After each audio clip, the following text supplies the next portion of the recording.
Casualty ward. Dr. Lindsay speaking. Yes, I see. Yes, I've got it. Right, we'll be ready. Sounds like one for the night surgeon. Night Surgeon. Dynamic dramas set against the background of a great city hospital.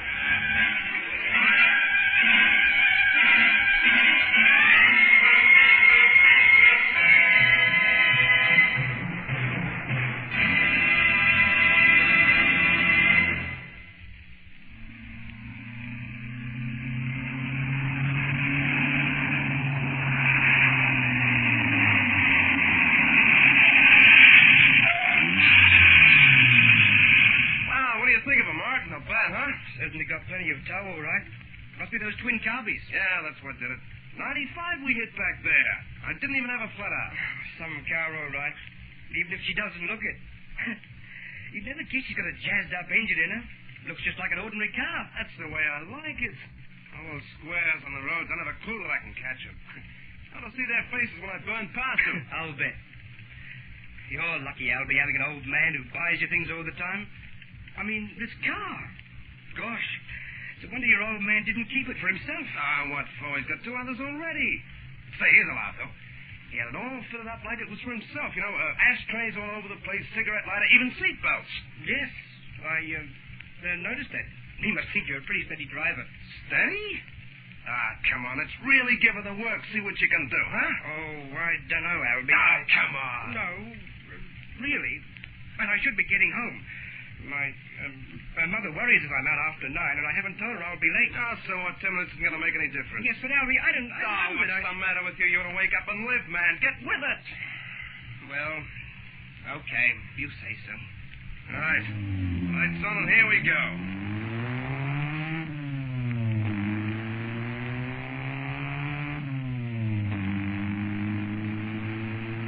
Oh, come on, baby. Get the lead out of your feet. Hey! Watch it! There's a car coming! I know. But you're not on the front of the road, Albie. So what? Let's see if he's chicken, huh? Albie is still coming. Okay, stupid square, okay. We'll see who's gonna move over. Albie, pull over. I think I'll like to blinding him. If anyone's gonna move over, it's him. Here, move over, you clock. Move! Albie!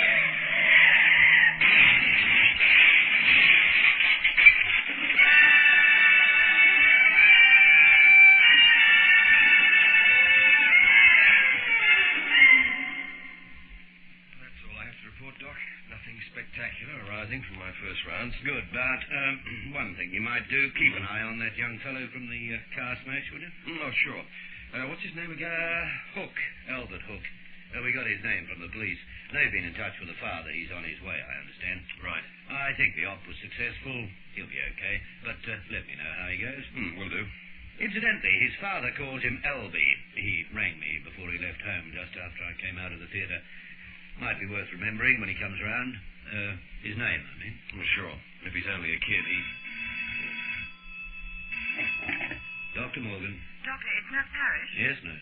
I think you'd better take a look at Albert Hook. No, has he come round yet? Yes, he has, and he's inclined to be a bit hysterical. I felt that... All right, nurse. Dr. Lindsay will come down immediately. Very well, Doctor. That's Albie Hook now. He's playing up a bit. You'd better get down there, Bart. I'm on my way.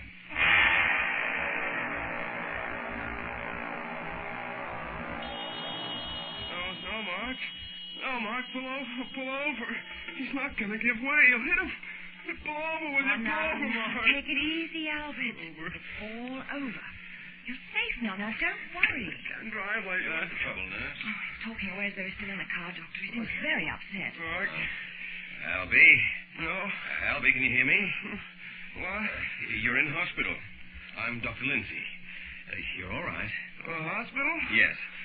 Close that door, will you, nurse? Yes, Doctor. Come on. I told Mark not to do that. Okay. Don't worry about it. It's all over now, and you're all right.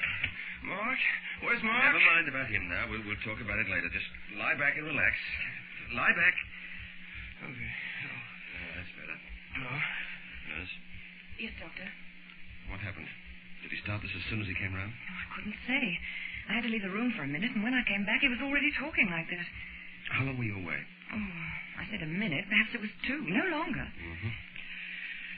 I don't like to give him a sedative after the medication he's already had. He seems to be quieter now. Yes. I'll tell you what. We'll see if he stays calm, now that he's come round properly, more or less. If not, I'll have to sedate him. Very well, Doctor. Oh, and don't leave him again. You better stay here until relieved. I'll tell Sister, okay? Right. His father's on the way, I understand. If he wants to see the boy, he can. But only for 5 minutes, no more. Very well. I must say that the father's taken his time, hasn't he? The boy's been here long enough, a couple of hours. Well, the police had to find Mr. Hook. Both the boys... Both? Mm-hmm. Both the boys were unconscious after the smash and couldn't tell them anything. By all accounts, it was quite a praying. I didn't know there was another. Why would you? He's dead.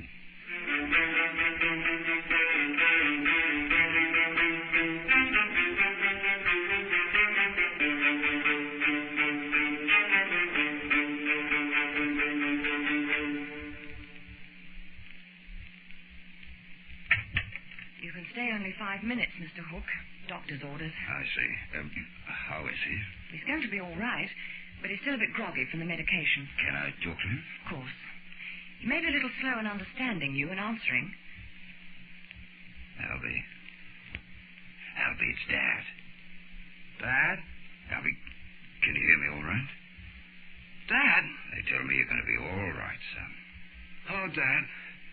I'm glad you came. Well, of course I came. I came as soon as I heard. But it took him a little time to find me. That's why I'm a bit... It wasn't my fault, Dad. Honest, I tried to stop him. Don't worry about it. It was Mark. I shouldn't have let him drive at all, but he kept nagging at me. Mark Ashford? I'd never have a smash like that. You always told me to be careful, Dad. Yes, but I always have been. But Mark wanted to find out what the car would do. He was Well, like a crazy man. now, it We doesn't must have been doing about 80. I was yelling at him to slow down. We saw this car coming, and it wouldn't move over. Albie, And don't. Mark was playing chicken with it. He wanted to force it to pull over for us. Did He he? stuck to the middle of the road until the last second. Then he lost control. Oh, that doesn't matter. Well, I could now. see we were skidding off the road, then something hit me. I must have been thrown forward, and my head hit the dash. So when they weren't killed. Well, the seatbelt saved me. You remember the seatbelt you had fitted, Dad? Seatbelt? But Albie, they found you yards away from the car. Well, yeah, I came to after the smash. My first thought was to get out in case it caught fire. Oh, yes, of course. I couldn't do anything for Mark. I saw that. He was a terrible mess behind the wheel. Yes. I got the seatbelt undone. The door was open. I sort of fell out of the car and took a couple of paces. And that's all I can remember. I'm thankful you're alive, son. Mark's dead, isn't he? Albert. They won't tell me. Nobody will tell me. So he must be dead. Yes, son. Mark is dead. Oh, Dad, I tried to save him. I tried to, Dad. I know. It was his own fault. Miracle is he didn't kill you as well. You've always told me to be careful, Dad. I wouldn't do a thing like that. No, of course. You know, I've always been interested in engines, souping them up and all that, but it was just fun. I never liked driving fast. Don't worry, son. I know how things were. And everything's going to be all right. Now, we'll have you out of here and home again in no time. How's Mom? Well, naturally she's worried about you, but I made her stay home. She was too upset to come tonight. I'm glad I'll be able to tell her you're all right. Oh, yes, Dad. You tell her not to worry. I will. Now, you got to rest. Get well again. I've got to go and see the chief surgeon about you, okay? Okay, Dad. See you later, huh? See you later, Alfie.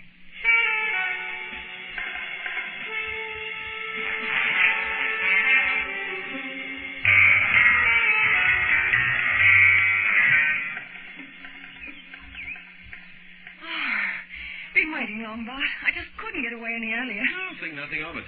Leap aboard the chariot. Oh, I had to wait till I was relieved. Dr. Morgan still wants somebody to stay with Albie Hook. Uh-huh. Oh, he's had a bad shock, that kid. It's a shame. Well, he shouldn't have been rocketing around in that souped-up bomb of his. Oh, it wasn't a bomb. It's a practically new car. Oh? Yes, they've been tinkering with the engine, I believe. Oh, we like to tune up engines. Or whatever it is boys like to do with engines. Must have wanted to get more speed out of it. More mileage. Strange, really. Father says he's always been a careful driver, that he didn't like driving fast. Well, if that's so, then... Well, the other boy was driving when they crashed. Oh, I see. crushed against the steering column. Mm-hmm. It's funny, that. Funny? Yes. Often as not, the steering wheel helps to save the driver in a smash. The seat beside him is called the death seat. So many passengers are killed, you see. They get flung through the windscreen, all sorts of things. Albie said the seatbelt saved him. Seatbelt? He must have been a careful driver to wear a seatbelt. You don't find a lot of kids bothering about seatbelts? Well, you should. If everybody worried about wearing a seatbelt, driving would be a lot safer. Oh, hold on. You don't have to lecture me. I've had belts on this car for ages. But I don't notice you ever using yours. You do now. There.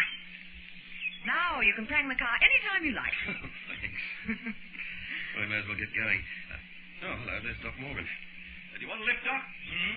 Hello there. Miss Parrish. Doctor? Did I hear you offering me a lift, Lord? I didn't notice your car in its usual place. No, it's all right. I left it at the garage. They're bringing it over. By the way, do you know where Elder Avenue is? Elder Avenue? Oh, sure. It's at the north end. Turn down Grover Street. It runs off that. A couple of blocks down, I think. Oh, fine. I'm going out to see Mrs. Ashbury, the mother of the boy who was killed. Oh, yes. It may have been his fault that there was a smash, but she's a widow, and I imagine the offer of a helping hand won't go amiss. Yes. Good idea, Doc.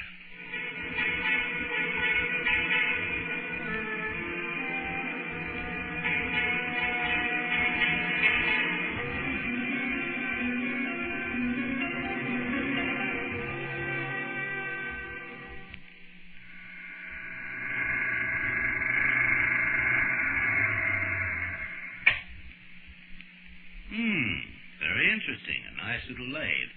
He must have been very keen on metalworking, Mrs. Ashbury. Yes, he was. Most of his spare time was spent in this workshop, Doctor. Sometimes I had a job getting him out of it for meals, even. Mm-hmm. What sort of things did he make? Oh, models of engines, things like that. Beautiful they were, too. Worked marvelously. He never made anything that didn't work properly. Well, I must say, he doesn't sound like the kind of lad who... But then it's very difficult to know your children really well, and at his age there's often the urge to let off steam in one way or another. I still can't believe he's gone. It's... You must let me give you something to take, Mrs. Ashbury, a sedative. I'm all right. I don't need anything. Oh, what's this? What? Oh, that. Well, strangely enough... Mm-hmm. That's something he was fixing for Albie Hook. Oh? It was something for the car. He was making it, actually. He was very good like that, Mark was. He was always doing something for one of his friends. They'd come to him with all kinds of gadgets that needed fixing. This looks like a buckle of some kind. Yes, he made it himself. It was to replace one in the car. Seatbelt or something, he told me. A seatbelt? Oh, yes, that's what it looks like, certainly. Albie won't be needing it now. No. It was good of you to call and see me, Doctor. Now, you're sure there's nothing I can do? I'll be all right. I have friends, you know. They're doing all they can. All anybody can do. Nobody can bring Mark back to me, can they?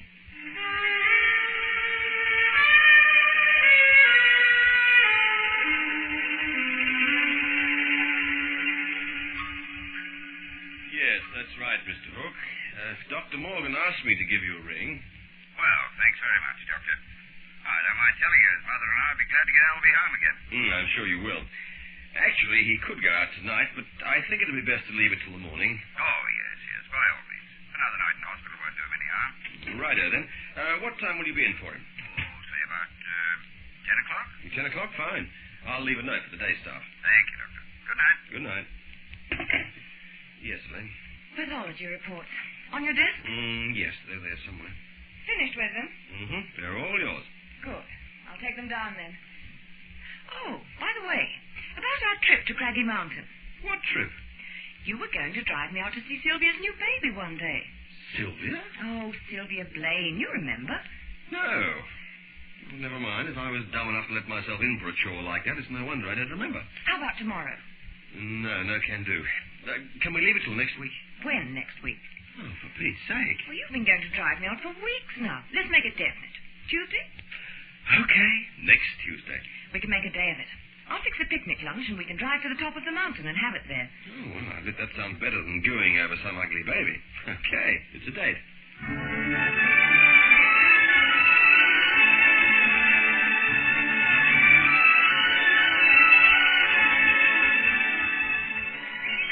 There. That looks like the lot. All set? I am, if you are.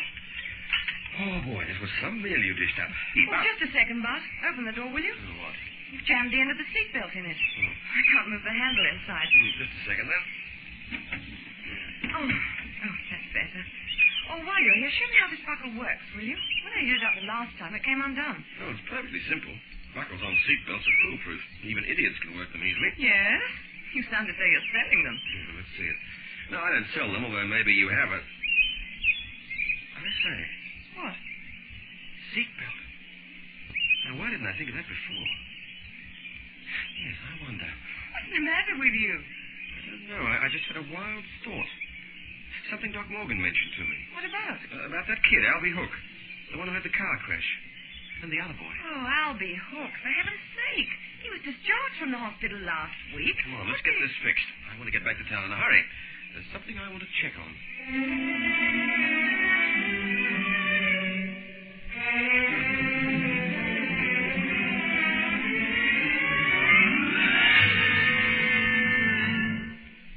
They found it? They did.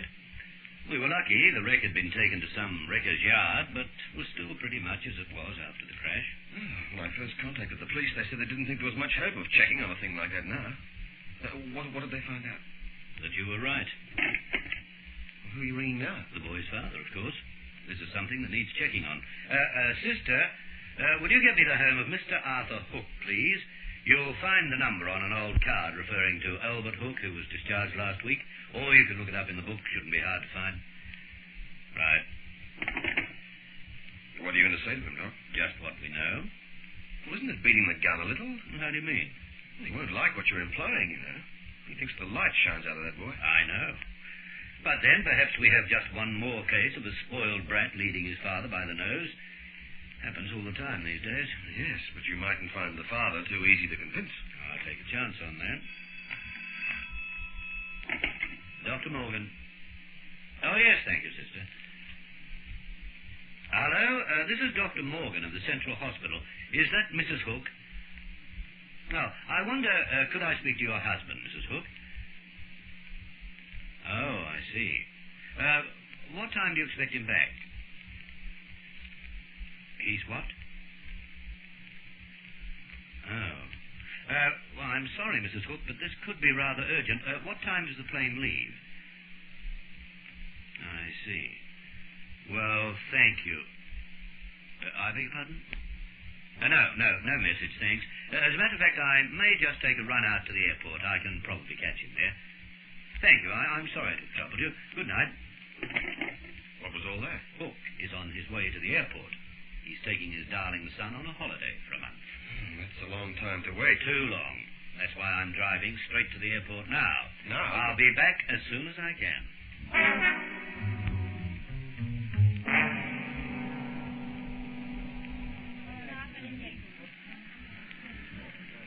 Well, won't be long now. Oh, come sit down, son. I'll give us a call when it's time to board the plane. No, I'm okay, Dad. It's good to stay on my feet a bit. I'll be sitting a fair while in the plane. You don't want to overdo it, you know. You've only been out of bed a few days. Hello. What? There's that doctor from the hospital. I wonder what he's doing here. Doctor? Where? Oh, yes, I see. He's coming over here. Perhaps he's on his way somewhere, too. Might even be on our aircraft. That'll be quite a coincidence. I've had enough of doctors for a while. I don't want to talk to him. Oh, no. That's not very sociable, Albie. Hello there, Doctor. Oh, fancy meeting you here. Well, it's not as much of a coincidence as you may be thinking, Mr. Hook. I came especially to see you. See us? Your wife told me you were taking your son on a trip tonight. I particularly wanted to see you before you left. Oh, what on earth can be as urgent as all that? A matter of culpable negligence, perhaps? And manslaughter? Culpable? Are you feeling all right, Doctor? Mr. Hook, suppose I tell you that the police have made an interesting discovery about the accident your son was in. Well, that doesn't make sense. Well, it does to me. Now, look here, Doctor. I can't think why you come rushing out to the airport like this, but I'm not too pleased about it, I can tell you. I don't want Albie upset I can understand how you feel. But then you're under the impression that the other boy was driving your son's car that night, aren't you? Certainly I am, because that's how it was. Everybody knows that. Your son doesn't. Do you, Albie? Why? In fact, you know perfectly well that Mark Ashbury wasn't driving the car. Because you were driving. Now, look here, You, Albie. Dr. Morgan, I I'm won't asking your son a question, Mr. Hook. Let him answer. It's not fair to the lad. You, of all people, should know that. I said let him answer. Albie? I don't know what you're talking about. Mark was driving the car. Now, there, now, you see? Impossible. He couldn't have received the injuries that killed him if he had been behind the wheel. Eh? Hey, now, wait on. If that's so, how is it that it's mentioned only now? It's weeks since the The accident. fact was overlooked at the time the police surgeon made his report. It was only by chance that a diligent police officer going over the report noticed something which raised the matter again. But that's incredible. Now, you listen. Your son was driving, and he was the cause of the crash. After the crash, he had a moment of consciousness.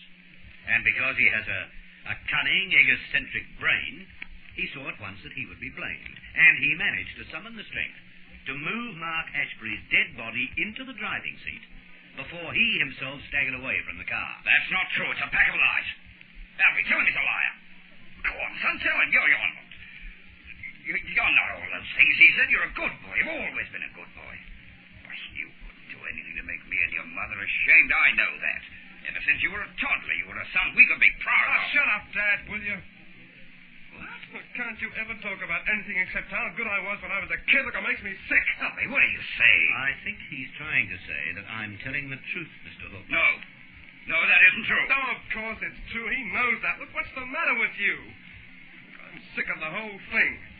Yes, I was driving the car. Yes, I framed it. So what? It was my car, wasn't it? You Killed that boy? He didn't have to ride with me if he didn't want to. He could have taken... You monster, you little animal!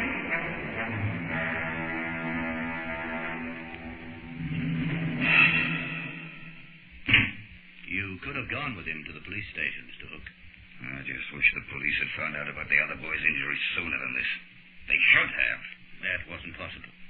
You see, the injuries to Mark Ashbury don't prove anything. What? But you said... I made it up. I had to say something to force Albie into confessing. Force him? But if it isn't true... It's true that he was driving the car, Mr. Hook. Only I couldn't prove it. Then how the devil could you say it's true? You told me, the first time you came to the hospital, you told me that Albie had said the seatbelt in the front passenger seat of the car saved his life. Yes, that's right. My assistant, Dr. Lindsay, reminded me of that. I'd forgotten. You see, I learned that Mark Ashbury had been making a new seatbelt buckle for your son's car. We checked with the police, and they told us that the only faulty seatbelt buckle in the car was the one Albie had said saved his life. That means he couldn't have used the belt. He was lying to me. Yes. And I asked myself why he would lie about that if he'd told the truth about everything else. And to me, the only answer was that he had good reason to lie, because he was responsible for the death of Mark Ashbury. A casualty ward is like a great theater, but the players are drawn from real life, and not every story has a happy ending. So much depends on the night surgeon.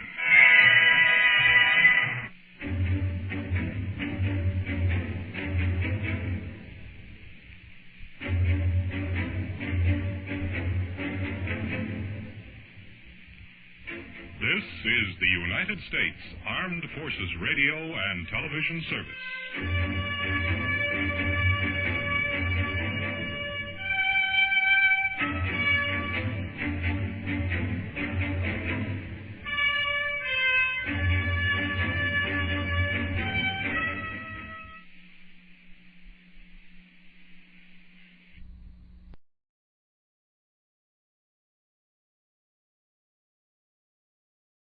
To the NBC microphone is Randy Stone on Night Beat. But first, let me take a moment to tell you about two of Sunday's great shows on NBC. This Sunday, the big show will feature Joan Davis, Fred Allen, Georgia Gibbs, Johnny Johnston, Gertrude Berg, and your charming hostess, Tallulah Bankhead, with Meredith Wilson directing the orchestra and chorus. Then later Sunday, Theater Guild on the Air presents James Hilton's famous story, Goodbye, Mr. Chips. Stay tuned to NBC, the leader in radio programming. Now it's Night Beat on NBC. NBC presents transcribed Frank Lovejoy in Night Beat.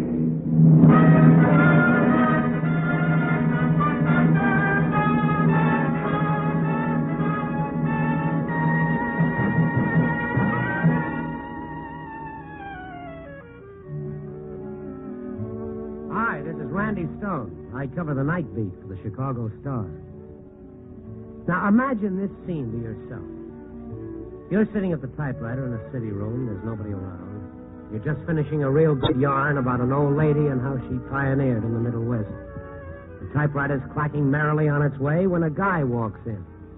A fellow reporter, slightly tipsy, overcoat, tie, collar unfastened, and he flops down beside you. He throws his hat on your desk, and his hair looks like it had just come back from a Florida hurricane. Hello. Ben, you look awful. Peculiar, I feel awful. Ben, what's the trouble? This is Hilda's great moment. Hey, no kidding. I just came for her. Well. Yeah, I wasn't even home. She called the hospital herself. You know, I wouldn't feel so nervous, only nothing like this ever happened to me before. Well, why aren't you down at the hospital? Oh, not for me. All those guys walking the floor, reading magazines upside down, smoking. Besides, I'm a jinx. A jinx? Las Vegas. She was playing blackjack. She was winning. I sat down beside her. She started to lose. I left the table. She came away winners. I better stay away. Jinx like me. Oh, that's batty. Having babies is a natural sequence of things. Women and babies. From here on, I'm daddy. Father. Papa. Look at me, Randy. Do I look old enough to be a papa? How long has she been at the hospital? Oh, about a half an hour. What are you doing? I'm trying to get out some copy. No, forget it.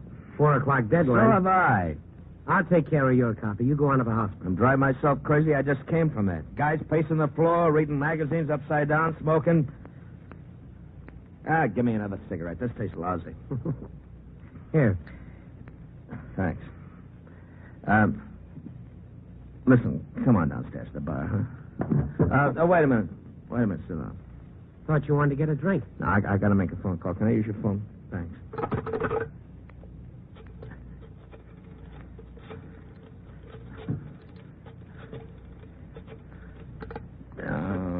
My finger's like a thumb.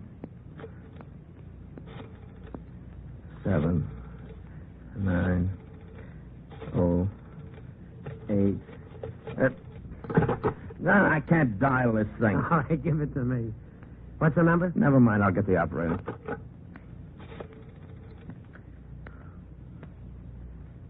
Hello, operator. Get me Anderson 79082, please. 82. Yeah, thanks. You've got a paperclip.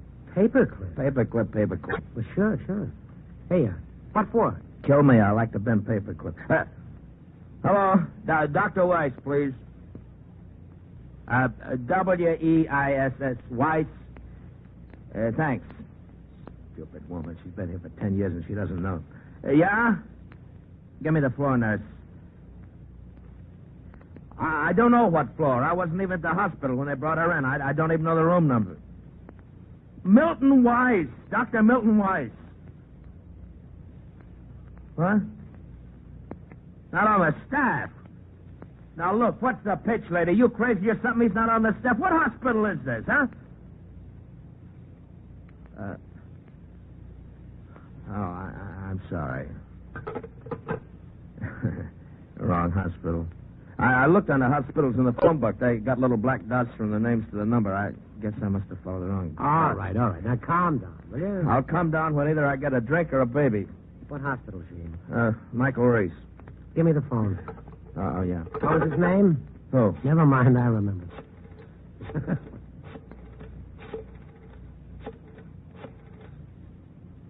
Oh, hello. Dr. Weiss, please. Yes, thank you. Wrong hospital. I've heard of nervous fathers, but I never... Oh, hello. Yes. In delivery. Oh, I see. I just wanted a report on Mrs. Ben Troy, please. Oh, I see. Well, thank you. Now, they can't ring the room. What do you mean? Well, they can't ring the room. There's no phone calls. That's the order. And Dr. Weiss is in delivery. Well, what's he doing in delivery with Hilda sick like that? Maybe he's in with Hilda. What? Is that what they said? He was in the delivery room with Hilda? Is Hilda having the baby? That's not what they said. All they said was they couldn't ring the room, and the doctor is in delivery. Then they're going to come and get you with a jacket if you don't calm down. Let's go down for a drink. What are you sitting around for? You're the one who wanted to make a phone call. Don't argue with me. I'm coming. Hey. Yeah. Hand me a paperclip.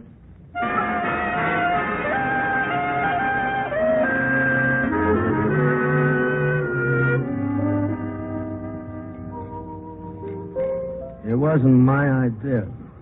It was somebody's idea. She wants a family. I can't blame her. I want a family, too. I wish I were having a baby. I wish we could trade places right now. Have another drink. That's a good suggestion. Hey, Bill. One more over here, huh? Both of us? I give you 2-1. It's a boy.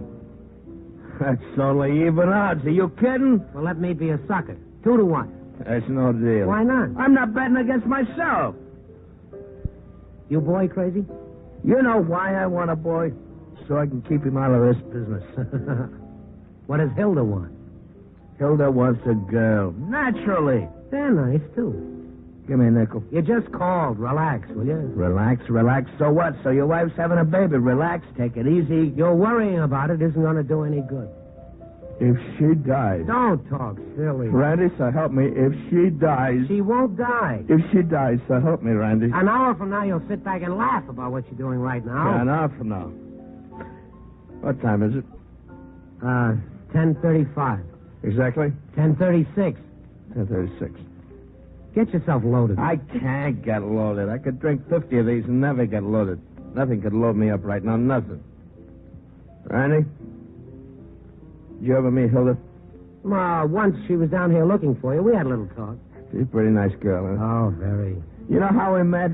We met on a blind date. I called for her, and we went out and we stayed out all night, dancing, eating, drinking. I was drunk. I was so drunk I asked her to marry me.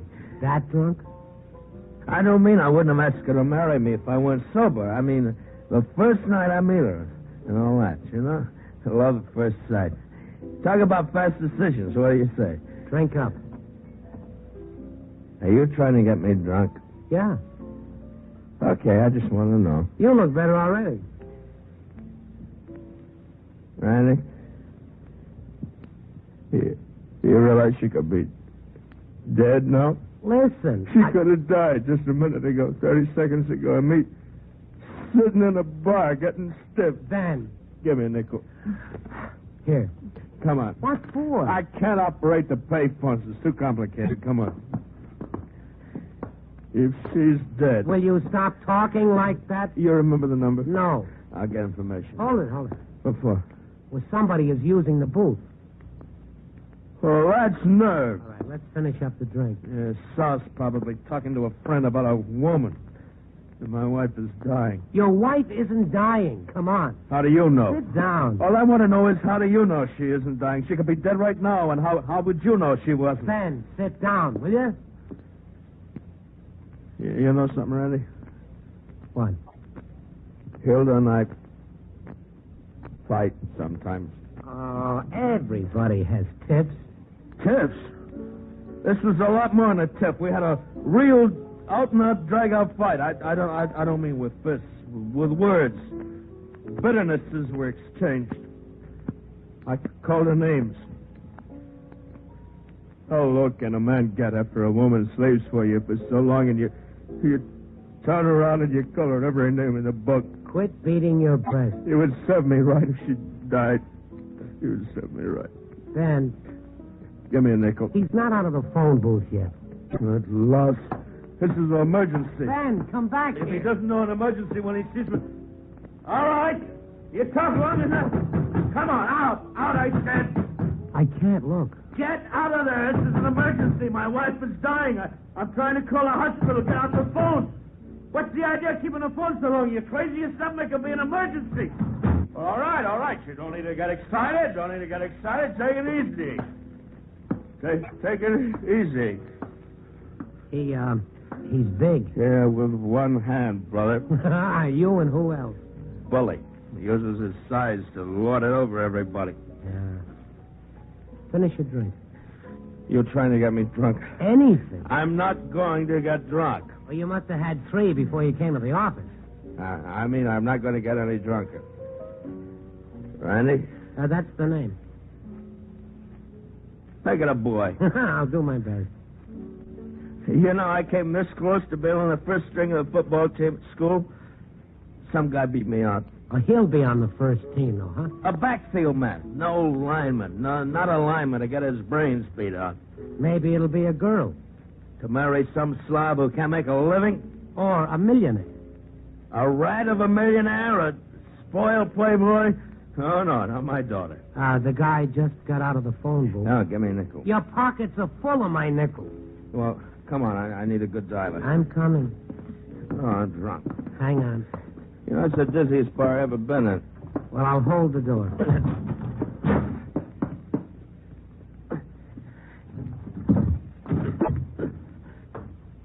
Small room. Give me the nickel. Oh, wait a minute. Almost got it. There. Yeah. I'll do it.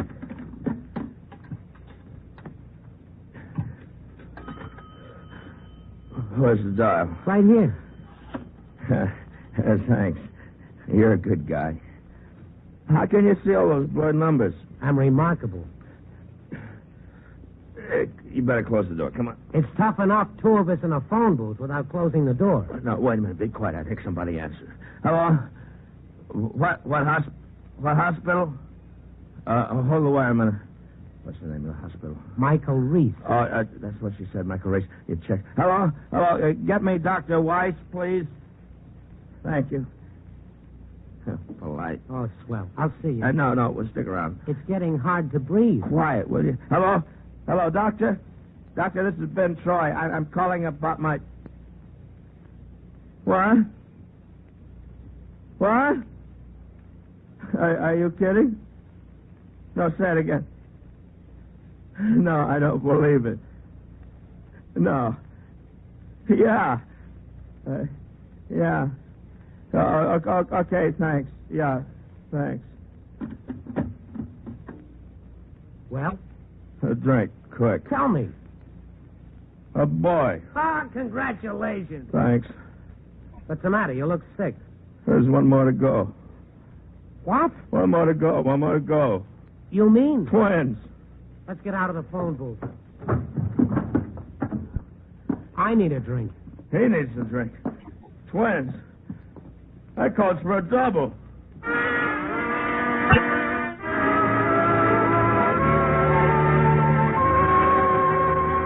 My friend Ben is a new father of twins. One twin born, the other on the way. Ben kept ordering one drink after another, and I couldn't find it in my heart to dissuade him. After a while, the bar cleared of all but us and the bartender. What is life? It's a good question. Life is an ebb and a flow. True. I feel philosophic. But don't be philosophic. You're a father. Be proud. Proud of what? A baby I never met? I'm worried about Hilda. Oh, everything is going to be. I shouldn't have done it. Done what? I'm a louse. Well, if you want to sit here and knock yourself out... Randy, I got to tell you something. If I don't tell somebody, I'm going to go nuts. Well, tell me. Never mind. Okay, forget it. All right, I'm a rat. Does she know? Oh, well, she has an idea. Randy, I don't love her. What's that? Say that again? And something else, I'll be frank with you. What? It sounds terrible, but Randy, I don't want to be a father. I've been talking myself into it, but I don't want to be a father. Well, it does a lot for 2 people to have a couple of kids around the house. If I wasn't so loaded, I wouldn't be telling you this, you know? Well, spill it out, Ben. Like I say, Hilda and me, we fight. We always fight. Now, that's crazy, because Hilda's a wonderful girl, and when I get away from the house and look at the whole thing objectively, there's nothing to fight about. It's just that we don't get along. I see. No, you don't. You think you do, but you don't. And when I have words with Hilda, I want somebody to talk to. So I go to this other woman.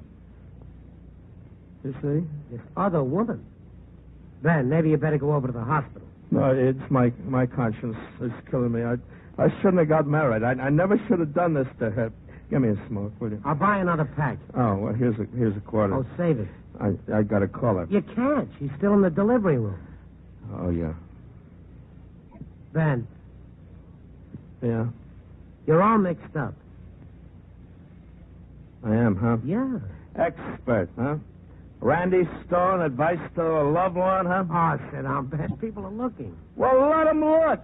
Don't get so understanding with me, Buster. See, I'm just the same as you. I got problems, too, so don't get so big and understanding. It's no business of yours. Okay, Ben.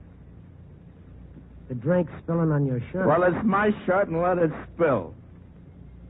What do you know about me? Nothing. You haven't got the slightest idea what I feel inside here, do you? No, none at all.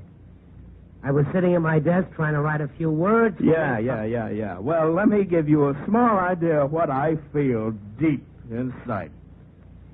Now, I want you to get this picture. My wife is always home, waiting for me to get home. Got to be home by 6 o'clock on the schnozola.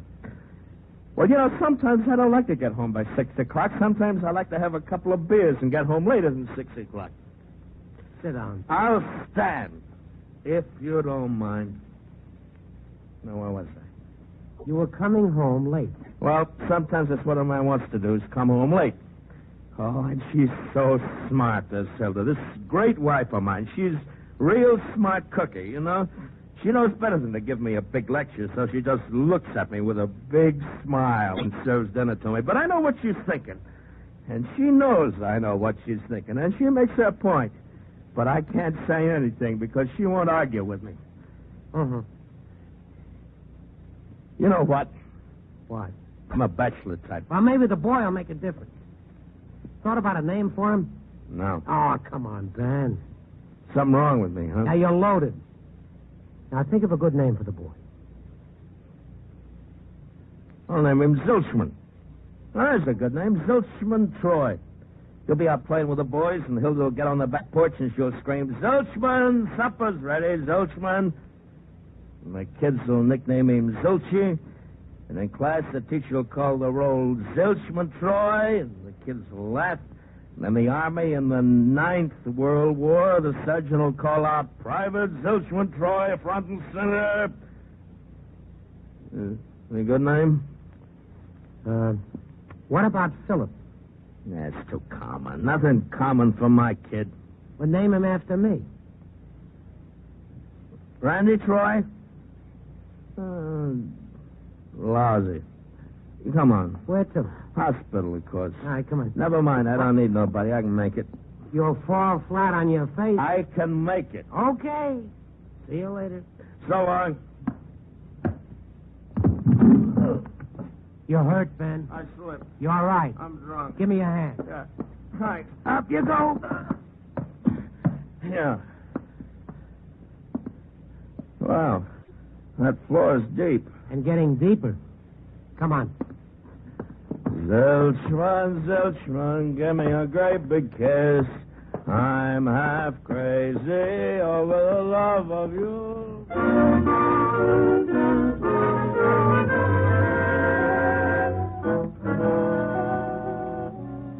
Hospitals. Look at the magazines they got in the father's waiting room. Vogue, 1928. Yeah. Hey, Randy, look at that guy. He's nervous. He's biting his nails. Nasty habit. Yeah, give me a cigarette. That's 2 packs, even. You know, I think I'm beginning to sober up. That's good. I feel sicker than before. That's how I know. Good. Randy, Yeah. you hate me. Hate you? You know, despise me, think ill of me. Well, not particularly. Do you like me? I like you, Ben. I like you, too. Shake. Fine. Yeah. You're all right. Thank you. Listen, you won't tell Hilda anything about what I told you, huh? That's not my job, Ben. Yeah, silence. Mom's away, huh? Well, I'm not keeping your secrets, Ben, and I'm not blabbing them either. That's right. It's very proper. Just stay out of it. Just what I intend to do. Oh, Hilda's lovely, isn't she? She's very nice. She's refined, calm, never gets excited. Mm-hmm. There's a house phone. I'm going to call the doctor. Go to it. Dr. Weiss, please. Don't you want to light your cigarette? Oh, yeah. Hello, doctor. How is she? Transfusion. Well, doctor, let me. Well, sure, we got the same type blood. Why not? What? A blood donor. Well, listen, Hello? He hung up on me. How about that? He wouldn't let me give her blood. He said that there was too much alcohol in it. I can't even give my own wife a little blood. Why? Because I'm too weak to stay sober. Well, don't worry about it, Ben. We got the same blood, Hilda and me. H4. Or is it R6? Oh, yeah, that's right. R6. Or something like that. Come on for a walk, Ben. Transfusion. She's dying. Come on. Don't figure at me. Let me alone. I'm miserable. All right, you win. I wonder who he is. Who? The blood donor. Some guy. I don't like the idea. What? Some strange guy. His blood in my wife. I don't want some strange guy's blood in my wife. Ben. Yeah. How about some coffee? Randy? Yeah. Randy, I'm going to be different. I'm going to change. You'll see. You'll see a changed guy. No more drinking, no more smoking, no more coming home late. I'm going to make myself over right now. And, about that woman. I'm going to tell Hilda everything. Total confession. Fine. Yes, sir. Now give me the phone. What for? Don't argue. Give me the phone. I'm sorry. I wasn't a gentleman. Please, Randy, would you mind handing me the phone? Thank you. A pleasure. I'm going to... Which end do I... Oh. That's going to be hard to do, but it's willpower. From here on, a brand new man. Brand new. Hello, operator. Get me Lincoln 90576. Thank you. You know, I feel different already. I suddenly realized, Randy, that I love my wife. Oh, the truth is wonderful. For the first time in my life, Hello? Hello, Margot. Oh, all right. No, I'm with a friend of mine. In the hospital. No, I'm all right. Yeah. It's, my wife. Yeah, you heard me, my wife. Well, I lied to you. I am married. Yeah, well, I wouldn't blame you if you never saw me again, but I want you to know that I just couldn't go on lying like that to you, and I want... Well, now, wait a minute. Now, wait a... Listen, would... Hey, She told me to... You heard me? Very good. I feel better. Ben. Yeah. What about the others? What? The rest of them. Well, isn't that enough for one night? You're asking the question. It's enough for one night. You can't do everything in one night. Uh-huh. Okay, give me the phone. It's right there. Operator, give me the YWCA.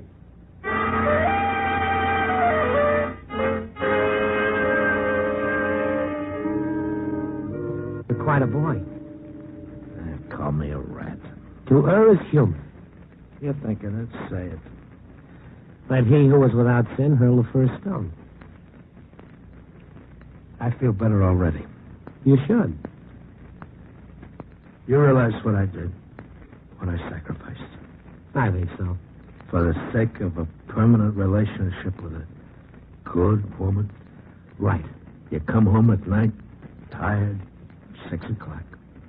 She meets you at the door with a great big kiss, and there's dinner on the table. Rib roast and apple dumplings, and the kids are there, the twins. And you take them in your arms, and you give them a big hug, and you sit down to eat and talk about the day's happenings. It's a wonderful life. Yep. Yeah. Better than the Rolling Stone bachelor life. That's the ticket, Ben. Nah. What's the matter? That's movie marriage. All right, what's marriage? I'll tell you what marriage is. You come home at night late, and she meets you at the door, and you say you're late. She pecks you on the cheek. The dinner's cold, the kids are there, and the food's missing in the mouth. Oh, no, I'm trapped, Randy. I can't get out of it now. Before the babies, I could have got out of it, but not now. I'm trapped. I got twins. A baby's in her for the rest of my life. I can't face it, Randy. I can't face it. Ben. Yeah. The nurse. She's waving at you. Huh? She wants you. Me? You. Me? Well, come on. I'll wait here. No, come on.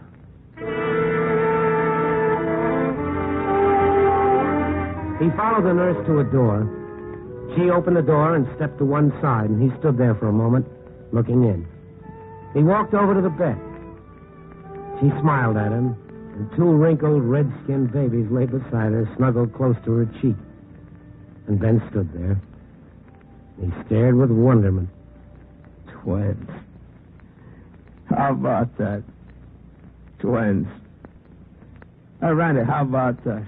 Yeah. Not bad, huh? Pretty good, huh? Hey, Hilda? That's okay. It's okay, honey. It's very good. Twins.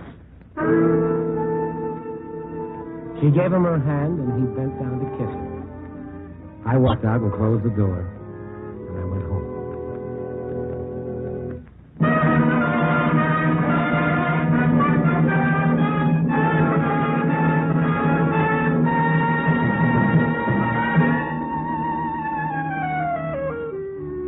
End of a story? No, not by a long shot. That was 2 years ago. Ben still comes home late. He still likes beer. You can see him around the office teasing the girls we keep around the city room. There are poker nights and stag parties and conventions in the lodge. But if you pass by his desk, you'll see the family portrait. A man and a woman holding a pair of twins. One boy and one girl. My personal opinion? Well, Ben and Hilda are going to be together a long, long time. Copy, boy.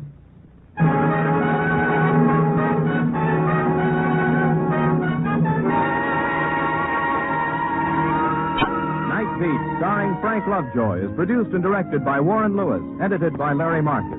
Tonight's transcribed story was written by David Ellis with music by Robert Armbruster. The part of Ben was played by Bill Conrad. Don Rickles speaking. Frank Lovejoy can currently be seen co-starring with Doris Day and Danny Thomas in Warner Brothers' I'll See You in My Dreams. 3 chimes mean good times on NBC. Saturday morning means Mind Your Manners, the program designed to bring teenagers tips of dating, manners, and morals, and presided over by Alan Ludden, young America's favorite advisor. Then later enjoy drama on the Somerset Maugham Radio Theater. And starting Saturday, January 5th, Vaughn Monroe joins NBC. This is NBC, the national broadcasting company. Wheaties presents Night Beat.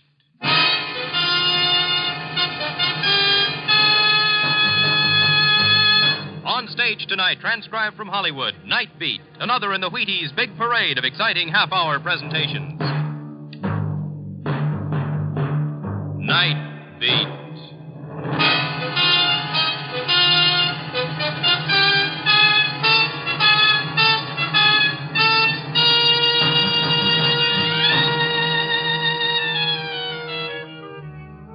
Hi, this is Randy Stone. I cover the Night Beat for the Chicago Star.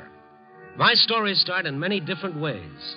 This one began with greed and fear and ended when 2 men started out for murder. Night Beat, starring Frank Lovejoy as Randy Stone.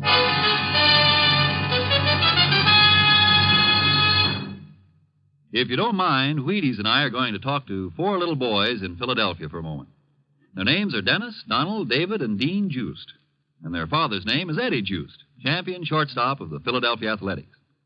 Boys, I hear you all eat your Wheaties along with Dad in the morning, and I think that's swell. Because Dad needs that Wheaties energy to help him get through the old ball game, the way he hustles when he's on the field. We sure wouldn't want him to skip his Wheaties, would we? And it could happen. He's a pretty busy man. So keep setting him a good example, won't you? Keep eating your Wheaties and milk and fruit, and keep Dad eating his. Just tell him this if he happens to forget. Say, Dad, see how Wheaties at 7 can help at 11, huh? Thanks, boys. Thanks a lot.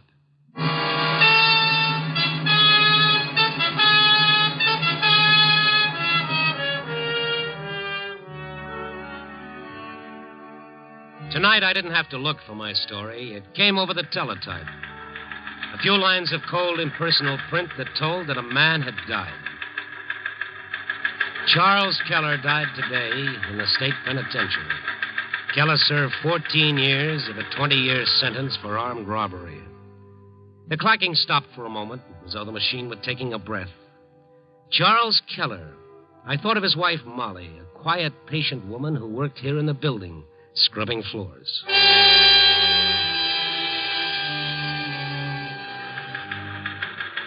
Then the teletype started up again, writing a finish to a man's life. Keller died, still denying any knowledge of the $65,000 payroll robbery, a sensation of 14 years ago. Keller's death deepens the mystery of the money, which was never recovered. Well, that was all about Charles Keller. The teletype faded as I walked from the room to the elevator and down to the lobby. Tim, the night watchman, came toward me. Evening, Mr. Stone. How are you, Tim? You're starting out kind of early, ain't you? I guess so. Where's Molly? I don't know. When I come on tonight, she wasn't here. Why? Her husband died today. Yeah, I heard it. Who's going to scrub the floors if she don't show up? Who scrubbed the floors? Well, there's the sanitary viewpoint. She didn't send word, sick, or anything like that? Not that I know of. She just ain't here, that's all. Okay. You know where she lives, don't you? Sure. The first night she's missed in 14 years. Funny, ain't it? Oh, sure. Very funny. Give me her address. I'd known Molly for as long as I'd worked on the Star. At first, people had pointed her out. Molly Keller, Charles Keller's wife of a convict. But she scrubbed her floors and said nothing. Once a month, she'd go to visit her husband. And then the years passed, and Molly wasn't the wife of a convict anymore. She was just a scrub woman. But now her husband's death would bring it all back. There'd be those awkward attempts to be kind to her. And if I knew Molly, she wouldn't want that. That's why I went to see her. Help you, mister? Yes, I think so. Molly Keller lives here, doesn't she? She ain't here now. Well, where is she? What's your name? Stone, Randy Stone. Wait a minute. That don't sound like any name she put down. What? You said Stone, huh? Yeah, Stone. I can't tell you where she is. What have you got there? Oh, nothing you want.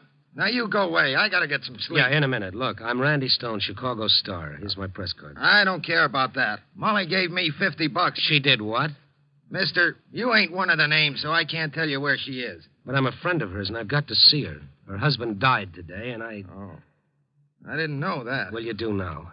Tell me where Molly is. Well, Molly, know about her husband? I don't know.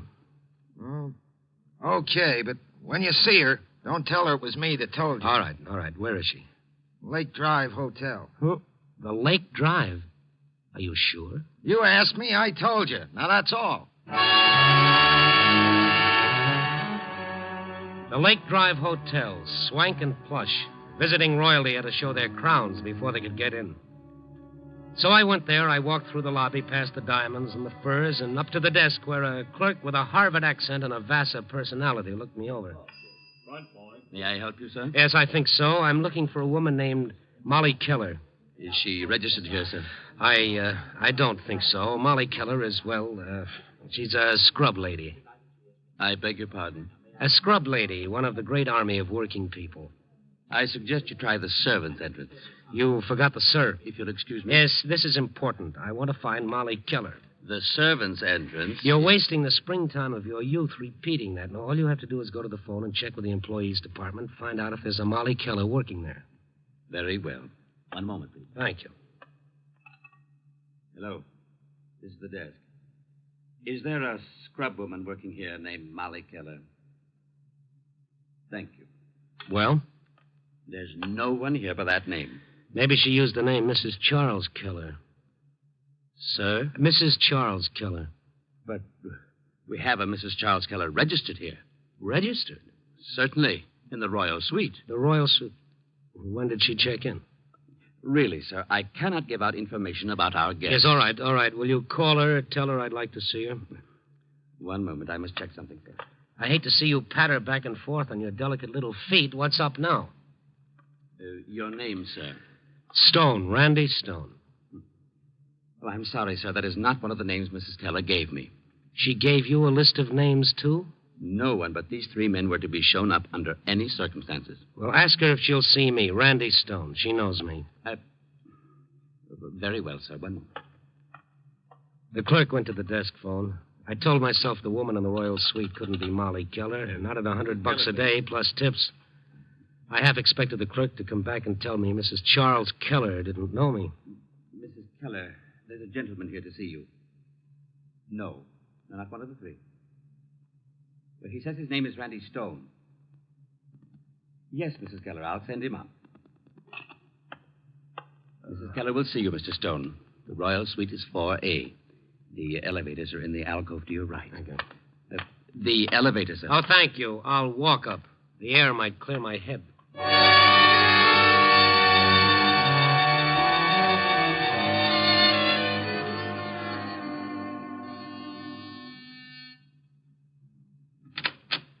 Oui, monsieur?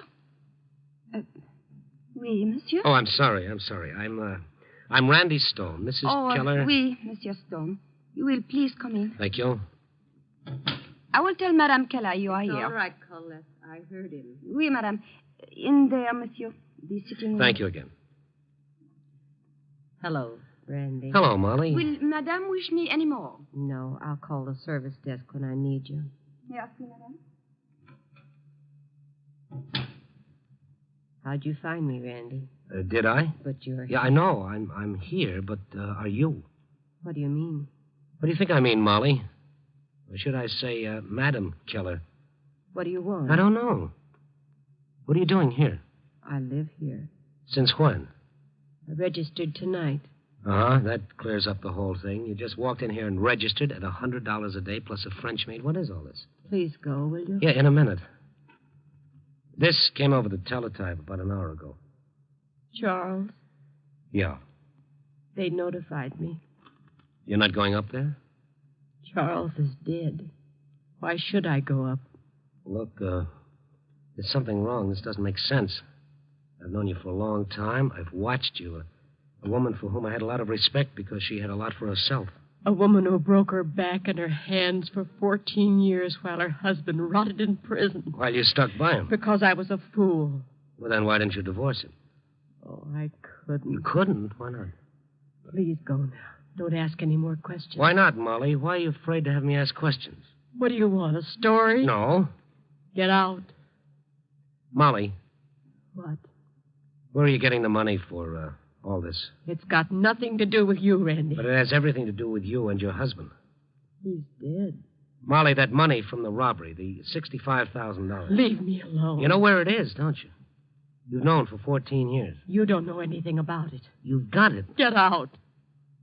Okay, Madam Keller, I'm sorry I called on you. I was looking for Molly Keller. The wrong number. Goodbye. You're going to the police? No, I won't have to. Another thing, Molly. I read about the case. There were other men in that robbery. You think they'll stand still and let you get away with this? There were 3 other men, Molly, and they...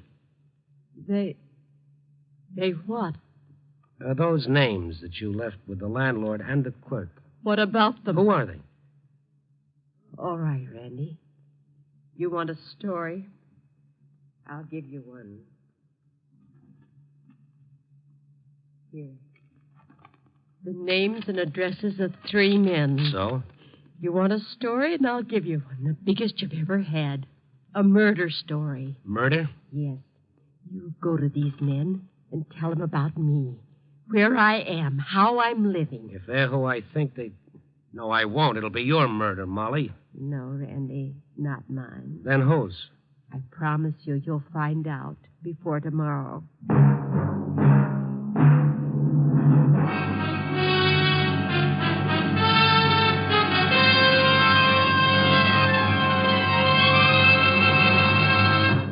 General Mills is bringing you Night Beat, starring Frank Lovejoy as Randy Stone. You know, tomorrow can be a real nice day. The sun can seem shinier, the air can seem crisper, the grass can seem greener. And you can get more enjoyment out of living if you want to. Break into that day with a bowl full of Wheaties. That's what I said. Wheaties with milk and the kind of fruit you especially like. Or Wheaties with milk and no fruit. Or just Wheaties. You think that's going pretty strong on Wheaties? Not really, it isn't. Because Wheaties are whole wheat. And what a powerful lot of whole wheat Wheaties are. Every Wheaties flake, a whole kernel of wheat. That's why a bowl full of Wheaties pops with so much high-stepping, day-brightening energy.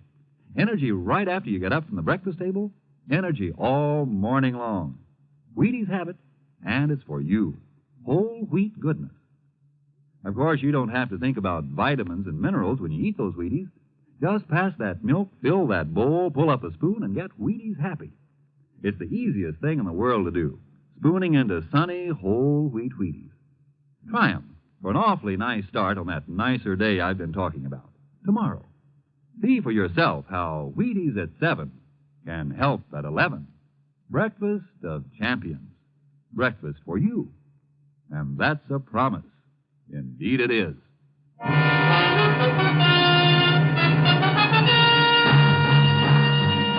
And now back to Night Beat and Randy Stone. That was all I got from Molly, a piece of paper with the names and addresses of 3 men written on it. I left her, I headed for the street, and I walked around thinking. A couple of times I started to toss away that paper, but it stuck to my fingers. A couple of times I headed for the precinct police station and stopped. What did I have? 0. What could I get? A story, she said. Okay, Molly, let's see. The first address took me to a Harry Campbell, a gimlet-eyed pool hall tout. I interrupted his game. Newspaper, huh? Well, what gives? Let's get away from the table. Say it here, Mr. Stone, ain't it? Uh-huh. Okay, go ahead. 9-ball, corner pocket.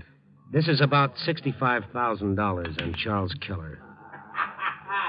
You missed the shot, Harry. It was an easy one. Yeah. Take my cue, Eddie. I got something to do. Yeah, sure. Steady. Okay, you, come on. Now, what was that you said? $65,000. Keep going. 14 years ago, there was a payroll robbery. The money from it was never recovered. Somebody has it, Harry. Why tell me? I thought you'd like to know. Why? Charles Keller said he didn't get the money. Oh, now, look, you come in here, give me a fast chorus about 65 G's I don't know nothing about. But you're interested. Anybody's interested in that much dough. That's what I mean. What's your angle, Stone? How come you found me? How come you knew where to find me? Molly Keller told me. You don't know her, huh? No. Well, I thought maybe you did. Anyway, I interviewed her at her suite at the Lake Drive, and where? The Lake Drive Hotel. She's registered in the Royal Suite, French maid and all. Yesterday, she was scrubbing floors. You better go, Mr. Stone. Okay. I'll see you around, Harry. Yeah. I'll be waiting up for you.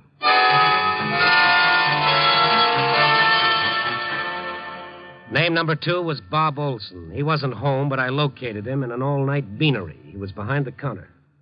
What'll yours be, mister? Coffee. Sure. Black? Yeah. Coffee black. Sugar? No, thank you, Bob.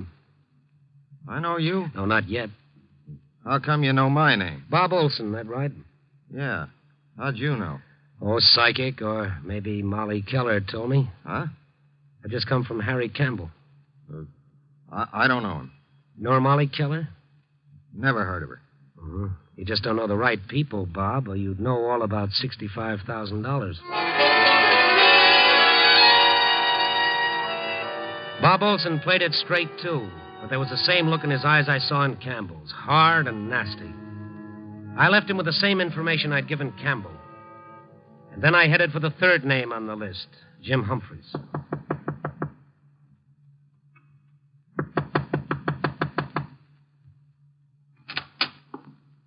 Yeah, what do you want, Buster? I'm looking for Jim Humphreys. What for? Is he here? That depends. Are you a copper? No, I'm a reporter. Randy Stone, Chicago Star. What do you want? You're, Mrs. Humphreys? So I had bad luck. What do you want? Who is that, Kitty? A guy with a tie on. Nobody you'd know. Oh, yeah? Who are you? What's the pitch? The name is Randy Stone, Chicago Star. What's the newspaper guy got to talk to me about? 14 years and $65,000. Jim, what's he talking about? I don't know yet. Come on in. Kitty, What? get in the other room, close the door, and stay there. Listen, I want to know what's Shut going up. on. Now, go ahead. Get in the other room.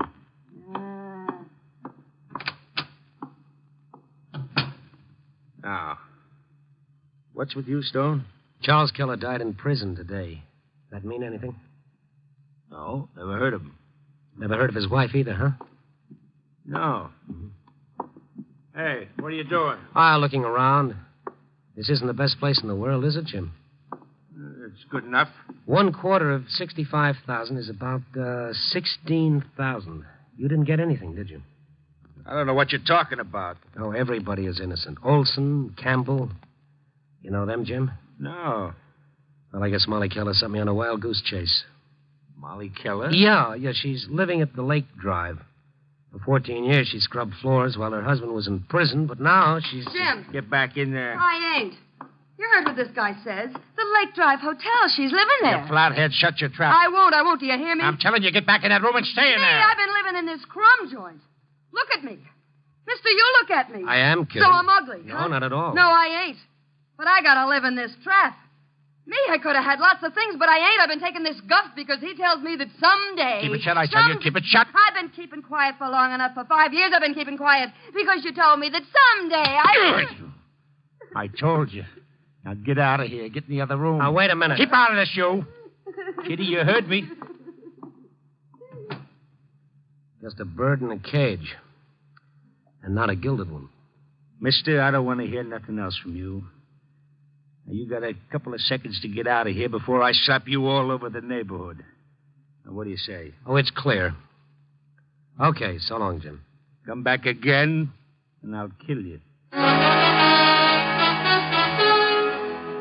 Well, there I had it. 3 men who knew about the robbery, who'd like to get their hands on the money, but who had to stay undercover and keep quiet until...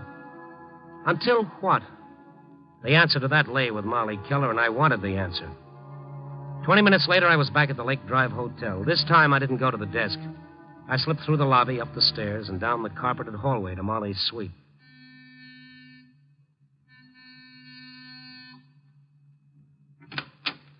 Randy. Hello, Molly. Want company? Yeah. Come in. Oh. You've already got company. Take it easy, Stone. Yeah, guns forced me into a sort of composure, Olson. Molly. Thanks, Randy. Thanks for sending him here. Sit down again, Molly. Of course, Harry. Now, once more, where's the dough? You expect me to tell you, Bob? You will or else? Molly, if you got any sense at all, you'll tell them they can't get away. I know. You're crazy. Why did you let them in? I wanted to. Bob Olson and Harry Campbell and Jim Humphreys. Where's Jim? Never mind him. Now, listen, Molly. You ain't going to get hurt if you know where the money is. No. Molly. First one, then the other, like 2 jackals. I knew they'd come, Randy. Where is it, Molly? Not yet, Harry. There's still one more to come. Jim Humphreys. When he gets here, I'll tell you. You'll tell us now. No. And if you kill me, you'll never find out. Will you? You'll never find out. You had to make a deal with each other. Now wait and make one with Humphreys. Randy. What do you want? How long ago did you leave Jim? 20 minutes. He should be here by now. We ain't waiting, Molly. We ain't waiting. Campbell, you... Stay sitting, Stone. Watch him, Bob. I am. Molly, we ain't kidding. We ain't kidding. All right, Molly.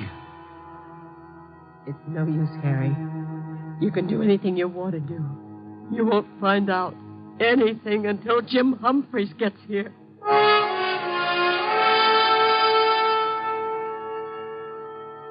And there we sat, Campbell, Olson, Molly, and I, and the minutes ticked by. I watched Molly. She never took her eyes off the two men. There was no expression on her face but hate. A bitter hate that could almost be felt. And then... It's been an hour. We ain't waiting no longer. All right, Harry. Guess Jim isn't coming. Molly, you're going to tell us. Now. Yeah. I will, Bob. Stay sitting, Molly. You want the money, don't you, Harry? You got it here? Over there. I'll get it for you. Go ahead. Bob, watch this guy. Right. You waited 14 years for this. 14 years. So have I. All right. Here. Here's the money. Take it. Take it, Harry. This bank book? What are you giving us? The money. Take it. Why, you stinking. This is your bank book. And nothing. No money. 14 years of saving for this minute, don't you see? I never had the money. Charles never had it. Don't give me that. What about this joint? The money for all this was mine, penny by penny, dollar by dollar. I saved for this moment. You're lying, Molly. Look You're lying. at that last withdrawal, Harry. $512 taken out yesterday to pay for this, to bring you out like jackals. Where's the money, Molly? Where is it? 14 years ago, 3 men got $65,000 in a robbery, but there was a fourth man who had nothing to do with it. He was framed by one of the other 3. You're nuts. No, Bob, just a little smarter than you. The man who framed my husband was smart, too. He made you believe there was a fourth man who got the money and hid it. Now, think back. The money was hidden. Then it disappeared. You're lying, Molly. You're lying. Am I? If I'm lying, where's Jim Humphreys? Why isn't he here? You two are, but he isn't, because he knows where the money is. He's got it. He's got it. Humphreys. You know where he is. Yeah, we know where he is. Well, then get him. You'll have to kill him, but that won't make any difference, will it?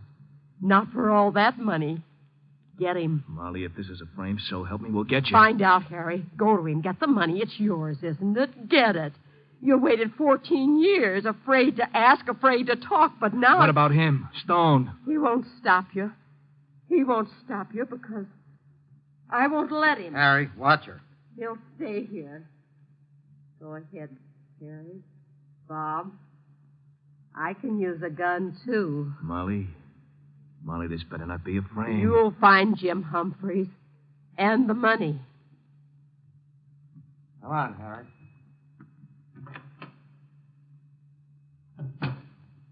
I guess you would shoot me, wouldn't you, Molly? If I have to. And this is my story? Yeah. Please don't get up, Randy. You're sending 2 men out to kill a third. Why? Because this is what can build up inside of a woman for 14 years. It'll help your husband, won't it? Don't come near me, Randy. So Jim Humphreys will be killed. What about you? You're as much a murderer as they'll be. And glad of it. Molly, give me that gun. Let me call the police. No. It's not too late. It's always too late. It was too late for Charles. He died. No one helped him because he had a record. No one believed him. It's not too late, Molly. Don't, Randy, don't. Killing will help, won't it? One man's death will bring back those 14 years, won't it? It'll make everything all right. Oh, sure, an eye for an eye. That's why the whole world is going blind. Kill or be killed. Live in a jungle. Shut up. Join the pack, Molly. Run with the jackals. You're crying, Molly. Why? Why? Let me alone, Randy. Molly, I'm going to the phone, and I'm going to call the police. No, don't. You can shoot if you want to. Oh, please. Please don't, Randy. Take your choice, Molly. Be like those 2 who just left, or be yourself. I know what I want. What I've waited for. Yes, 14 years you've waited. It's a long time, Molly, a long time to build up an act of violence. One that can't bring back a single day or change a minute that's gone past. You got what you want. Those 3 men live in fear and hatred, mistrust and suspicion. Now tonight you gave them in 1 hour the bitterest pill they could swallow, the realization that they've wasted 14 years. You didn't. You knew. That 1 hour is all you need. Go ahead and shoot if you want to, Molly. Hello, get me the police, quickly. All right, Randy. All right. Welcome back, Molly.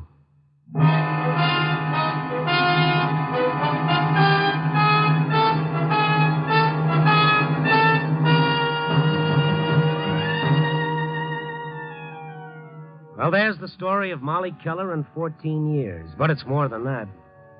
It's a story of people. Mix them up all you want, put them in any situation. And what they do depends on what they are inside. You can't change that. Maybe it's all to the good. Gives a guy a starting point when he begins to wonder how things will turn out. For all of us. Copy, boy.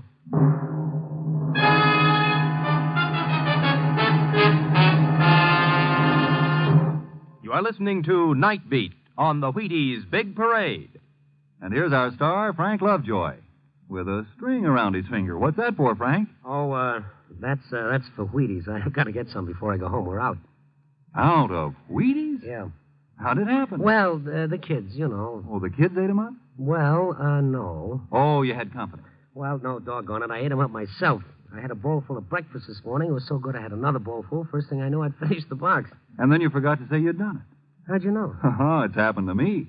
Get 2 boxes tonight, Frank. It's the only way. Okay, I'll do it. Night. Good night, Frank. And don't run out of Wheaties at your house, folks.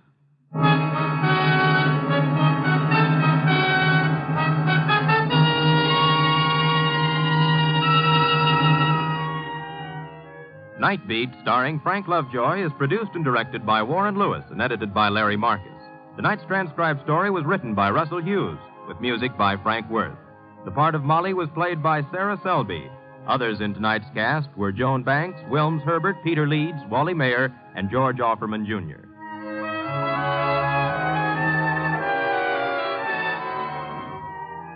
Listen next week at this time and every week as Randy Stone searches through the city for the strange stories waiting for him in the darkness. And this is the Wheaties man, Frank Martin, inviting you to listen also on Tuesday, that's tomorrow night, to the Penny Singleton Show on the Wheaties Big Parade. See you then.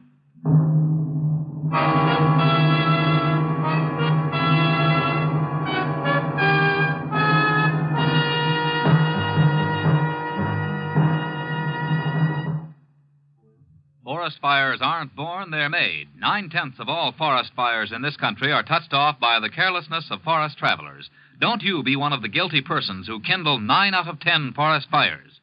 Follow these simple rules for woodland traveling. Carefully crush out all cigarette, cigar, and pipe ashes. Break all matches in 2 after using. Double-check campfires by drenching them twice with water. Always find out the law before using fire in the forest. Night Beat came to you from Hollywood. This is NBC, the National Broadcasting Company.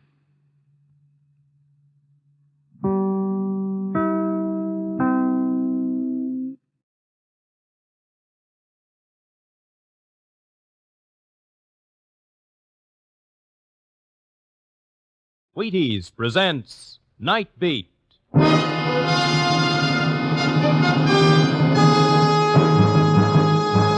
On stage tonight from Hollywood, Night Beat, another in the Wheaties Big Parade of exciting half-hour presentations. Night Beat.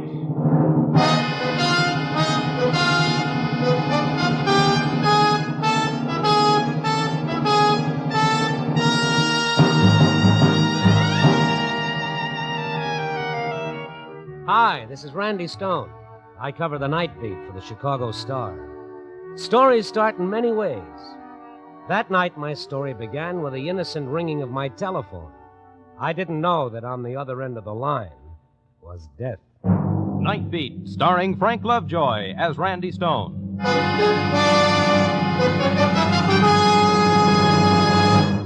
When you get up and stretch and find your way to the kitchen tomorrow, reach for the Wheaties.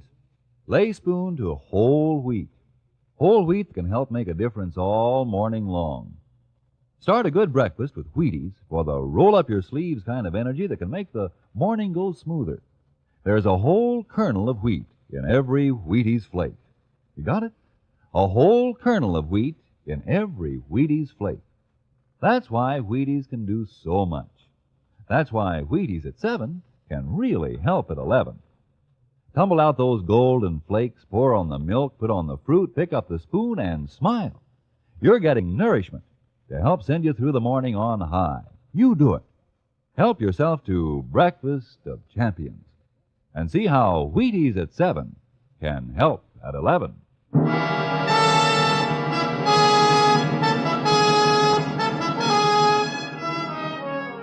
It was my night off. I locked the door, pulled down the window shades of my $6-a-week ivory tower, and took the cork from a bottle of, Mother Jones' soothing stomach syrup, and reached for, you should pardon the expression, a book. Oh, what the heck, a lot of people read books. School children, for instance. Tonight, some other poor sucker was walking the night beat, and as far as I was concerned, the whole world could take a walk. But as it turned out, the joke was on me. The world took a walk, all right into my snug little ivory tower. It began modestly enough with the ringing of my telephone. Yeah? Randy, this is Matt Cummel. Where have you been? Oh, look, Mr. Editor, I'm on my own time. Called every redhead in town. I called every bar and grill. I called the police station, the county hospital, the morgue. Where have you been? Well, you found me, Matt, at home. Oh, that's great. That's great. You'll never guess who's looking for you. Okay, I'll never guess. Mr. D. Stout's come to town. Edward de Stout, our distinguished publisher? That's right. Mm-hmm. He wants to talk to you about that night beat stint of yours. What about it? Well, he's got some ideas. Maybe he wants to expand it into a column. He's only going to be in town until tonight, so he wants you to phone him right away. Andover 23820. You got it? Yeah, what are we calling him this season? Father of the Waters, Star of Stars, or just plain Bill? Randy, call him right away. It sounded important. Okay. So long.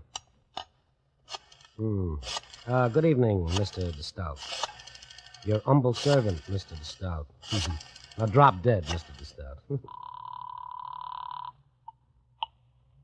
Jerry's all-night garage. Garage? Is this, Andover 23820? No, this is 30829. You must have dialed wrong. Yeah, okay, I'm sorry. 2, 3, 8, 2, 0. Busy. Well, I'd have to try again in a couple of seconds, so I didn't even bother putting the receiver back on the hook. And from that little thing, it all began. I started thinking, isn't it funny how by just missing one number on the dial, instead of getting a millionaire publisher with ulcers, I got Jerry's all-night garage? What would have happened if I dialed 7 instead of 9? Then who would have answered the phone? It was a strange thought. Through this little dial, the whole city was at my fingertips. I remembered reading somewhere that there were 6 million telephone combinations on one dial.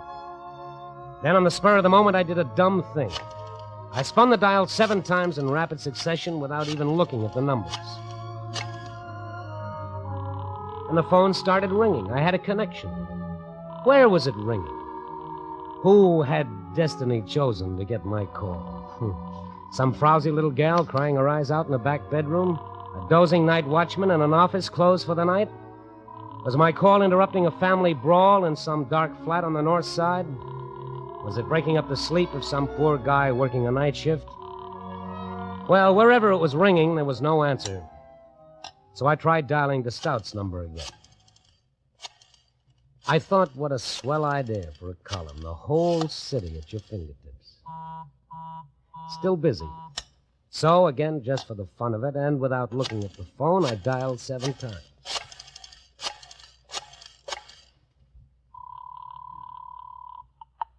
Fred, listen, darling, don't hang up again. Let me talk to you. Please, please, darling. Hey, what is this? What? Oh, I thought... What do you want? Oh, nothing. I must have dialed the wrong number. I'm sorry. Wait a minute. Don't hang up. Maybe you can help me. Help you? What is it? My life's in danger. Come again? I've got to have a doctor right away. Well, I'll call one for you. But I can't have any doctor. I've got to call one who would understand. One who wouldn't betray Fred. Then why don't you call Fred's doctor? I've called Dr. Bechtel. Bechtel? Yes, Russell Bechtel. He's Fred's doctor. But his nurse says he's out on a call and she doesn't know where to reach him. I couldn't tell her the trouble I'm in. She wouldn't understand. She'd only tell me to call the police. The police? Yes. Fred's had one of his attacks. He's threatened to kill me again. And this time he's He's gone for a gun. Oh, well, then, sister, you better call the police. No. They put Fred away for good, and I couldn't stand that. I'd rather be dead. I get it. You don't believe me. Oh, you catch on fast. Who put you up to it, honey? Sounds like the boys on the police beat. Listen, you've got to believe me. Does it say so in the Constitution? Look, I'm pretty busy. Please, you've got to. You've just got to. You've got to. Wait a minute. How could this be a gag? You didn't call me. I called you. I swear I'm telling you the truth. You've just got to believe me. It's my only chance. Keep talking. Look, I don't know who you are or how you happen to call this number, but if you don't help me, I'm finished. All Fred needs is a doctor, one we can depend on. Fred's been sick for a long time. When he gets these spells, he temporarily goes out of his mind. And Dr. Bechtel can always snap him out of it. Well, we'll call him. But I told you I can't reach Dr. Bechtel. Well... Oh, you must believe me. And you've got to promise not to call the police. What are you talking about? If your life's really in danger, of course I'll call the police. All right, then just forget the whole thing. Goodbye. Wait a minute. Don't hang up. Just give me a chance to catch my breath, will you? Now, let me see. Yes? Well, okay, you sound like a good kid. Maybe I can get you to a doctor. My doctor, Lawrence Blair. Will he do as I say? Yeah, but I better be able to tell him a few things about this, or he'll just tell me to go to bed with an ice bag and a couple of aspirins. Now, just who is this guy, Fred? He's my husband, Fred Schwery. He threatened to kill you? Yes, as soon as he returns. Why don't you get out of the house before he returns? I'm not in my house. Oh? We were out driving when he got this spell. Oh, it was terrible. Terrible. All right. Now, try to relax. Now, tell me about it. We started accusing me of not loving him anymore. And he threatened me like a madman. Yeah? Then he drove me to the studio and locked me in. Said he was going for a gun to kill me. Where is this studio? I'm not sure. I didn't watch closely. I was pleading with him all that time. Oh, fine. That makes it dandy. I never knew about the studio. He's a commercial artist. I guess he came here to work. See, we've only been married for 3 months. Well, aren't there any windows you can break through and get out? No, it's on the 8th floor. Well, what about the fire escape? It's at the end of the building. I've pounded on the door and tried to get help, but no one's come. We haven't lived in the city very long. I've called a few friends we know, but no one's home.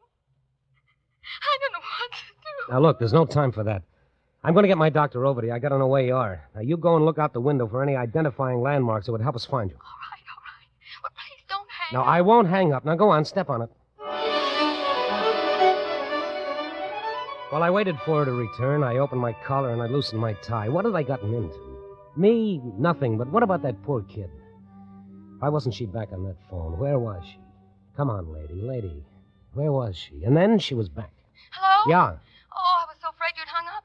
Well, now do you have any idea where you are? Well, there's a big warehouse directly across from this building. Yeah. And about a block east of here, I can see a radio tower. But I can't quite make out the name on it. A radio tower. What else? Well, there's just the usual apartment buildings along the street. But on the corner, there's a large supermarket. A supermarket? Anything else? Yes, there's a park a few blocks away. Looks like Lincoln Park. And the building you're in now, can you tell me anything about it? It's white brick. And there are 2 more floors above this one. All right, okay, we'll be able to find you. I'll call my doctor right away. He knows the city better than the guys who built it. He'll find you. And I'm going to stay right here at this phone. If anything goes wrong, I want you to call me right away. You understand? Yes, I will. My number is Butterfield 13003. Have you got that? Butterfield 13003. That's right. But remember now, I'm depending on you not to call the police. Yeah. Because if you do, I'll deny everything. Maybe that sounds crazy, but you don't know how much I love Fred. How wonderful he is to me when he's well. Yeah, well, kid, nothing sounds crazy to me anymore. I'm even ready for that thing about the storks. Now, don't forget to call me right back if you need me. I'll call my doctor right away. All right.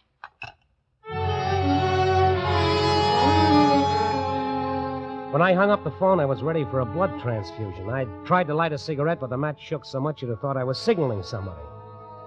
But then as I reached for the phone book to call my doctor, I started thinking again. I said, oh, Randy, it's too pat to be true. I couldn't help imagining that someplace a room full of practical jokers were doubled up in laughter over the way the girl had taken me in.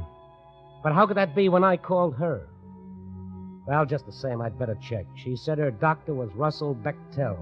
Before I called my doc, I'd call this fellow Bechtel just to make sure. I found his number in the book.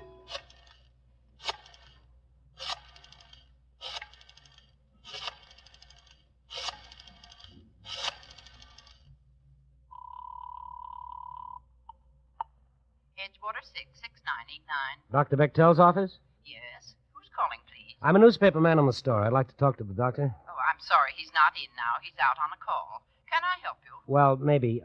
Does the doctor have a patient named Fred Schwery? Well, these things are confidential. Yes, look, ma'am, there's no time for that. A few moments ago, I spoke to Fred Schwery's wife. Well? She told me that Schwery had gone into a violent fit of some kind. He's had another attack? Yes, he's got her locked in his studio, and he's gone for a gun to kill her.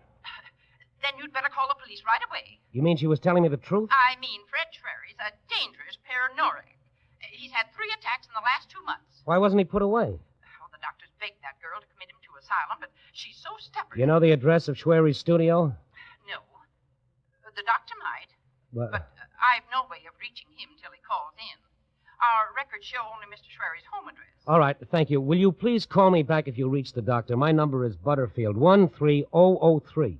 Yes, of course, but what are you going to do? Well, I don't know. She wants me to get my own doctor out there. She gave me enough landmarks to find the place. Then you'd better hurry, because if Schwery's had another one of his attacks, and he gets to that girl with a gun, you'll never find her alive. Yes, I know. Goodbye, thank you. So, the poor kid had been telling me the truth.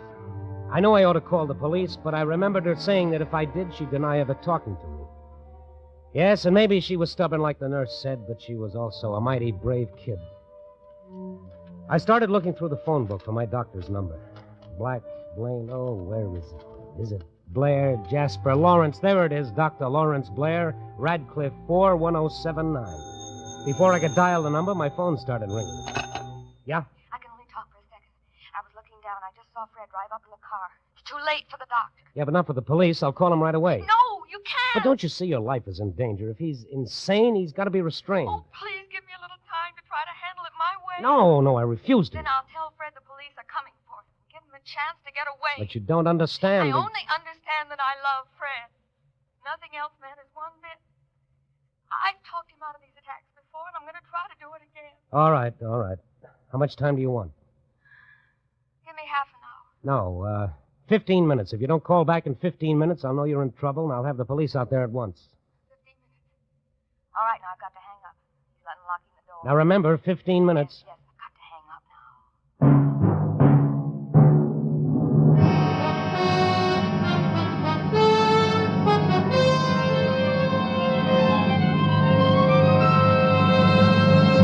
General Mills is bringing you Night Beat, starring Frank Lovejoy as Randy Stone. Salesmen can sell better, farmers can farm better, housewives can housewife better on a better breakfast. Sure. And sure as you start with Wheaties, you're going to have a good start to a better breakfast. Yup, whatever you do, whatever your job, do it better, smoother, easier with Wheaties to help. Because there's a whole kernel of wheat for every Wheaties flake. And what a difference that can make. Whole wheat protein for vigor and stamina. Whole wheat vitamins and minerals for vitality. Naturally, it makes a difference. Naturally, you should feel a bright and pleasing difference in your morning with whole wheat Wheaties tucked inside. Have some and see. They're good to get up to, these golden flakes. Crisp, you know, not sweet. Fill those breakfast bowls with Wheaties, pour on the milk, put on the fruit, and eat happy. Yes, eat happy and work happy. It's likely to be a brighter morning when you've had your Wheaties. Thousands of people think so, too. Get up and go, folks, people with things to do and places to go. They're getting Breakfast of Champions in the morning. Are you? Get yours. Starting tomorrow, see how Wheaties at 7 can help at 11. Wheaties, Breakfast of Champions. And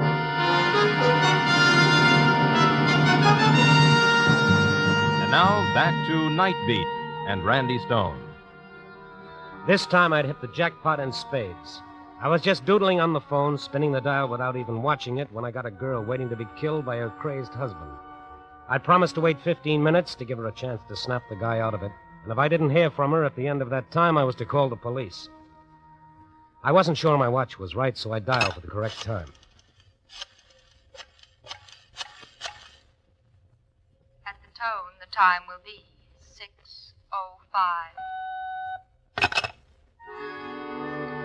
My watch was a couple of minutes slow. I reset it exactly. 6:05. Okay, if I didn't hear from her by 6:20, I'd call the police. Her husband was with her now. I could close my eyes and see that madman threatening her life in that studio.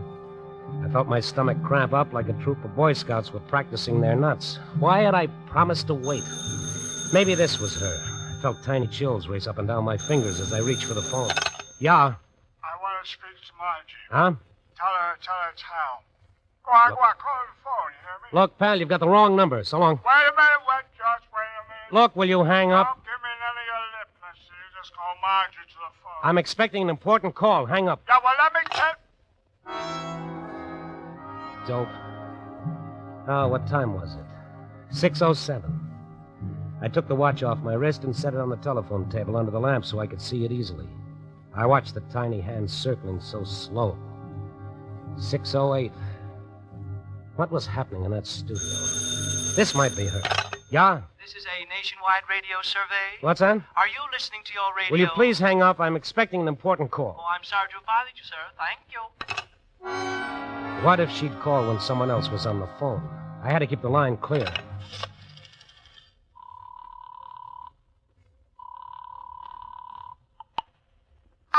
Operator, I'm expecting a very important call during the next 10 minutes, and I don't want to receive any other calls. Can you help me? Is the call you're expecting long distance, sir? No, it's local. It would be impossible to block out your line for local calls, sir, because then the call you're waiting for would be unable to come through. Oh, yes, I hadn't thought of that. Thank you. Bye. 6:09. Had only 1 minute gone by. I could feel my nerves tightening up like someone was turning a screw. She should be calling soon. What was happening to her? Miss Schwery? I want to speak to Margie. Didn't I tell you you've got the wrong number? Now get off the line and stay off. I got to rise up, all right, smart guy. You just put Margie on the phone, you hear me? You tell her it's Hal. Why doesn't that bum stop calling? Why didn't he stop? Oh, okay. Come on, relax, kid. Relax. 6:12. Why had I promised to wait?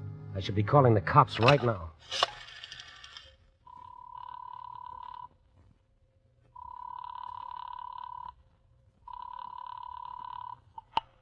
Operator? What do I dial for the police department? You dial 211, sir. Or I can connect you. No, not yet. I was just wondering about it. Thank you. I promised her I'd wait.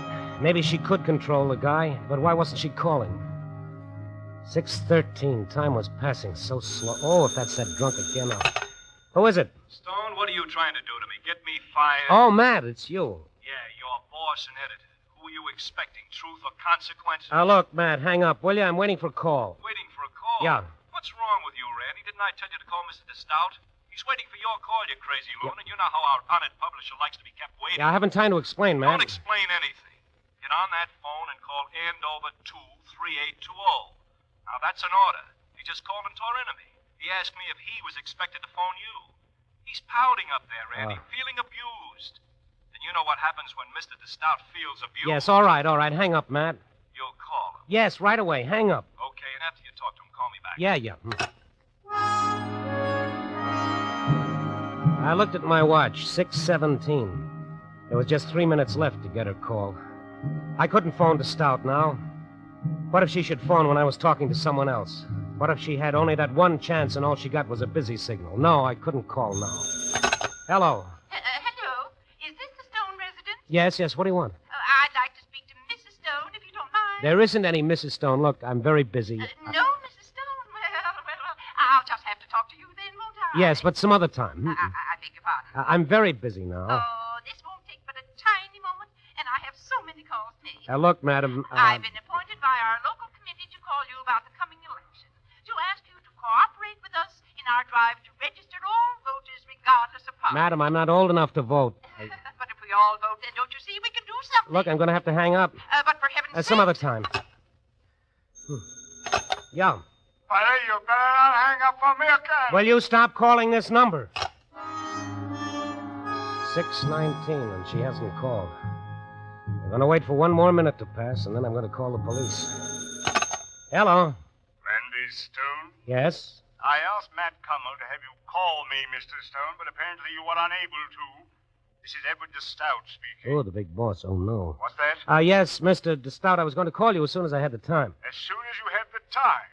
Well, I must say that's not exactly flattering, Stone. I'd rather imagine. Mr. DeStout, I'm expecting a very important phone call, There and are people who think that a call from me is also rather important. Can I call you in 5 minutes? And what am I supposed to do? Just sit here waiting for your call like a lackey? I believe Connell told you I was leaving tonight. But, Mr. DeStout... So we'll talk now, if you don't mind. Look, instead of talking about this on the phone, how about me taking a cab over to your place as soon as my call comes through? We could talk it over much easier. Oh, I think we can handle the matter over the phone very nicely. But we can't handle it over the phone. Don't you see? A girl's life is at stake, and you prattle on like we had all day. A girl's life at stake, is it? Yes. I've heard about your talents for invention, Mr. Stone, but I don't think I enjoy the idea of you practicing them on me. Look, DeStout, I'm afraid I'm going to have to do something else you won't enjoy. I'm afraid I'm going to have to hang up. I wouldn't do that. What time is it now? 6:21. It couldn't be. I couldn't have talked to him that long. Oh, hurry. At the tone, the time will be 6:21 and 1/2. 6:21 and 1/2. Well, I've kept my part of the bargain.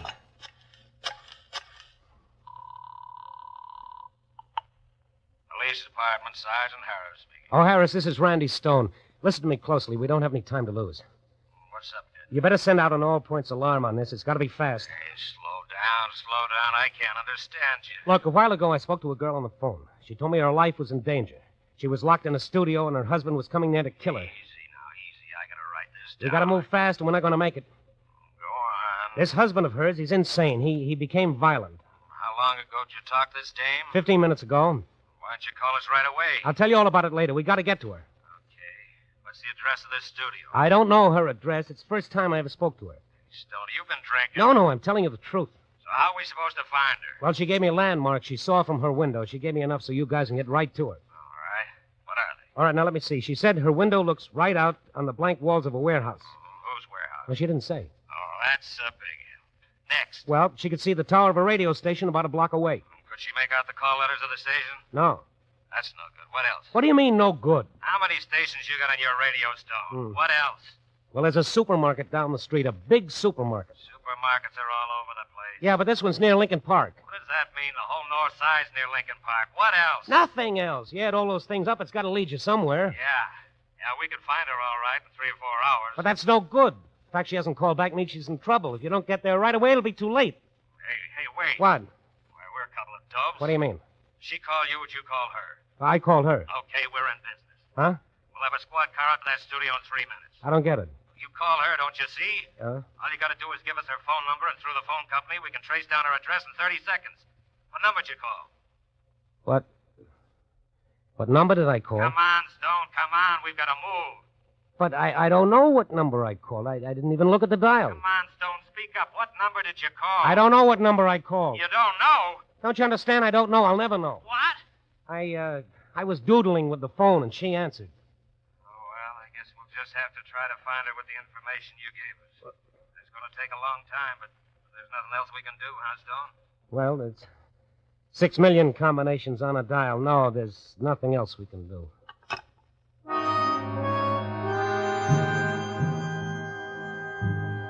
I hung up the phone and just sat there.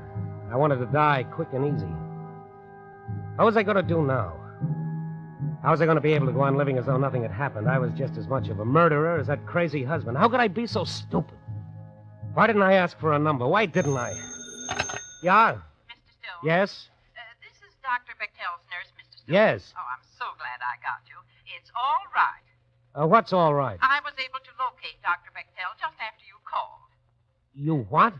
He knew the address of the studio, all right, and he got there in plenty of time. We're sending Snorri to a sanitarium for treatment. And the girl? Oh, she's fine. Had to give her a sedative, though. That's why she didn't call herself.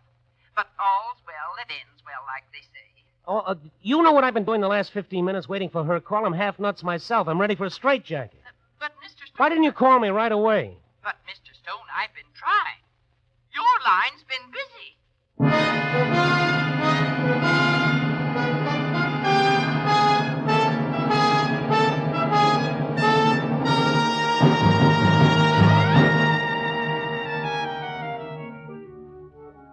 Yep, that's what's called learning a lesson the hard way.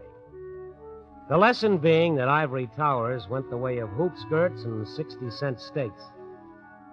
Nope, there's no escaping from the world. We're all tied together, for better or worse, whether we like it or not. And no matter how well you lock your windows and bar your door, the dreams and the fears and the hopes of all your fellow men are still no farther away than your fingertips. Oh, no, I won't answer. No, I can't. Oh, well, what's the use? Yeah? Listen, I want to speak to Marge. Oh, shut up. Oh, you know something? Next month I may decide not to pay my phone bill. Oh, no, what am I doing?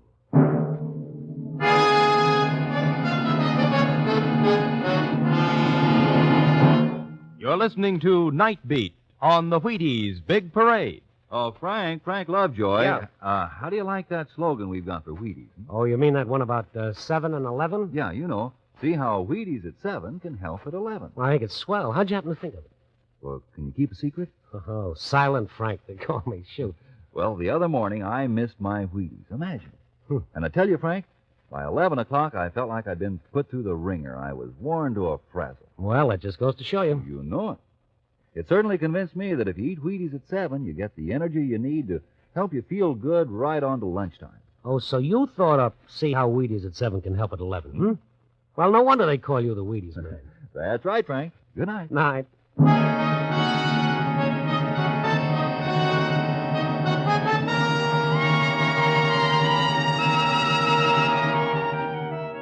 Night Beat, starring Frank Lovejoy, is produced and directed by Warren Lewis and written by Larry Marcus with music by Frank Worth. The part of the girl was played by Lorene Tuttle. Others in tonight's cast were Catherine Card, Barbara Dupar, Bill Lally, Peter Leeds, and Jay Novello. Frank Lovejoy will next be seen in Milton Sperling's production Three Secrets, released by Warner Brothers.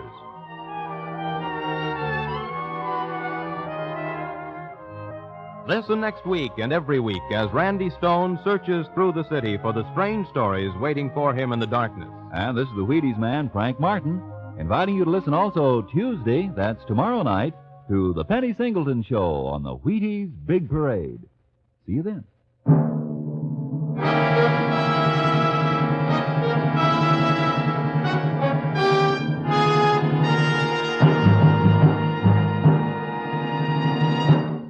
Night Beat came to you from Hollywood.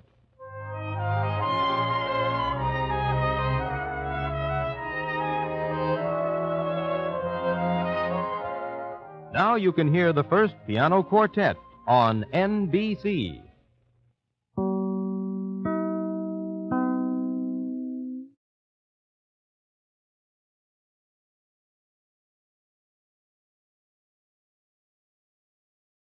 Wheaties presents Night Beat.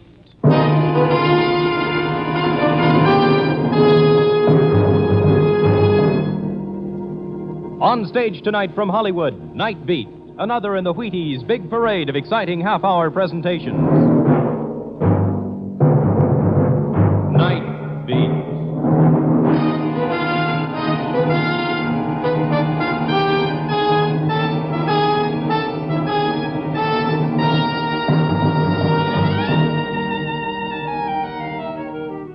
Hi, this is Randy Stone. I cover the Night Beat for the Chicago Star. Stories begin in many different ways. And sometimes when you start digging for the facts behind a story, you end up by finding that you've dug yourself a grave. Night Beat, starring Frank Lovejoy as Randy Stone.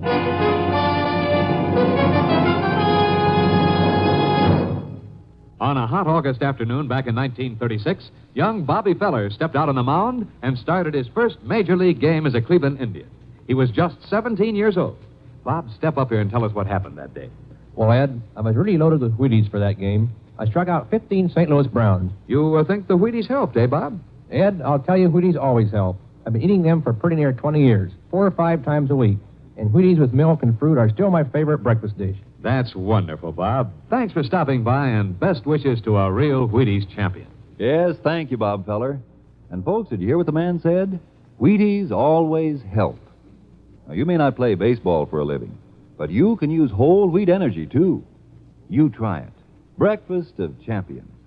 Have some and see yourself how Wheaties at 7 can help at 11.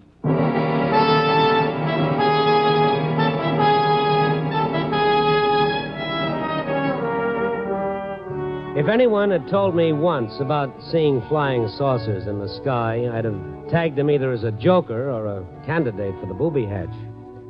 But nowadays, anything is possible, apparently. You know, you could tell me that you saw a little man from Mars 3 feet high, and I wouldn't disbelieve you. Because tonight, I saw someone almost as strange. Fred Moeller's bookshop is a shabby little place amidst a teeming stretch of tattoo parlors and penny arcades. It was the book in his window that caught my eye as I was passing. An early edition Bible, richly bound in antique leather, hand-tooled and inlaid with heavy gold leaf. It stood out against the books that surrounded it like a 90-carat diamond in a display of 10-cent jewelry. I looked up, and there was Mr. Moeller watching me through the dusty window with the smile of a man holding in his fear. And I went in. Hello. A little early, aren't you? Early? It's almost 10 o'clock. I know. I'm just looking at that old Bible in your window. You are a collector of old Bibles, no doubt. No, not exactly. I just happened to see that same book on Mr. Ron Heileman's living room floor the night he was murdered about 6 months ago. I am aware of that. You mind if I have a look at it?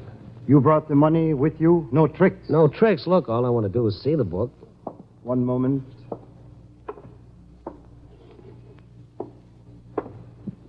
How much do you want for it? The price is still $50,000. 50? Are you kidding? I said no tricks. You've already agreed on the price. Oh, you've got your wires crossed. I haven't agreed to anything. Who do you think I am, anyway? Aren't you the man? The name is Stone, Randy Stone of the Chicago Star. Oh, a newspaper reporter. I'm sorry, Mr. Stone. I thought you were a messenger from one of my customers. He was supposed to be here at 10 o'clock. Yeah, sure. If you don't mind my asking, why is this book worth $50,000? Why, this, sir, is one of the finest volumes of its kind in existence. Published in 1513 by Martel, the contemporary of Caxton. Yeah, but I know enough about books to know that $500 would be plenty. Do the bloodstains on the cover increase the value? Bloodstains? Was lying on the floor in Heileman's study when the police found the body. Ron Heileman had been stabbed with a pair of desk shears. Yes, a terrible thing. Murdered by his houseboy, wasn't it? A man named... Canto, Willie Canto. That still doesn't make the book worth $50,000. Well, there's something different about this book. Oh, is that so? Oh, this book is the Black Gospel. Fine. Don't rush away. It's very interesting. For instance, the first 12 sections are the first 12 books of the Bible. Can you read this Old English script? Well, not as well as an old Englishman, but I can try. Read it. And he burnt the house of the Lord at... What's this other stuff that follows on the next page? Hail to thee, Lucifer. What is this, anyway? Don't you see? It's the beginning of the Black Gospel, the Devil's Bible. What's that? Well, you see, in the year 1513, possession of this sort of literature was a sure passport to the gallows or the stake. Now, here's the invocation to Satan himself, summoning him up from hell, which was considered the most potent of all the spells used in witchcraft. Mr. Moeller, why are you trying to keep me here? Well, You're not sure whether this messenger you're expecting at 10 will come with money or a gun, is that it? Oh, really now? Well, if you're afraid, why don't you call a cop? I got work to do. I can't stay here and play bodyguard. Wait, please. The police wouldn't understand. Well, if it's that kind of a deal, then all I can suggest is you make with a spell, call up the devil, let him protect you. I'm going. Some of these prayers to Satan are remarkable, Mr. Stone. Here, let me read you one. Oh, well, if it'll make you feel better. Hail to thee, Satan, Lord of death. Praises to thee, Prince of destruction. Let transgression of the wicked be glorified, and the purple testament of war be proclaimed. Take us, Lucifer, son of the morning, for we are thine. Good evening. Moeller's eyes popped at the apparition that had appeared behind us. He'd come in soundlessly through the open door, a bearded man in a black turtleneck sweater, dark trousers, and black sneakers. What do you want? The book. I came to get the book. What? What book? The one you have there. The Devil's Bible. Who sent you? Don't answer that. Mr. Stone, if you don't mind, sir, this happened to be my business. Virgil said it would be here. Who? Virgil, my guide. Who are you? Mr. Stone, I'm going to close in a few minutes if you don't mind. Good night. Oh, so this is your messenger. Now it's time to get rid of me. Is that it, Mr. Mola? What's your name, pal? Dante. Dante. Did you bring the money? Money? What money? Well, this doesn't look like your $50,000 to me, Mr. Mola. I need no money. Get out of here. Now, wait a minute. Dante, what's your last name? I am Dante Alighieri. Oh, the 14th century Italian poet who wrote the Divine Comedy. Ah, he's a madman. Yeah, but he writes like a dream. It was Virgil who took me to purgatory. My Beatrice led me through paradise. We walked with the angel. First it's a newspaper reporter, now it's a lunatic. Princes of hell, Zamiel, Asmodeus, and Apollyon, they are powerless before me. Their testament is mine. Now give it to me. Get out of here. I tell you it's mine. Mine. Keep your hands off it. Easy, Danny. Let go. That's better. Now, get out. The fawn in the turtleneck sweater left reluctantly, looking back over his shoulder as he eased out the door and slipped off into the night. And as I watched him go, I had a funny feeling that somewhere, sometime, I'd seen that strange, thin face with the high cheekbones and the pointed ears before. I headed for the garage to pick up my car. I wondered where he'd gone and where he'd come from. And then suddenly, there across the street, leaning against a lamppost, staring back at the light still shining in the bookshop window a block away, I spotted him. I stepped off the sidewalk and hurried toward him. He turned abruptly, and I called, "Hey, Danny, wait!" But he fled into the darkness.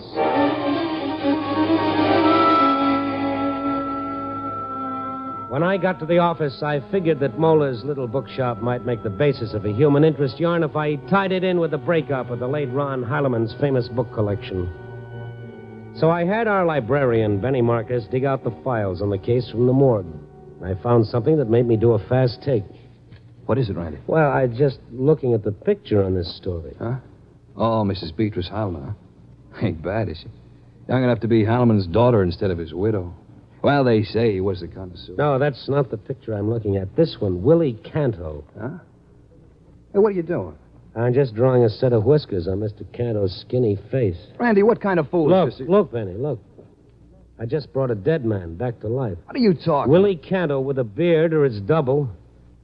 If it is, Willie, I better get over to Mola's bookshop, but quick. Well, why? He's killed one man already. Fred Mola could be number 2.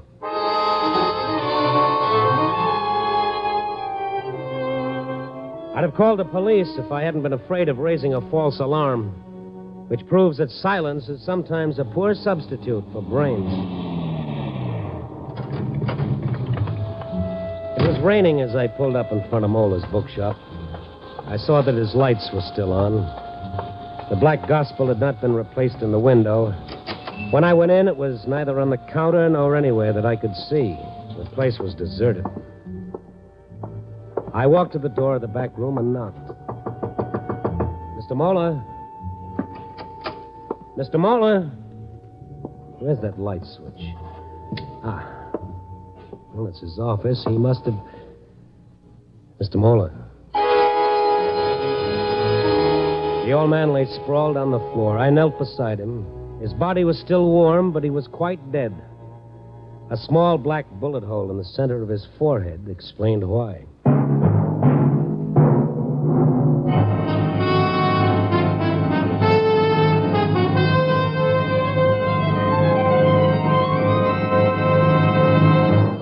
General Mills is bringing you Night Beat, starring Frank Lovejoy as Randy Stone.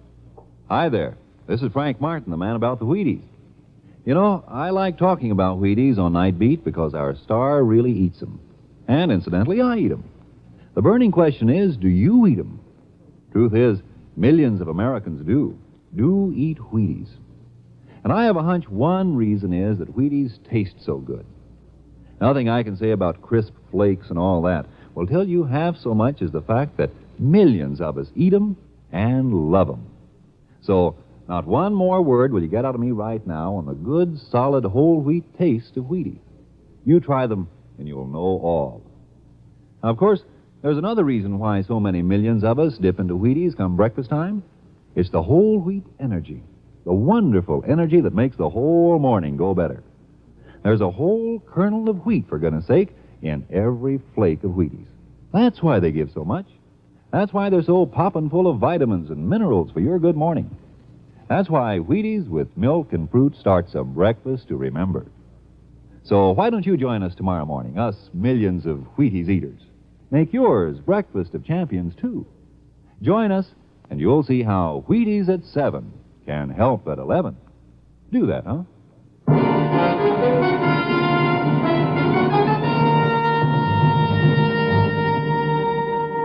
And now, back to Night Beat and Randy Stone. When Willie Canto showed up at Old Man Mola's bookshop, I didn't recognize him at first. After all, he was supposed to have drowned himself after he killed his boss, Ron Heilemann. I hurried back to the bookshop and found that Mr. Mola was dead, a bullet through his head, and the book he'd been trying to sell for $50,000 gone. I reached for the phone. The phone is dead. He must have cut the wire. Yes, I did. Oh. Willie Canto. My name is Dante Alighieri. Oh, yes, I remember that. You've been standing behind the door all this time pointing that gun at me? Yes. Now, look, Dante. Don't come any closer. I must kill you. Why? You usually kill your friends? You're no friend. But I am. Oh, then why did you plot to harm my Beatrice? Beatrice? Oh, yes, Dante and Beatrice. I forgot. You've made spells against my Beatrice. But you are finished. You must die. The book can't save you now. Now, wait a minute. Let's talk some more, Dante, old boy. So you've got the book, huh? No. Virgil has taken it. Virgil? Oh, sure, Virgil, of course. Your guide through hell and purgatory. Where is he now? On the Chinatown at night run? That's enough of talk. It makes my head hurt. Yeah. You must die. You don't want to kill me, Daddy Chum. If you killed me, you'd be a murderer. No. You'd never see paradise with Beatrice. You'd go to hell. No. Give me the gun, Canto. No. We stood facing each other about 12 feet apart while he struggled with himself. I couldn't afford to wait. A little pressure on that trigger and I'd be featured in the obituary column. I tensed for a spring, and then Willie Canto's gun hand fell to his side, and his dark eyes were suddenly filled with tears. I stepped forward and took the automatic from his long fingers. I should kill you, but I cannot. I cannot. Oh, don't feel too bad about it. I don't. Now, let's get on out of here and go for a little drive. The fresh air will do us both good.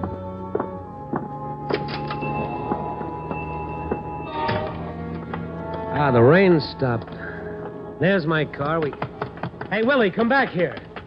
Canto, come back or I'll shoot.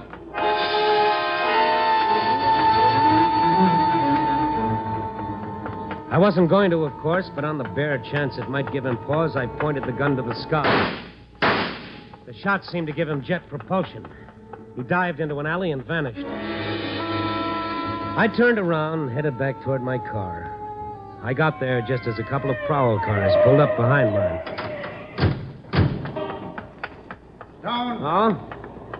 Well, Sergeant Blank. No, it was you who called the police. Why didn't he give you a name? You bashful or something? I haven't had a chance to call anybody yet. Well, somebody called. Said that some guy just killed the fellow that runs this bookshop. What are you doing with that gun? Oh, don't look at me like that, Buzz. It belongs to a fellow who was found dead in the river 3 months ago. Well, who gave it to you? He did. Huh? What are you talking about? Willie Canto, the fellow who killed Ron Heilemann. He's as big as life, and he's twice as crazy. You're the one who's crazy.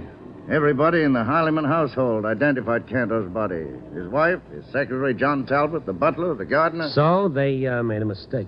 Then we better go out and have a talk with Mrs. Beatrice Heilemann. If Canto's on the loose, he may be planning to call on her. Mind if I come along?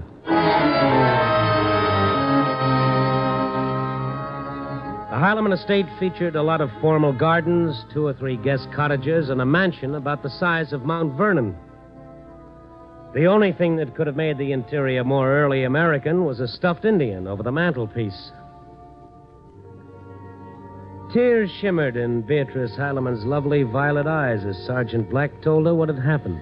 Oh, poor Willie. I guess I was wrong when I identified that body as his.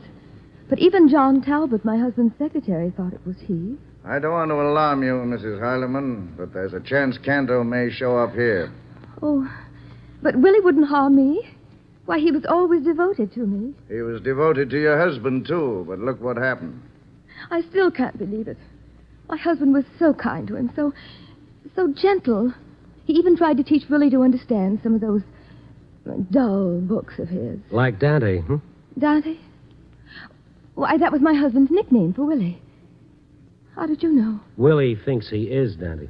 Oh? Mm-hmm. Ron was always giving people the names of characters in his books. Sometimes I don't think they were very complimentary. But I was never too sure. Who was Virgil? Virgil? Yeah. Well, I don't know. Wait a minute. That's what he called his secretary. John Talbot? Yes, Mr. Talbot. John Talbot, Virgil. I suppose he doesn't work here anymore. Well, yes. I've needed him to help me wind up my husband's estate. There were so many things to be done. Why? Does he live here on the premises? Yes, but he isn't in town now. Poor man's been working so hard cataloging the rest of those books that I told him to take a week off. He left yesterday. I see. Where'd he go?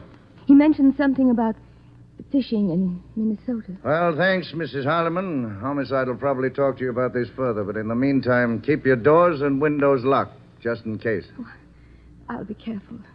Thank you.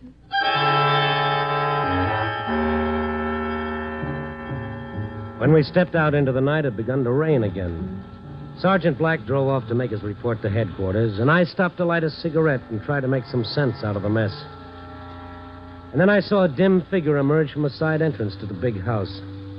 The figure of a man standing momentarily in a yellow fuzz of light that shone from the open door. A small, familiar silhouette. The door closed and the darkness swallowed him, but there was no doubt about it. It was Willie Canto. I jumped out of the car. Willie! I caught sight of a shadowy figure as he whirled and ran toward the back. Willie! He headed toward the guest cottages, barely visible in the faint glow of a distant street lamp, and for a moment I lost him. Then I heard him leap across the veranda of one of the cottages, and I charged after him. He didn't have time to bolt the door in my face. Willie, what's the matter with you? Just want to have a word? Where are you? Turn on the light. Where's the switch? Wait. Well, that's better.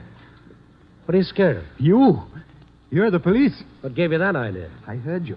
In the house. You were talking to my Beatrice. Oh, I see. She knew you were there all the time, didn't she? Why, yes, of course. I was in the next room. Well, I'm not with the police. I'm just a broken-down reporter. So put that nice big knife down, Willie. Huh? First a gun, then a knife. You're a bad boy, Willie. What do you want of me? That knife, put it on the dresser, and then we'll talk. Now, that's better. Now, what were you doing out there in the rain? Going away. Far away. Why? She says, if I love her, I will go away. Farther than before. Than before? Where was that? Where you been spending the last 6 months? On the island. What island? Where Mr. Heileman has his summer cottage. So she told you to go there? Yes. She's so kind. She gives me money. She sends me food. But it's so lonely. I had to see her. Why did she tell me to go? She told me before she loved me. Beatrice doesn't change. She's kind and generous. Her heart is like gold. Yes, yellow and hard. What? Did she ask you to kill Mr. Heileman? Oh, no. I wouldn't kill her. Yes. Yes, I killed him. It was me. I killed him. Pretty mean, wasn't he, Willie? Oh, no. He was a nice man. You killed people who were nice to you? No, I wouldn't. I killed him. Beatrice wouldn't want you to lie, not even for her sake. She'd want you to tell the truth, Willie. Did the secretary stab Mr. Heileman? No. But he killed a man in the bookshop. Yes. And you know who killed the man who was so good to you, Mr. Heileman, don't you? Don't you, Willie? You know. You saw it, didn't you? You know who killed him. Yes, I know. Go on, Willie. Tell me what you saw. I saw through the door into the library. Mr. Heileman was there and Beatrice. Yeah? What were they doing? He says he knows about Beatrice and Virgil. He says he will get a divorce. Yeah? Go on. Then what happened? She picked up the scissors and... No, I did it. I did it. She told you to say that, didn't she? What happened after she stabbed him? She ran out of the room. I went in, and Mr. Heileman was trying to get up. He said, Willie, get me some paper. Some paper. Well, there was no paper. There was only the book. My book. And I put it on the floor so that he could write. The Black Gospel? Yes. He wrote in it. On the empty page in front, he said, give this to the police. They will know who killed me. Why didn't you? I was afraid. For Beatrice. She comes in again, and Mr. Talbot is with her. They say that I must go away. You never told them what Mr. Heileman wrote in the book? No, of course not. They'd never sold it with the rest of the collection. I don't remember. Everything is all mixed up. So that's why it was worth $50,000. What? What do you say? Nothing, Willie. So they identified that body as yours, hoping the police had dropped the search. Well, you're lucky to be alive. Mr. Stone. Everything falls into place. Not a pretty picture, but it's clear enough. That's unfortunate, Mr. Stone. It was our old pal, John Talbot, the secretary. He stood in the open door of the next room, framed against the darkness. I hadn't seen him since the inquest on Heileman's death, but he hadn't changed. He was a slender, handsome man, looking like a college professor in tweeds and rimless glasses. The type generally pictured carrying a pipe or a book. But what he was carrying was a snub-nosed .38 revolver. A touching little tale, Willie. Virgil. Does that gun mean I should have knocked before entering? Opportunity is always welcome, Mr. Stone, whether it knocks or not. Opportunity for what? To dispose of an unforeseen problem. Oh, meaning me, I suppose. Meaning both of you. It's Beatrice. Her footsteps. John, it's all right. They've gone. I've been waiting for you. Oh, Mr. Stone. Willie. Beatrice, I was going away, but Mr. Shut Stone... the door. John, what is this? Why the gun? It seems that your faithful Dante has been talking to this newspaper fellow. What? Rather extensively, I'm afraid. Willie, have you gone crazy? Oh, Mr. Stone wouldn't harm you, Beatrice. You wouldn't touch her, would you, Mr. Stone? Not without gloves. What did he tell you, Mr. Stone? That lunatic. And you believe him? John, is that why you're holding a gun? You fool. What does it matter what Willie said about me? There's no proof. You consider yourself safe just because I destroyed that wretched book. Oh, no, my dear. That's not enough. I've got to silence them. Put away that gun. Let go of me, you little fool. This fellow knows too much. I can't stand anymore. I can't stand it. Let go of my arm. So many terrible things. I can't stand it anymore. I said let go. Oh! You hit her. You hit her. Willie, no. I'll kill you. Get back and drop that knife. Willie Canto staggered as I leaped forward and knocked the gun from Talbot's hand. Talbot reeled backwards and sat down heavily on the sofa behind him. It was then that I saw the dagger in his side and the red stain spreading. Beatrice stood with her back against the wall, her eyes wide, staring at Talbot, and then at Willie lying doubled up on the floor. And suddenly she gave way. I snatched up the gun and went to the phone. As I reached for it, I saw that Willie had risen to his hands and knees, his thin face glistening with sweat. He began to crawl towards Mrs. Heileman, one hand reaching out for her, his eyes glazed with pain. Beatrice. My Beatrice. No! Don't touch me. Beatrice! Keep away. I can't stand you. No! No! No! Beatrice, come back. Oh, please, please. My Beatrice. Dante's Inferno. Yep. Hello, operator. Get me the police.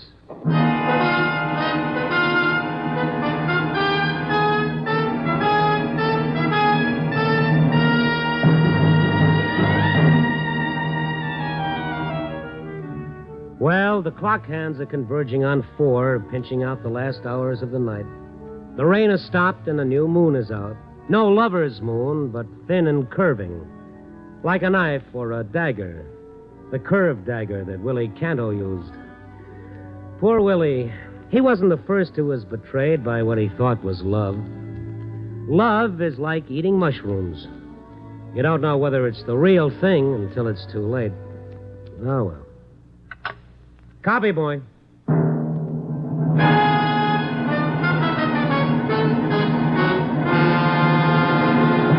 You are listening to Night Beat on the Wheaties Big Parade. If you're a mother or a father with a warm spot in your heart for pink-cheeked, happy-eyed youngsters, here's something you should know. Good food builds good health, and Wheaties are good food. Now, I don't know what you've been doing about breakfast for the kids, but did you know that there's a whole kernel of wheat in every Wheaties flake? With the sunny, wholehearted goodness of field-grown wheat in every flake? With the full strength of whole wheat vitamins, minerals, proteins in every flake? It's true. Whole wheat in all its richness. That's what you furnish when you fill the cereal bowl with Wheaties. Don't slip up. See that they get Wheaties. Crisp, sunshiny, good. Pour on the milk, put on the fruit, and know the youngsters are getting all that whole wheat can give. Do that now. Wheaties, breakfast of champions.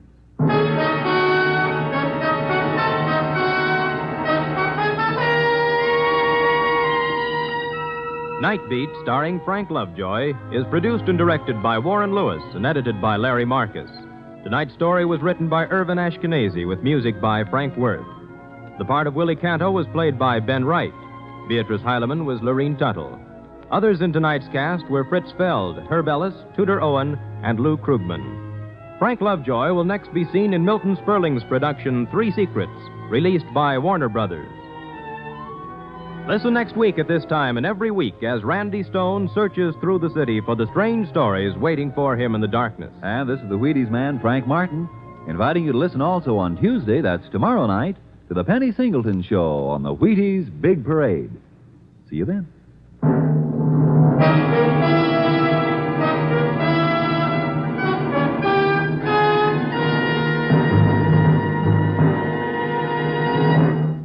This is Frank Lovejoy reminding you of today's biggest bargain, United States savings bonds. You pay for 3 and you get 4. Save with United States savings bonds and build your own future. Night Beat came to you from Hollywood. Stay tuned for the first piano quartet on NBC.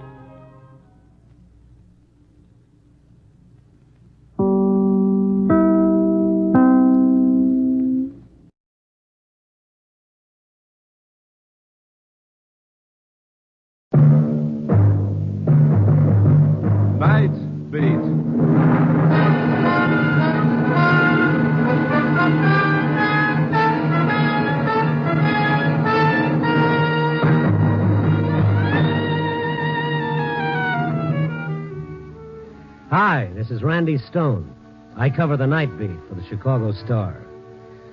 My stories start in many different ways.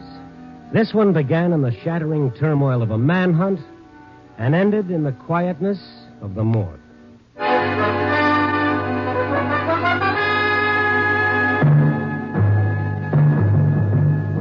Night Beat, starring Frank Lovejoy as Randy Stone.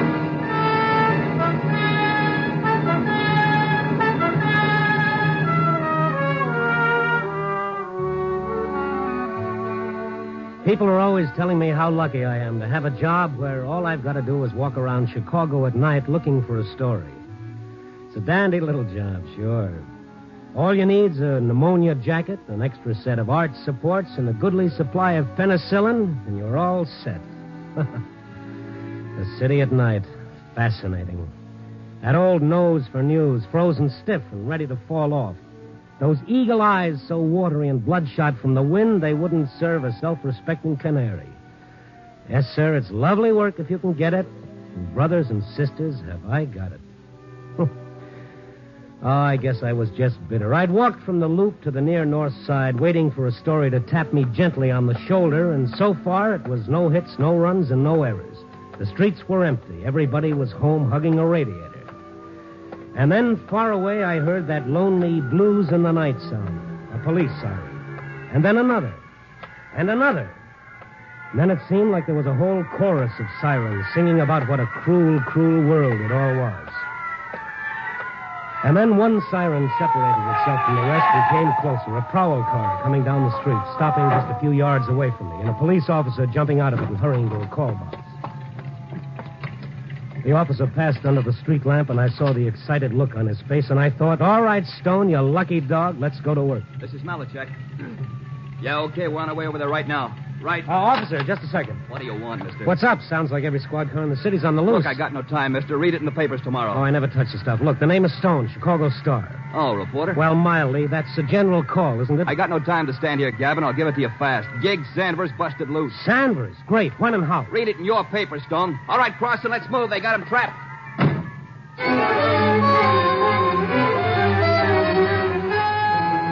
Gig Sanders, two-time loser, a killer, loose in a city of 4 million people, and everyone his enemy.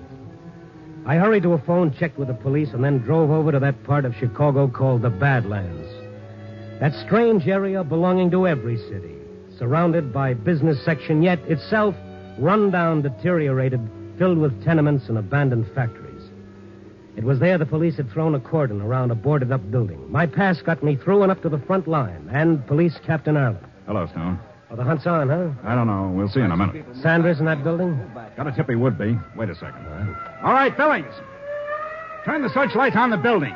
Keep 2 of them on the roof. Run the others back and forth. Right. Sticking around, Stone? Yeah, I guess so. You sure Sanders is in there? No, but we couldn't afford to pass up the tip. The tip? Where'd it come from? No, it's just a phone call. But Sanders knew this neighborhood like the back of his hand, likely to be here. Captain Ireland, ready with the speaker now. Okay, bring it here. Malachek. There's quite a crowd gathered for the kill. Yeah, making it tough for us. Sanders is armed like an artillery corps, and if he's in there... I see what you mean. How'd he get away? Haven't got the full details yet, but he was being taken to the death house. Killed a cop. He's a nice boy. Here you are, Captain. Okay. All right. Here it goes. Sanders? Sanders! Listen to me. There's no way out of that building that isn't covered. Come out with your hands in the air. We'll give you 20 seconds. Hear that, Sanders? 20 seconds. We'll count them off for you. Now, what if he doesn't show? Tear gas first, then we'll go in after him. Mm-hmm. If he comes out with his hands up, he goes to the death house. If he doesn't... He'll come out. Rats always believe there's a chance to beat the chair. Well, his life is hope. No sign of him. Malachek, come here. Yes, sir. Take the microphone. When I give the signal, start counting off 20 seconds. Yes, sir. You've given him more than 20 seconds. Not him, the crowd. They won't push in so close when the counting starts. Oh, look at them. Look at those faces. Perfectly normal human beings for 23 and a half hours of the day. Give them something like this for 30 minutes and they become a mob. Waiting, watching, hoping for the kill. People, Randy, want to change them? Yeah, sure. We'll retool and put out a nice new 8-cylinder model with a convertible soul. Get ready, Malachek. Yes, sir. Captain, there's my story. Sanders? Oh, no. That's for the front page, boys. That mob, that's my story. Look at that young couple right over there. Look at those two. They're hoping Sanders will come out shooting. Otherwise, they'll want their money back, huh? I suppose so. I'll see you later. Where are you going? I want to stand by that couple and listen to them. All right. Malachek, start counting. But warn him first. Once more. Sanders. We're going to start counting right now. Come out with your hands in the air or we'll cut you in half when we come in after you. 1, 2, 3, 4. I edged my way behind the young couple. They looked so nice and so human. But here they were, the same as all the rest. 9. Go back just a little over 1,000 years, put on a toga, and take a seat in the Colosseum at Rome. Have a great day watching the gladiators butcher each other. Cheer for the lions, or, if you prefer people, cheer for the slave to kill the lion. 17. Makes no difference. It's all the same holiday. Somebody gets killed. 20. And then it started. Let him have it!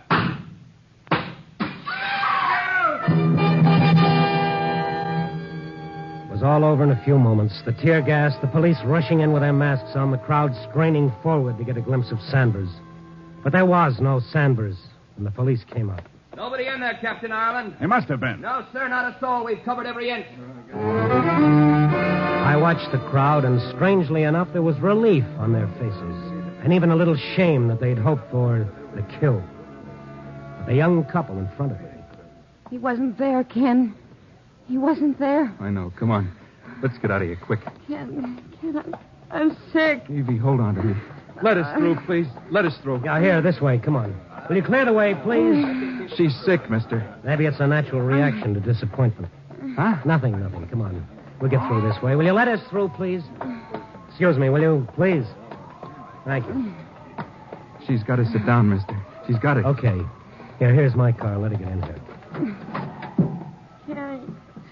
Kenny wasn't there. He's loose. Never mind. Come on, baby. I'll get you home. You better let me drive him. No. We'll be all right. Ken, I'm sick. Just a little while, Evie. We'll be home. Look, fella, it's easy to see what's the matter. She can't walk home in her condition. It ain't far. A block would be too far. I'll get a cab. No. I don't want anybody around us. Don't want anybody around you? That's a laugh. You bring her out here to this. Why didn't you take her on a nice tour through the packing house? Shut up. What right you got to talk like that? The founding fathers gave it to me. You don't know nothing about it. You don't know. Ken, take me home. Look, my car is still here. You're in no spot to refuse help, no matter what your reason. Now, come on. Let him take his Kenny, please. Come on. They lived very close. It didn't take over 3 minutes to get to their tenement building. I wanted to take her to a hospital, but she refused. She refused in a way that made me look at her hard. And there was another thing, the way she reacted when the police found out Gig Sanders wasn't in the oil factory. Terror. That's what it was, sheer terror. And I helped her husband carry her up the stairs and into their meager little flat. On the couch, mister. Yes. Okay. There. Now, have you got a phone? What for? Call the doctor. We ain't got a phone. But there's a drugstore. No, Ken. But, baby. We gotta get out. We ain't got time for a doctor now. Just let me rest. You're in no gotta condition to refuse it, doctor. I'm all right now. Yeah, sure. It ain't going to be for 3 weeks. That's what the doctor said. 3 weeks, and you drag her out to that great exhibition? Why didn't you... Shut up. I told you before you didn't know nothing about it. Mind your own business and leave us alone. What are you looking like that for? What's the matter with you, with both of you? Nothing. Oh, yes, there is. You're scared stiff. Of what? Please go, like Kenny says. Leave us alone. Well, let me phone for a doctor from the drugstore. I won't come back. Just the doctor. Evie? No, we ain't got time, Kenny. Don't you know that? We ain't got time. He's loose, Ken. He's loose. Evie, baby, don't. You're talking about Gig Sanders, aren't you? Why? Why are you afraid of him? Do you know him? Come on, what about a talk? No, not to nobody. You're scared of Sanders. Why? Look, mister, you helped us, all right? Thanks. Now get out of here. We gotta tell somebody. I said nobody. You know what'll happen. We gotta tell. Mister, who are you? My name is Stone, Chicago Star. Newspaper. That frighten you? Maybe he can help. Maybe he can. Nobody can. You know that. I'll tell him. Evie, shut up. It was Kenny who tipped the cops. Evie. I had to tell somebody. Maybe he can help. That's the truth, Kenny? Yeah. It was me tipped the cops. That Sanders was in the factory? I thought he might be, but he wasn't. All right. Now tell me something else. How do you know so much about it? Come on, if you want me to help, I gotta know you're on the level, so tell me. Tell him. How do I know that he won't go straight to the police? How do I know that? We gotta trust somebody. We gotta. Can we trust anybody? Well, try it and see. Him and me in the same gang once. I did time, but I got out before he did. I went straight because... Go ahead. It was for me. Oh. All right, now, how about the tip to the police? There'll be a reward, you know. Sanders is big time. I didn't do it for no reward. Okay, I'm sorry. Mr. Stone, help us. How? How can I help? By getting out now and keeping your trap shut And that'll help? No, you'll be back where you started. Your wife knows that, or she wouldn't have asked me to help. Gig will come after us. How would he know that you gave the information to the police? He'll guess. We used that factory plenty of times for a hideout. Nobody else knew how to get in.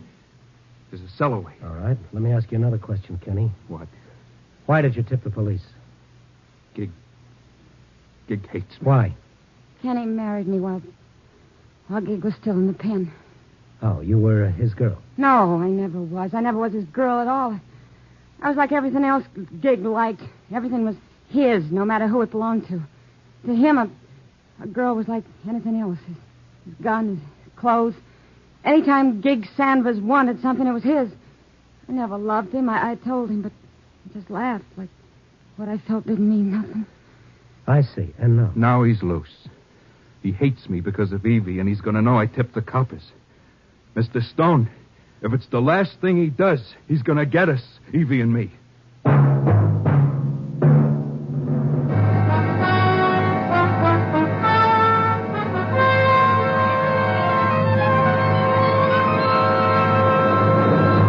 You are listening to Night Beat, starring Frank Lovejoy as Randy Stone.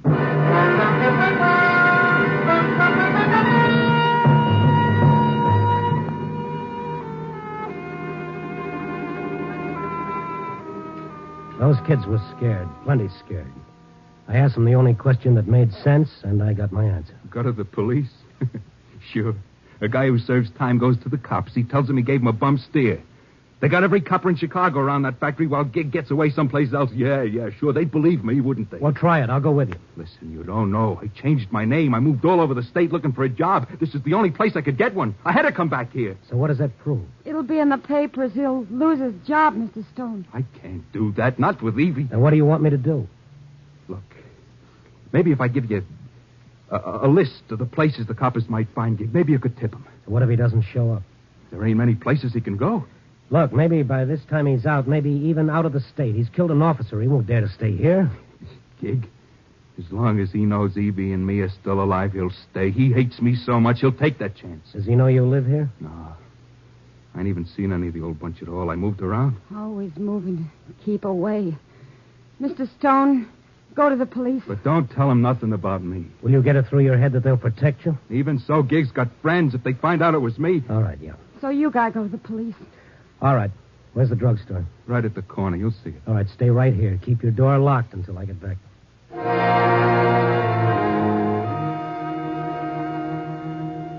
It was a short 2 minutes to the corner drugstore. I put in my call and started back to the flat.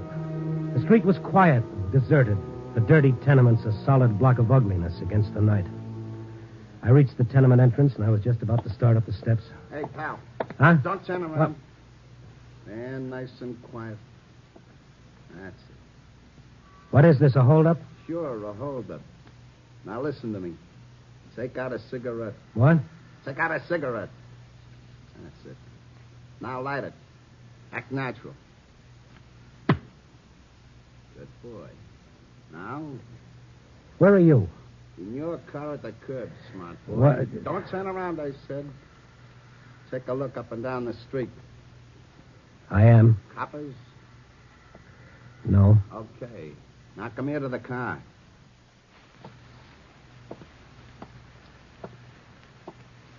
You're gonna do like I tell you, understand? What do you want? Who? You know who I am, Stone. Yeah, I guess I do.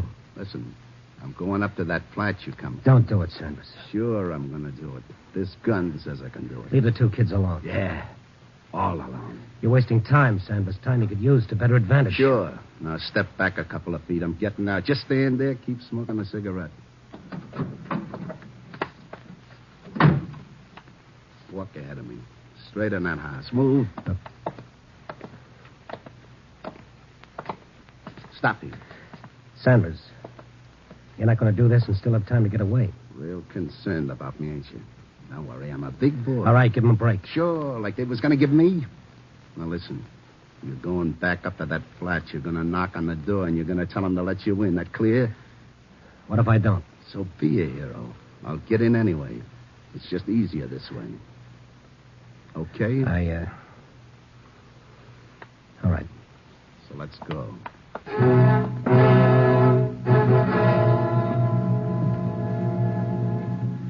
The slow walk up the stairs was a nightmare. I walked down the hall toward the flat. The flat where those two kids waited behind a door that they thought would keep the terror and death away from them. And then? Knock. Who is it? Answer. Sanders, please don't do it. You gonna answer him? Who is it? Answer. It's Stone, Kenny, but I... You was a long time... Inside. Shut her up or I will. Evie, don't. You, Stone. Lock that door. All right, Kenny boy. Over on the couch. Gig, don't hurt Evie. She's gonna have... I see, yeah. Congratulations. Listen to me. Shut up. Stone. What? Get over to the couch. On your way, turn out the light. Stay in line with the window so I can see against the street lamp. Now sit down. We'll talk. You gonna listen to me, Gig? Sure, I'm a wonderful listener. Only make it good and funny, huh? Even me fell in love, Gig. You ain't gonna blame us for that. Evie and you fell in love. You think I worried about that? You think I cared what she did? No. It's what you done tonight. He was afraid, Sanders. Afraid that you'd come after him because of Evie. I thought about it, mister. Yeah, plenty. But I figured let it go. It ain't worth it. But this tonight is something different.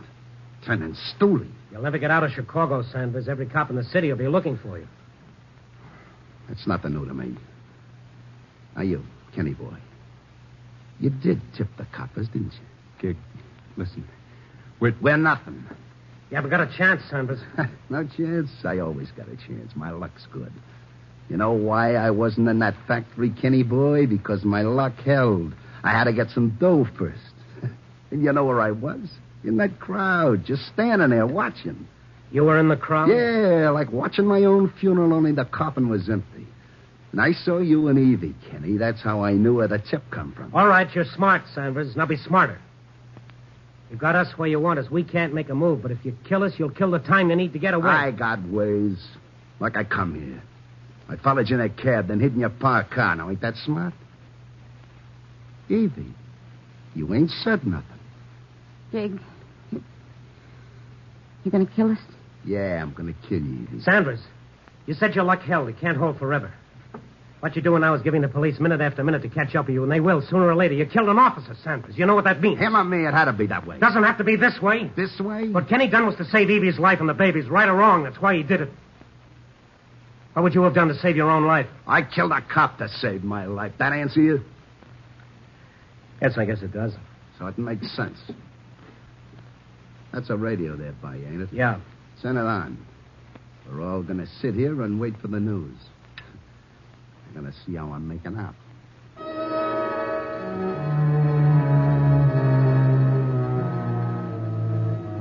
We sat in the semi-darkness of the room. The only light came from the window that faced the street. Then the 11 o'clock news broadcast came on. The meeting tomorrow will tell us more. Tonight in Chicago, the city's manhunt goes on for Gig Sanders, convicted and sentenced killer. Acting on an anonymous tip, the police surrounded the old Phillips factory, but Sanders had not been there or had escaped before the cordon could be drawn tightly. Meanwhile, rewards totaling $2,800 have been offered. Shut it up. $2,800. A real nice nest egg, huh, Kenny boy? There wasn't any reward. There is now. Sanders. What do you want, Stone? You said you were smart. So, what are you getting at? Maybe you forgot one thing. Yeah? You came here in a cab. So? Did the driver get a look at your face? Don't give me that. The cops would be here long before now. Oh, no, Sanders. Only about a half hour's gone by since they tried for you in the factory. Figure it out. By the time the cab driver reports, by the time the police check... Shut up. You're wasting time. You got half a chance if you take it. Yep. Yeah. I guess you talked me into it. Okay, I'll get going. Jig, no. Please. No. Gig, not Evie, not the baby. The baby? Evie? I could have been rotting in that factory by now. What satisfaction will you get from this, Sanders? Satisfaction? Everything in the world. You were friends. Yeah, friends. Did you tell him how good friends we were, Kenny? Did you tell him how we played in the same dirty, stinking streets? How we ate the same slop in the orphan asylum? Did you tell him all that? Jig. Yeah, Evie. Did you tell him how I was always the one to get Kenny out of jams when we were kids? They tell you that, Stone? No, but you're thinking of it. Remember it. I am. Oh, I am. All Kenny wanted was a decent life. Even if it cost mine, huh? He wanted to live for his wife and their baby. And I want to live. For what? You shouldn't have said that, Stone. I didn't have nothing against you till you said that. I was going to death house when I busted loose. I figured a million ways to get away, and I took the chance when it come. I killed a cop. And I know what happens to a cop killer. I know. Ah, they're coming. I guess you were right about that cabby. The minute the cops will all be set up and ready to get me. Yeah, but I killed a cop. That's how bad I wanted to live.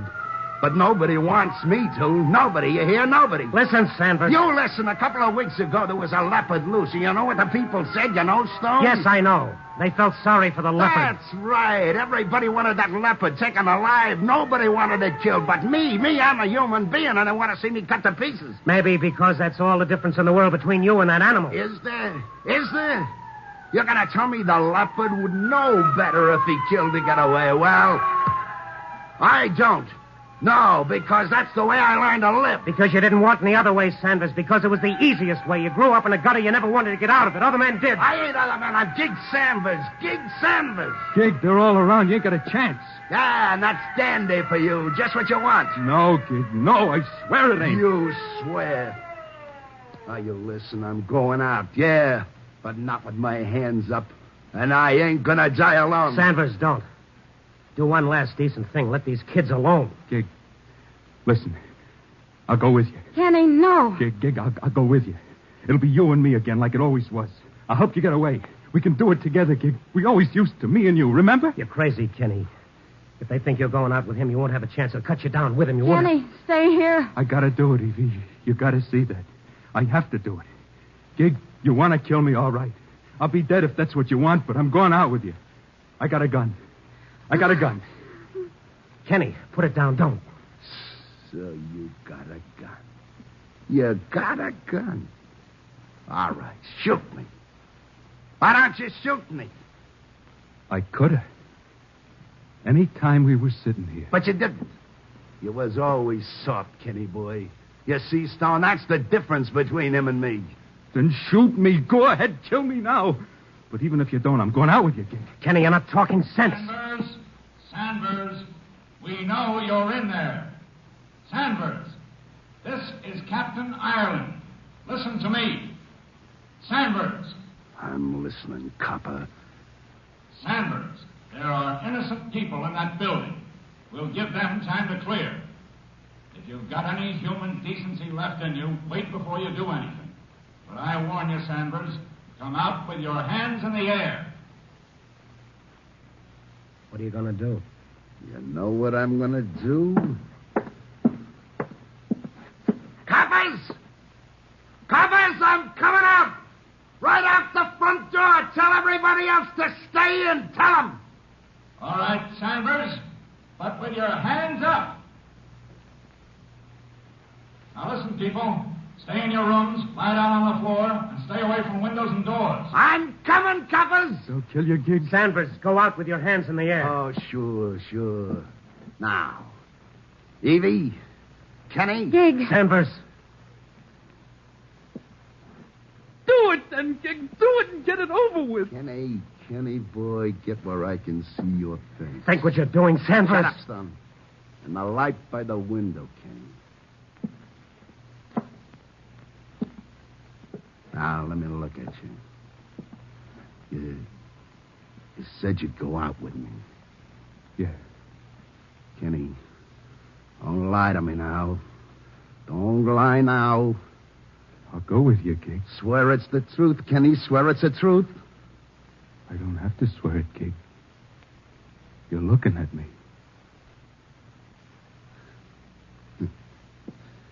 Yeah. Okay. I'm going out alone. And what about Kenny, Evie? I can rot in this stinking world. I can rot. Not me. I'm going out. I'm going out and meet all the coppers in Chicago. Gig, stay where you are. He's gone. He's gone. Sanders, come out with your hands up. Hello, coppers!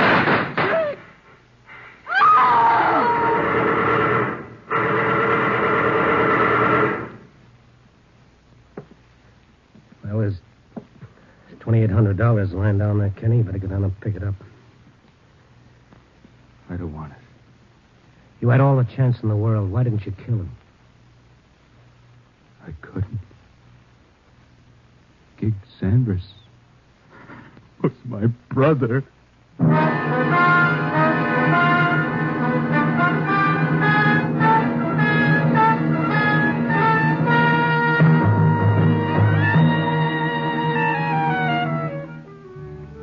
It's almost dawn again, and I've written another story. It's a story that began a long time ago when a man looked up and answered a question with another question. Am I my brother's keeper? There's an answer to that, and our society has made it. Yes, you are your brother's keeper, but the kept must be worthy of the keeping. Copy, boy.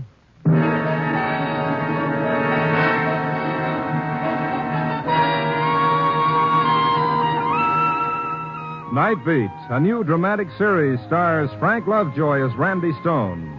Tonight's story was written by Russell Hughes. Night Beat is edited by Larry Marcus and directed by Warren Lewis. Music by Frank Worth. Others in tonight's cast were Ted DeCorsia, Georgia Ellis, Shepard Menken, Louis Haight, Herb Ellis, and Alan Slate. Frank Lovejoy will next be seen in Milton Sperling's production Rock Bottom, released by Warner Brothers. Throughout the week, NBC brings you the very best adventure mystery dramas on the air.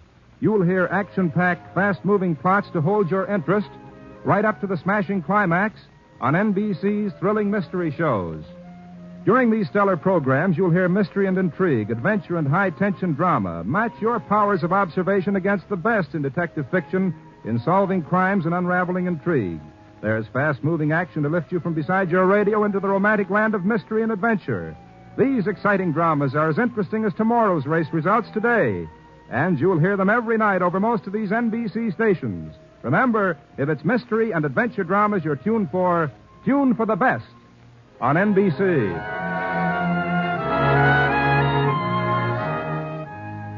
Listen next week at this same time and every week as Randy Stone searches through the city for the strange stories waiting for him in the darkness. The stories that come out of the shadows to find their way into Night Beat.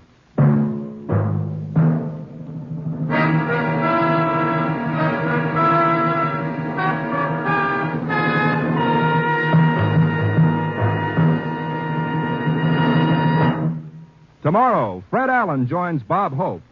Now, Jack Benny's on NBC.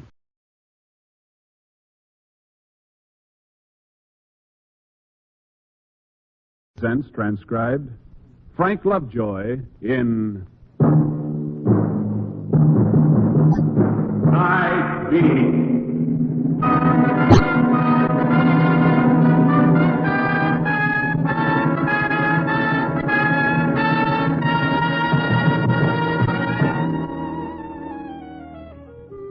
Hi, this is Randy Stone. I cover the Night Beat for the Chicago Star.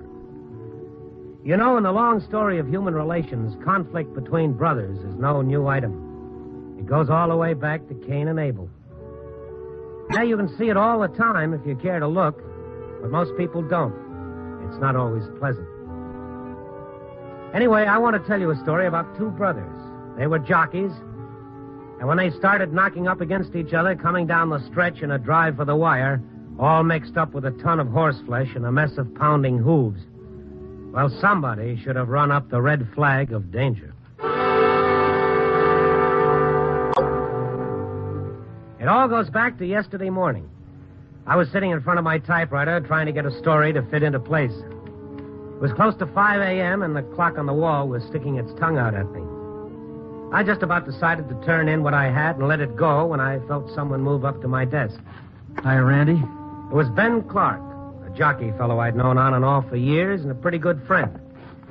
Well, Ben, you old son of a gun, how are you? Pretty good, Randy. Good to see you. Where'd you pop out of all of a sudden? Well, a meet's opening this afternoon. I was on my way out to the track for a little morning workout. Saw the light on up here. Wondered if it was you. Well, I'm glad you came up. Sit down. Thanks. Cup of cold coffee? I keep it around for special friends. Oh, no thanks, Randy. I haven't got much time. Gonna have to shove in a minute. How's the wife? Oh, Stella's swell. We just got in from California a couple of days ago. Been riding out there. Yeah, I know. I've been keeping tabs on you through sports. Randy. What's the matter, Ben? You look kind of beat. Tired, I guess, that's all. Randy, you seen Keeney? Your brother? No. Yeah, he's in Chi, too. I thought you might have bumped into him. No, last I heard of him, he was riding apprentice down at Gulfstream. Yeah. Well, he's going to ride here. He got in a couple of days ago, the boys tell me, all fired up, ready to ride against me to prove he's better than I am or something. You two still at it, huh? Why don't you two kiss and make up? Be better all the way around. No, I don't know. We don't speak the same language, I guess. Kid's sore. Figures I was trying to hold him down when I wouldn't give him permission to ride before he was 18. I was his guardian. It's a laugh, isn't it? Yeah. I couldn't let him ride. Then you know that. He was like a maniac on a horse. He'd get out there and he didn't care what happened, what he did, as long as he won.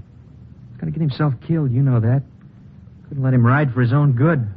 Well, he's old enough to call his own shots now, Ben. I wouldn't worry about it. No. The way it looks to me, he waited till I signed to ride here, and then he wangled himself some mounts so he could go against me. Just hope he's got a little more sense now, that's all. Just hope he's settled down some since I saw him last. Oh, sure he has, Ben. He was just a kid then. Riding was a game to him. Winning was fun. Now it's a business to him. He doesn't want to break his neck any more than the next fellow. Yeah. Oh, look, Randy, give us a ring at the hotel tonight, will you? Stella'd love to see you. Maybe we can take in dinner? Sure, that'd be swell. Say, wait a minute. You going out to the track now? Yeah. Why don't I come along? You mind? No, not at all. Come on. Maybe that's what I need, a little fresh air. That's my trouble, too much indoor living.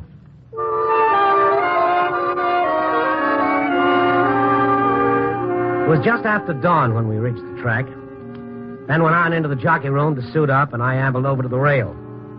There it was, the dawn patrol, watching the horses in their early morning blowouts. Trainers, owners, exercise and stable boys, and handicappers. Each of them with a stopwatch in his hand or in his head. And most of them looking for the pot of gold at the end of a mile and an eighth. A big gray was thundering down the track, and I recognized the jock, Keeney Clark. I knew right then and there why I'd gone out to the track.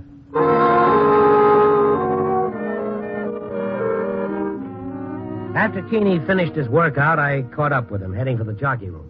Hey, Keeney! Keeney! Huh? Just a minute. Oh, Randy Stone, hi. Hi. I saw you on that gray. You look good. Thanks. What you doing out? They got you in sports now? Oh, no. Nothing like that. I want to talk to you. Me? Yeah. Come on, let's sit down over there. Yeah, all right. How you been, Keeney? Hey, you did pretty well down at Gulfstream. Yeah, I did okay. Okay. Leading apprentice, that's better than okay, isn't it? It's all right. Yeah, sit down. Yeah. Well, what is it, Randy? Well... Go on, I'm listening.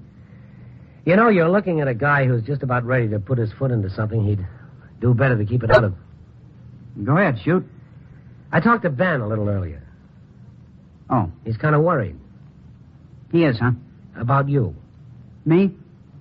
What's he worried about me for?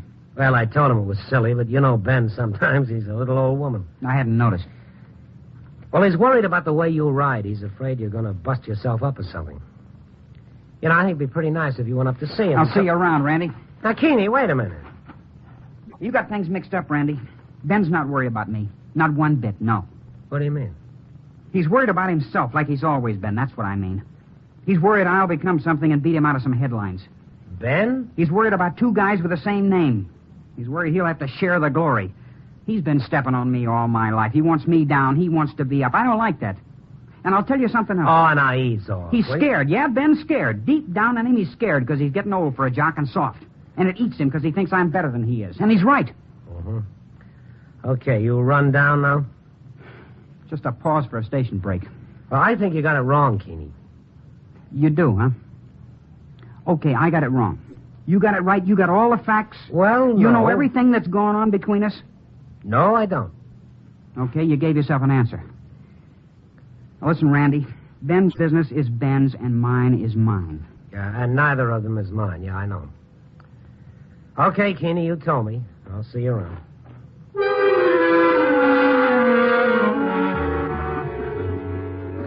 Yeah, he told me all right. Some of what he said, at least, was true. I didn't have all the facts, and my business was elsewhere. A lesson I have to keep relearning on occasion.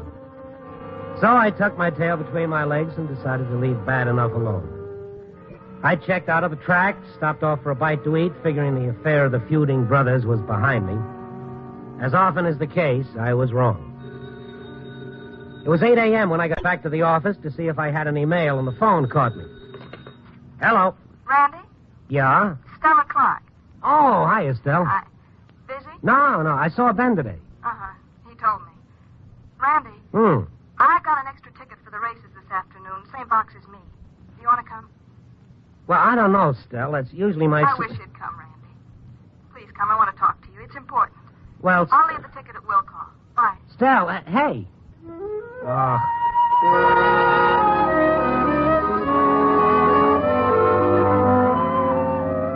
Horses will reach the post in 5 minutes. I'd gone on home, caught a few hours of sleep, and made the track just before the first race. I shoved my way through the crowd over to the boxes, and I saw her. Blonde, a little heavier than before. She was sitting there nervously fingering her program, then she looked around. Randy, I was beginning to wonder if you'd come. I'm sorry, Stell. Made it as soon as I could. Here, come on, sit down. Yep. I didn't get a chance to check the program. Who's Ben on? Number 4, bosun's mate. I better get down to the window if I want to put my $2 on him. Keeney's on number 1, blue flyer. Yeah? Randy, they had a big argument a little while ago. Keeney and Ben. They went at it hot and heavy. Oh, what about? The same old what about. Keeney said Ben's been holding him down and a lot of other things. That kid's got a persecution complex, I tell you. Stella. Keeney hates Ben. He's just waiting for a chance to get back at him. Now, Stella, please, listen to me. I talked to Ben. I talked to Keeney, too, this morning. This is none of my business, Stella. I don't know what it's all about, and besides, there's nothing I can do about it. I'm only talking to you, Randy, because you're a friend of Ben's. Because I got no one else to talk to. Yeah, I know. It was all right as long as they were apart. Riding on different tracks, it didn't matter none. But now, down there on the same track, pounding down the stretch together, something's going to happen, Randy. Oh, now, wait a minute, Stell. Nothing says anything's going to happen. No, nothing says it. You won't find it written anywhere. But something is, I know. The horses have now reached the post. Randy, I'm afraid. Easy, Stell. I'm afraid. I can't help it. I got a feeling. They're off and running. Randy. They came out of the gate in a pack, 10 horses going 6 furlongs. They began to string out on the backstretch, Canapé in front by a neck, Ben's horse, Bosun's Mate, second by a length over Pedro D. And Keeney's horse, Blue Flyer, was well back. They held their way pretty much coming around the far turn with Keeney's horse picking up ground. And then they headed into the stretch. And in the stretch, Canapé in front by a head, Bosun's Mate second, and next over Pedro D. Laconic, and here comes Blue Flyer between horses. Keeney. Canapé, Bosun's Mate, neck to neck, and Blue Flyer gaining steadily. Canapé, Bosun's Mate, Blue Flyer, Bosun's Mate, Canapé, Blue Flyer. Keeney, don't you? Randy, that's Bell. Well, a lot of things happened after that, and all about the same time.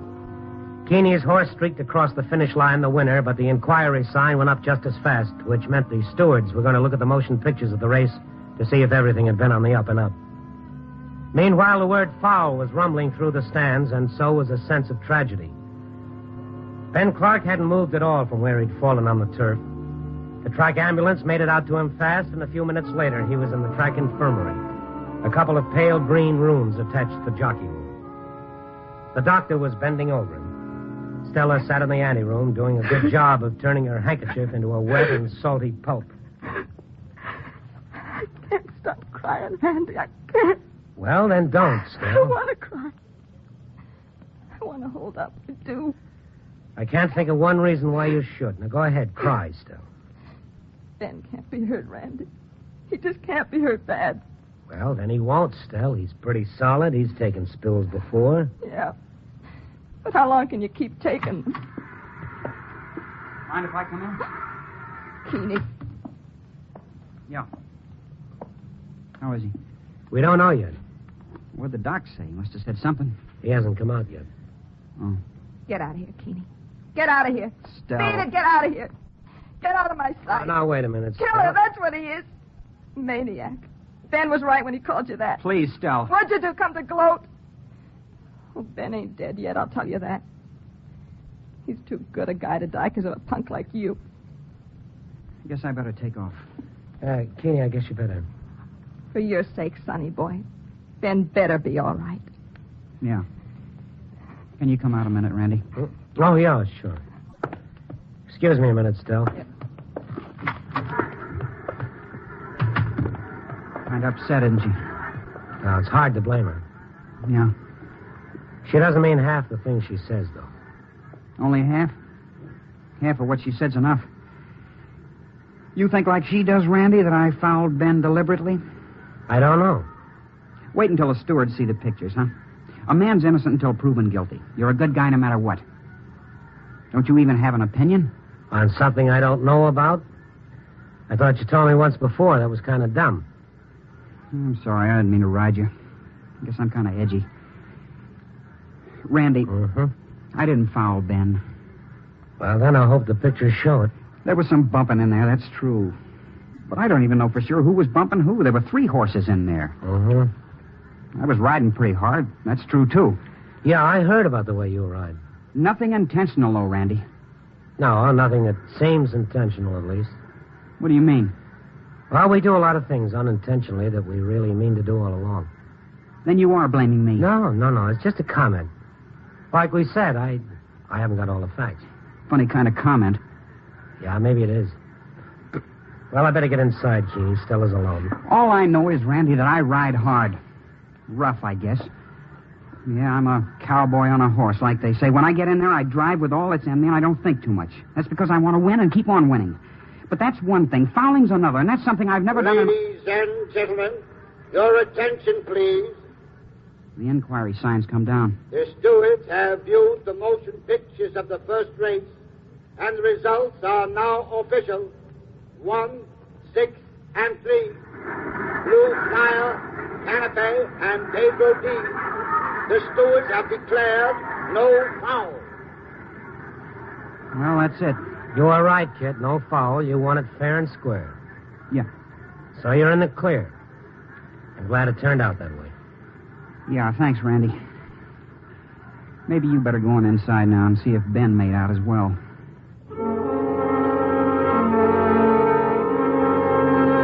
I went back on into the infirmary. The doctor was there, and Stella had her head buried on his shoulder. At first, I couldn't tell whether her crying was from sorrow or relief. The doctor soon enlightened me. I'll need x-rays to be sure, Randy. But it may be a broken neck.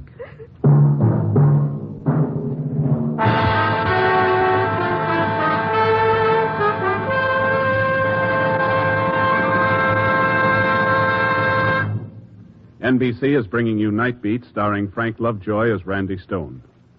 For millions of Americans, tonight marks the beginning of a 3-day holiday. A large percentage of these people will be out on the highways driving to vacation spots, and it is to these people that this message is directed. Actually, we don't like to be grim at times such as these when a holiday is in the offing. Unfortunately, it is sometimes necessary. The National Safety Council estimates that 310 persons will be killed in traffic accidents during the next 3 days. 310 people will die on our highways. Now, the council hopes that the estimate is high. When you drive this weekend, please be careful. Be alert. Drive only at the safe speed limit, even though it is many miles less than the legal limit. Be courteous and careful. Help reduce the number of traffic deaths on this holiday weekend by practicing the golden rule when you drive. Don't chisel in traffic, or you may be only a statistic on Monday. The life you save may be your own.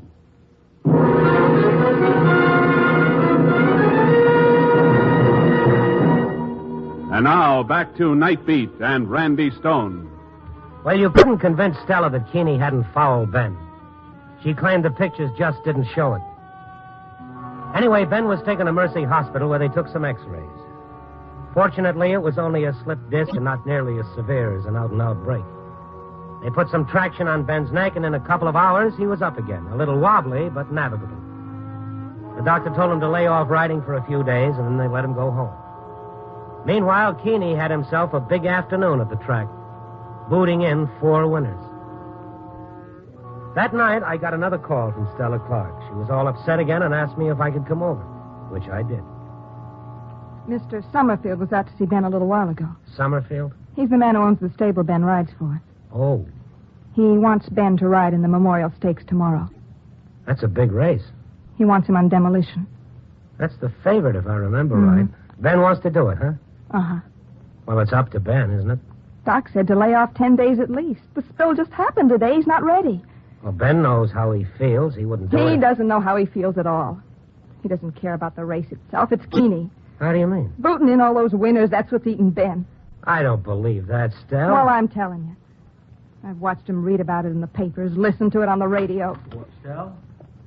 Hi, Ben. You're back sooner than I thought. Yeah. Oh, hi, Randy. Ben? Didn't know you were coming up. I called him and asked him. You told him about Summerfield wanting me to ride tomorrow? Uh-huh. She's worried about me. Well, that's a good sign. She loves you. Yeah, I know. I'm not complaining. Just wish she wouldn't worry, though, that's all. I'm riding tomorrow because I feel like it. Because racing's my business. Gave me everything I've got. A bank account, a reputation. And you, Stell. Oh, Even gave me you. Ben. That's why I'm going tomorrow. And you're wrong, hon, about what you're thinking. Keeney's got nothing to do with it at all. Ben was convincing. His manner was easy. He was quiet and dispassionate about the whole thing. Then all of a sudden I got a funny feeling. I began to think that maybe he was too quiet and too dispassionate because the truth of the matter was there was going to be another test between them. Ben and Keeney were going to play out any grievances they had or thought they had the only place they knew how, on the track. And to me, the whole thing began to feel like a stick of dynamite with a short fuse.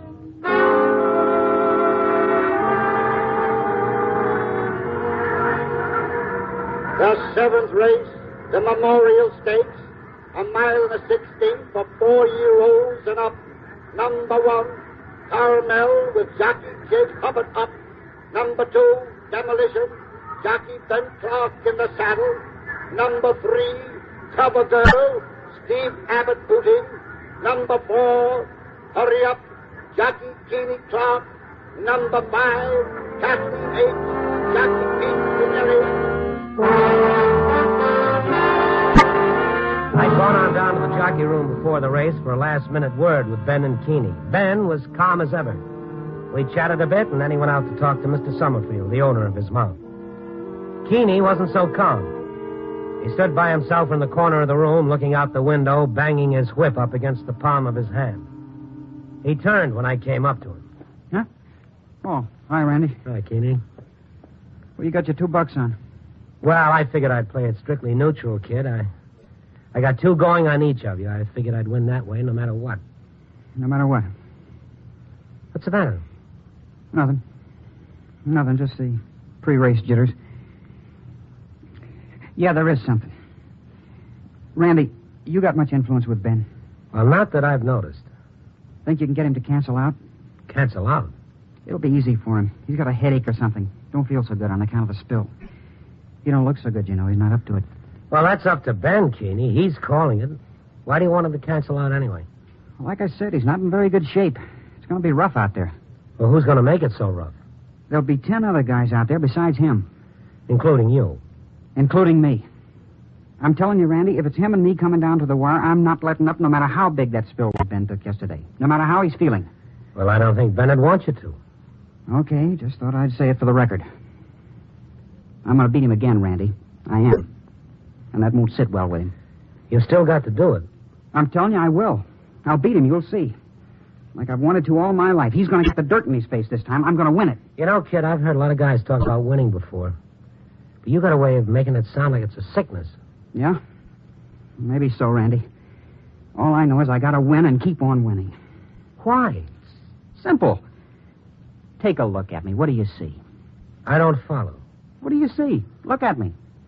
4'9", 98 pounds. A head taller than a Pekingese. Too big for a sideshow and too little for much else. Do you like nice, tall girls with long legs, Randy? That's a silly question. Well, I like them, too. But they don't pay much attention to me. They get sore necks looking down. What are you getting at? Oh, you know what I'm getting at. I'm a jock. That's all I'm left with. That's all I can be. So if I'm a winning one, I'm a king. I got money, respect. I got a life. If I'm a losing one, I'm nothing. I'm a bust. Face the fact, if I'm a loser, I'm just a little squirt and nobody gives a care. So you see, I gotta win. No matter how? I didn't say that. No, you didn't. The horses have now reached the post. Even before the race began, you knew it was going to be a strange one. A run between 2 jocks. The horse is less important than the two men up on their back. They're off and running. From the beginning, it was a two-man race. Ben on Demolition, Keeney on Hurry Up. The other horses melted away like it was a conspiracy. Coming round the clubhouse turn, Hurry Up in front by a length. Demolition second by 3 lengths over Kathleen H. Cover Girl, Fade Away, and Empire Queen. They held that way past the half-mile post and onto the back stretch. Keeney in front, Ben a length or so behind. On to the far turn, Hurry Up in front, 2 lengths over Demolition. Empire Queen third, 4 lengths back. Kathleen H., Grassroots, and Cover Girl. Coming into the stretch, and here's Demolition making his bid on the inside. Ben on Demolition began to move. Keeney had 2 lengths on him, but coming for home, Ben began to lay onto the whip, and the lead began to melt. A length and a half, a length. Ben was closing ground, a half a length, the next, ahead. And then both of them were pounding toward the wire, neck and neck, riding hard, trying with all their might. And suddenly it happened. The foul was obvious. Keeney's horse lugged in and bumped Ben's mount, and a rider went spilling out onto the turf. It was Keeney Clark, and up in the stands you could almost hear his back break.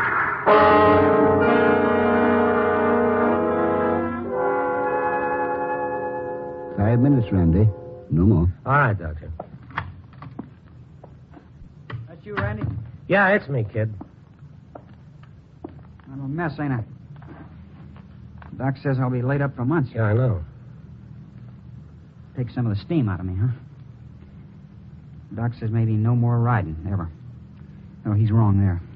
If I say I ride again, I ride again. I believe you. What's with Ben? I don't know. I haven't seen him. The stewards, they had a lot to say, I'll bet. No, not much. They saw the pictures of the race. Your horse lugged in badly, bumped Ben's. That gave him the race, cleared him of the blame.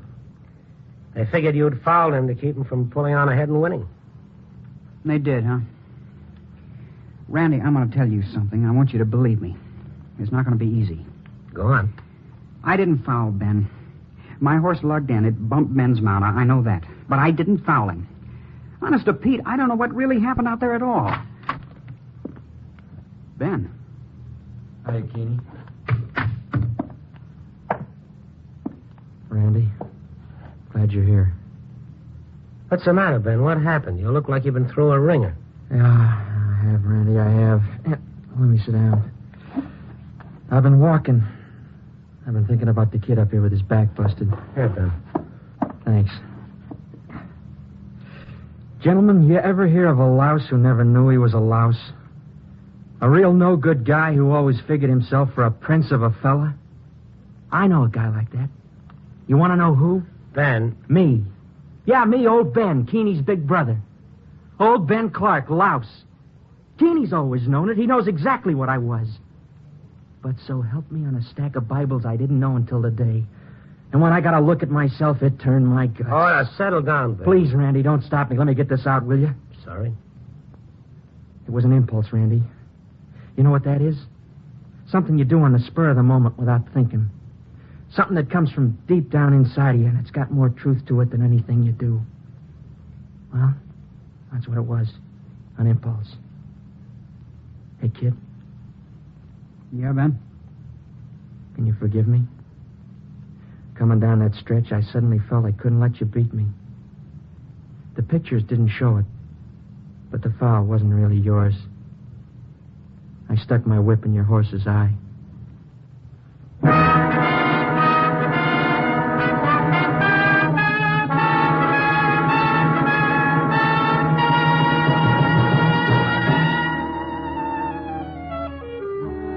Well, Ben told the whole story to the stewards, and they gave the race to Keeney. Not that it mattered much anymore. What's going to happen now between the no longer feuding brothers? Well, I don't know for sure. Ben's given up riding. He's going to try his hand at training. I like to think, in the not-too-distant future, Ben will saddle himself a fine animal, Keeney will get in the irons and boot him home a big stakes winner. But win or lose, Keeney and Ben bear out something I've always believed. You don't have to win to be a winner. In our book, it's how you run the race that counts. And remember, just because you didn't come in first doesn't necessarily mean you've lost. Copy, boy.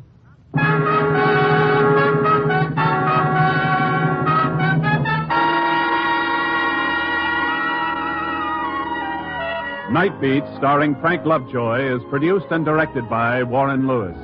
Tonight's transcribed story was written by Larry Roman, with music by Robert Armbruster.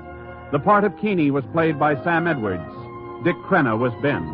Others featured were Harry Lang and Ann Diamond.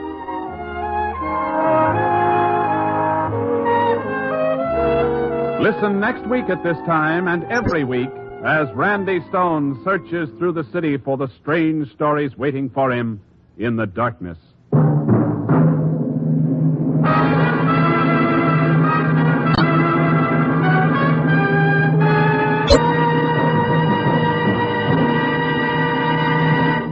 Night Beat came to you from Hollywood.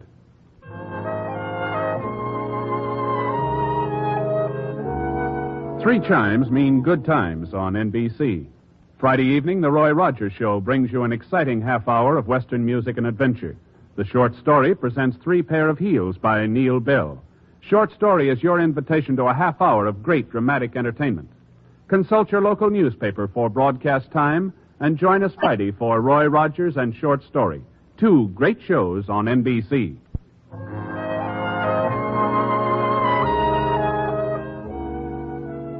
Tonight, Dragnet brings you authentic adventure on NBC.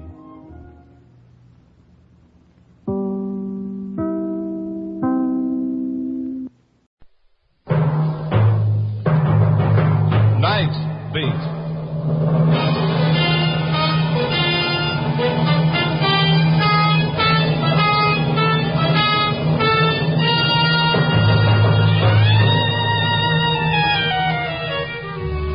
Hi, this is Randy Stone. I cover the Night Beat for the Chicago Star. My stories start in many different ways. This one began with a question and ended when the secret locked in a man's mind brought sudden death. Night Beat, starring Frank Lovejoy as Randy Stone.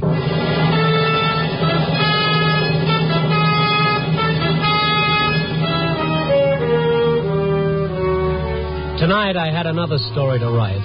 Find it somewhere in the 3,000 square miles of Chicago, among the people who are Chicago. People. Ever get the feeling you'd like to forget that word?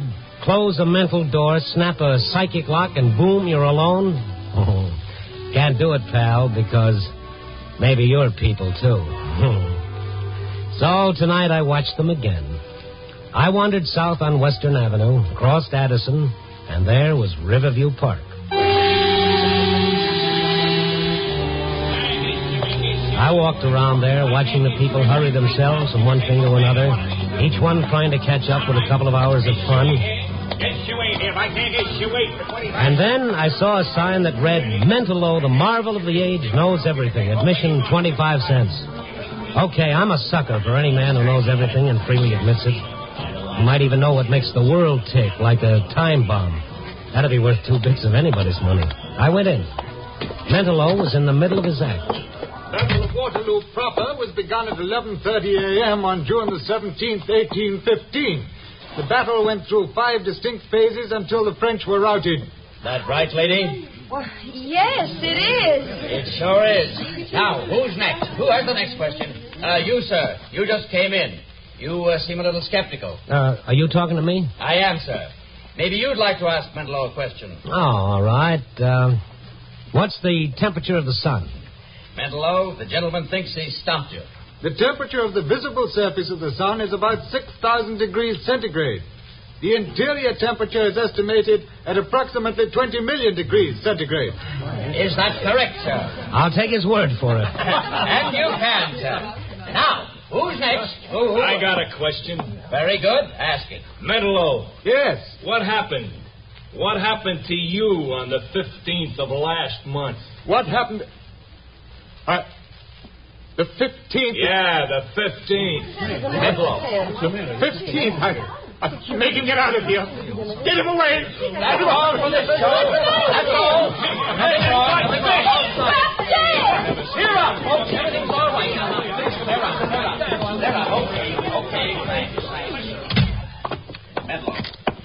Come on, let's get out of here. It happened again, Phil. Again? You want a doctor? Huh? Now, look, mister, I said everybody clear out. Yes, I know, but this man collapsed. He looks pretty beat. I said get out. Okay. And make it fast. Okay. Real fast. So I made it real fast, like the man said. But as I walked through the carnival grounds, that bird brain of mine that just won't let me grow old gracefully started working overtime. Why did Mentelow do a nosedive when that question was asked? What happened to him on the 15th of last month? Listen tomorrow at the very same time, and Just Plain Stone will tell you all about it. But then, just as I'd reached the edge of the carnival grounds, a voice pushed its way through my thoughts. Test your eye and your aim, folks. Knock down the ducks. It was the man who'd asked the questions. I walked over to the shooting gallery. He picked up one of the rifles. I say, here you are, mister. Test your eye and your aim. Sure. Thank you. That was close. Pretty close. I'll try to do better. Just a little more practice, that's all. A little practice. Yeah, like everything else. Well, that's better. By the way, what happened to you on the 15th of last month? Take your shots and beat it. Why did you ask that question? Give me the rifle, mister. I got 5 more shots coming. Not tonight. Give me it. I pays my quarter. I takes my shots. I said hand me the rifle. Okay, here. You want to see something? Watch.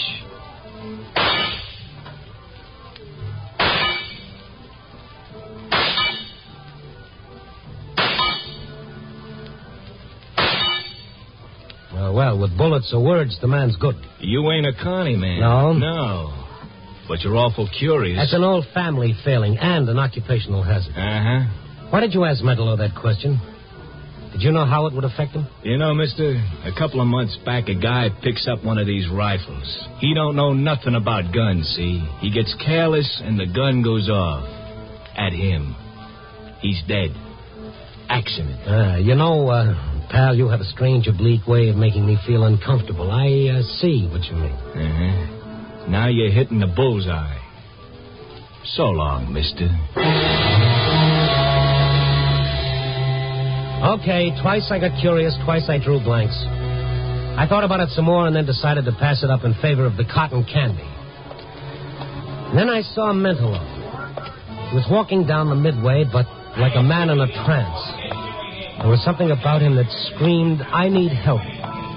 His little figure seemed odd, incongruous against the laughing, hurrying people. I followed him, wondering, and then he stopped in front of the roller coaster. For a moment he watched it, and then, as if suddenly making up his mind, he headed for the ticket booth. That didn't figure, so I bought a ticket, too, and followed him to the loading platform. Tickets for the next ride, please. Tickets for the next ride. Here you are. Oh, thank you. Tickets for the next ride. Tickets for the next ride, please. I got in the car directly behind Mentelow. That dazed, bewildered expression was still on his face. His hands gripped the side of the car. He half rose in his seat as though he were going to leave, but he sat down again. And then... All right. Lock the safety bars. It's 200 feet up. Lock your safety bars. We started up the long incline toward the top of the 200-foot grade. I kept my eyes on Mentelow. He gripped the safety bar in front of him until his knuckles whitened under the pressure. A couple of kids behind me began to rib me. Geez, hi. I'm getting scared. Hey, mister, you gotta have a girl with you. I did, but I left her in the fun house. Oh, what a square she must be. Hey, if you get scared, mister, hold on to me. I'll keep that in mind. Hey, baby, I paid $4 for this. Let him grab his own cookie. hey, watch it. We're going over. Here we go! And then it happened. He started down the almost perpendicular drop. Mentelow stood up. Mentelow! Let me go. Let me go. Mentelow struggled to his feet, almost dragged me out of my seat. I held him while we hurtled down the long drop and finally hit the bottom. And then Mentelow stopped struggling to get free. He went limp and sagged back into his seat. Why did you stop me? I've got to kill myself. Well, he almost did, and me with him. My arms ached from the effort of holding him down. But the ride was finally over. I got him off and away. He let me lead him like a child out of the park and to his cheap hotel room on the north side. I told him who I was and then waited until he spoke. Why didn't you let me do it? Well, I'm just an old busybody. How about some coffee? No, nothing. Just leave me alone, please. Just a minute. I saw your act tonight. I heard the question that sent you off. It's always someone different who asks it. Never the same person twice. Have you ever got hold of the person who asks it? No. I was afraid to. What did happen to you on the 15th of last month? I don't know. Something tells me that I must not remember. I must not. Your act is legitimate, isn't it? Legitimate? Yeah, no fake. No shills to ask questions you're sure to know the answer to. I have a photographic memory, Mr. Stone. I never forget anything. Yet you've forgotten one day of your life. Yes. You don't believe it, do you? Oh, yes, I do. But why did you try to kill yourself? Because I know that if I do remember, I wouldn't be able to stand it. Don't you have any clue at all? Two things. Two things that mean nothing. Well, maybe they do. What are they? Just streamers in the sky and the name Helene. Streamers in the sky and Helene. Who is Helene? I don't know anybody by that name. I tell you I don't. All right. Now take it easy, Meadow. Oh, get out and leave me alone. Get out. Yeah. Get out and leave him alone. Phil. Well, my friend the Barker, hello. What are you doing here? I brought Meadow home after he tried to kill himself. What? Meadow, you all right? I'm all right, Phil, but I don't want to remember. Look, Phil, for what it's worth, he's sick. He's got to see a doctor. No, Phil, get him out of here. Oh, Mister, get out. But this man is... Get out and don't come back. Because if you do anything that hurts Meadow, I'll kill you.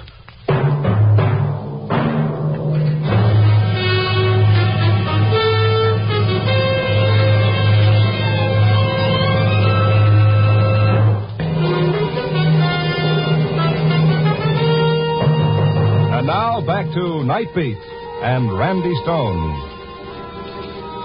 Like I said before, sometimes you'd like to seal off the rest of the world and forget it. Let 1,000 people die in a flood, we click our tongues and say, how terrible. And that's as far as it goes. But let one kid scratch himself on a nail and 87 people come running with the iodine. The human reality of what happens to a lot of people at once is too big for us. But what happens to one individual is something each of us can get hold of. I don't know, maybe that's what sent me to a friend of mine, a psychiatrist whom I dragged out of bed. But, Randy, what concern is mental of yours? Oh, I don't know, Ken. Why'd you become a psychiatrist? Why?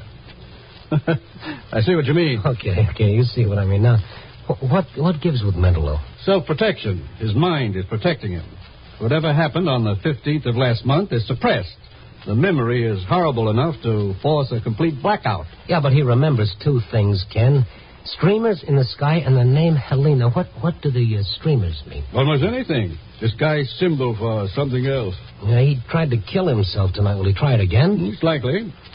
Well, what'll set him off again? Hard telling. Question, object, anything. Was Mentolo upset when you left him? Upset? He was practically hysterical. I'd better go with you. Oh, you're worried too, huh? I'd feel better if I saw him. Let's go.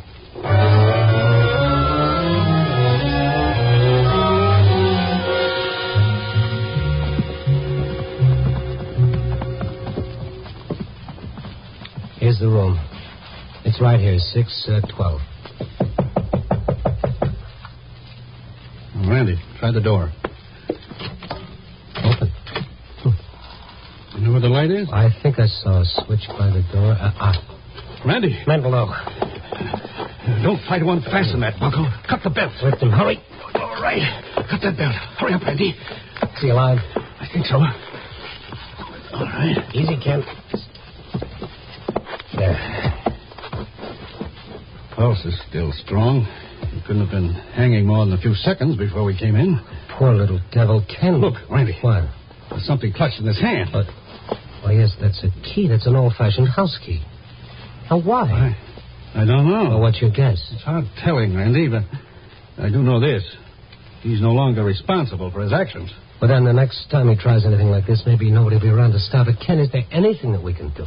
Is there anything you can do? It's up to him, Randy, but let's get him to my office. We'll see what we can do there.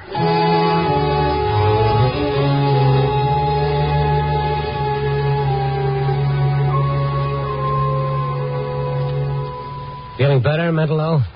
Yes, thank you. You know where you are? No. No, where's Phil? Oh, you're Barker? I don't know. Now listen to me, Mentolo. You tried to hang yourself. Do you remember that? Yes. After Phil left, I felt so hopeless. You had this in your hand, this key. Look at it.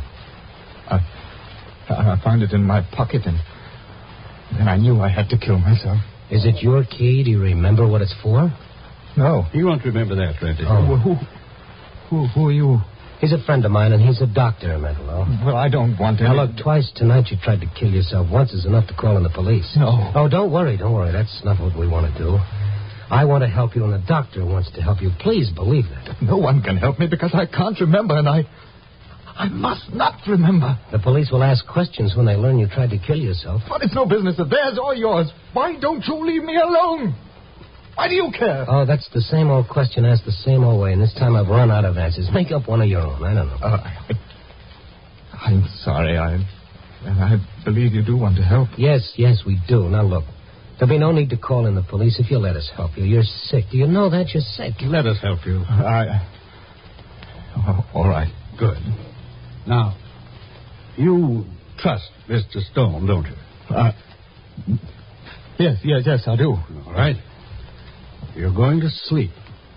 When you feel this hypodermic needle, start counting backward from 100. Just a little sting. Then start counting backward from 100. Now. Mr. Stone. Mr. Stone. What, Mentolo? You stay near? Oh, yes, I'll stay. Start counting. 99.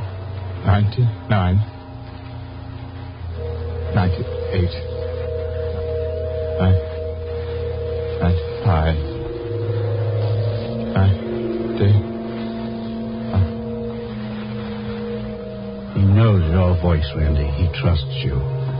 You asked the question. Is it all right? Yes. Mentolo, can you hear me? Yes. It's the 15th of last month. The 15th of last month. Streamers in the sky. What streamers?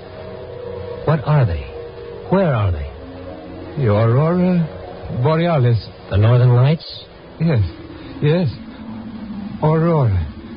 I went to Aurora. Aurora, Illinois? Yes. I was there. Now, you're in Aurora. Where did you go there? The house. Yes, I've got to open the door. And the key... Here's the key. Unlock the door. She's going to be here. Helene. Who is Helene? I love her. She loves me. There's the room. The room? All right. Now, you're in the room. What did you do? I waited for her. And she came in. And then I... Helene!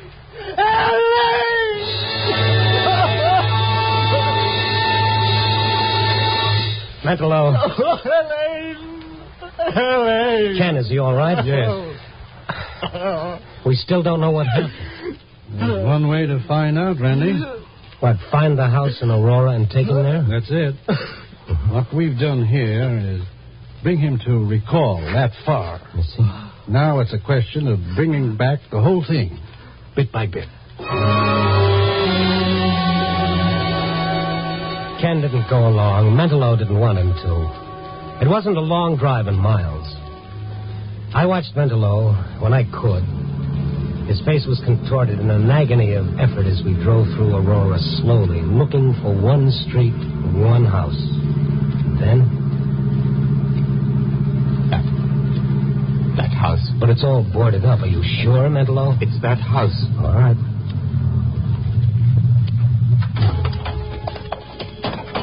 The house set back from the street. The only light came from a street lamp half a block away.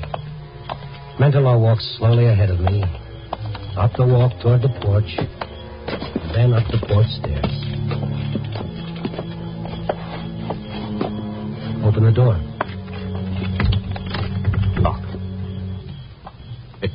It was locked that day, too. Well, unlock it. You've got the key. Yes, the key. Where's the light switch? No light. All right. We'll use the flashlight.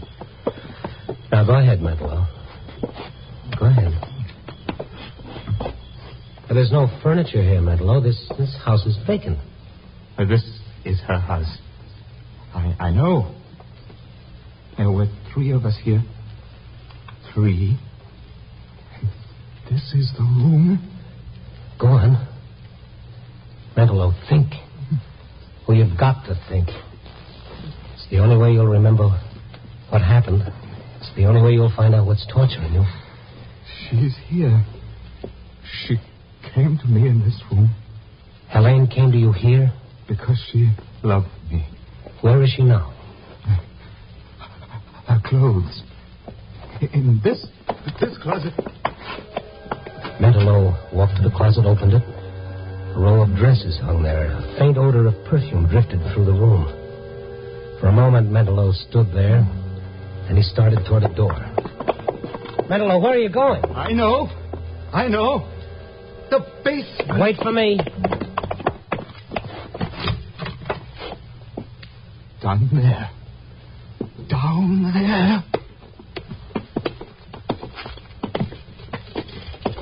There's no one here, Medelow. No one at all. The basement's empty. Not empty. She... Under the earth where I put her. Under the earth. Get it out. Come on, get a hold of yourself. What are you talking about? I killed her. She came to me because we loved each other. I was holding her in my arms when I killed her. Now she's down here. Under our feet. I killed her. Who was she? I killed her. You're satisfied now? You're satisfied? Phil. What are you doing here? You had to stick your nose in. You had to make him tell, didn't you? Medelow, are you sure? Are you sure? Yeah, he's sure. And so am I, because I helped him put her here. He'd never known if you didn't make him remember. Who was Helene? You're never going to know. Helene. You had to go and make him remember. It was all over. Nobody would have known because we traveled with the yak. Yes, but somebody did know. Because somebody asked him tonight what happened on the 15th. Somebody always asked that question. Why? And who was Helene? Helene? Helene was his wife. What? He was jealous because she never loved him. She loved me. Then how could you have killed her, Medelow? Listen to me. You only think you killed her. Because if she hadn't come here, she wouldn't have been killed. You blamed yourself. That's what it was. And then you forgot. The shock made you forget. Don't listen to her, Medelow. Don't listen. I remember now. I remember. You killed her. Made me believe. But you're not going to tell anybody else about it. Both of you are going to stay here. I'm not afraid anymore, Phil. Because I know now I didn't kill her. You did, Phil. Medelow went toward Phil. Phil had a gun pointed at him. I jumped back, turned off the flashlight. For a moment, there wasn't a sound. And then... Medelow. Where are you? Medelow. Wait, Medelow. Don't move. You hear me? Don't move. Medelow. Stone. Medelow. Helene is here, Phil. Down here. Shut up! Medelow. I'm all right. Good. Phil. What's it going to be now? Get me out of here! Away from her! Philip! Get me out of here!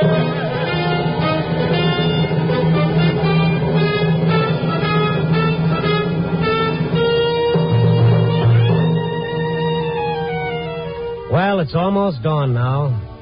I can go home to my little trundle bed and sleep the day away. Yo-ho-ho, the reporter's life for me, oh, sure. But anyhow, I got my story. Two men, one whose feelings of guilt forced him to believe he killed the woman he loved, and another man whose feelings of guilt made him a gibbering coward. But where's the moral? That someone always pays for a crime? Sure, but who is guilty? Maybe we should say, what is guilty? What's in that space above our eyes that makes us act the way we do? That makes us people? To louse up Shakespeare, there are more things in the darkness of the mind than are dreamed of in your philosophy, Mr. Stone. Oh, you can call me Randy, pal. Just call me Randy. Copy, boy.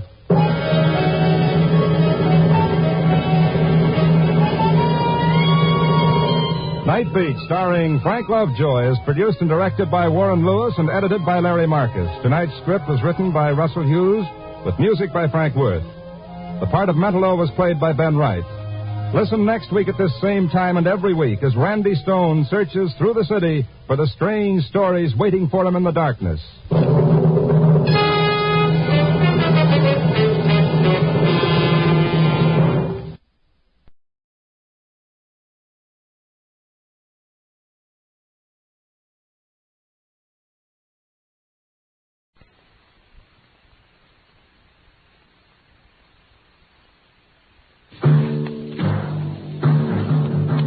Night Beat.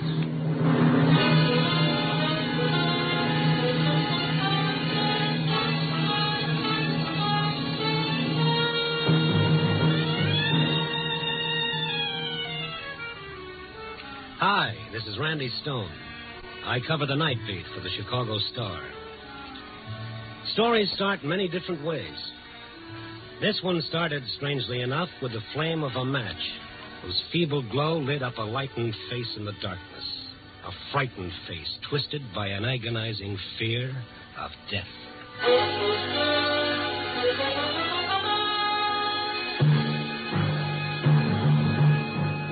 Night Beat, starring Frank Lovejoy as Randy Stone.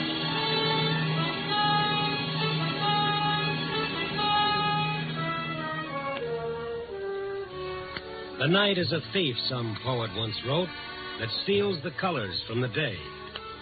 It's kind of pretty if you like words, but for my dough, they're not exactly true. Because there are colors at night. The burning red of passion, the angry green of jealousy, and the ugly, terrifying black of fear.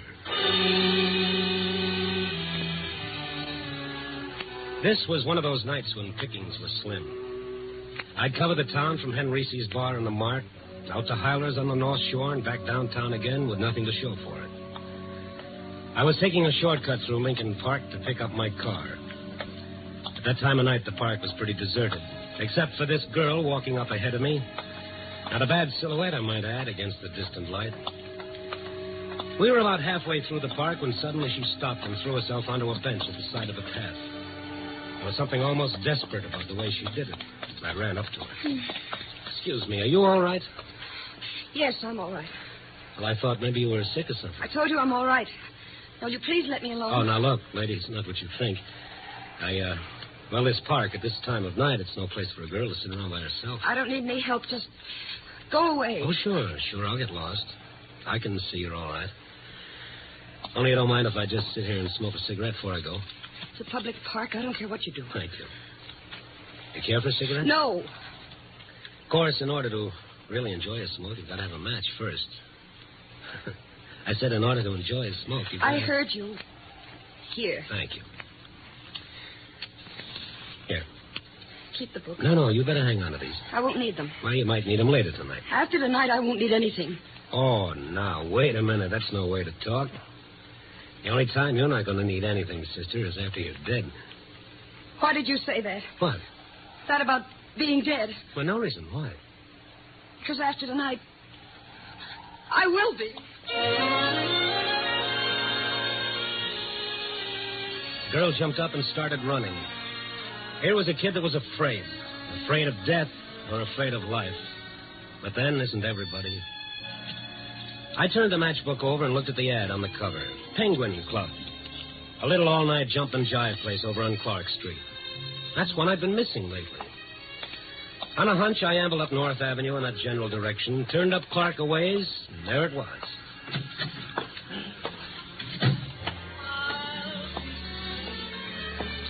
It was good to get inside out of that wind. Check your hat and coat, mister. No, thanks. I'm just looking around. Can I get you a table? It's almost the end of the floor show. Now, anywhere in the back will be all right. Okay. The hat check girl, hostess or whatever she was, walked me through the bar to the edge of the main room. And then I stopped and really did a take. Out in the middle of the dance floor, under a little baby spot, singing in front of a 5-piece band, was Little Miss Desperate from the park. Nice voice, don't you think? Yeah. Who is she? What is Franny? Fran Fowler. Have you been in here before? Not for quite a few months. Of course, she hadn't got much experience yet. From out of town, Someplace over in Wisconsin. Not bad looking, huh? In everything. Hey, what's wrong with her? Gee, I don't know. I can't. Well, how do you like that? Come on, folks, come on. Let's give the little girl a great big hand. Nothing like a real sad song to light up a real sad act, especially for a real sad tomato type tomato. No. It's all in fun, so let's dance now. Come on, you lucky guys and girls. Get over here, move around. Hiya, Peggy, you got some live one, huh? Hello, Tommy. This is Tommy Mason. Ain't he the one? Yes, he's quite the one, all right. Gee, Tommy, you sure covered up for Franny, all right. Never let down. Keep 'em going all the time. That's show business. You know how it is, mister. Oh, yes, I've heard. The show must go on. It's a new thing. You gotta keep 'em laughing. Honest, mister, he's this way all the time. What a joker. Now, look, about that girl. Franny? Yeah, Franny. What seems to be the trouble? Well, that's hard to say, pal. Maybe she just found out she ain't no Dinah Shore, and she sure ain't. Tommy, you killed me. Seriously, fella, why would a girl break out that way in the middle of her number and start to cry? Could be she got a cinder in her eye. But just to make sure, I'll go ask her. See you later, Tommy. Come on, fella. How's about buying a girl a drink? Oh, sure, in a minute. About this Franny. Look, do we have to talk about her? I thought you came in here for some fun. Maybe I get my fun wondering about people. What time's the next floor show? Next one's at 2, then 4. Oh, they're not kidding about this all-night business. And still another one at daylight. She's singing all of them? How should I know? She missed most of the 12 o'clock show. Just got here for that last number. Any idea where she lives? The rooming house around on Erie Street. No, the number? 391.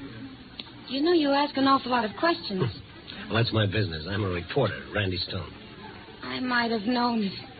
Look, you're not going to bother her tonight, are you? Of all nights? Tonight? This is the night that Charlie Dana's being executed down at Joliet. What's that got to do with her? Well, how would you feel? Look, Mr. Stone, she's human. This is the night her boyfriend's going to die.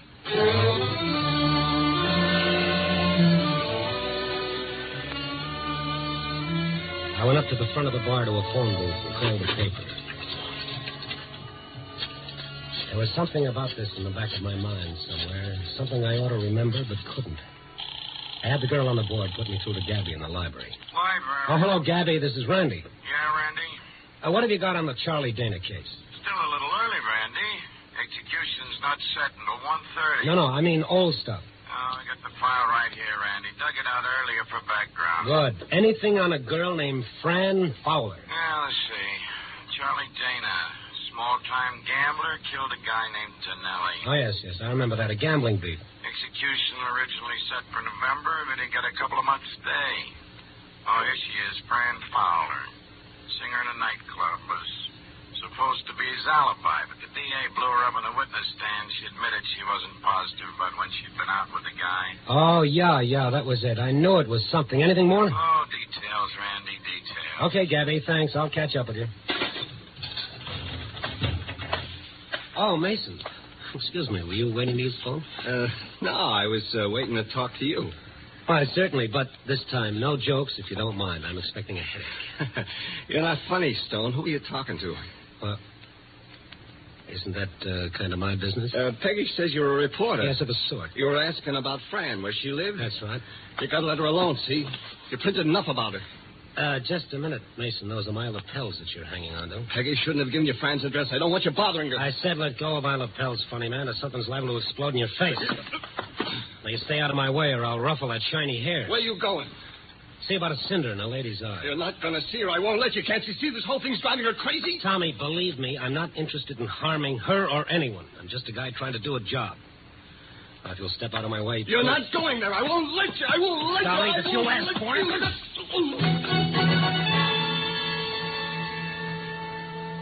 My, that's a real nervous fella.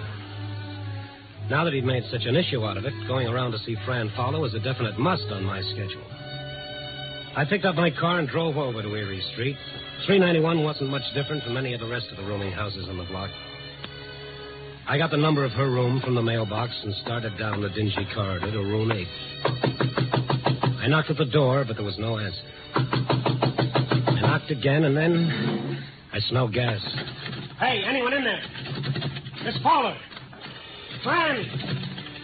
I put my shoulder to the door, and the flimsy lock snapped open.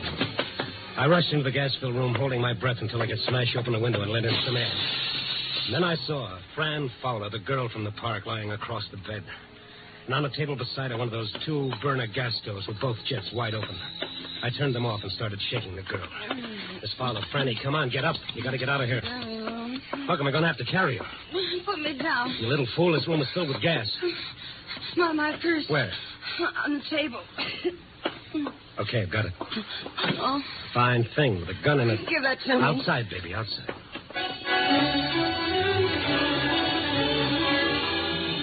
It was 6 seconds flat when we hit the sidewalk in the fresh air.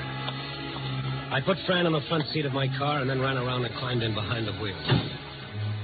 I headed out to Sheridan Road along the lake. The cool, clean air felt good in my lungs, and I could see Fran drinking it in, realizing now how close she'd been. I didn't make her talk until we were a long way out of town. And I pulled over to the beach side of the road and killed my motor. We, seem to keep bumping into each other in the strangest places tonight. I guess I should say thanks. No, not at all. I'm the one who should say thanks. I still haven't returned your matches. Please don't make fun of me. No, I'm not. You see, I know now who you are. Charlie Daney's girl. Why don't you say it? In my book, you're just a kid I met in the park. What time is it? It's 1:45. Then... Yes, it's probably all over by now. Like me to turn on the radio? No. No, I don't want to hear about it. You must love him an awful lot. Love him? I despise him. But still you were willing to alibi for him on a murder charge? I wasn't. I told him I wasn't sure of the time I was out with him, but he made me say it was the exact hour when the man was killed. Didn't you realize you might have been perjuring yourself? I didn't lie. I just didn't remember. It might have been like he said. When you're not sure, what else can you do? Yeah. How'd you happen to get mixed up with him? I didn't know anybody when I first came here. I was lonesome. And he was nice to you. He was. A lot more decent than most of the men who want to take you out when you're working in a club. And why do you hate him now? I didn't know what he did. A lot of people gamble. I didn't think too much about it. Then we got to going out evenings between shows at the club on my nights off. And the killing happened when you and he were supposed to have been out someplace together? That's what he said. He wasn't arrested until a few weeks after the trouble. I couldn't remember if I'd been with him during that particular time or not. Well, it's all over now. You did what you had to. That's about all any of us can do. But you got to forget about it. Put it out of your mind. There's nothing more to worry about. Oh, that's just it. You don't understand. There is. What are you talking about? He promised. He promised, and I know he'll keep his promise. Promised what? I want to see him in prison. In the death house? I had to. I wanted him to understand, but he said I tricked him. What, by telling the truth on the witness stand? He said I double-crossed him. But now he didn't care. Why would he say that? He said he didn't care because the night he died, I would die. And I'm afraid.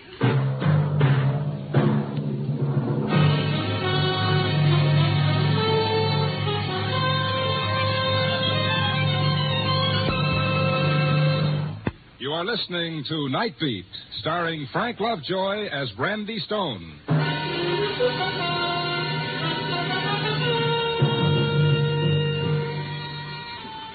This was real. This was no act. The sound she made would tear you to pieces, like some pitifully frightened animal who'd lost everything in the world. I let her cry it out. After all those months of strain, she'd have to get it out of her system. He said the night he died, I died. Sure. So you were scared. Who wouldn't be? But don't you see, that's just a cruel boast made by a cheap hoodlum who's trying to hurt you, make you feel responsible for his own plight. But he meant it, I know he did. Well, maybe he did at the time, but you've got nothing to worry about now. You had nothing to do with it. He paid for his own crime. Now he's dead, and you're still alive. He'll keep his promise. How can he? He's dead. I know you think I'm crazy. No. But has anyone really tried to harm you? Oh, but this wasn't the night he was supposed to. Yes, I know. The execution was originally set for November. It was that night in November. I hadn't been afraid before. I thought it was like you said, because it was bitter. But all that day I was upset. I told him at the club I couldn't work, and late in the afternoon I got a note from Peggy saying why didn't I go out to her cabin at the dunes for a couple of days. Nobody would bother me, no reporters, and I could get a good rest. So I drove out there that evening. It was quiet. Nothing around. Just empty sand dunes and her cabin all alone on the edge of the lake. I called Peggy at the club to let her know I got in all right. Hello, Fran. Where are you calling from? Why, from your place. My apartment? No, your cabin. At the dunes? It was swell of you, Peggy, to let me come out here. Well, of course, Franny. You're welcome to use the place, but I don't quite know what you mean. Well, your note this afternoon telling me to come out here. I didn't write you any notes. Oh, come on, Peggy. You did. You even told me where the key would be, under the flower pot. But, kid, that's where we always keep it. Everybody knows that. Peggy, I... Now, don't worry about it, kid. One of the girls probably sent you the note and just hasn't had a chance to tell me about it yet. I should have thought of it myself in the first place. No, wait, Peggy. I'm scared. Well, what in the world else? You remember what I told you about what Charlie said the last time I saw him? Grizzly? It was about tonight that he said when he died... Cut it, Franny. Now cut it before you drag yourself Peggy, back. I'm all alone and I'm scared. I don't know what to do. Franny, you gotta hang up right away. You shouldn't be out there all alone tonight. Get in your car and come back to town as fast as you can. I'll wait for you here. All right, Peggy. All right. I hung up the phone and ran out of the house to my car. I turned on the ignition key and stepped on the starter. It wouldn't start. My car wouldn't start. I looked at the gas gauge. Empty. Somebody had drained the gas out of my car. I got out in a panic and started toward the highway. But there was a car out there, parked behind a big sand dune.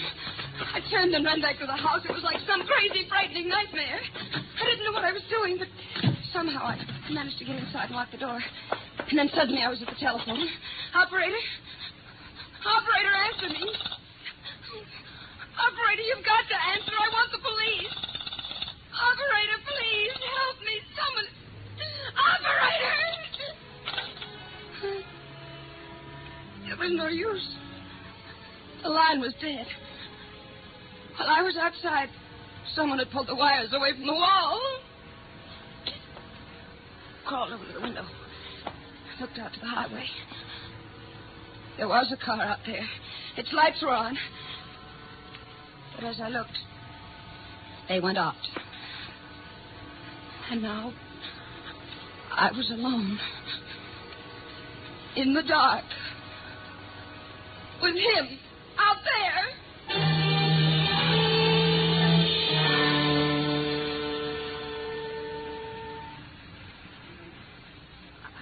must have passed out. When I came to, it was morning, and Peggy was there. She and Tommy had driven out after the club closed to find me. But you see, you didn't die that night. But neither did he. Could have been your imagination, you know, this man in the car. No. The news about this day of execution was on the radio. The man in the car must have heard it and gone away. Did you call the police? They didn't believe me. Just because I'm a nightclub singer, they said I was trying to get publicity. How about the car not starting and the telephone being dead? According to them, my car was just out of gas, and I must have pulled the telephone wires off the wall myself. In the panic you were in, you could have. But I didn't. I tell you, I didn't. All right. Anyway, it's tonight that we're concerned with. I don't know what to do. I just don't know what to do. Well, if it's true, this fear you have, you've got to find it out tonight. If you don't, it'll haunt you the rest of your life. Oh, I know, but how? You've got to go back to your room. Oh, no, I'm afraid. I'll be with you. Still got your gun, remember? By the way, what were you going to do with it? I didn't have the nerve to use it. Even on myself. Well, if anything is going to happen, it'll happen tonight. Not tomorrow or any time after that, but tonight. We'll go back to your place now and wait until it's daylight.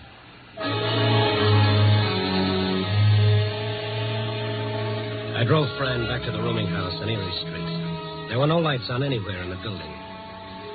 We tiptoed down the empty corridor to Fran's room, listened at the door a minute, and went in.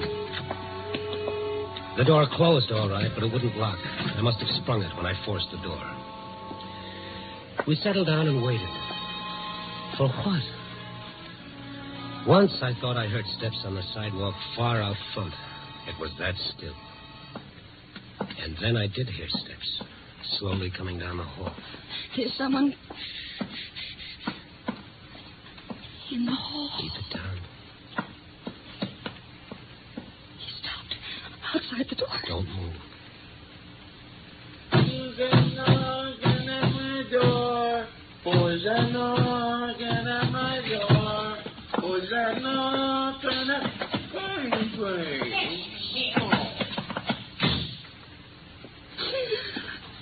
Okay. Go ahead, kid. Go ahead. You got it coming. I'm sorry. I'm all right. Nothing to be sorry about. I was kind of scared myself. It's a funny thing about fear. It's catching. Look out the window. It's almost light. And this all night has gone for good. You see? It was all in your mind. Things you were frightened of. It was nothing, really. You won't be afraid if I go now. No. I've caused you an awful lot of trouble. Oh, now, you cut the howdy. You'll get me going. And the kids at the club, I guess I should go back there and let them know I'm all right. What the doctor ordered for you was a little shut-eye. I'll stop by on my way and give them the word. Good night. Good night. Oh, here's your gun. You might want to pawn it for a couple of pair of nylons.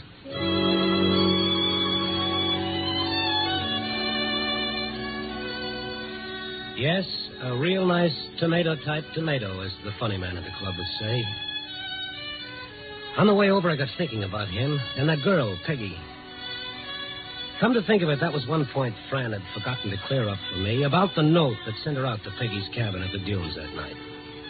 Yeah, my mind wouldn't let go of that. When I got to the club, it was daylight, and they were folding up the joint, and Peggy was sitting alone at the bar. Well, you got a nerve coming back here after... How's your boyfriend? He's not my boyfriend. It's a figure of speech. Where is he? He just left. Okay, I'll settle for you.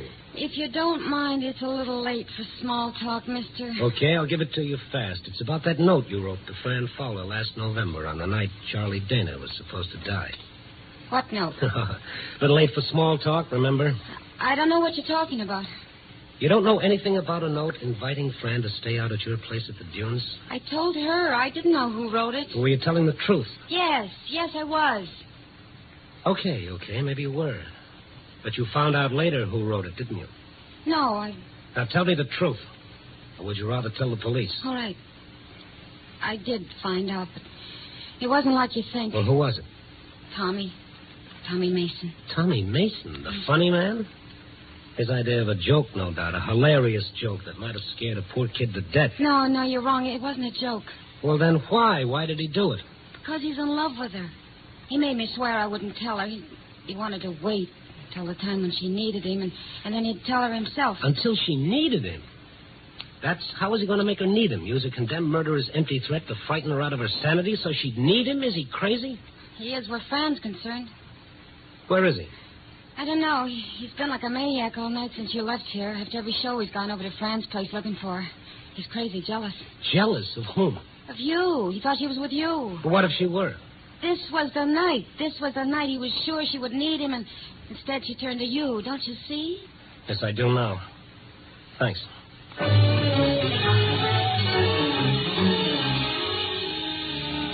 It was only about a half mile to Fran's, but it seemed more like 20 miles until I turned off Clark up Erie Street and slammed into the curb. There was Owen on the street. I was hoping he'd walk and I'd pass him on the way, but there was no one. I ran down the narrow hall, not daring to think what I'd find, and I flung open the door. Are you alone? Well, you're frightened. Are you alone?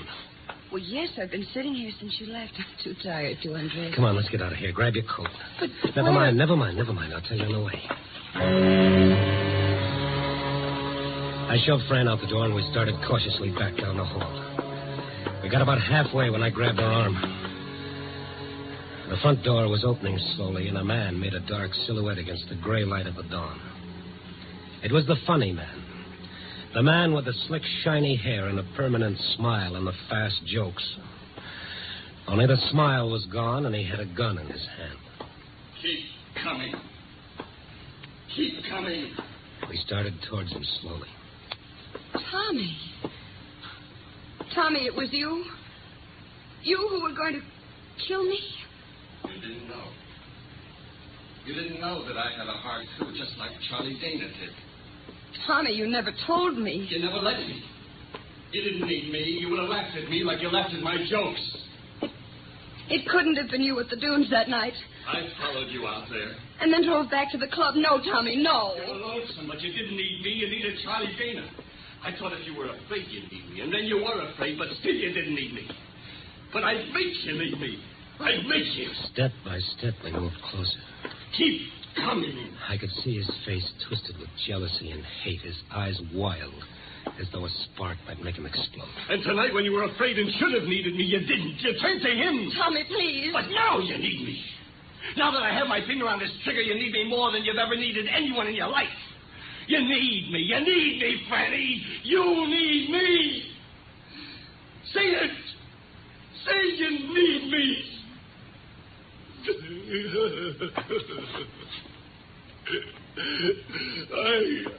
I can't shoot.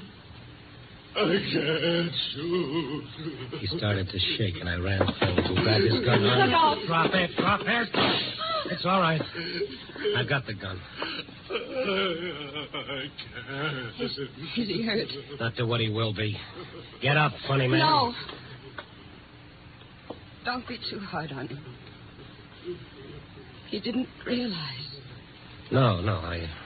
I guess maybe he didn't. It's funny, isn't it? You never really know what's going on in some of the best combed heads.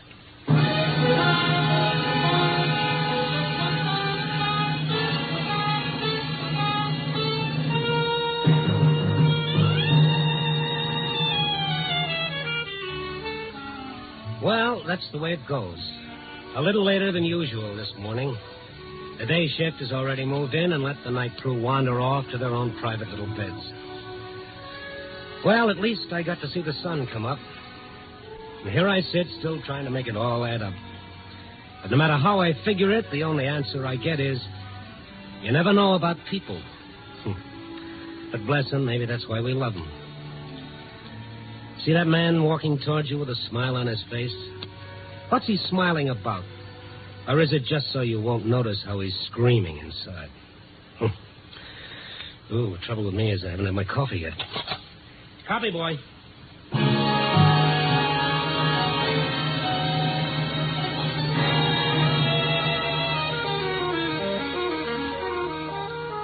Night Beat, a dramatic series, stars Frank Lovejoy as Randy Stone.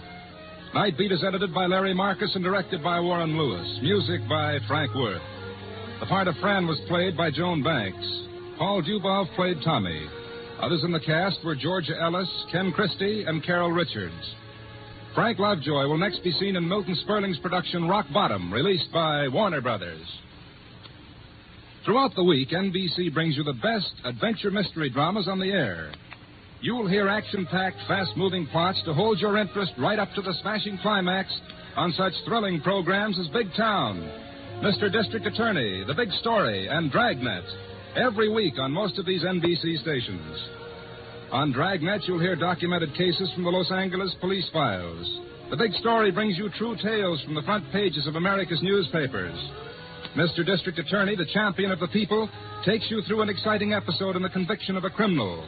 And tomorrow night on Big Town, you'll hear crusading editor Steve Wilson crack down on the forces of evil. For the best high-tension dramas, hear NBC's great mystery and adventure programs.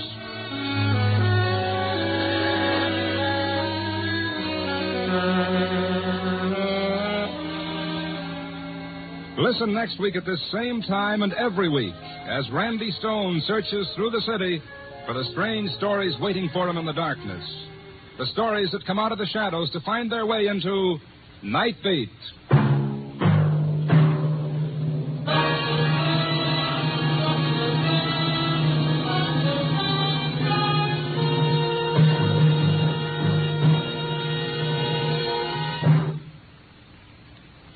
Now, stay tuned for Brian Donlevy as a soldier of fortune on dangerous assignment on NBC.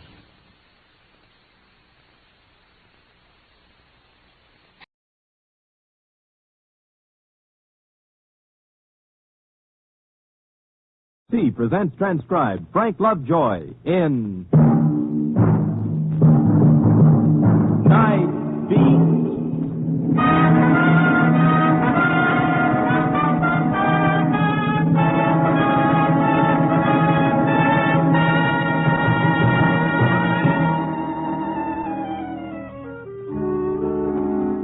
Hi, this is Randy Stone. I cover the Night Beat for the Chicago Star.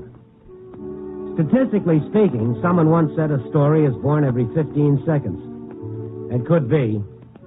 But you've got to go out in the night and dig for it. Dig behind the love and the hate and the fear. And probe for that story that fills up tomorrow's paper.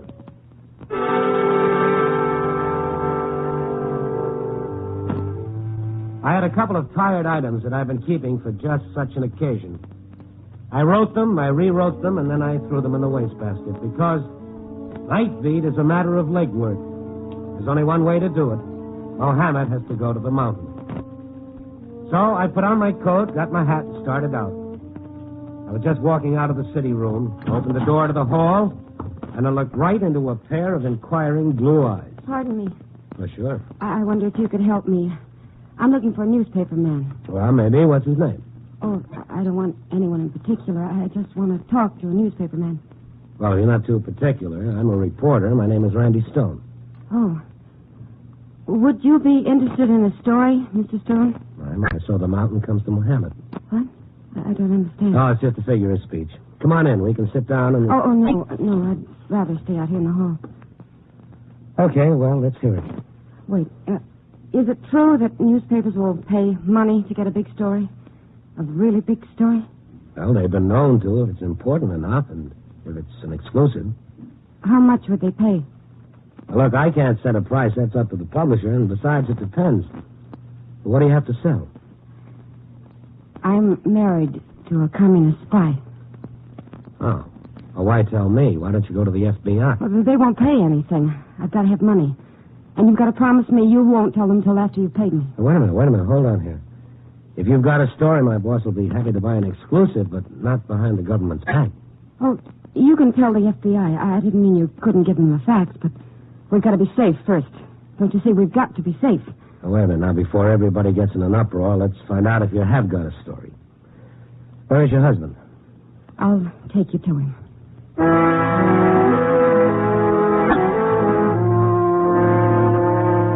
In my trade, you can't ever afford to overlook a lead because the most implausible thing turns out to be true and the most plausible, phony. I went down the elevator with the girl. And it stopped on the ground floor. We walked across the lobby and out onto the sidewalk. And as usual, there was no cab in front. Mind walking around the corner of the cab stand, Mrs. You didn't tell me your name. It's Jane. Mrs. Jane Beach. No, I don't mind walking. How long have you known about your husband? There's somebody following us. No, there's nobody. Yes, there is. Back there. He just stepped in the shadows of that doorway. Oh, yes, there is someone. You wait for me at the cab stand.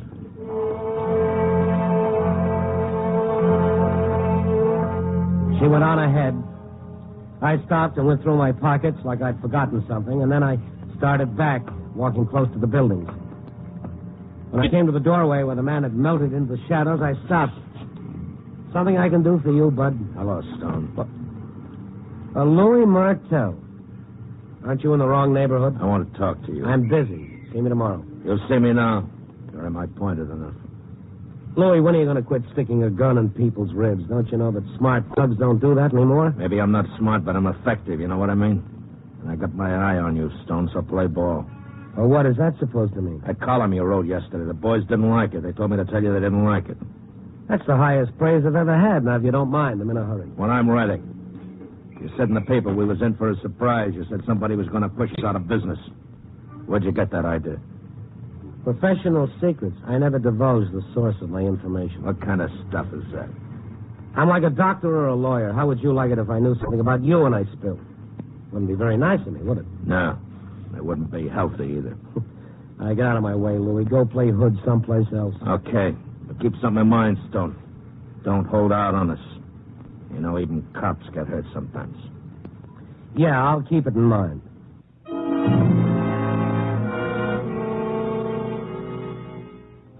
I walked away from the gunsel.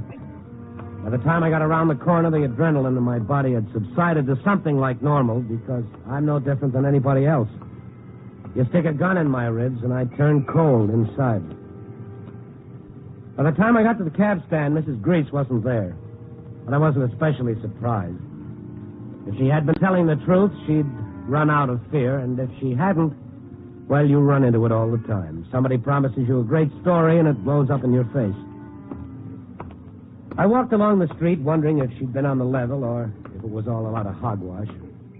Either way, I still had a story to dig up before the night was over. I'd walked about 2 blocks and was crossing the street when a cab pulled up. Stone. Mrs. Grace. Get in. I thought you'd taken a powder on me. Who was that man who was following me? He wasn't following you. He was following me. Why? Why should he follow you? Oh, it's nothing. Forget it. Just a cheap thug who's sore over some publicity I gave him. I think we've shaken him. I don't see him anywhere. You know, I'm beginning to believe you're serious about this cloak and dagger stuff. Yes, Mr. Stone. I'm dead serious. And you'd sell your husband down the river for a few pieces of gold. Must be a great love. You don't understand. Rudy wants to quit. He wants the American people to know. He must make them realize the danger before it's too late. He wants to help them. He does? Oh, he realizes he's done a lot of harm to America, but he couldn't help himself. Oh, they twisted his arm? They sent him here from Czechoslovakia. They told him all kinds of lies. I see, and now he's seen the light. I'm afraid you don't believe me. Well, if what you say is true and he's so anxious to square the books, why didn't he come himself? He's afraid. He's in constant fear. Of what? The secret police. What, in Chicago? I know what you're thinking. When I lived in Kansas, I wouldn't have believed it either. But Rudy's country, well, things are different. You can't know what it's like, Mr. Stone, to know you're being spied on, to wonder who's going to kill you and when. It seems to me what you need is protection, not money. If you're not interested, Mr. Stone, maybe I ought to go to another paper. No, I didn't say that I wasn't interested, but one thing I don't quite get, and it makes me skeptical. When we splash the story on the front page, what good is the money going to do you? With money, we can lose ourselves. I know where we can get a little farm, way off the beaten track. In Kansas? Please don't ask me. I can't tell you. Incidentally, where is this cloak and dagger operation going on? At the circus. The circus? Yes. Rudy's the clown. The high-wire clown.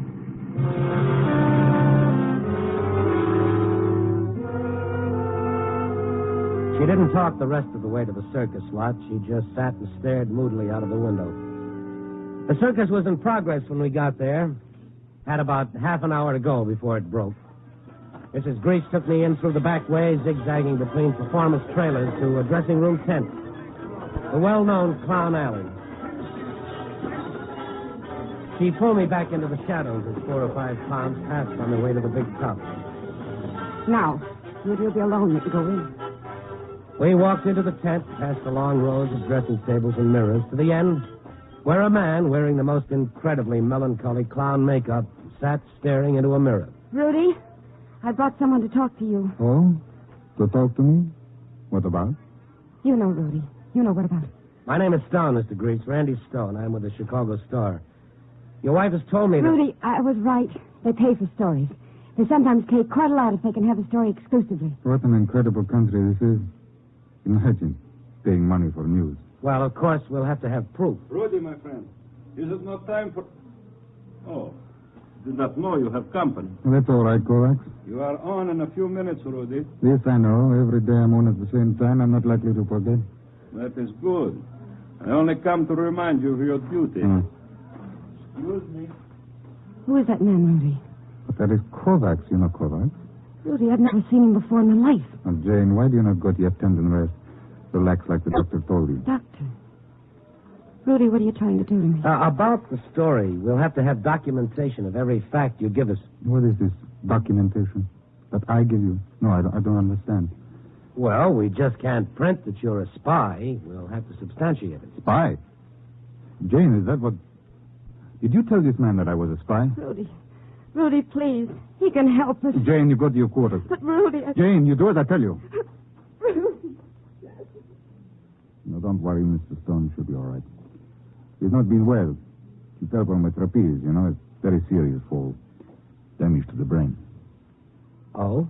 You poor Jane has it in her mind that I need money to disappear because I'm afraid of the communist secret police. I suppose she told you this. Yeah. And did she tell you I was chosen as a master spy because of the freedom with which I travel with the circus? That I'm used as a clearinghouse for all espionage in your country? That I'm in contact with the head of the underground in every major city and that I am indeed the most important spy in America? Well, no, she wasn't quite that explicit. Here, according to Jane, my life is not worth what you Americans call a plugged nickel. There must have been some fall she took. It was unfortunate. Any minute she expects none other than Mavlik to appear and eliminate me. Mavlik? The big iron curtain hatchet man?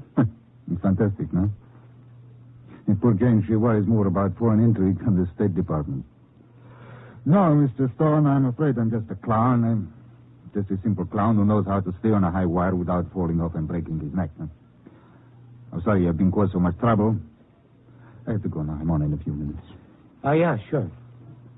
Why do you look at me like that, so searchingly? I was just wondering what you look like under the makeup.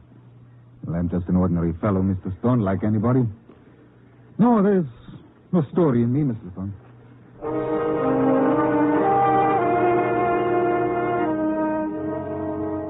He walked out of Clown Alley, and I stood there a while, feeling like a left tackle had been taken out of the play. Big international story, and it ends up to be a mental mirage. I heard a big laugh go up. Somebody was having fun. And since I'd gone to all the trouble to come to the circus, the least I could do was to catch Rudy's act. I slipped into the big top, feeling like a kid who'd sneaked in for free. And from the performer's entrance, I watched Rudy, the clown with a sad face, high on the top of the tent, killing the crowd with his crazy antics on the high wire. He'd take a couple of clumsy, uncertain steps. He'd start the fall with no net beneath him. The crowd shrieked. He grabbed the wire, regained his footing, scratched his ribs with one hand and his head with the other. And they roared with laughter. Then they shrieked again, but this time they didn't laugh because there wasn't anything to laugh about. Because Rudy wasn't on the high wire anymore. Rudy had plummeted to the ground.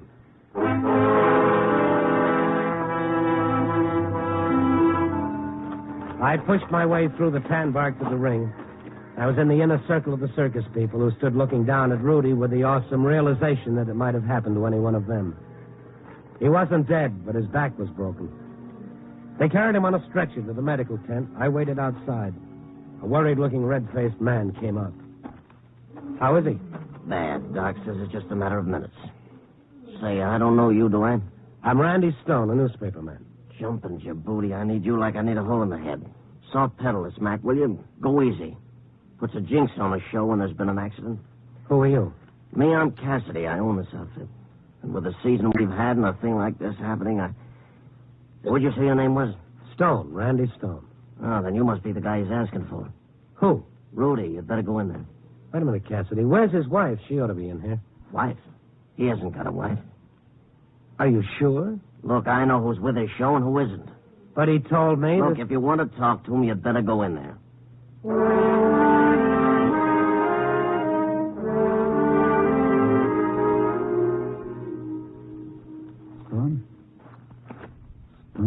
Mr. Stone? I'm here. I'm right here. Are you alone? Yeah. I haven't much time. Listen carefully. Don't let anything happen to Jane. They mustn't do anything to Jane. Who, Rudy? Who would hurt Jane? Kovacs? Mavlik. It's all true what I said. Jane imagined. It's all true. She thought we could get a farm. It would have been nice. Farm. Lose ourselves. But you don't... You can't... there's no hiding. Easy. Now, take it easy. They'll get her, Mr. Stone, and you must protect her. I'll do what I can. Kept it secret, our marriage, to protect her, but it was wrong. Wrong to dream. There are no secrets from Mavlik. Rudy, what happened up there on the high wire? How did you fall? My shoe. My shoe? Rudy. Rudy. He was all through talking. His eyes, the only real part of his grotesque, chalk-white face, closed as I stood looking down at him. The whole thing seemed like a fantasy. It was weird and unreal. I felt like the ball in the pinball machine that's been bounced off every post without scoring. As I stepped back away from him, I saw the only thing that made sense. His shoe. The sole of it had been cut and stitched back, but off-center. This was no accident. This was murder. Yeah, the clown is dead. Long live the clown.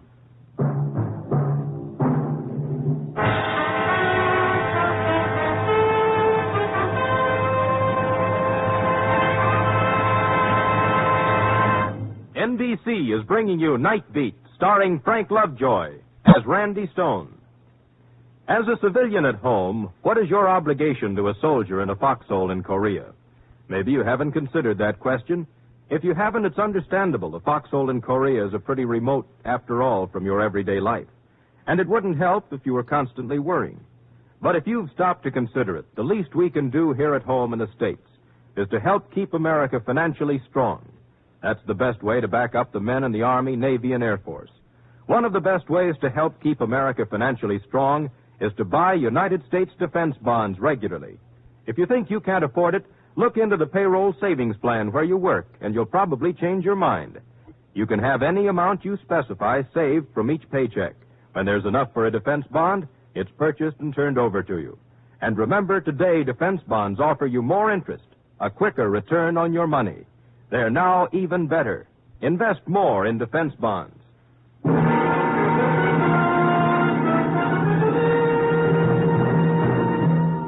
And now back to Night Beat and Randy Stone. A clown falls off a high wire and dies. This is a story. But not the story that pulled me to the circus. I was interested now in his wife. What had happened to the wife of Rudy Grish, the girl who had been so mortally afraid for him? Why hadn't she been there when he died? These were some of the things I tried to find out from Cassidy. So Rudy had a shoe repair. That doesn't prove anything. He was a tightwad. He never spent money on anything. I have a feeling even a tightwad would spend money on his shoes if his life depended on them. Hey, what are you reaching for, Stone? You think somebody in my show killed him? Now, that's for the cops to figure out. What do you know about Rudy Grish? Oh, not much. He was a good performer. How'd he happen to come with you? He was in this country on a visa. He was anxious to work, so I hired him. I got him cheap. When he was on the road, you ever notice anything suspicious about him? Did he meet people on the outside? Did he leave the circus a lot? Now, look, I've got my hands full pushing this pile of canvas around the country without worrying where my performers go. His wife claims that he was a communist spy. That's crazy. That's absolutely nuts. He didn't have a wife. Well, he said different. How about a tall blonde girl named Jane? Used to be an aerial. Jenny? Yeah. Oh, she's not married. Oh, Rudy was nice to her, but then we all were. She took a bad fall last year, hit her head. Has never been the same since. We keep her around here because we're sorry for her. Well, where is she now? Where can I find her? And you might try the wardrobe tent. That's where she works.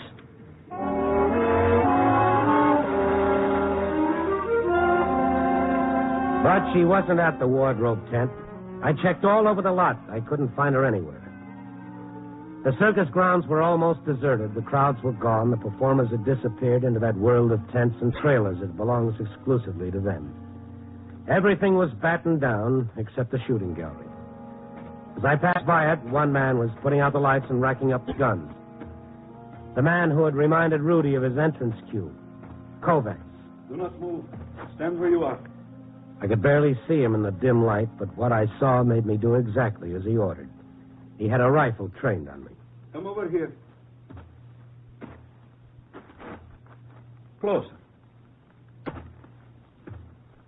No, don't put your hands in your pockets. Put them on the counter. That's fine. What do you want? I understand you're looking for Mrs. Grish. Yeah. I will take you to her. Well, never mind that. Just tell me where she is. You seem to misunderstand, Mr. Stone. I said I will take you to her.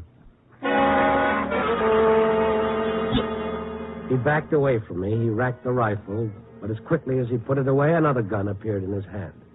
A Luger. If you make any attempt to run, to get away, to scream, I will kill you. Now, walk straight ahead of me down Midway to that car parked on the corner. He came out of the booth with his topcoat draped over the hand that held the gun.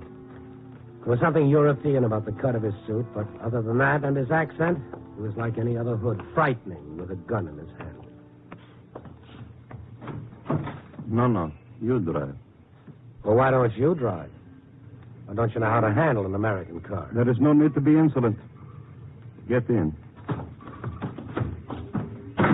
Drive. I will tell you where to go.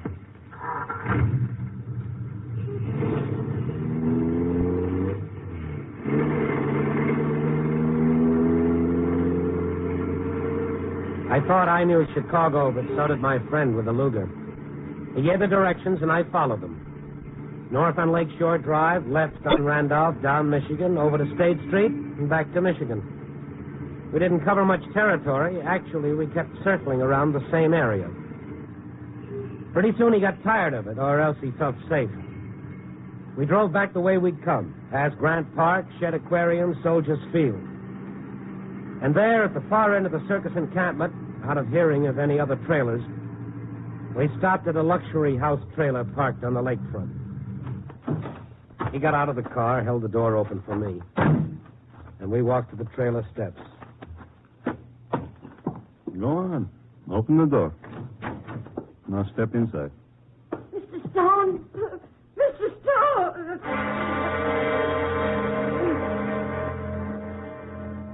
It was Mrs. Jane Grish. I recognized her from the clothes she wore. Would have been hard to recognize her from her face. It had been beaten almost beyond recognition. She was huddled in the corner, sobbing. And seated comfortably on the couch, smoking a cigarette, was a nobly handsome, blond young man. Come in. Close the door, Kovacs. Well, Mr. Stone, it was nice of you to come with Kovacs. But then Kovacs has always been inordinately persuasive. From the looks of Mrs. Grish's face, I'd say that you were pretty persuasive yourself. I have that reputation. You wouldn't be Maverick, would you? Oh, you have heard of me, eh? This I do not like. Maverick, he knows about the shoe. Your situation becomes more and more unfortunate, Mr. Stone. But you are just in time for what you Americans call the second show. Mrs. Grish, that is the information that your husband has collected for us. I don't know. I told you I don't know. You're lying, Mrs. But Grish. I don't know. I don't know anything. You do know. I don't even know what you're talking about. Then let me refresh your memory. Rudy Grish was sent here for a very definite purpose. To correlate information from our scattered agents all over the country and to pass this information on to us. And he did his job well until he married you. That was his mistake. No. You made the mistake. It wasn't me. I didn't change his mind. It was being able to go from state to state without showing papers, to do what he wanted without asking permission. For the first time in his life, think for himself. All right. If you won't cooperate, we go back to the first way. Leave her alone. Kovacs, hold him. You stupid, let go of him. Don't be so impatient, Mr. Stone. Your turn is next. Scream. Scream all you want. No one was here. Oh, please. Please. I'll tell you anything. If you promise, leave Rudy alone. Of course we will, my dear. That is the information. Don't sell out, Mrs. Grish. It's too late. Rudy's dead. Dead. Shut up. You shouldn't have killed him.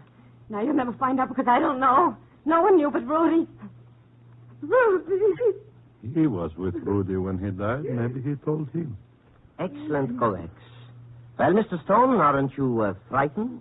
Of what? Thugs like you? Don't get me wrong. I'm no hero, but I cut my teeth on your caliber. This is Chicago, remember? Yes. Yes, I've seen your gangster movies. Effective but blunt. Very blunt indeed. You will see we are going to give you a night you won't forget. I'm sure I can depend on it. Oh, yes. Yes, you can depend on it. Like you can depend on our one day liberating your people, too, from your antiquated ideals. If it weren't so ironic, it'd be funny. It amuses you? No, not that. I'm just thinking about a guy I know named Louis Martel, whose biggest worry in life is that some other gang might take over one little neighborhood in Chicago. When we take over, it will be definite, conclusive. It will be everything. Well, this you'll have to prove. Don't worry, Stone. They'll never make it. The Marines had landed. It was the right entrance, but the wrong character. Louis Martel standing in the doorway with an automatic in his hand. Why? So you're the guys that are going to take over, huh? Correct. No, you don't, sweetheart. Yeah. That's what happens to guys that try to muscle in. Now, you, Stone, you're quite a cute character. Thought you'd shake me, huh? Trying to lose me at the circus while you made contact with these out-of-town punks. You got it all wrong, Louis. Yeah, sure. Now, the point is, what am I going to do about you? And the dame. Louis, behind you. Look out. Won't work, Stone. Kovac's going to shoot. That's as old as... Dirty rat. In the back.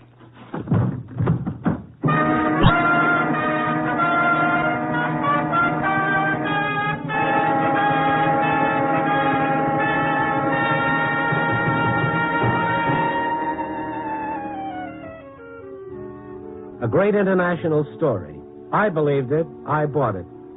But I couldn't print it because I couldn't prove it. The cops?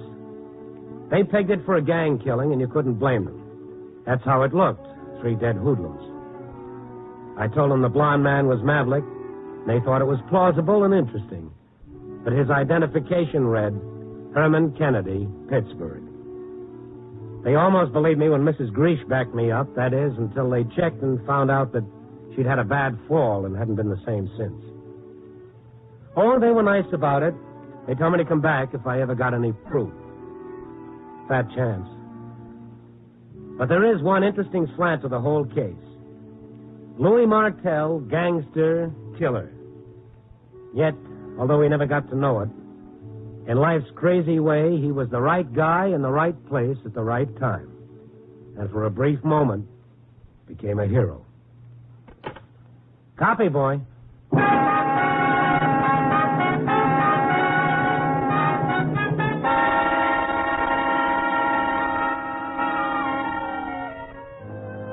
Night Beat, starring Frank Lovejoy, is produced and directed by Warren Lewis. Tonight's transcribed story was written by John and Gwen Bagney with music by Robert Armbruster. Featured in tonight's cast were Georgia Ellis, Bill Conrad, Ben Wright, Sidney Miller, and Lou Merrill. Don Rickles speaking.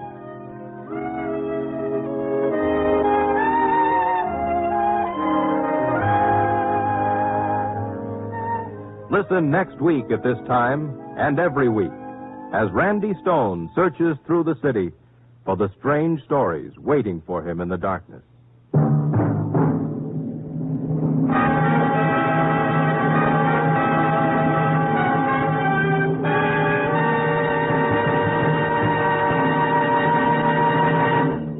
Night Beat came to you from Hollywood.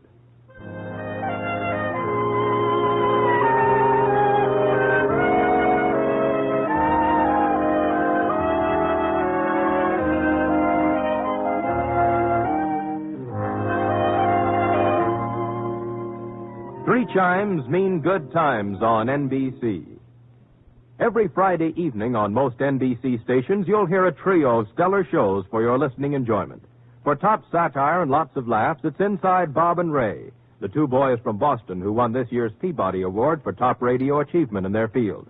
For music, tune for the Mario Lanza Show with his guest, Margaret Whiting. And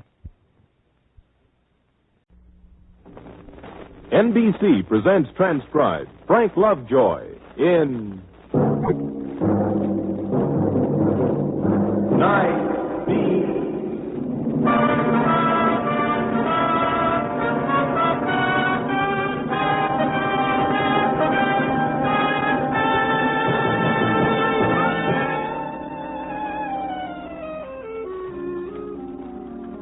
Hi, this is Randy Stone. I cover the night beat for the Chicago Star. Nice work, you say, and nice work it is. Except that work is work, and man gets tired ferreting out the secret side of his fellow human beings. So, as the man said, some seek out greatness and others have it thrust upon them. Tonight I preferred the latter method. That's why I was riding around with Jack Manson, the prowl car copper. I figured it this way. If there's a story in the big city of Chicago, a great story, a story that'll make me immortal for a few days at least, if there's a story like that floating around Chicago, I was a little too tired to go look for it. Let greatness be thrust upon me.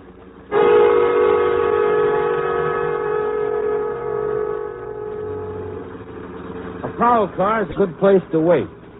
The only drawback was Sergeant Manson, the man at the wheel. Next to driving that prowl, he loved talking. And what he talked about most were his, quote, experiences, unquote. See, you know what I mean, Randy. What I mean is, you see, I've had the experience. You understand me? Yeah. I've been in a prowl car every night, and you're not, see? But, see, you know how to write. Sure thing. A team, we collaborate. 50-50, split everything we know. Oh, boy, you're a newspaper guy. You know all the answers, huh? No, we know all the questions. It's the next best thing to knowing all the answers. Car 203, car 203. This is Lieutenant Burton. Go to 800 Lakeland Drive. Repeat, car 203. Meet me at 800 Lakeland Drive. A homicide.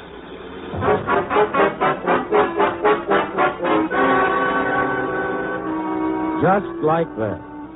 That flat, used-to-it sort of tone I can never be comfortable with. A homicide. At least one a day belongs in any good newspaper. One a day along with an editorial on taxes and the batting averages. I hope I never get used to it.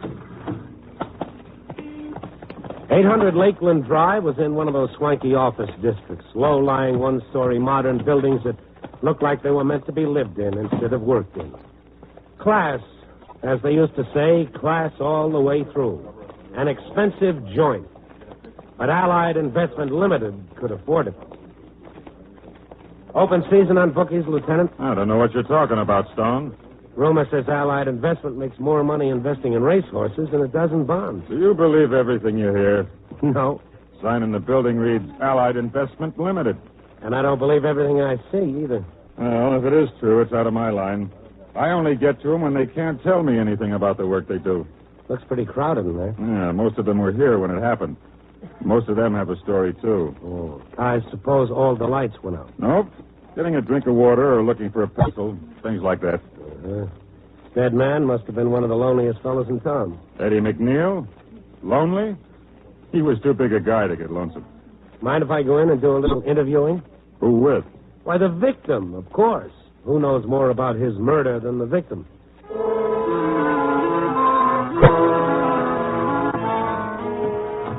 It was the reception room of a very respectable business organization. When I passed through the heavy panel door, I saw the battery of telephones, 3 to a desk. The whole thing was soundproof. A respectable building with a respectable room and a respectable corpse lying in the middle of it being photographed. But that wasn't the only thing that seemed incongruous. There was a face, a good, healthy, honest face among all those granite blocks. And the voice that came out of it seemed awfully tired. Oh, well, then I received a phone call. From who? I told you I don't know if I knew. You can be sure I'd tell you. Did he ask you then? Well, in a way, yes, he did. He asked me if I was that Professor Kiefer from the university and knew all about communication systems and things like that. I'm quoting him. Didn't it seem funny that an electrical expert would... Electronics. Okay, electronics. Didn't it seem funny? Well, I needed the money. I've been called for private work before. I can prove that. That's why his face didn't fit. Professor Kiefer, a young man, maybe around my age. Only I had a double reason for noticing him. I'd done an article on him, on his work, about 3 years ago. There was something fantastic about his project. He'd been working on things called high-speed calculators, mechanical brains. To think machines that could do higher mathematical problems while we're adding up 9 and 4, or estimate in nothing flat exactly where a bomb should drop. I guess the cops figured he didn't fit either, that he hadn't seen the killer. They let Kiefer go, and I followed him outside. Professor Kiefer. Yes? Remember me? Randy Stone. Randy Stone? Oh, you're the newspaper reporter. You say newspaper reporter as if it were a social disease instead of an occupation. Were you in there just now? It's a ritual. Every time somebody gets killed, a newspaper reporter has to be there. It's like those ancient tribes who painted themselves blue and danced around in a circle. Yes, it seems quite applicable. How did you get mixed up in this? Look, I'm not mixed up. Please don't put it that way. I most definitely am not mixed up in anything here. When they called me, I came. It seemed perfectly all right. It seemed perfectly legitimate. The last time we talked, you didn't have much time for anything besides your research work. Yes, that was a very flattering article. I never had a chance to thank you. Well, it was a feather in my cap. Professor, let me put it another way. Why did you come down here? That research you admired. And I still do. It isn't exactly the road to untold wealth. You never impressed me as the kind of man who is looking for the road. Are you going to write me up again? This is a mighty big murder, Professor Kiefer. The man who was killed in there tonight was one of the most influential men in the Midwest. My family, my wife. It wouldn't be right to print my name with this thing. I'm not part of anything in there. You must understand, Mr. Stone. When I came down here and saw what was here... What did you see? Well, they were a strange group. The way they talked, I knew something was wrong. Like what? Well, when I saw what it was, I refused. I told them I couldn't do anything for them. Not couldn't, wouldn't. I told them I wouldn't do what they asked. For instance? I turned them down. Isn't that enough? They wanted a communication system put in, and I said no. Okay. Sorry. Are you going to write this up? Are you going to teach electronics? Yeah, I guess you'll have to. I suppose it's expected of you. I wish there was something nice about you, Professor. I liked what I wrote the last time because I liked the way you thought, and I liked telling people about it. Of course, you know that Allied Finance is headquarters for one of the biggest bookie syndicates in the country. Oh, no, I didn't. Well, good night. Mr. Stone? Yeah?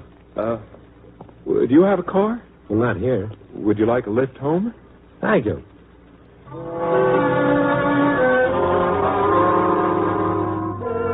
There was a kind of desperation in his voice.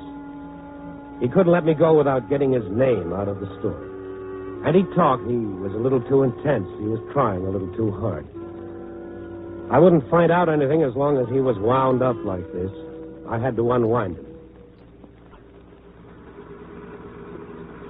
Thing like this can take your mind off your work for a while. Yes, well, only if I let it, only if I dwell on it. It'd be great to be able to discipline yourself like that. But science teaches that.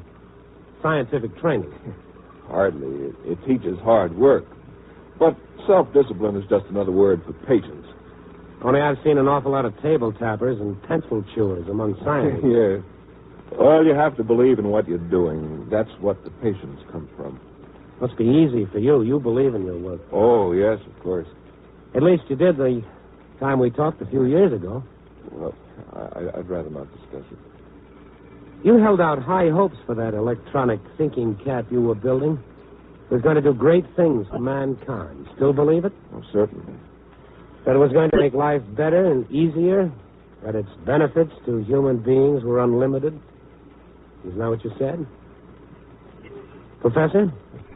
Oh, yes. Yeah, that's what I said.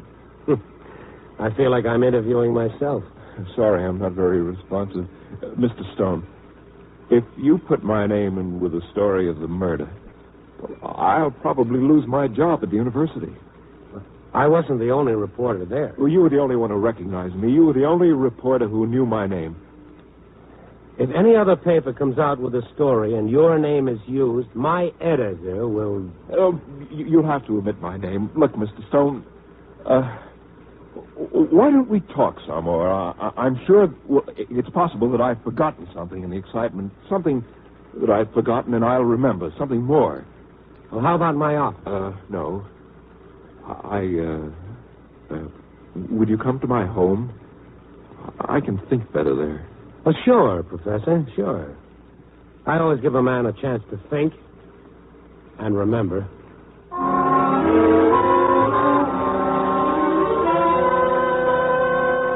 I was still hunting for the reason. Nothing could have shaken this man 3 years ago. He believed in something then, something good, and still did. Only, well, maybe that was it. Maybe he didn't believe in himself anymore. His wife opened the door as we approached it. She was a pretty woman, bright and attractive looking. Only there was a third look. Fear. Oh, darling, I'm so glad you're home. Well, I only went out for a few hours. Only a few hours, dear. Yes, I know. Betty, this is Randy Stone. Stone? Good evening, Mrs. Kiefer. The reporter, Randy Stone? Everyone seems to say it that way tonight. Well, come in, Mr. Stone. Come in. Betty, would you please put out some coffee? What? Yes? I said, would you... Why that frown? What is it, dear? A phone call. The university? No name, just Mr. Stone, would you excuse us just a moment, please? What is it? I don't know, dear. The man on the phone. I slumped into a chair and picked up a magazine, but I didn't look at it. I was watching the Kiefers whispering to each other in a corner of the dining room. The look on their faces spelled growing terror and banner headlines, and it wasn't hard to figure that the long arm of the syndicate, which is sometimes longer than the arm of the law, reached right into this house and slapped a clammy hand over the professor's mouth.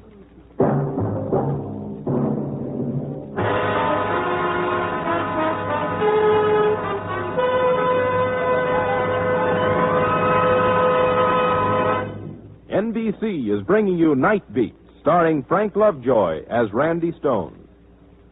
Thousands of Americans have made blood donations to our armed forces. Ask any of them and they'll tell you that donating blood is simple, easy, almost effortless. Practically every new blood donor says, why, there's nothing to it. No, there's nothing to it. Yet that simple act may mean the difference between life and death to a boy fighting in Korea. There are millions and millions of Americans who can give blood so easily, and yet we need hundreds of thousands of pints of blood to prevent needless suffering and loss of life. Every one of us who can should make a blood donation to the armed forces now through our local Red Cross chapters or local blood donor centers. So call the Red Cross or blood bank in your community for an appointment. Do it right away, because the wounded can't wait.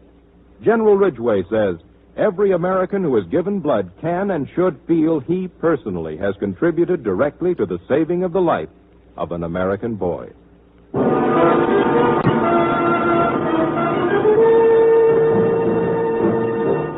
And now back to Night Beat and Randy Stone. When an associate professor of electronic engineering helps build a mechanical brain, you kind of expect it of him.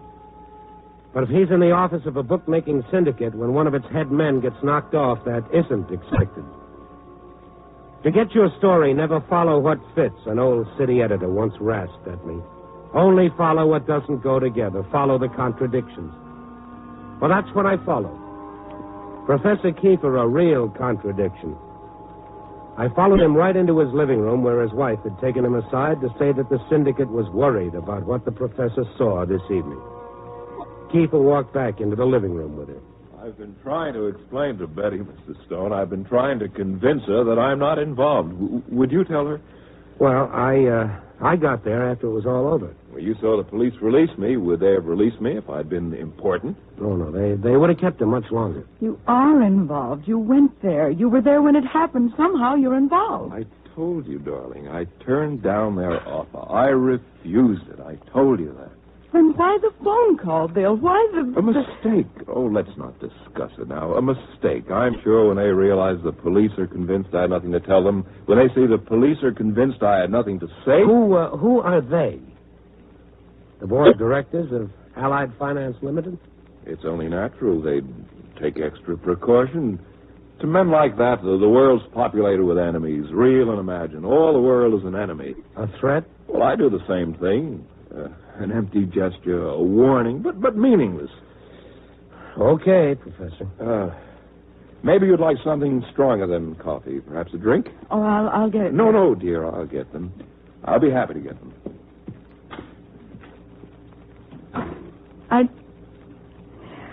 I just don't understand, Mr. Stone. It's so grotesque, you know. It's like a thing one reads about, but it just never happens to you. Well, there's nothing to be afraid of. Unless he's called as a witness. No. Nothing at all. Are you going to write up his work again? Only if there's been some change made in the machine. Or any change in the scientist. Is he as important as the machine? Well, Mrs. Kiefer, he's given up his research, hasn't he? Oh, maybe. I don't know. He doesn't talk about it with me. He used to, but not anymore. Your husband has pulled something important out of his life. That leaves a vacuum.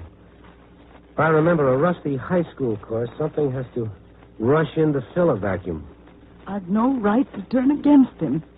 You're asking for help, Mrs. Kiefer. You're not turning against him. To criticize him like this. To ask for help. Yes, I probably am. I am asking for help. He did fill the vacuum. A man who works nights must have that success drive. You're a very perceptive man, Mr. Stone. And a kind one. No, not really. It's just that I have a twisted mind. I respond favorably to complete honesty. Please don't be flip. It's the only way I can say I want to help you and your husband. Sorry the drink took so long. Haven't found a way yet to get the ice out electronically.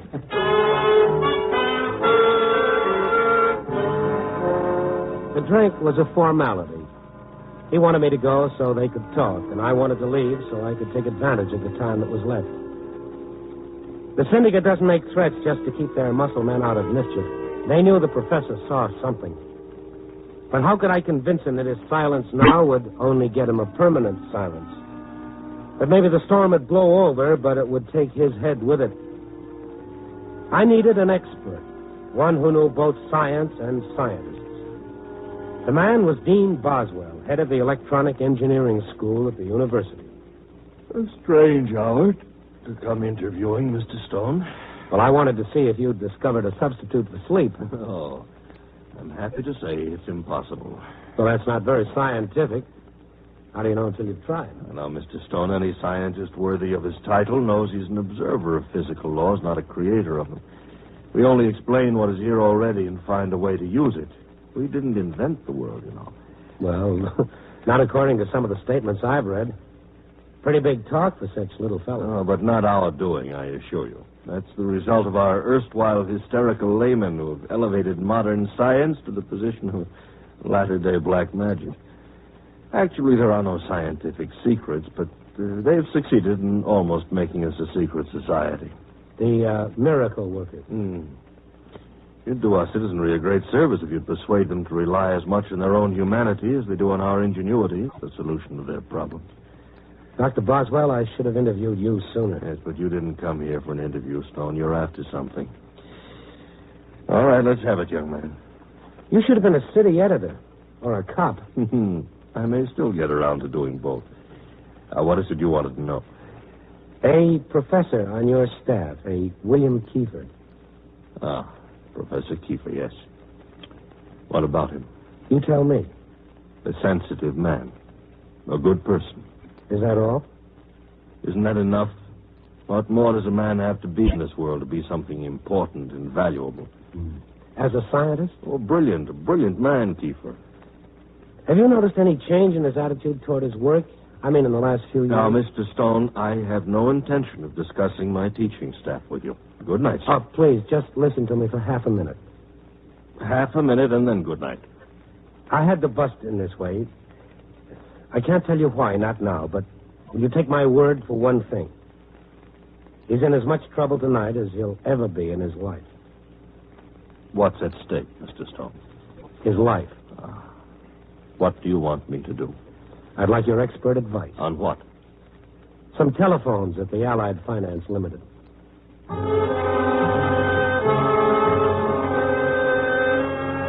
On the way, I learned a lot about Kiefer. Mostly that I was right in my judgment of him 3 years ago, and that his life was well worth trying to save.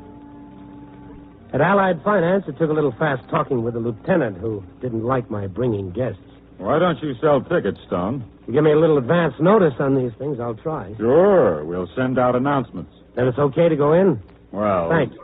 Well, he didn't say yes. Cops never say yes. They just kind of don't say no. Here, it's over here, Dr. Boswell. Yeah.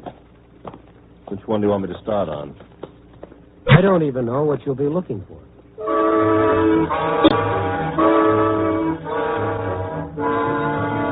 Without another word, Dr. Boswell went to work. He moved around with as much animation as a man waiting for a bus, but he didn't miss anything. He followed the circuit wires and switches, the controls, the feedbacks. The lieutenant didn't miss much either. He stood quietly in one corner of the big room watching, just watching and puffing slowly on a cigar. Boswell came back to me and dropped his bombshell. I found it. You found what? It's a garbler.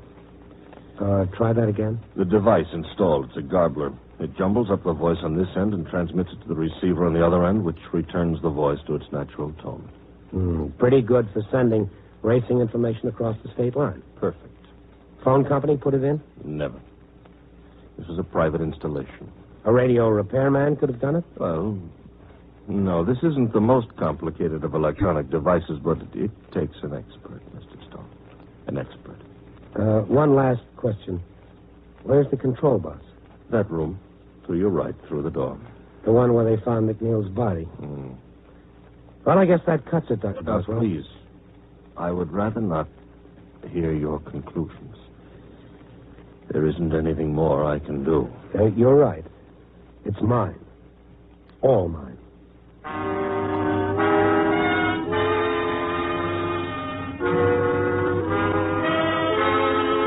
We walked past the lieutenant without batting an eye.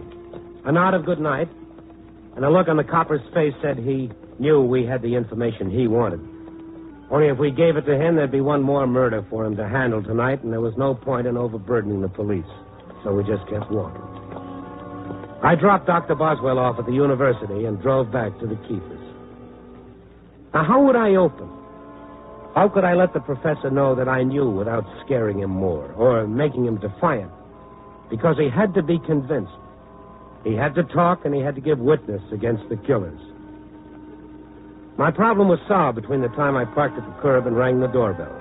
A car pulled up across the street, and two very tough-looking gentlemen got out. When they saw me ringing the bell to Keefer's door, they sat back in their car and waited. Oh, Mr. Stone. I thought after our last talk you'd be glad to see me. Aren't you going to ask me in? No. I think I'd better come in anyway, Mrs. Kiefer. What is it? What? They're parked across the street, Kiefer. They came just after I pulled up. Oh, Bill. Now, don't worry, darling. Now, don't. It's all right. It's all wrong, Professor. There isn't much time. I'll call the police now. Get the phone and call them. I have no reason to believe I'm in danger. Now, look, you're too bright. I found out about the garbler. I know. And so does Boswell. Boswell? I took him with me. Now call the police. Oh, please go away, Mr. Stone, please. I didn't get you and your husband in trouble, Mrs. Kiefer. I only found out about it. I've done nothing wrong. Nothing. I've harmed no one. Except yourself and your wife. Moralizing doesn't fit you very well, Mr. Stone. That's granted, only I'm not moralizing. When I walk out of that door, they walk in. And you won't walk again. How did a guy with your brain get into this? How? Why? Because I have this brain. Isn't that obvious? But what you were doing was so great. Really? What do you know about it? An interview with me, an article? What did you find out?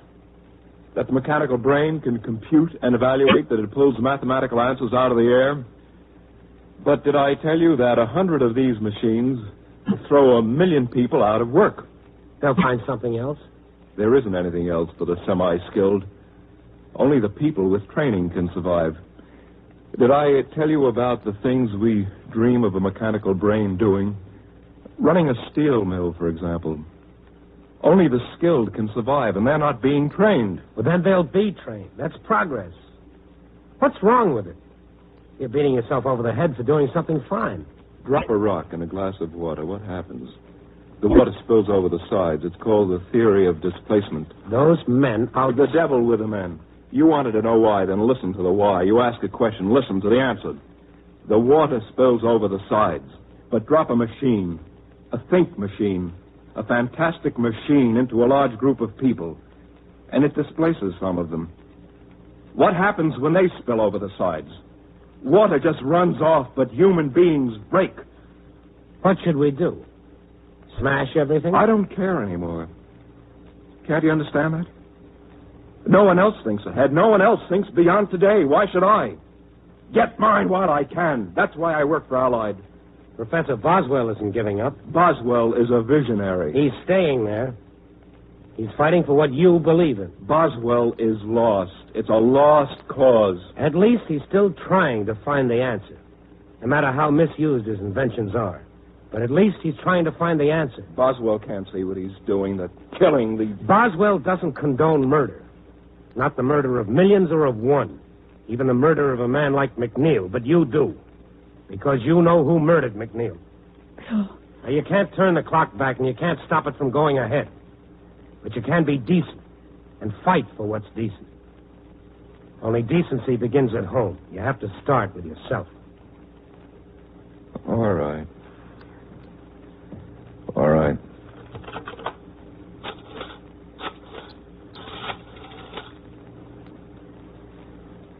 Police Department. This is Professor William Kiefer of the university.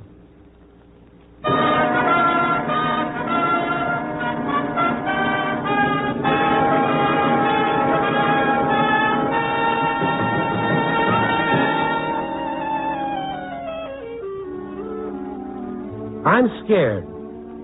Science hands us a batch of miracles, and what do we do with them? We're like kids playing with a box of matches. Sure, matches will help build a fire to warm you and to cook food and to make steel.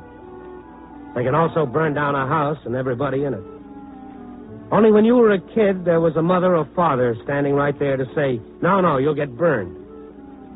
But we're supposed to be grown up now. There's nobody around to say that we'll get burned, and science just handed us a box of matches. We're looking around for a mother and father to tell us to stop throwing fire all over the place, to use it right. Well, nobody's going to tell us. We're going to have to tell us. And I'm scared. I hope we grow up before we burn ourselves to death.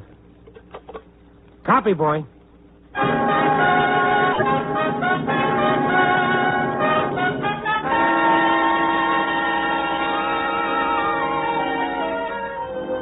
Night Beat, starring Frank Lovejoy, is produced and directed by Warren Lewis. Tonight's transcribed story was written by Arthur Ross, with music by Robert Armbruster. The part of Kiefer was played by Jeff Corey. Others featured were Larry Dobkin, Frank Gerstle, and Vivi Janis. Don Rickles speaking. Next week only, Night Beat will not be heard because of NBC's coverage of the National Open Golf Tournament. But 2 weeks from tonight, Night Beat will be back in its regular time period. So listen then as Randy Stone searches through the city for the strange stories waiting for him in the darkness.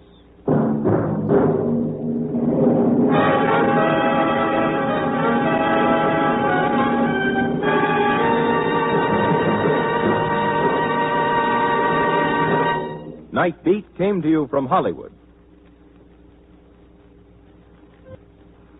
3 chimes mean good times on NBC. Later this evening, your hit parade brings you a sparkling half hour of music starring Guy Lombardo and the orchestra. This evening, Guy Lombardo will feature lovely Eileen Wilson as his guest vocalist. And your hit parade will be broadcast directly from Walter Reed Army Medical Center, Washington, D.C. Then on Friday evening, the Roy Rogers Show offers you 30 minutes of Western music and adventure. Consult your local newspapers for broadcast time. And join us for both great shows heard each week on NBC. Tonight, Dragnet brings you authentic adventure on NBC.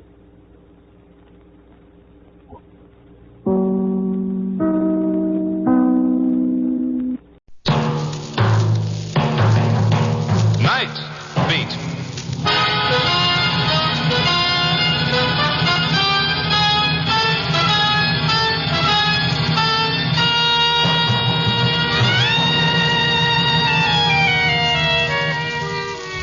Hi, this is Randy Stone. I cover the Night Beat for the Chicago Star. Stories start in many different ways. This one began in the darkness of the human mind and ended in raging flame. Night Beat, starring Frank Lovejoy as Randy Stone.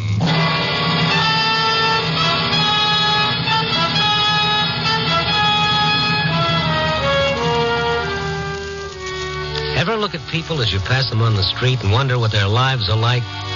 Where they've been, where they're going, and what they'll do when they get there? Me, I'm a sucker for the guy who wears his heart on his sleeve with just the scars showing. Or a pair of eyes that look out of a soul eaten away by loneliness. The old lady eating her dinner alone in a booth for 4. The lone drinker in a plushy bar who toasts his reflections in the mirror and wishes that he was too drunk to see it. Sometimes the busiest street in the city can be the lonesomest spot in the world. And tonight it had seemed like that as I drove through the dark city.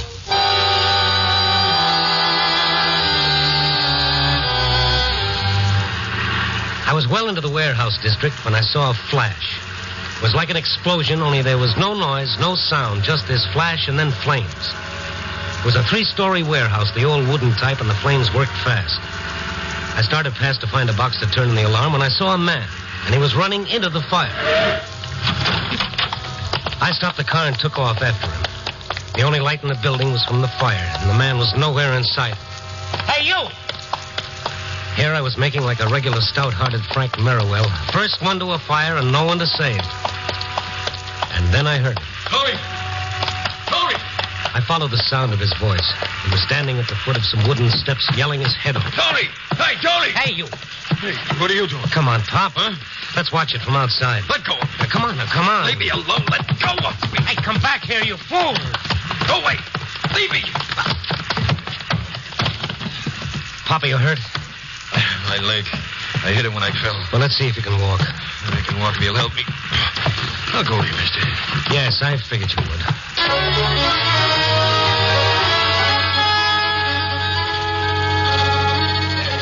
I half carried, half dragged the old man. The smoke was so strong that my lungs ached, and I felt lightheaded. Outside, a crowd had gathered. A line of policemen were keeping them back out of the fireman's way. One cop came over to us. Hey, you guys, you work here? You came in after me. Who are you? I'm Strongheart the Second, only don't let it get around. Oh, you Randy? Oh. The old man's leg hurt? Isn't broken, it's just banged up a bit. You guys stay put. I'll get the ambulance boys over here. Okay, we'll be here. I'm not saying that. You stay where you are. I gotta get going. What's the rush, Pop? Any good reason why you shouldn't wait around? You mean, did I have anything to do with the fire? Well, did you? No, I didn't. I didn't have anything to do with it. Okay, nobody's accusing you. What's it all about? Why did you run in there after the fire started? That's my business. Well, you're going to have to answer questions. You might as well start with me. Oh, get me out of here, mister. Get me home, and maybe I will. I led him through the crowd and to my car. I followed his directions through the dark streets. He seemed to be looking for something. He leaned forward, watching in the lights of the car, turned his head to peer at everyone we passed. And all the time he was silent. Finally, I broke the ice. Maybe I'd better know who you are, huh? Hey, I'm Ben Graham. You said you were going to talk. Yeah, it's my son, Tony. Were you looking for him in the fire? Tony went there earlier. When I saw the fire start, I thought he might still be in there. And you ran in to find him? Tony used to work there. He used to? Yeah, he was a night watchman there and several other warehouses. You see, he's not like other people. I was afraid they'd see him there. Oh, like... Oh, it's not what you think. He's not crazy. He stays inside himself, if you know what I mean. He don't like people. He sleeps in the daytime. He lives at night. What happens with the jobs? Does he quit? He was fired. Every time. Fired. Why? He thinks it's because of the cane. Oh, he uses a cane? Yeah, ever since he was a boy, he's touchy about it. One reason he doesn't like people. Ben, why do you think he started the fire? Oh, I didn't say that. I didn't say anything like that. No, you didn't have to. It shows. I don't know what to think. There have been several warehouse fires around here recently. 5. Less than a month. Yeah. Are they the ones where Tony worked? Some of them, but it's not only that. But what else, Ben? Why are you afraid Tony started those fires? 3 out of 5 of them. Man with a cane was seen coming out around the time of the fire, and I gotta find him. Have you asked him about the fires? Oh, I've tried. We don't talk much. Oh, there's my place. It seems like we're strangers. When I mention fires, he slams out of the house. Well, I'll talk to him then when we find him. I mean, I talk to you, mister. He's funny about that. Well, we'll see. I'll go in with you. No, don't. You wait here. Don't come up there. I'll bring him out to you.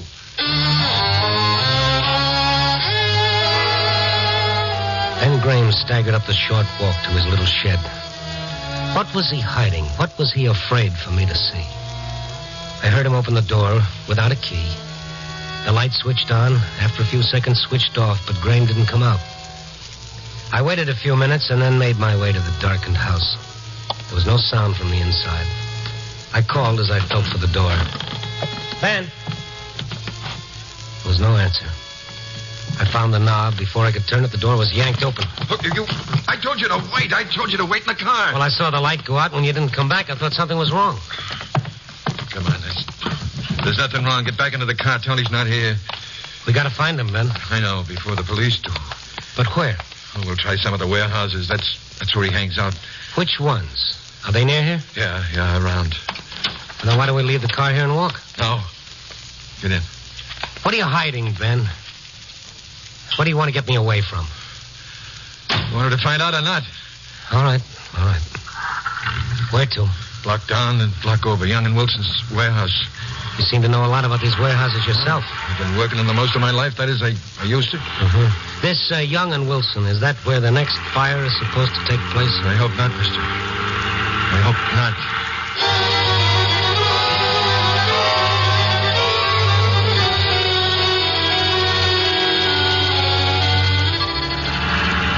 Slow down. That's it ahead.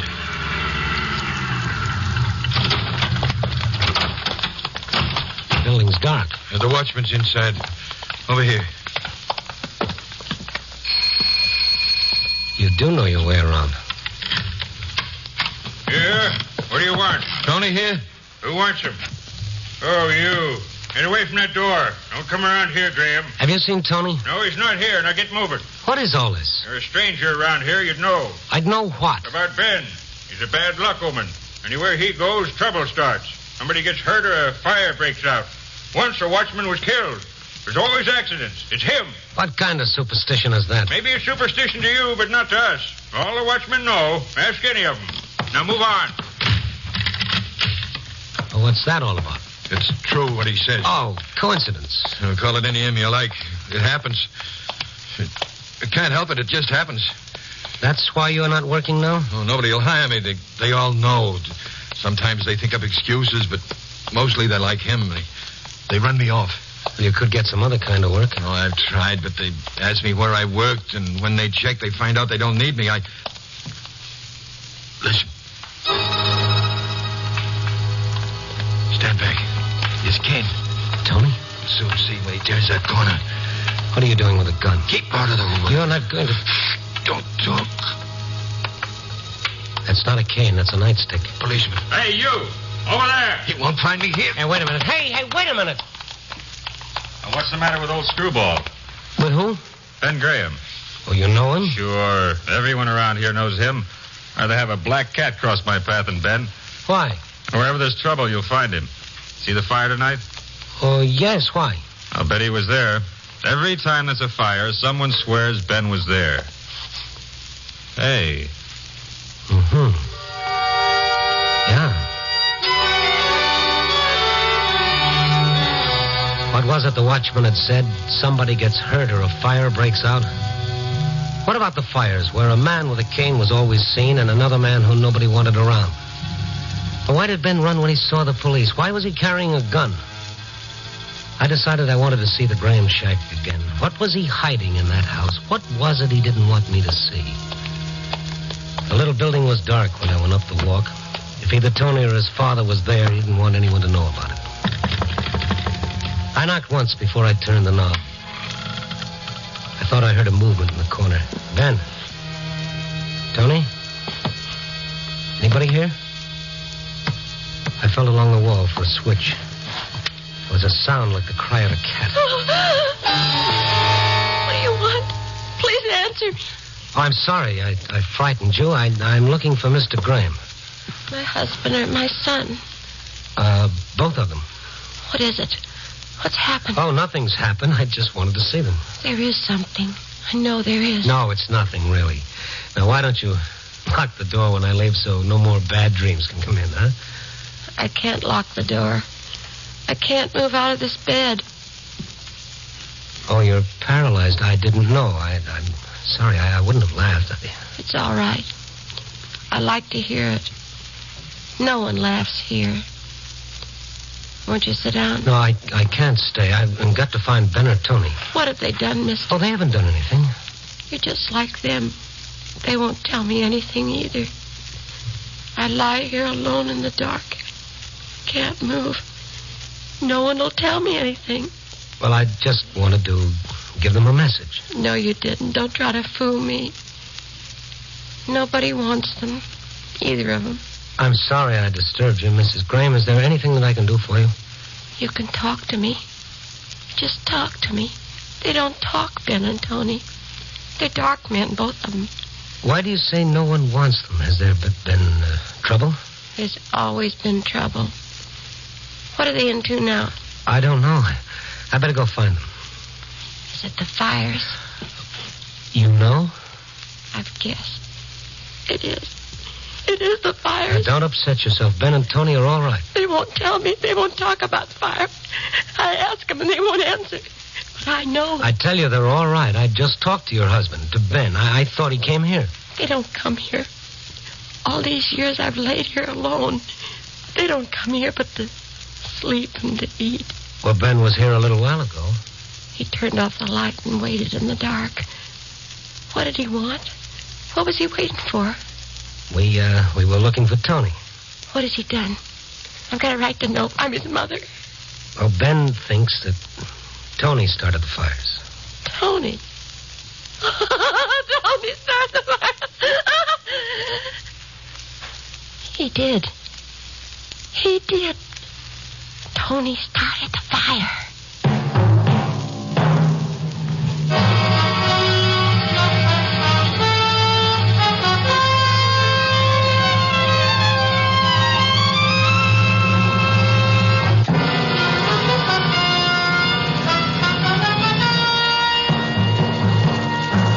And now back to Night Beat and Randy Stone. Yes, it was adding up, but it wasn't making sense. First, I drag a man out of a fire, a man who's carrying a gun. And now a frightened, paralyzed woman who wanted someone to listen. I could feel that tingling on the back of my neck as Martha Graham talked. She was terrified at the mention of fire. I sat in one of the chairs beside her bed and tried to calm her fear. She wanted to talk, and I couldn't stop her. Tony started the fire. It burned our house. That's how I got like this. That's why Tony uses a cane. He was a little boy then. Tony loved matches. He liked to watch them burn. Well, don't think about it now. I think about it all the time. Sometimes I dream about it. Everything burning all around me, my clothes on fire, and Tony in the corner screaming. I can see it over and over. Isn't it better if you don't talk about it, Mrs. Graham? Don't talk about it. Don't talk about it. That's all I hear. I want to talk. It's better than lying here alone, not able to move. Now, don't excite yourself. Why don't you get some sleep? All right. If you'll stay, I'll talk about something else. You have any idea where Tony is? In one of the warehouses. That's where he always is. Well, I'd like to see him. Do you know which one? What time is it? Well, let me see. It's a little after 2. Why? Then he's at the Holland warehouse, about 3 blocks from here. It's where he goes at 2. I don't understand. You mean he goes to different warehouses at certain times? Yeah, Tony makes a few dollars. The watchmen help him out. But he never talks to me. Well, it's hard for all of us to talk sometimes. You say Tony will be at the Holland warehouse at 2. Yeah. Tony tells me where he'll be. I don't worry if I know. And Ben, will he be there too? If he's looking for Tony, he will. Oh, thank you. I must be going. Will you do something for me, mister, before you go? Well, sure. What is it? Laugh for me. I just want to hear you laugh.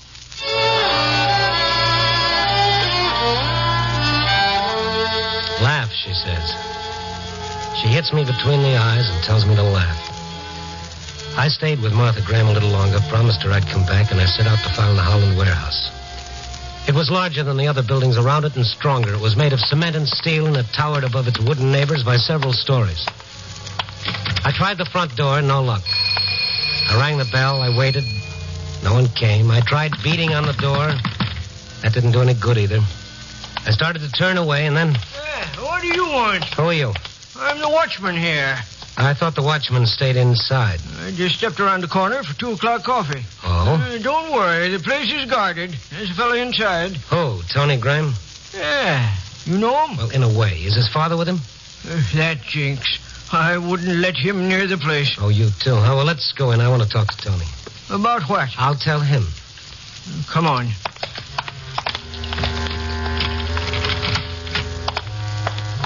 Where's your light? Got a flash here. Tony! Tony! Tony! That's funny. Well, it's a big building. He's probably on one of the other floors. Shouldn't be. We punch a time clock here. This is the time we're supposed to check in on this floor. Where is the clock? Over by the stairs. Lights are there, too. It's not like Tony not to be here. You mean you've left him here before? Sure. He helps a lot of the guards. Kind of relieves them like. We all pay him a little. That way he can have a job and his old man don't know it. Better with these lights. Well, there's your light and there's your clock, but no Tony. Can't understand it. Let's try upstairs. We'll take this freight elevator. Are you in all the aisles here at least once during the night? It'd be pretty hard to do with all those rows of boxes and crates. Hey, you don't think something's happened to him, do you? I hope not.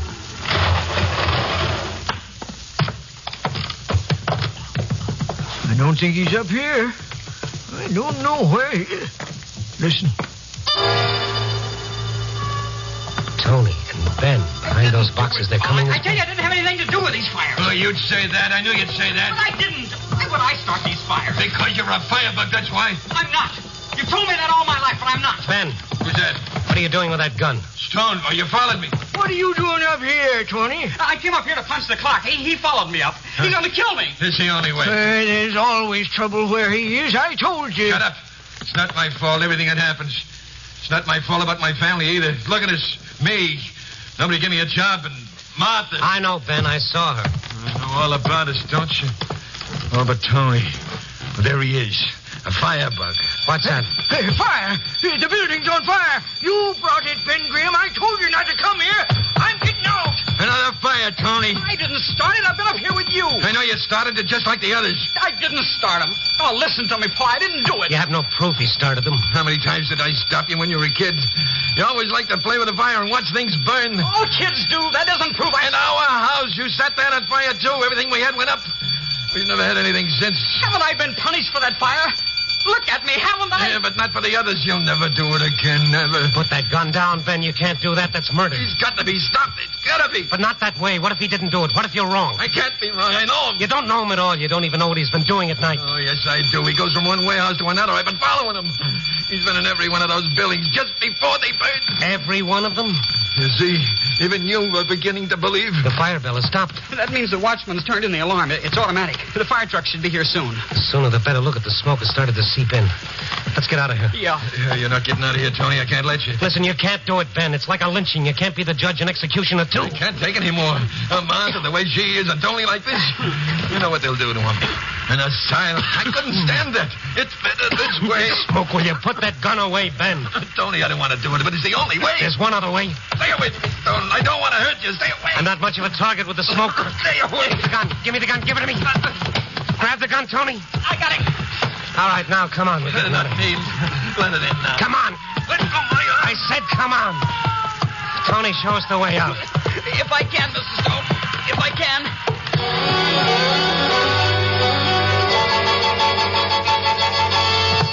The room was full of smoke, and the concrete floor was warm from the fire below.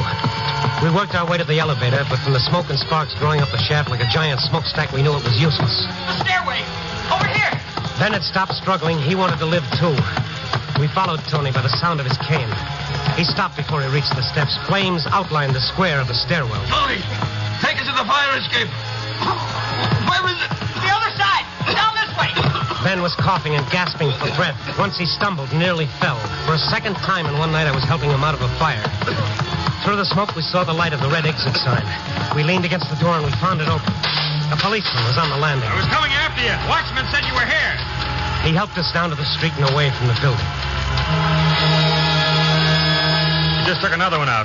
Over here, the firebug. The firebug? Oh, no. Ma, you're walking. Oh, no. Martha, it can't be. Who is she? The old man's wife. But she can't walk. She's paralyzed. What's it all about, Martha? My men in those warehouses, they acted like I was already dead. She was hurt in the fire a long time ago. Oh. You can walk. Better than me. Nobody'll care. Oh, sure we do, Ma, sure. Did you start those fires? Yes, I started them. That's what they did to me. And after I was hurt, they left me alone. They let me lie there alone. First, I got so I could talk, but you wouldn't talk to me. I couldn't, Ma. Seeing you there like that, knowing it was my fault. Nobody came in. All those years, nobody. You can walk. Then I got so I could walk. When was that, Martha? About a year ago. First, I thought I'd go out and see people. But I don't know anybody now. Why didn't you tell us? I was going to surprise you, Ben. But you didn't want me. You wouldn't stay around.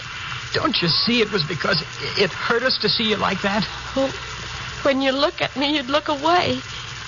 So at night, I'd follow you. You didn't even look around.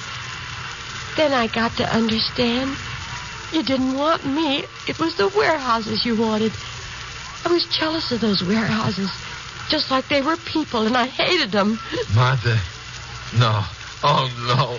So one night I watched you both go into one of the buildings. And I was left outside alone, just like I'd been so many years. I wanted to kill it, to destroy it. Oh, Mom. And when you came out, I went inside. There were some papers and things in the corner. I started a fire, and then I ran out. Tony, I thought then that I hid, and I watched. And fire trucks came, and people. I had to laugh. I'd brought all those people. They came because of me. Yeah. You come with us, Mrs. Graham. You? Where? He'll take you to a hospital. There'll be people there. People? People? Will they talk to me? Will they talk to me? Why, sure they'll talk to you, Martha. They'll talk to you.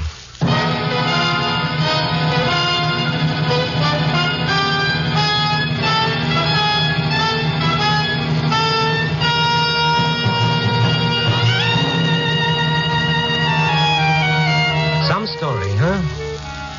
Brother, sometimes the night is even deeper than we think. A moral, too? Well, it seems to me it sticks out all over the place.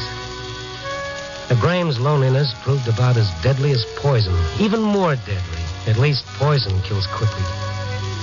But there's an answer to loneliness, and it's so simple it chokes you. Loneliness is a prison that separates you from the world. And you can escape from that prison in only one way. By freeing another. Oh, yes, indeed. None but the lonely heart stone. Copy, boy.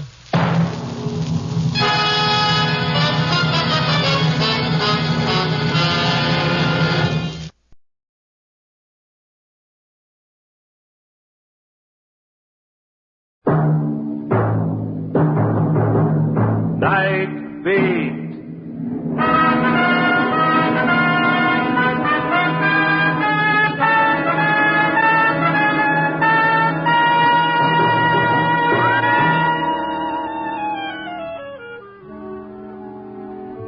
Hi, this is Randy Stone. I cover the night beat for the Chicago Star. In a newspaper office, the night seems especially reserved for all sorts of screwy crank calls.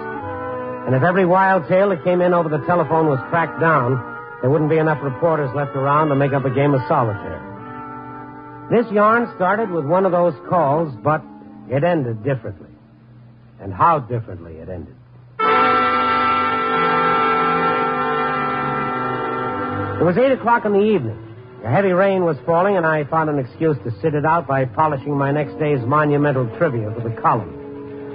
I was looking for the capital A on my typewriter when the phone rang. Stone talking. Mr. Stone, please listen.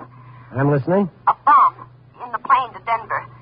A what? In the Denver-bound plane tonight. A bomb. Don't you understand? What's your name? You have no time. The passengers... If you're on the level, you give me your name. No, my husband. I've got to go now. My bus is leaving. You're in a bus depot. Which one? Mr. Stone, you're wasting time. It's true, I tell you. The Denver plane. Well, what time does the flight leave? 8:30. I couldn't call till now. You say 8:30? Yes. Oh, please. Well, lady, you phoned exactly 10 minutes too late. It's 20 minutes to 9 right now. Oh, no.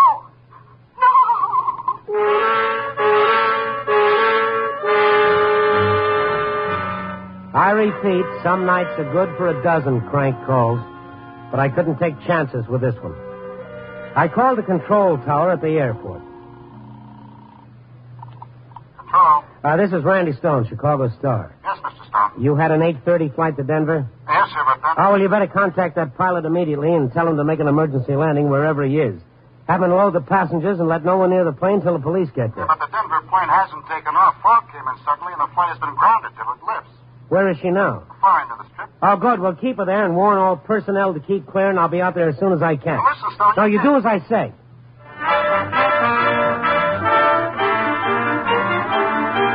I phoned police headquarters, and they sent a radio car to pick me up. In 5 minutes, I was sitting in the back seat with Sergeant Skalski while the driver ripped up the streets at 70 miles an hour. If there's anything I can't stand, Randy, it's bombs. What time you got, Sergeant? 8:55. And me off duty 20 minutes ago. I was getting a ride home when the call came through. Oh, there she is. You can stop here. Okay. Come on. I don't mind telling you, Randy, I'm scared. Yeah, me too. I hope that call was a phony.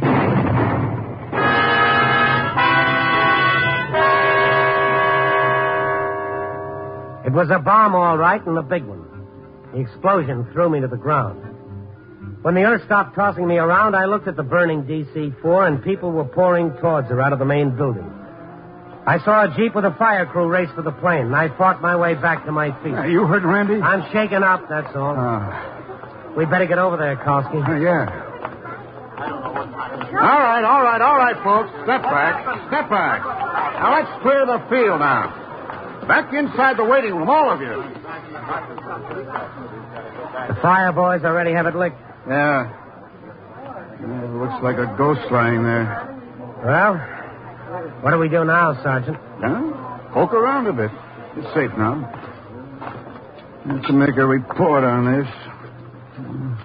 CAB boys will take over in the morning, but I got to make a report anyways. Well, exactly what are you looking for?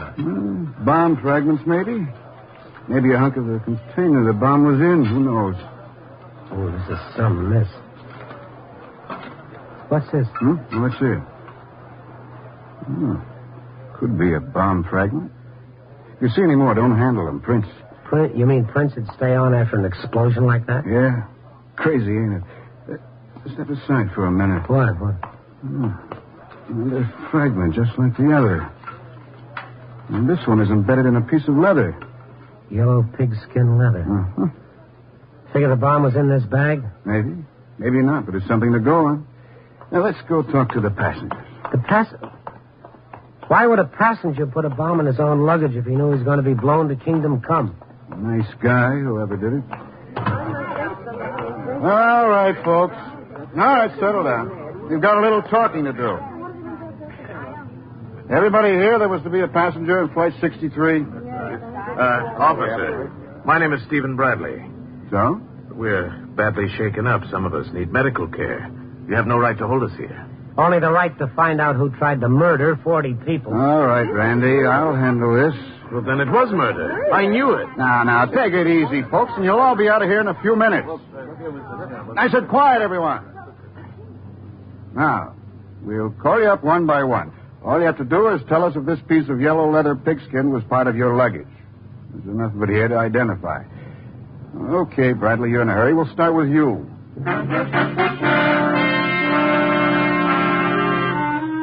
36 potential corpses lined up and filed past the piece of yellow leather. None of them claimed it. Then Sergeant Kalski checked their addresses and gave them the routine spiel about being available for further questioning, and he let them go. There's not much more I can do. Tomorrow the Aeronautics Bureau will take over. I'll phone my report in. My watch, right? It says 9:45. Yeah, it's right. You coming back to town with me? Well, if it's okay with you, I'll stick around here and do a little checking on my own. Okay. But I tell you what, if anything hot comes up, call me at home. Don't phone it into headquarters. I don't want them to think, perish the thought.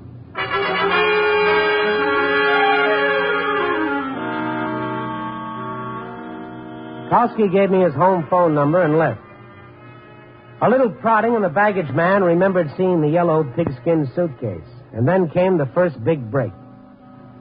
The baggage man found a delivery slip from the Minerva Messenger Service testifying to the fact that they'd delivered in good order one pigskin leather suitcase to be checked on the ticket of one of the passengers, Mr. Stephen Bradley. I phoned Bradley at his hotel. He hadn't checked in yet. Then I called Sergeant Kalski. There was no real welcome in his voice. So glad you called, Randy. Got the thing all wrapped up? No, but I found out who owned that yellow bag. Stephen Bradley, one of the passengers. Yeah, I remember him. I'll go out and pick him up. No, it's not going to be that easy. He's not at the address he gave us. I'll get him, all right. So that's who it was, huh? I'll have him by midnight. What time is it now? It's 25 to 11. Where'll you be? At the Minerva Messenger Company, 24-hour service. Never heard of it. You will. The brakes were with us. The Minerva Messenger Company had a complete record of the pickup on the suitcase. They'd found an envelope in the mail slot that evening with $2 bills and a key in it, and a typewritten unsigned note had instructed them to pick up a suitcase in the locker at the Arlington bus depot and take it to the airport to be checked on Stephen Bradley's ticket. It was nearly 11 o'clock when I got to the bus station. And near a row of long, unbooed telephones, there was a candy and cigar stand. Yes, sir. Something for you? Those are the only payphones here? Uh-huh. No closed booths. When it's quiet, you should know some of the conversations I listen to. I guess you make change for a lot of them, huh? Yeah, it drives me nuts. My boss don't like me talking to men during working hours. Well, I'm disqualified. I'm a reporter. Reporter? No kidding. No kidding. I'm trying to locate a woman who phoned me from here. She's about 20 to 9. Were you working then? Yeah. Yeah, what'd she look like? I don't know. She'd been crying. I'd say she was in her early 30s. Kind of a sexy voice. 20 to 9? You say she was crying? Well, toward the end of the conversation, she started crying. I think I know who you mean. I talked to her. Go on. She came in about 15 minutes after 8. Maybe 20 after. She looked scared, like she'd run away from somebody, so I watched her. That's my slow time. You said you'd talk to her. She asked me if anyone had left a note for Mrs. Curran or Curran. Some name like that. Oh, Mrs. Hal Curran. That's what it was. You think she was Mrs. Coran? I know it. She said if anybody asked for her that she'd be back. A few minutes later, she made the call. It must have been to you. She burst out crying and hung up. What did she look like? Like I wished I looked. Dark hair, 5'3" or 4. Beautiful figure. No wonder you're looking for her. She was alone? Nobody with her that I know of. And she got on the bus all alone. You wouldn't happen to know what bus? Sure, the Lake Forest bus. She asked me what time it left, and I told her. Say, that should make it a cinch. Her name is Mrs. Hal Coran, and she lives in Lake Forest. Well, that's almost too easy. It looks like she loaded you with information knowing that I'd be around. In a way. Maybe I don't blame her. Now, what's your name? Marion. Why? Well, if this story breaks, I'll share my byline with you. I don't know exactly what you mean, but I'm all for it.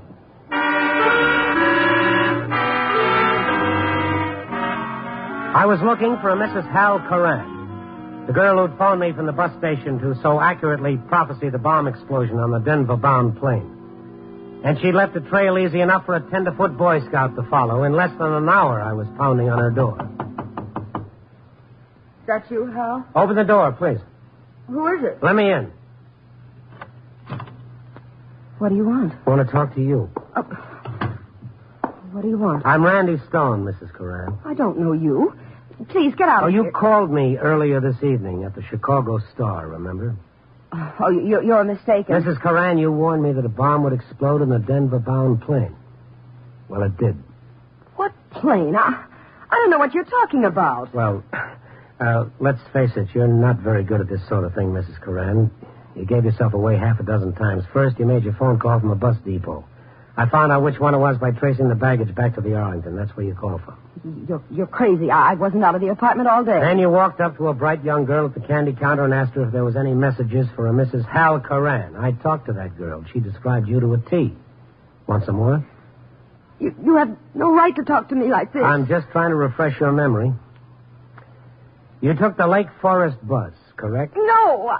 You could have made it easier if you wanted me to find you, and I think you did. Oh, I never thought of it.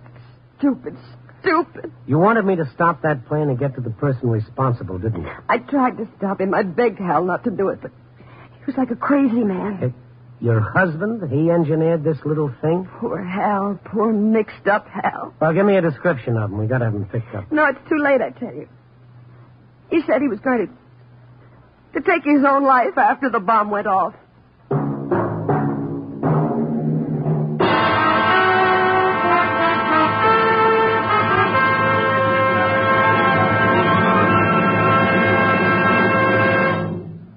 NBC is bringing you Night Beat, starring Frank Lovejoy as Randy Stone. This month of September, many thousands of children will be going back to school. 4 times daily, these children will be walking to and from school. You are urged to be careful, to be watchful, to be safe. In 1 year's time, 61,000 children were killed or injured by motor vehicles. Watch for children darting out from that blind spot between parked cars. Watch for them as they get on and off school buses. Watch for children playing on the sidewalks and crossing the streets going to and from school. Remember this: a child may dare, so drive with care.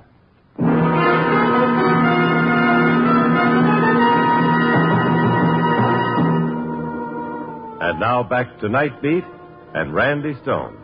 I got his description and phoned it into police headquarters. I asked them if Sergeant Kalski had brought in Bradley, and they told me he hadn't. All the while I've been on the phone, Mrs. Coran sat there crying. Sergeant, if you locate Kalski, tell him I'm at, what's the number here, Mrs. Coran? Evergreen 31074. It's Evergreen 31074, thank you. He's dead. It's my fault. It's just like I did it. Well, there's no point in blaming yourself, Mrs. Coran. It was the quarrel.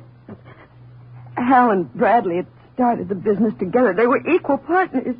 Mrs. Coran, I'm a reporter. Maybe you'd better not say anything. No, just like I killed him, I've got to talk to someone. He may not be dead.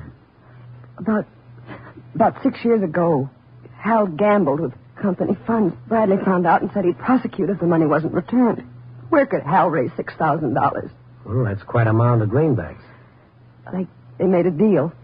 Bradley was to get Hal's interest and agreed to keep Hal on as one of the shop foremen. After that, he lost all his initiative. He stayed a laborer in a business he'd created. I begged him to break away, but he wouldn't. We quarreled about it often. I didn't know it would lead to this. Maybe you better try and have a rest. Last night, Hal came home from work. I'd never seen him look so old and beaten.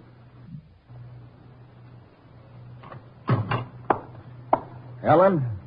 Just a minute. Hiya, honey. Hi. How come you brought all your things home from the office? Well, let's not talk about it now. I'm dead. Hal, something's wrong. Not now. After supper, please. Oh, it's always not now with you, isn't it? Tell me, Hal. All right. I lost my job. Out of work, canned. Lost your job? Hal. I'll get another one. Bradley fired you? Why? It wasn't Bradley. It was new people. What new people? Why is it you never start from the beginning? What new people? Bradley sold him the business. They didn't want me, so I'm through. Bradley sold out? That business is half yours, Hal. We've been over that before. Oh, without a fight, you let him sell out without opening your mouth. What kind of a man are you? What was I supposed to do? Hit him over the head? No, that takes nerve. He's a dirty, rotten. And he didn't say anything to you till it was all over, huh? No, he came up this morning and said goodbye. He's going to the coast to live tomorrow night. To the coast to... With your money. And you just stood there and said, good luck, Bradley. Oh, Hal, this is the last straw. I can't go on living with a man who won't fight back. Spineless, incompetent. Oh, that's enough of that. Shall I kill him? Is that what you want? You kill. You coward. I'm no coward, Ellen. And I'll prove it to you. I'm going out now. Hal, come back. What are you going to do? What do you want? Kill Bradley. Kill Steve Bradley. Oh, who said anything about killing?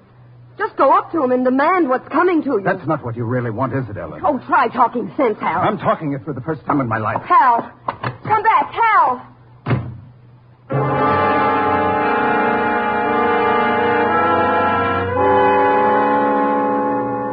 And this was last night? I didn't know he meant it, but this morning he brought it home. He had a gun, too.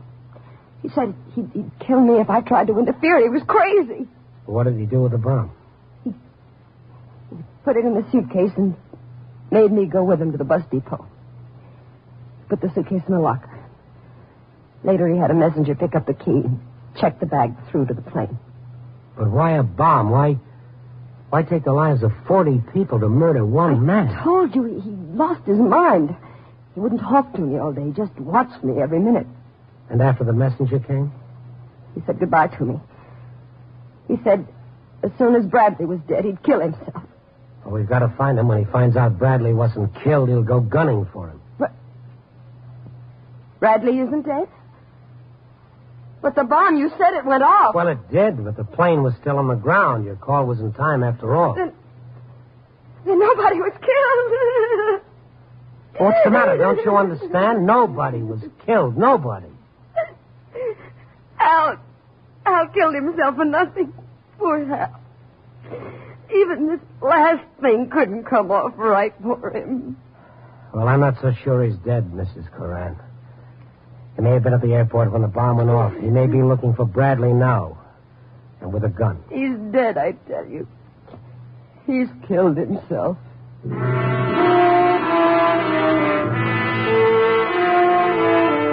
The outburst tapered down and Mrs. Coran fell back exhausted on the couch. I called the police again, still no news. Neither Bradley nor Coran had been located. Mrs. Coran had fallen asleep, and I sat opposite her and waited. I heard someone opening the door, and I turned around. He stood there in the doorway. An old man in his early 30s. His shoulders sagged, and there was a look of utter dejection about him, and he blinked stupidly at me, and then he walked slowly over to the woman on the couch. What's the matter with her? Ellen. No, let her alone. Let her alone. She's exhausted. You're Hal Coran. I got to talk to her. Ellen. Wake up. What do you want? It's me. Hal. Hal, you didn't... I couldn't do it. I couldn't go through with it. He couldn't do it. He couldn't do it. What's the matter with you? She's hysterical. That's what's the matter with her. Poor kid, it's my doings. Ellen, baby. Get away from me. Don't touch me. I hate you. Ellen, listen. I'm arresting you, Mr. Coran. A citizen's arrest. Me? What for? Well, just to remind you, the bomb in Bradley's suitcase. If that plane hadn't been grounded and your wife hadn't called me... What are you talking about? I couldn't go through with it, do you understand? I was going to, but like Ellen says, I got no guts. When it comes to a pinch, I got no guts. Oh, Hal, lying won't do you any good. Haven't you even got the strength to admit what you've done? I took it out of the locker and brought it home early this afternoon. What? You were out, Ellen. I disconnected the fuse and I put it in this drawer. That's the truth. Right in here. Come here, mister. I'll show you. Well? It was here. I put it here myself. Oh, it's funny. Honest, it's funny, the mess he makes of things. I'm phoning the police to come and get you, Coran. Put that phone down. Oh, give me that gun, Coran. I mean it. I put the bomb in that drawer. Somebody took it out. The gun, please. Hal, what's the use? Ellen, somebody took the bomb out of the drawer. Coran. Stay put, mister. I'm leaving. How long do you think you'll last? Long enough. And don't try to follow me.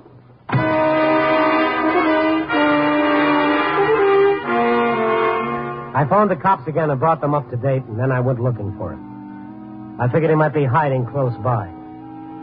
In a few minutes, the neighborhood was swarming with police, so I went back to stay with Mrs. Coran. I heard some movement behind her door. I was sure it was Coran. I wanted to get in quietly so that I could grab him from behind. A man was standing near Mrs. Coran when I got inside, but it wasn't her husband. Bradley. What? Oh, Mr. Stone. Oh, did you... No, we haven't got him yet. It won't be long, though. This the newspaper man you told me about, Ellen?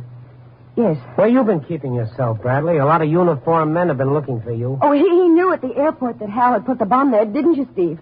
Yes, I recognized the letter. I'd given that back to him for a birthday present. Well, why didn't you tell the sergeant? I wanted to square it my own way. I tried to stop it. I tried all I could. You tried all right. Hal! I locked the door. Line up against the wall, all of you. Give me that gun, Coran. Get back. I'll shoot you.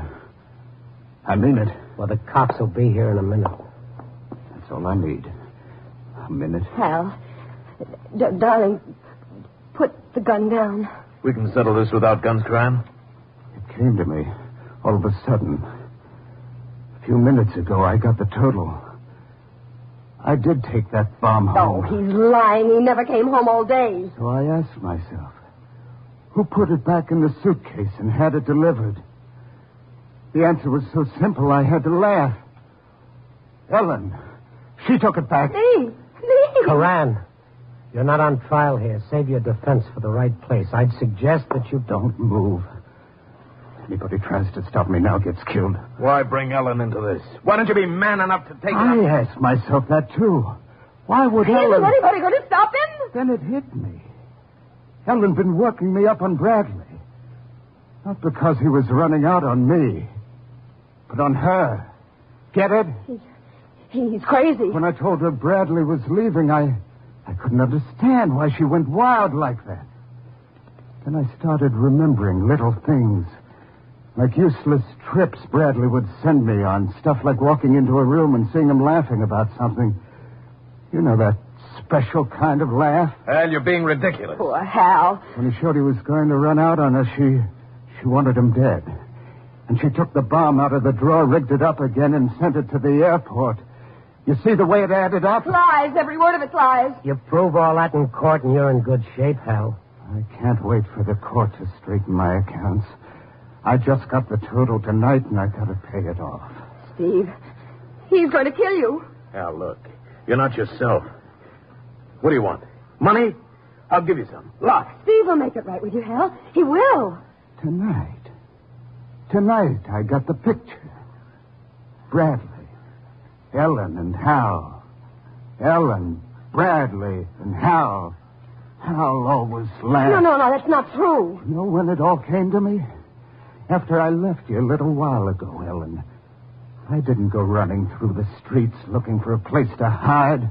I went to the apartment house next door. I sat down on the fire escape. Open up in there. Keep quiet, all of you. Know what room I could see from the fire escape? This one, Ellen.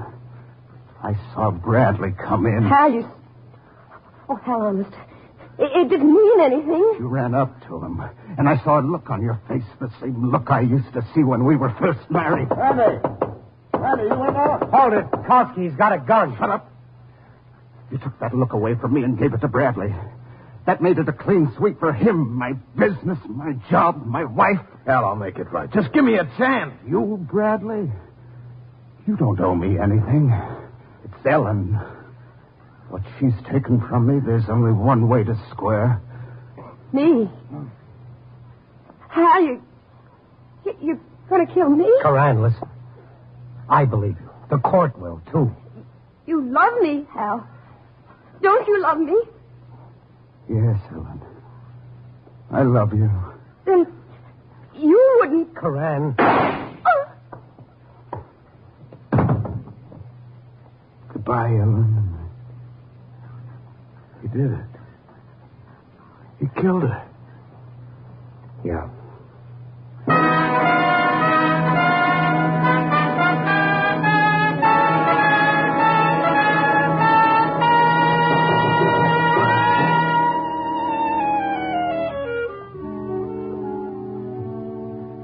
Yes, I was in the middle of that one. Now I've got to write it up for tomorrow morning's eye-opener. Now, whose point of view will I handle it from? Hal's? You couldn't do that. He's a murderer. You wouldn't want to sympathize with him. And Bradley's? What's he done that a million other men haven't? And Ellen? That reminds me of the song, Please Don't Talk About Me When I'm Gone. Now, we better leave Ellen out of this, too. How about a nice bit on the grain exhibit at the museum? Copy, boy.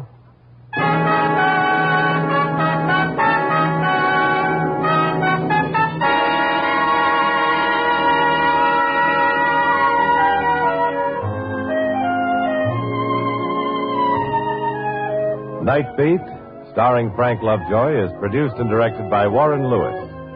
This transcribed story was a Lewis and Russoff script, with music by Robert Armbruster. The part of Ellen was played by Joan Banks. Others featured were John Stevenson, Paul Frees, Stan Waxman, and Sandra Gould. Frank Lovejoy appeared through the courtesy of Warner Brothers, producers of The Miracle of Our Lady of Fatima.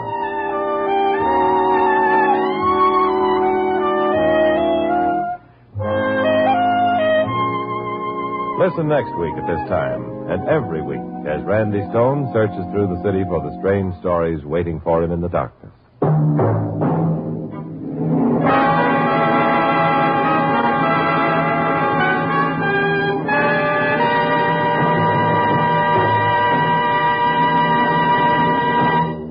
Night Beat came to you from Hollywood.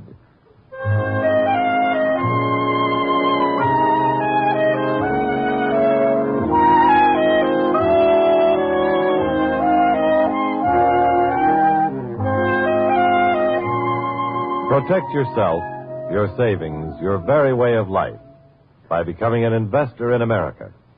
Buy new, improved United States defense bonds regularly. Yes, buying defense bonds is the way you can directly contribute to America's security and your own. And it's so easy to save the defense bond way. Just join your payroll savings plan where you work, or if you're self-employed, sign up for the bond-a-month plan where you bank.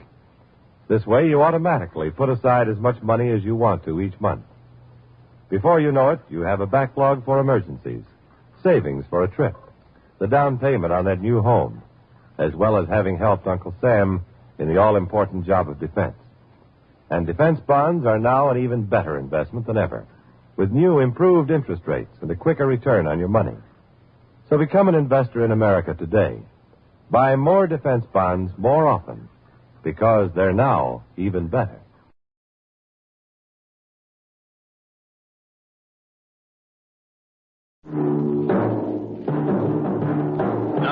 Beat.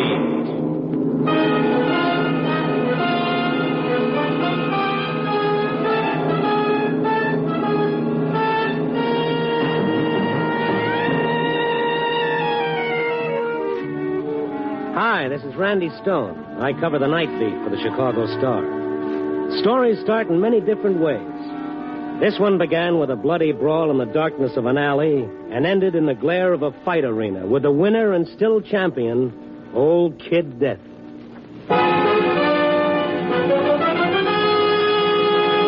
Night Beat, starring Frank Lovejoy as Randy Stone.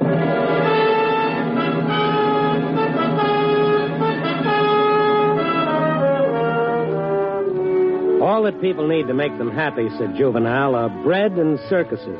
And up to a point, I suppose the old Roman cynic was right.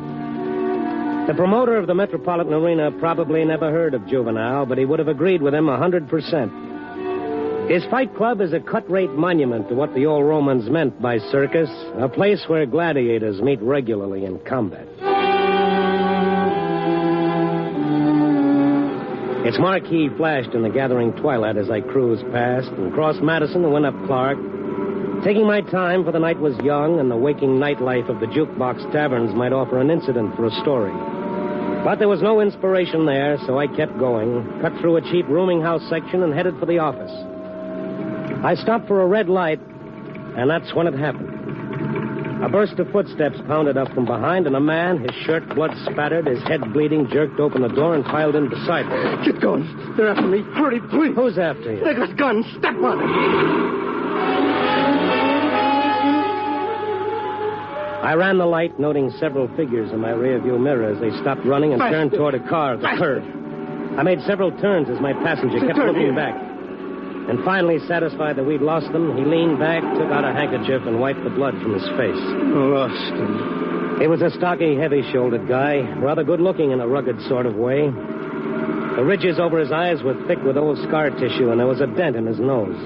The ear facing me seemed in good enough condition, but the mark of his profession was on him unmistakably. Oh, thanks, pal. Thanks an awful lot. Dirty rat. There was more than just one of them. I counted 3. There were 5. I took care of the other 2.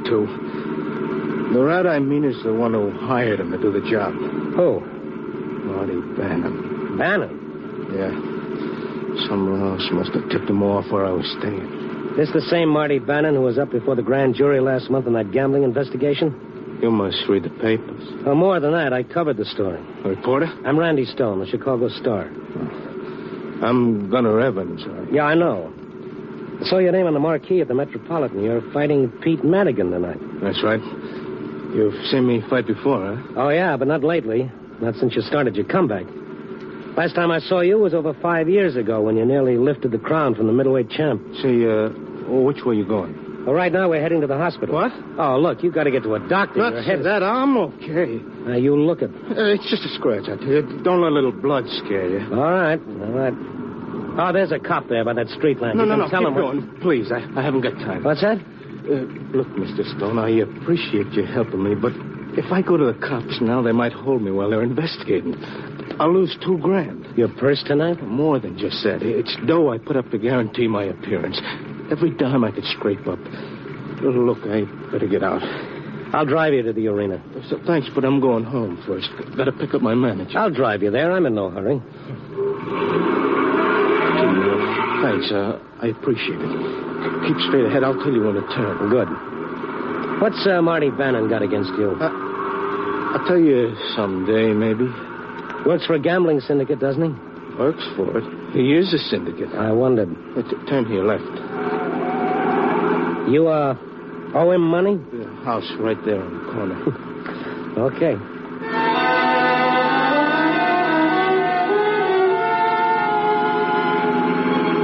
The apartment house where Gunnar Evans lived was probably a very classy joint around 1910. I wondered what had happened to those fat purses he'd collected when he was one of the 5 ranking middleweights in the world. What had happened that he'd had to return to the ring to be a living punching bag for youngsters like Pete Madigan. Well, thanks again. What's the matter? What's wrong? Nothing. Just a little dizzy, I guess. Now, wait a minute. Come on, now, no fooling. You got to see a doctor. tell you I'm okay. I'll be all right. Well, you better let me go up with you. Stone, I appreciate all you've done, but you don't have to worry. Okay, but you can't fight tonight. Not with that gash in your head. Heck, I can't. Dan will fix it up. You just keep your mouth shut. Dan? My manager, Dan Morgan. It's above the hairline. They'll never notice. You coming to the fight? You bet, and I'm going upstairs with you now, too. I'm telling you. And I'm telling you. Now, let's go. So we went up to his apartment together. He leaned against the doorbell like he was tired. When the door opened, he nearly fell in. Gunner! She was a little blonde with a baby face and eyes that were rhapsodies in blue. She shrunk back as he reached out to steady himself as though she didn't want him to touch her. And somehow the music in those big blue eyes vanished. What happened? Nothing much. Some hoods tried to jump me. I did all right. A friend of mine, Connie, Randy Stone, my wife. Come in. Connie, is that him? Hey, Gunner, I've been looking all over for you. What the Sam Hill happened? I told you to... Wait. Holy smoke, what happened to you? Don't get excited. I had a little trouble. Yes, in the large economy size. 5 thugs jumped him. What? Now, don't worry about it, will you? I'm all right. Just need to sit down. Randy Stone here helped me get out of it. Some of Bannon's hoods, I think, Dan. If you ask me, you better call a doctor. Nobody's asking. Well, he's hurt. Will you shut up? I keep telling him I'm okay, and he keeps hollering for an ambulance. Lay off, will you, Stone? What makes you think Marty did it? Who else? He tried to proposition me into taking a dive, didn't he? He owns Madigan body and soul, don't he? He even told me he'd do something to me if I turn him down. I'm gonna... Well, why did you turn him down? For $500 I should take a dive? For 500 lousy fish? Come. Well, why not? How far can you go? You think you're still a big shot, a headliner? Well, you're nothing but a has-been. Now, take it easy, Connie. I told him to take it. I told him. How long can he last? I'm sick of being broke all the time. We needed that extra 500. Why didn't he take it? Because I'm going to beat Madigan, that's why. Oh, you fool. What good is it? You'll never hit the top again. If you can't think of yourself, what about me? What about that kid of yours? Billy's your kid, too, now. Don't you forget. My kid? Oh, no.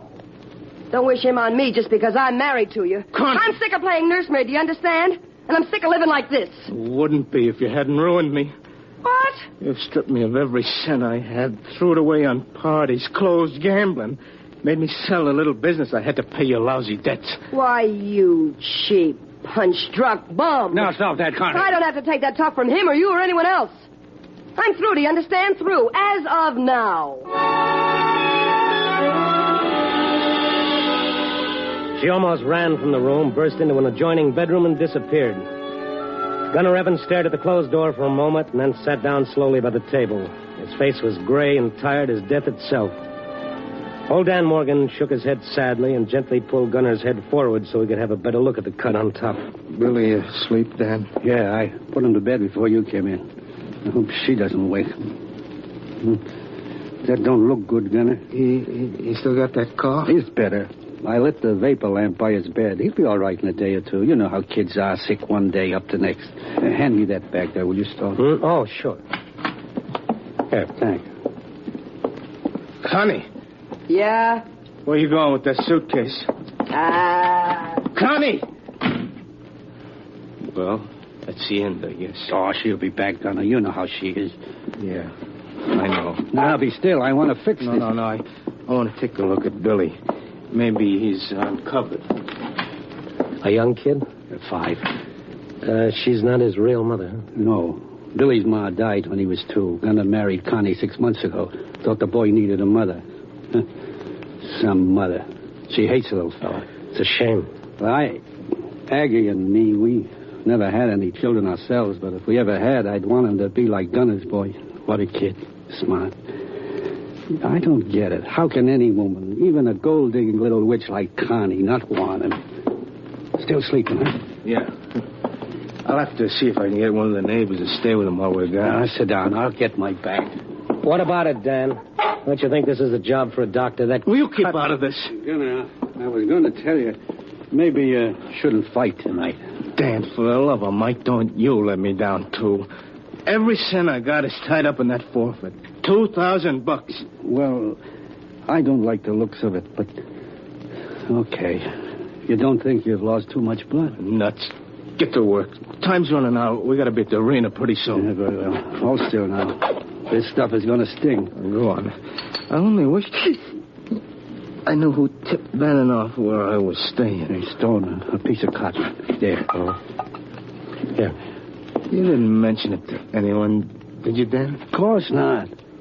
Skin clips, a little jar of alcohol. Oh, this? Yeah. You mean you moved out of here and you were living in a rented room? He was only there the last 2 days. We were afraid something like this would happen if they knew where to find him. Somebody must have tipped them off. They ain't bloodhounds. Must have been a fluke. Somebody must have seen you around there. Collodion, a brown bottle. Yeah. Why would Marty Bannon go to all that trouble to keep you from fighting tonight? The odds are 5 to 1 on Madigan, aren't they? Maybe they are, chum, but Bannon don't bet on anything that isn't a sure thing. Thought he could buy me for a lousy $500. Well, he was wrong. Easy, I'm almost through. I figured it was safer to claim I run out and divide my $2,000 forfeit money with that dumb punk of his. Well, for Pete's sake, what about the police, the boxing commission? I opened my yap and they started an investigation. Cancel a fight. And who's hurt? Bannon? Nah. What can I prove? I need that dough, Randy. I need it bad. I watched the savage gash in Gunner Evans' head close up and vanish under the magic touch of Dan Morgan's fingers. When he finally combed the hair over it and put away his tools, I was almost convinced that my concern had been overdone. Dan's fighter looked as good as new. Now, you go into that bedroom and get a half-hour's rest, Gunner. Try to sleep. But I gotta find a sitter. Forget it. I'll call my wife. Aggie will be glad to come over. Oh, that'd be swell. I'd sure appreciate it, Dan. She'd be tickled to do it. You know how crazy she is over Billy. Yeah. As a matter of fact, why not leave him with us until you get straightened out? I'll think about it. And Billy can always find a home with Aggie and me, Gunner. I only wish I had him for keeps. Not a chance. You better get some sleep while you can. You need it. Yeah. I'm going. Oh, thanks, Stone. Thanks a million. I went down into the street, got into my car.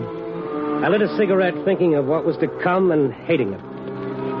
Gunner didn't have a chance. The odds were all against him to start with. But now Marty Bannon and his thugs had guaranteed it. The more I thought about it, the sicker and angrier I got. I knew Marty's address from the last time the police had visited him. Maybe he ought to know he wasn't having himself a private party with Gunner. Maybe he ought to know that if he got too rough, I might just invite the 800,000 star subscribers. So I started up and headed northwest. Maybe I could put a scare into this mug.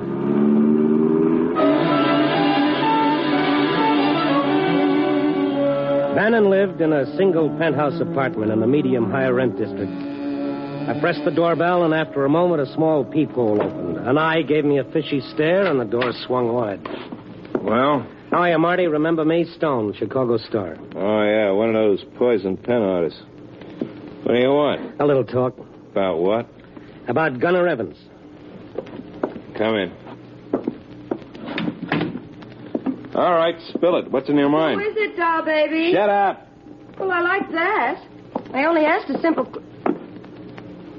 You. Gunner's wife stood in the foyer entrance. Like Bannon, she was in evening clothes, wearing a gown that showed everything but good taste. When I saw, I knew who had tipped Bannon off where Gunner had been hiding, and who had sent those goons on a murder trail. It was Connie herself.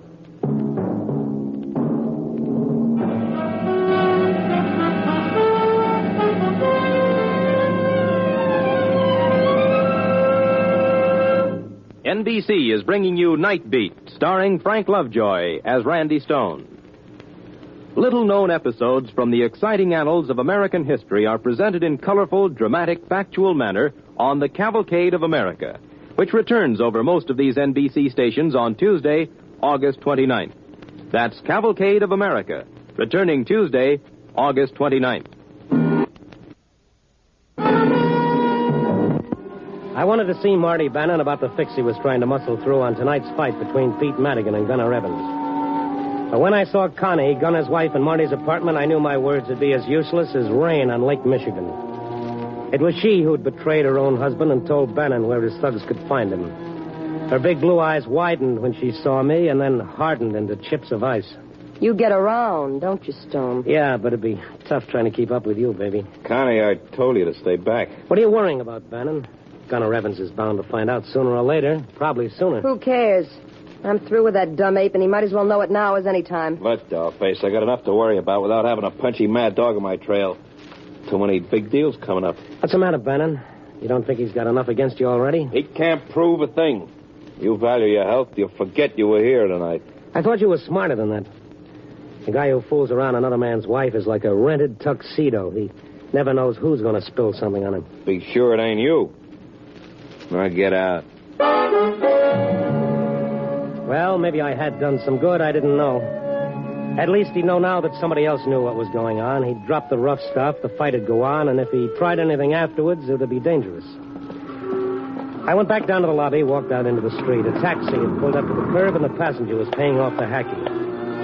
As I turned and stepped out onto the sidewalk, he turned around, and a cold chill hit me. It was Gunner Evans.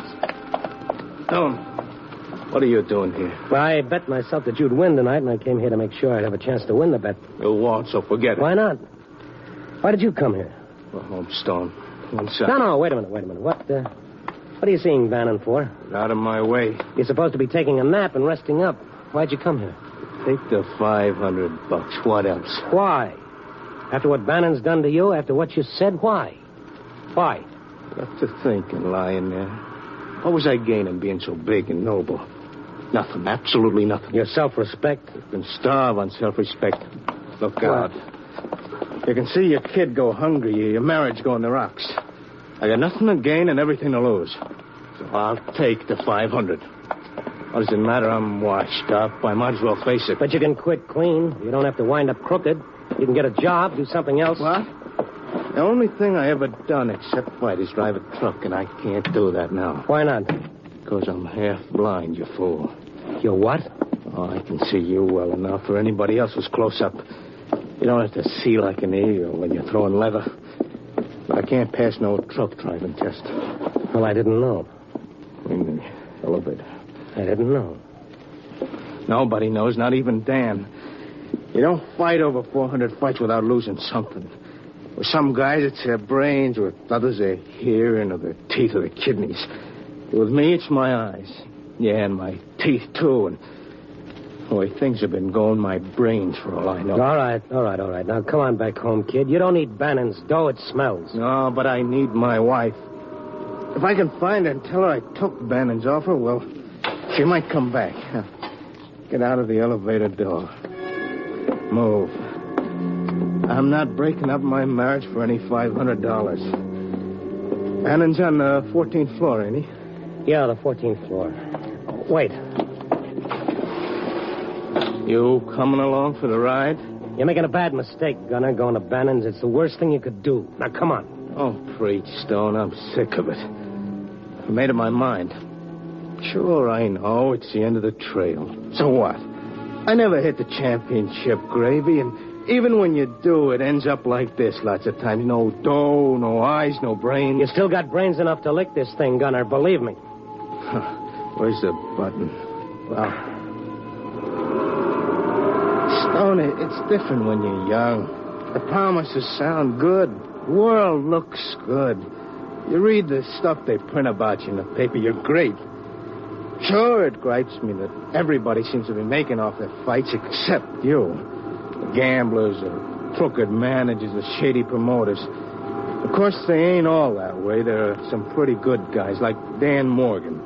He's the first honest manager I ever had. But there's so many of the others. So you bust your fingers. You can't sleep for nights on account your hands are like two big hearts beating with pain pumping through them instead of blood. You get your teeth knocked out. You can't breathe on account of your nose is busted. The years go by and where are you? What do you got? Now, one day you wake up and the fires inside you are out and you're like a furnace full of clinkers. You're an old man. That it? Yeah, an old man. You know how old I am? 33. Gunner, I wish you wouldn't. Let go of me. All right. If you must, you must. But before you ring that bell, there's something you should know about what you're going to find in there. Yeah? What? What is it? What are you trying to say? Okay, Marty. I'll meet you right after the fight. Then we can... Gunner! Connie! Marty, it's Gunner! Open up! Open up, Gunner! Open up the Gunner, door! it's no good. She's not worth it. I'll kill the rat! Come on, get a grip on yourself. Gunner! Get away from me! Connie! I'll break it down for help me! Gunner, for the love of Mike. I told you to let me go. Listen to me. You asked for it. Whatever time had done to Gunner Evans' legs, it certainly hadn't affected his punch. I went out like a shattered light bulb. When I came to, I was sprawled on my back in front of Bannon's penthouse apartment. The door was still locked, but I could see through it like it wasn't there. For the simple reason that the main part wasn't. The entire middle panel was smashed through. Only the frame remained. I got up slowly. My jaw hurt, and my brain was full of angry bees. I stepped through the broken door and looked around. I saw them. Connie and Marty lying at opposite sides of the living room. Their heads were twisted at curious angles, their necks purplish and swollen. And they were both quite dead. I found a telephone, I called the police, and sat there a while, trying to brush the fog away. My head throbbed as I tried to remember something I felt was important, but I couldn't quite recall. And then suddenly it came to me. The fight, the Metropolitan Arena, Evans versus Madigan. That's where he'd be. That's where I'd find the gunner. I stumbled to the elevator, went downstairs, found my car, and drove out to the arena.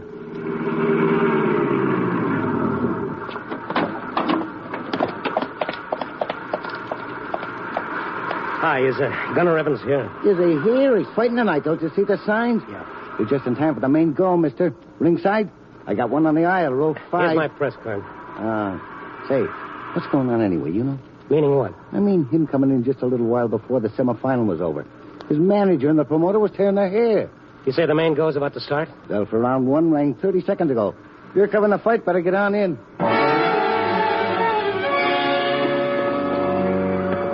I headed down the main aisle for the press section at ringside. What was going on in that ring brought me to a standstill more than once before I finally got to the ringside and began easing my way around the gunner's corner. I couldn't take my eyes off him. The gunner was tearing into Pete Madigan with a slashing fury that brought the crowd to its feet and kept it there. This fight wasn't going to last any 10 rounds. I could see the gunner's manager, Dan Moran, standing at the ring apron, pounding it with his fist. Cross him! Let him have it! How are you, Dan? Stone. He's terrific. I don't know. Mott said, jab him now, jab him. That's a boy. What do you mean you don't know? I've been trying to get him to box, but he won't. Look at him. He's fighting Madigan's fight. He can't last. His legs won't take him, not for 10 rounds. Something's the matter with him. Yeah, something's the matter, all right. When he finally showed up, he looked funny, acted funny. Something's happening. I don't know what. Hook him! Hook him! He's wide open! Turn up, baby! Watch it! Watch it! That's the ticket. Jab him, Dizzy! All right, boys. Get that stool in there fast. Okay, Dan. Take his mouthpiece out. My gosh, he shouldn't be breathing like that after only 1 round. Dan, I want to tell you something. Gunner's in trouble. He's terrible trouble. Any minute the police... Listen to him. Something's the matter with him. Look, Randy, do me a favor. Go back to Gunner's dressing room and have a look at Billy. Who? Billy. Gunner's little boy. I put him to bed there. What is he doing here? I thought your wife... Yeah, but Gunner showed up there just before he came here and took Billy with him. Why? Maybe he's afraid Bannon's hoods might break in the house and take it out on Billy. I don't know. Now, go on, will you? Okay. I gave one of the boys a buck to keep an eye on him. Make sure he's okay. All right, don't worry. I went back down the ramp into the dressing room. Billy was sleeping on the rubbing table between several training gloves, big as pillows to keep him from rolling off. Dan had covered him with an old bathrobe and pillowed his curly head with some folded towels. Cute little fella, ain't he? It's a wonder he's been able to sleep through all this noise. Yeah, but I guess he was just real wore out. Yeah, I reckon he was. Mm-hmm. There's the buzzer for round 2. Yeah, well, I'll go up and have a look. Okay, mister. I walked up the ramp, down the aisle toward the press section. Round 2 was a facsimile, it seemed, of round 1. How many rounds could a man go at this pace? He was pressing Madigan every second, a slashing, ripping attack. Like a madman, I kept thinking. Like a bulb that flares more brightly than it ever has before the instant before it goes out. Gunner Evans was fighting the greatest fight of his career and the last fight of his career. And then he was down. Gunner Evans was down. Frank! He wasn't even hurt! Take some time! It certainly seemed that way. Gunner lay sprawled on the canvas like a puppet whose strings had been cut. He didn't stir as the referee's voice came through the pandemonium. 7, 8, 9, 10, out!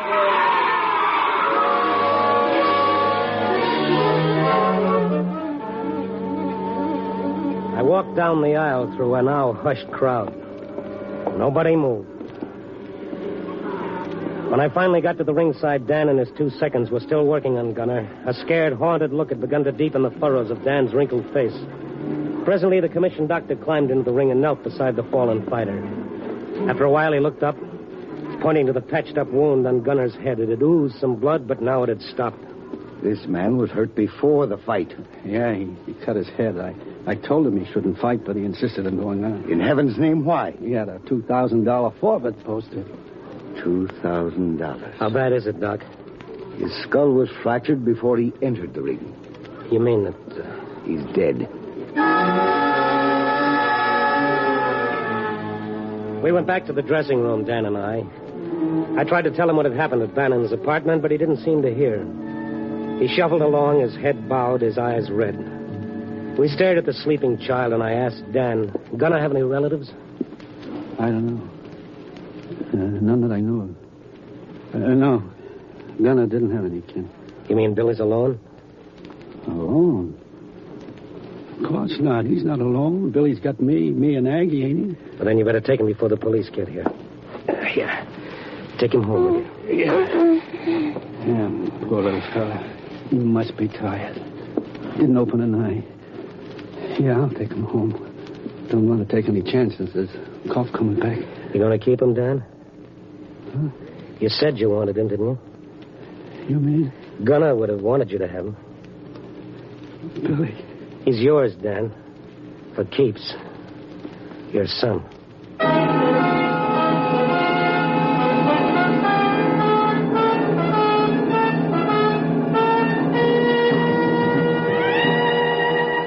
Well, 4 a.m. and another edition about to go to press. Another sunrise about to dawn. The death of one cycle, the birth of another. Or maybe it's all one, like time itself. Well, I'm not going metaphysical at this hour. But I can't help thinking that Gunner Evans maybe wasn't such a failure after all. In a way, he's still punching, he's still alive, with a new set of dreams and a future ahead. Yep, in his son. I guess basically that's why our children mean so much to all of us. Like the philosopher said, they're our only chance for earthly immortality. I'll have to get married one of these days. Copy, boy.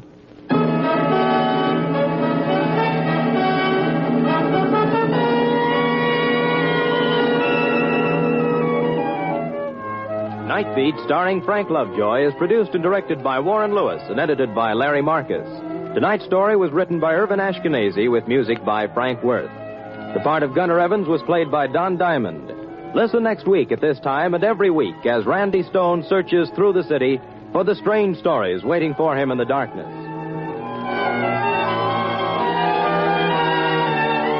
Night Beat came to you from Hollywood. Programs get your programs here. Wednesday evening brings you other great adventure mystery programs on this NBC station.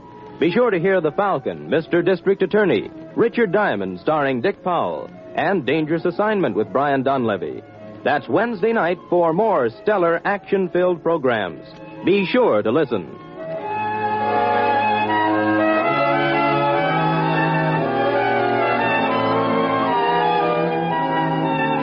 Stay tuned for the first piano quartet on NBC.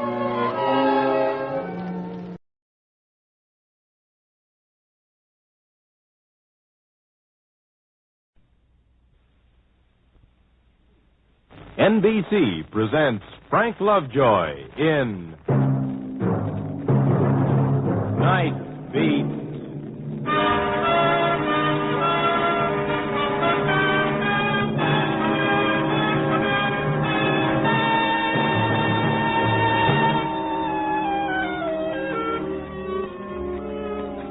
Hi, this is Randy Stone. I cover the night beat for the Chicago Star. Yep, I cover the night. My beat is about 8 square miles of darkness, and mister, that's a lot of night. Every evening I start walking into it and let it swirl around me and let it swallow me up. Part of me relaxes, part of me becomes tense and wary. Like a hunter coming back to the jungle, I feel at home, but I know that there's danger. For the night is filled with its own brand of people. The lonely, lost, screwy, mixed-up people of the night, drifting out of the darkness like fragments of a nightmare. Mister, you look like a decent sort. You don't want a poor, suffering human being to go hungry for want of a dime. Yeah, a disembodied hand stretched out for that ever-loving coin to buy just another whiff of that fine old anesthetic named muscat trap. Or a brittle laugh of a painted tootsie rising out of the night, proving to the world she doesn't care, laughing until the tears come. But a flurry of footsteps rushing by, a muffled conversation deciding life or death or tonight's movie. An ambulance racing past on its way to General Hospital, its red warning light flashing on and off quickly, like the frenzied pulse beat of the poor devil inside. Randy Stone, Demon Reporter. Hiya, R.S. How's the old Crusader?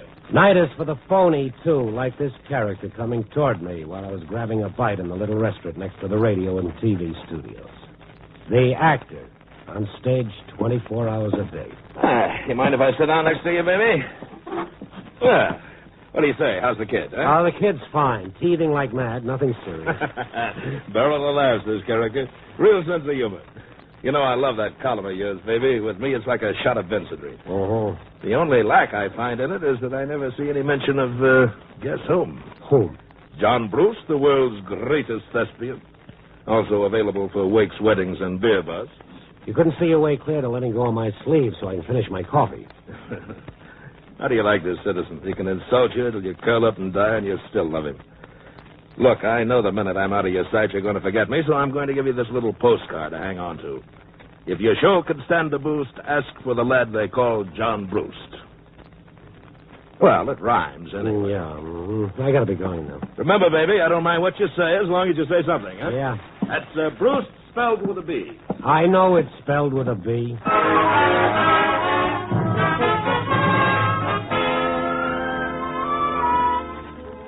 A great, big, beautiful hunk of zero. The sincere brown eyes continually shifting, sizing you up and figuring you out. A friendly smile so phony you look for the safety pins holding it in place. Ah, relax. It's a big night. You walk half a block and John Bruce is lost forever. Because there's always something waiting up ahead. I just turned down Grand Avenue. Oh, now there's one of the night's chilly little sounds for you, a burglar alarm shattering the quiet. I looked down the dark, empty street trying to figure out which store, and I saw a child come darting out of the doorway and began racing the other way. A child. Hey, stop! Stop! I tried racing after it, but there wasn't a chance. I went back to the store. It was a sporting goods place. One window smashed and blood splattered on the glass like the kid had used his naked fist to get to the display of guns and knives inside. After the cops came and I told them what I knew, I continued my wanderings. Down through the Lincoln Park district and up through Honky Tonk Road.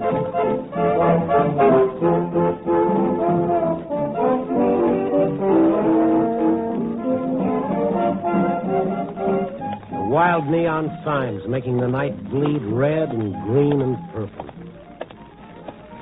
And then the little jazz combos beating their brains out.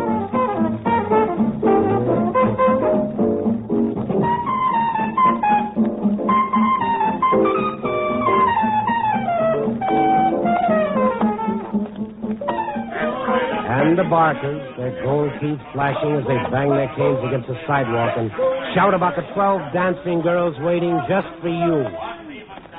And the old gent hawking popcorn and hot tamales in a little child's wagon. And George, the 35-inch dwarf who sold newspapers with Clark and Knight. Evening, Georgie. How's it going? Fine and dandy. Better than good.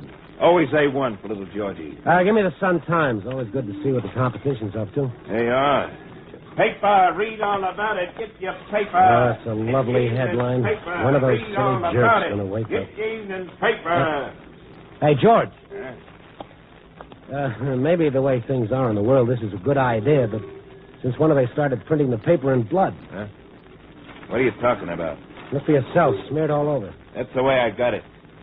Here, I'll give you another. Thank you. Now, let go of my hand. It's soaking through the bandage, George. I cut myself in a can opener. Oh, I hope you went to a doctor. Doctor? You've got to get all the glass out. I got all it. I told you it was a can opener. All I saw in that window was guns and knives. I thought it was a kid. Okay. So you got yourself a story. Get on the phone. Call the cops. What are you waiting for? Waiting for you to start telling me why a sweet guy is acting like such a dope. What is it, Georgie? Almost 1 o'clock, a little more than an hour, and she'll be here. Go on. Call the cops. Call the cops. You'll be doing me a favor. If you don't, I'll kill him. I swear I'll kill him. She'll show up in an hour, and you'll kill him. Kid, you lost me. All right, Mr. Stone. You're a good guy. You're entitled to a laugh. Come on. Follow me.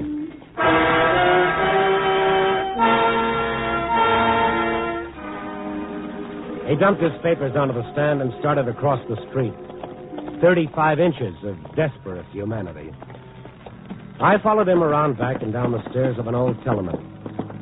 He stopped at a basement door to fish out a key. I followed him inside a dark, dank hole. He flicked a switch. Fluorescent lights hissed on, throwing a cold white glow over walls draped in black velvet. There were dark booths and a small bar. It was empty, deathly quiet. I knew the establishment, an after-hours joint. When all the legitimate bars closed, those who still sought refuge from the night come to places like this. George headed straight for the only bit of brightness in the room, a gleaming aluminum jukebox in the corner. In the center of the jukebox was a neon mouth, and within the mouth, a microphone. Other neons spelled out the message, "Ask your tune." It operated like your telephone. Somewhere a girl sat at a switchboard connected to 50 such jukeboxes and taverns all over the city. George stood glaring at his tiny reflection in the jukebox shiny chrome. I hate it. I'd like to smash it to pieces. What, the jukebox? The owner of this joint, he gave me a key so I could come in and get warm on cold nights. Yeah? Only you can see for yourself when you're alone. This place can give you the creeps. I thought maybe your tune would cheer me up, so I started horsing around with this jukebox, feeding it my loose nickels, like this. And then her talking to me. What tune would you like? It's me, Julie. Oh, hello, darling. Darling? I'm so excited. George, just 1 more hour. So help me, I've got goose pimples. Yeah. Me too, Julie. We'll do it just like we planned. I certainly can't understand your feelings, and I admire you for them. Say before the boss catches me spooning, I better play a record. Not a record, Julie. The record. The record, George.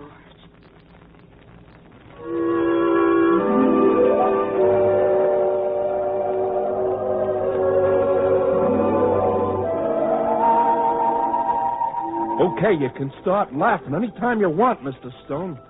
What's this all about, George? 10 seconds of conversation with every record. It started as a gag, me playing the big lover because she couldn't see she was talking to a dwarf. It's a big joke, huh? On me. Because talking to her every night, I don't know. Something started happening to me inside. Happening to both of us because she felt it too. She really did, Mr. Stone. I mean, an understanding. I don't know the word. But she felt it too. And then he had to ruin it, destroy it.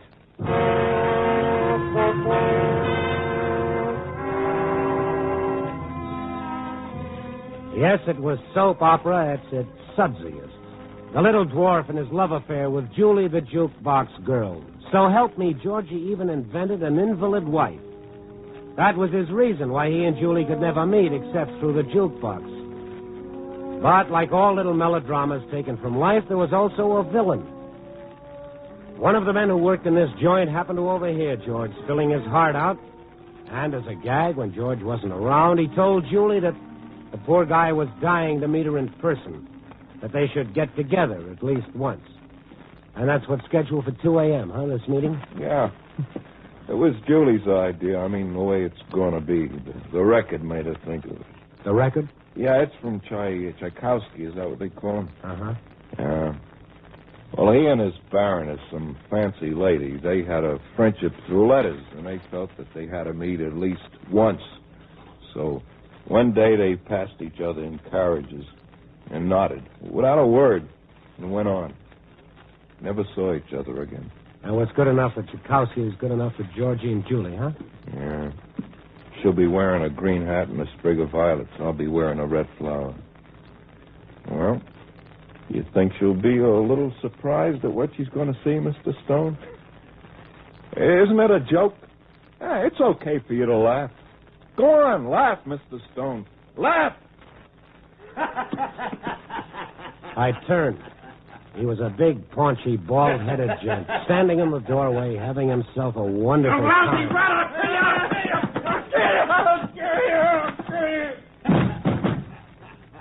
It was right out of Mac's Senate, a barrel of laughs. George, the dwarf, charging right into the big guy who merely lifted him up, shrugged his shoulder, and sent the little fellow flying across the room, crashing into a wall. What a character that little monkey is, huh? Did he tell you about his romance? So you're Cupid. That's me. I'm even willing to stake him to that rose for his lapel. Nothing's too good for Loverboy. What a line he's got. You gotta hear it to believe it. Hey, George!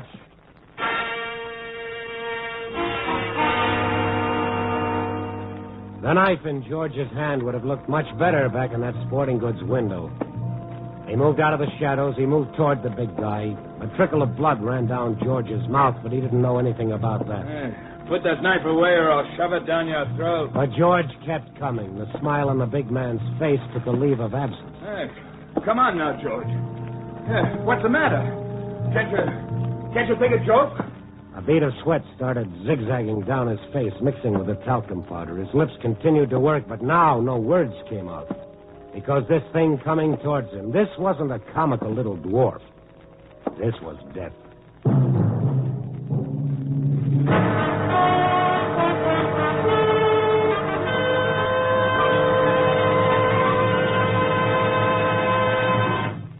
NBC is bringing you Night Beat, starring Frank Lovejoy as Randy Stone.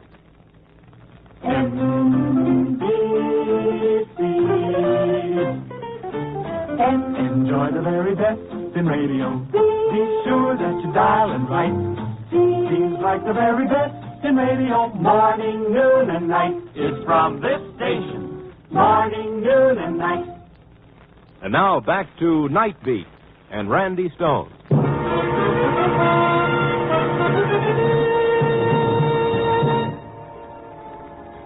George the dwarf was passing in front of me on his way to the big guy who'd loused up his romance with Julie, the jukebox girl. The knife glinted in his hand, and he didn't even know that I was there. The only other person in all the world existed for him at that moment was a heavily perspiring fat man. Then as George came just a little closer, I lunged at him. Let me go! I twisted his arm back until the knife clattered to the floor. And I reached down for it as George tore loose and ran out of the door. How do you like that little character trying to knife me? I'm going to call the cops so fast. Wouldn't that be a little awkward, seeing how the joint here is slightly illegal? Huh? Well, one thing I'm going to do, I'm going to tell this Jane on the jukebox who she's dealing with. I'm going to tell her this crazy punk's liable. Mister, Huh? you even say howdy to that girl, and I might decide to find George and give him back this knife.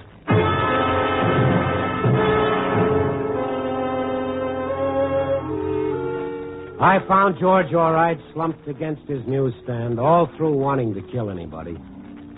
I told him I'd see the cops, and maybe they'd say it was okay if George paid for all the damage to that sports store and behave himself from now on.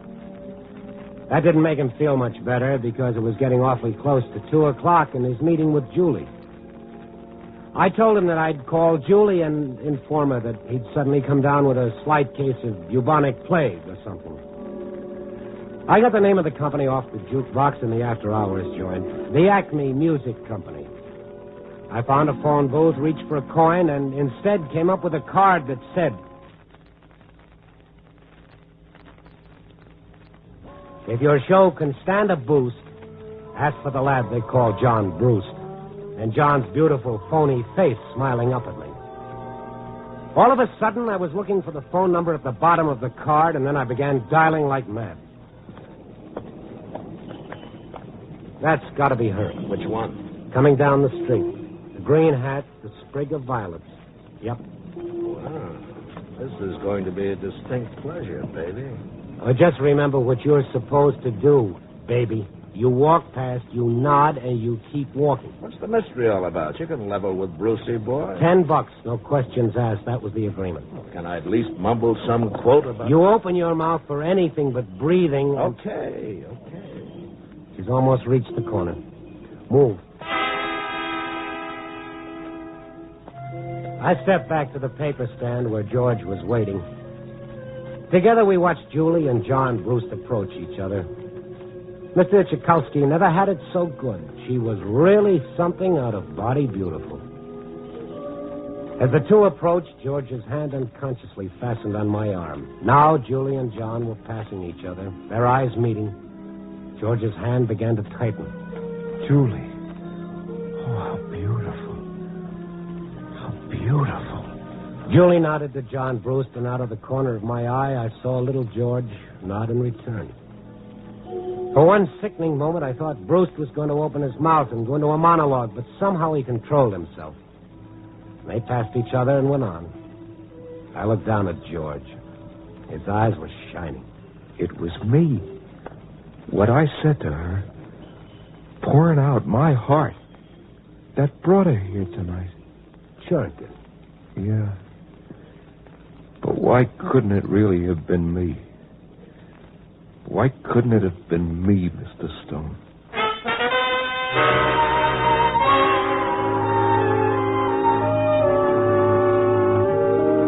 Ask the stars. Maybe they had an answer for you, Georgie. Me, I had work to do. I still had my story to find. Somewhere among the waiters, folding their tuxedos away, yawning as they changed into their street clothes. Somewhere among the jazz musicians, their faces waxen with fatigue, their shirt collars soaked in sweat, but still reaching for that beautiful, pure note. Somewhere in the police wagons, screaming insanely down the street. Somewhere in the yellow lights of the general hospital, the mile of empty warehouses, the strip of greasy piers, a desolate park, in an alley, on a street corner. Somewhere in the night, my story was waiting for me. And now, that was all that mattered. By morning, I'd forgotten all about George and Julie and John Bruce. I'd finished my column, and I'd gone home to snooze. Only my saga of the jukebox wasn't ended. It had only just begun. Yeah. Hiya. Did I wake you up? It's after 10 a.m. Well, what do you know? What do you want, Bruce? I do okay? Oh, you are magnificent. I'll see you around. Oh, wait a minute, Randy. Yeah. The broad. Yeah? Friend of yours? No. Then what was that routine? You got old Johnny Boy guessing. Well, good for Johnny Boy. See you around. Randy, look, as long as she's not a friend, like they say, where can I locate this kid? Maybe we'll have a couple of laughs together. Huh? No kidding, baby. Where can I find her? Goodbye now.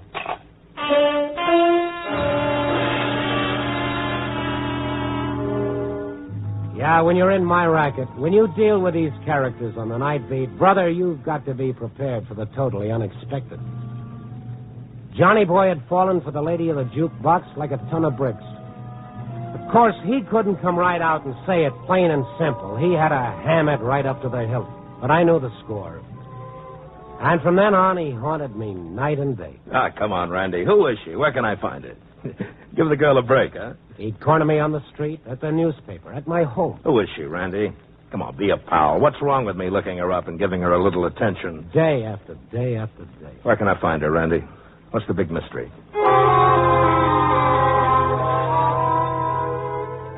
For a while, I even enjoyed it. He was sweating, and on him it looked good.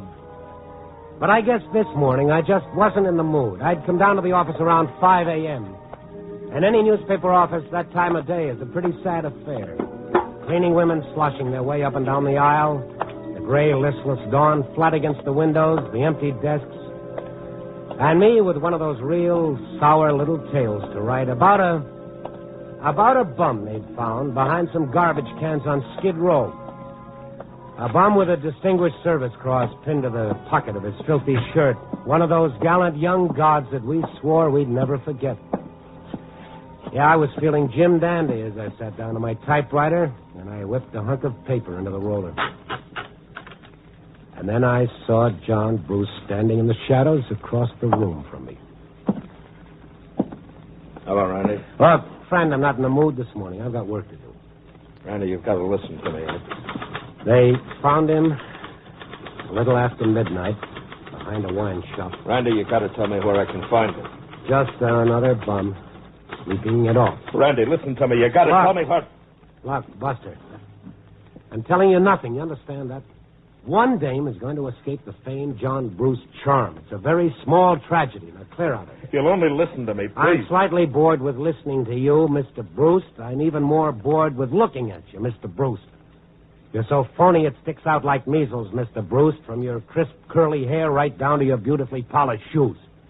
If this comes as a great surprise... No great surprise, Randy. Since when can a guy keep that kind of news from himself? Okay, I'm sorry. I'm pretty tired. I don't know what it is. I won't even try to explain it. I can't explain it to myself. It's that success bug. It's dog eat dog. Anything goes as long as you make it. And why do you have to make it? Does it say so in the Constitution? Look. But about her, I'm not putting on any act about her, Randy. I'm a big boy now. Love at first sight. Am I kidding? Listen, Randy. We just exchanged a look, maybe 5 seconds. And until the day I die, I won't be able to forget it. I guess that sounds like some more of Johnny Boy's routine, huh? No. Go on. Go on? What can I tell you? How do you explain it? But in those few seconds, I saw something I've been looking for all my life, Randy. Something genuine. Something real. Something... Well, maybe I saw my own salvation, Randy. Or maybe I was just kidding myself, selling myself a bill of goods. But I got to find out. I got to see her again, talk to her. Maybe the minute she opens her mouth, the dream will come tumbling down like Humpty Dumpty. I don't know. I don't think so. Now, where is she, Randy? The Acme Music Company. Only take your time. She doesn't show up until night.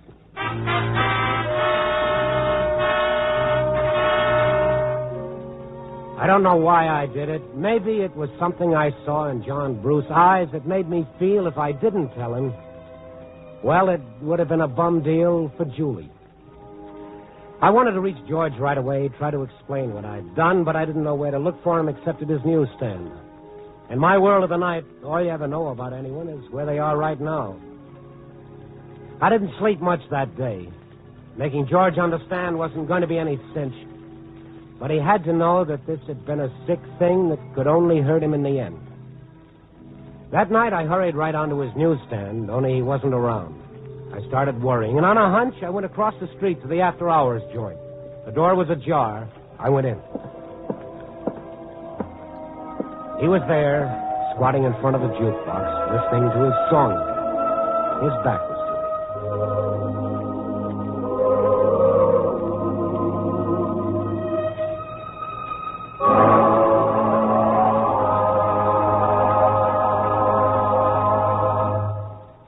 Ended, and I searched my mind like crazy for the right words. He was fumbling with some coins, and he slipped one of them into the jukebox.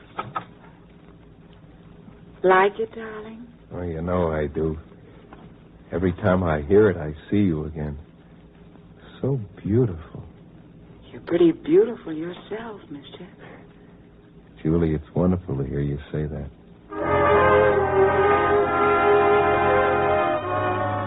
I backed out quick. I didn't get it. Why hadn't she gone with John Bruce?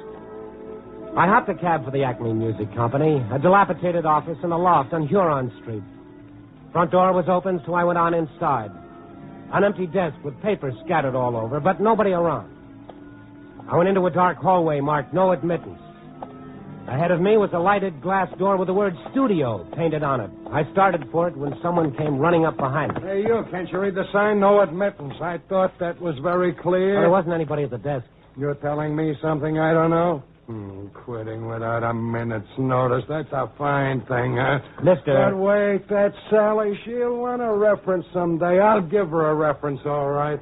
Now, come on. Sally, is she the one who quit? Without a minute's notice. A jerk comes popping in. I was working in back.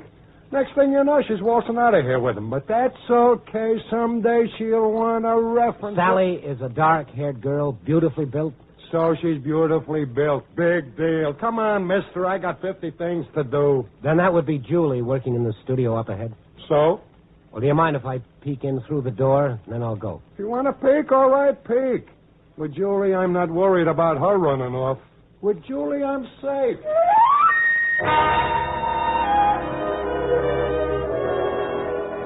Yes, he was safe with Julie. As I looked through the glass door, I thought, sure, it figures. Two can play the same game. The dwarf had his John Bruce, and Julie had her Sally. Julie couldn't have shown up for a meeting with George even if she wanted to, because I very much doubt that Julie could have lifted her 350 pounds out of that chair. Huge, sprawling Julie, working like mad at her switchboard with its flashing lights from jukeboxes all over the city. And then while I watched as she answered one call, something happened. Her eyes lit up in a strange and wonderful way. And then she flicked a switch that played a certain record for a certain jukebox, and her eyes became even more bright. I didn't have to hear the rest of the record. She was playing their song for her guide, George. And all of a sudden, I realized how right George was. Julie was beautiful.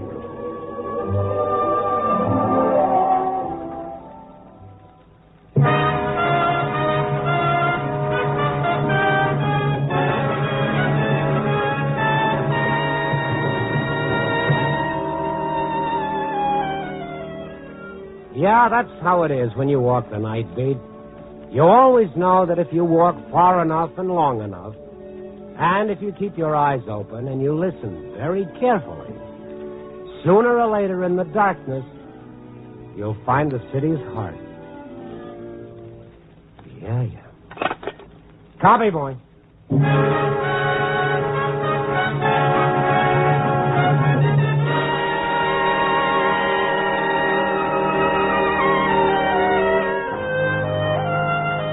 Night Beat, starring Frank Lovejoy, is produced and directed by Warren Lewis. Tonight's story was written by Larry Marcus, with music by Robert Armbruster. The part of John Bruce was played by Bill Conrad. Jeff Corey was George. Others in tonight's cast were Betty Lou Gerson, Ray Hartman, and Eddie Fields. Frank Lovejoy can currently be seen co-starring with Joan Crawford and Robert Young in Warner Brothers' Goodbye, My Fancy.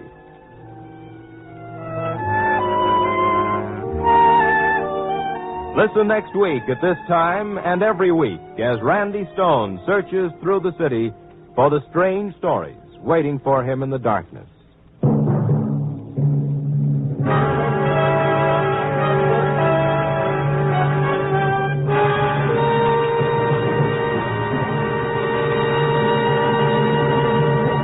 Night Beat came to you from Hollywood.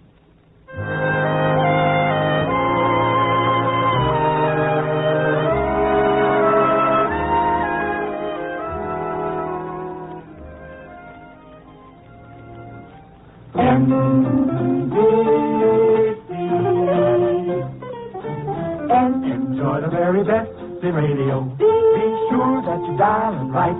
Seems like the very best in radio. Morning, noon, and night is from this station. Morning, noon, and night, NBC. Join Steve Mitchell on another dangerous assignment tonight on NBC. Wheaties presents Night Beat.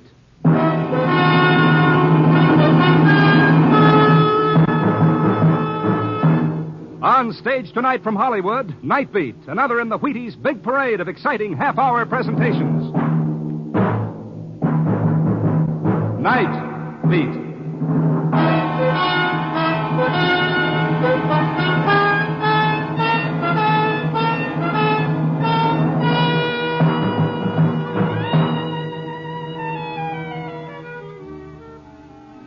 Hi, this is Randy Stone. I cover the night beat for the Chicago Star. Stories begin in many different ways. This one began and ended with a confession. A confession to the crime of murder. Night Beat, starring Frank Lovejoy as Randy Stone.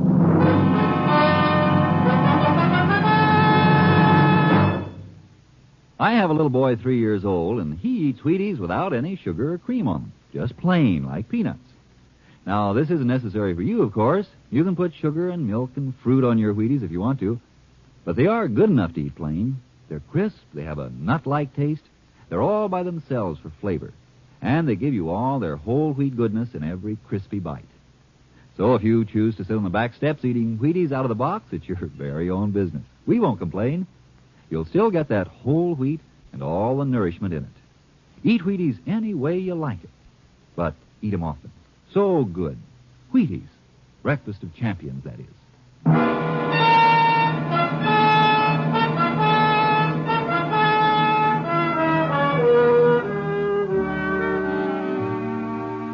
You can't keep a finger on a city's pulse without having some of its sweat and tears rub off on you. But sometimes the difference between turning a corner or going straight ahead, opening a door or passing it by, is all that separates safety from danger, horror from happiness, or life from death. Tonight, the difference lay in whether I should or should not get a shave before starting on my nightly tour of duty. I decided on the shave. Usually I go to a barber shop on the 5th floor of the Conway building in the heart of the Loop. By the time I got there, however, it was after 6 and the elevator operators had all gone. 2 of the lifts were still operating on a self-service basis, so I got in one and pushed the button for the 5th floor. The elevator was almost to the 4th floor level when a sudden yelling drew my attention to the little window in the elevator door. I pressed the emergency stop. A tall, thin-faced man had been lunging at someone out of vision. If there was ever murder on a man's face, it was on his. I saw you talking to the FBI. You told them. I didn't. I was only trying to help you. I brought the elevator down to the floor level without stopping to think what I might be getting myself into. When the doors opened, I saw them rolling around the corridor ahead in a desperate struggle. The tall man was on top, his left hand flailing at the other's face with a briefcase, while with his right he was trying to drive a long, thin blade into the other's chest. Help! Don't! Holland, please! Hey, drop that knife! The human beanpole saw me coming and scrambled to his feet. So he told you to, huh? He told you. Look, pal. I'll kill him. Take it easy. Take your hands off me. I'll kill you. He slashed at my face as I threw up my arm. The point of his blade snagged in my sleeve and jerked out of his hands. He darted for the elevator, and I ran after him in the best tradition of Frank Merriwell saving the game for dear old Yale. My form may have been all-American, but my flying tackle was all wet. His heel caught me in the head, and I fell on my face, lost in the stars.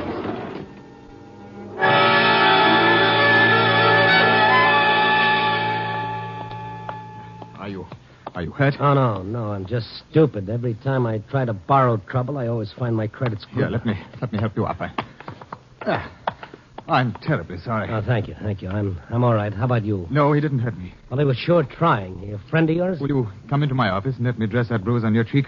I'm Dr. Reichel. Well, I'm Randy Stone. You better give the police a ring right away. That fella's a maniac. Who is he, anyway? Oh, he's one of my patients. That's my office over there. One moment. Let's not forget our evidence.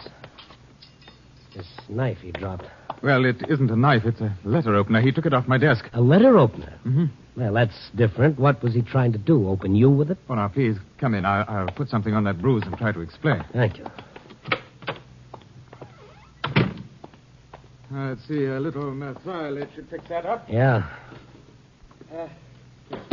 I can't tell you how deeply I appreciate what you did. Oh, it was nothing. He was only trying to kill you. Will you hold still a moment? There. You see, the man is my patient. A disordered personality. Are you an alienist, Doctor? Yes, my field is psychiatry. Well, from what I saw, your patient is more than a disordered personality. He's a homicidal maniac. And I'm Mr. Stone. Well, aren't you going to call the police? Or do I have to? Oh, please. No, what happened was just an accident. An accident? This hole in my sleeve wasn't made by Moz, Doctor. He tried to knife me, too, remember? Well, only because he identified you with me.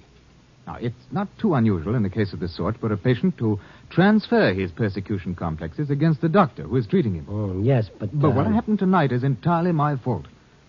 I was so encouraged over certain other developments that I overlooked the extent of his immediate hysteria. So, what happens if he comes back and kills you? Do you get a medal?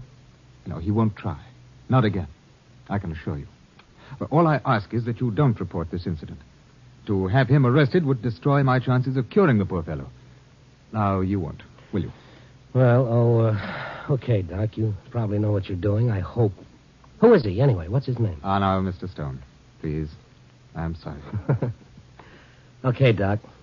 They say a guy is only as big as the things that annoy him. And he's kind of tough when the annoyance is 6'4" and has a knife that makes him even bigger.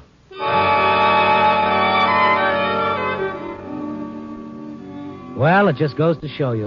A few seconds earlier, a few seconds later, I'd have gone right up and had a shave from a barber. As it was, I arrived just in time for a close shave at the hands of fate. She was at my elbow again, I guess, when I took the elevator back down into the lobby. Only this time, fate was in the flesh, and a lot of it. Oh, excuse me. Hey, you dropped this yet? What? This briefcase. I was cleaning him back when I see you come in. When I come out, this briefcase is lying by the elevator. I just finished cleaning, so I know it's not here before. It's yours? Harlan Matthews. Huh? I'm just looking at the name stamped on the leather. No, it isn't mine, but I know whose it is. It's one of Dr. Reichel's patients upstairs. I'll be glad to go up again and bring it to him. Oh, thank you. I'm late finishing here already.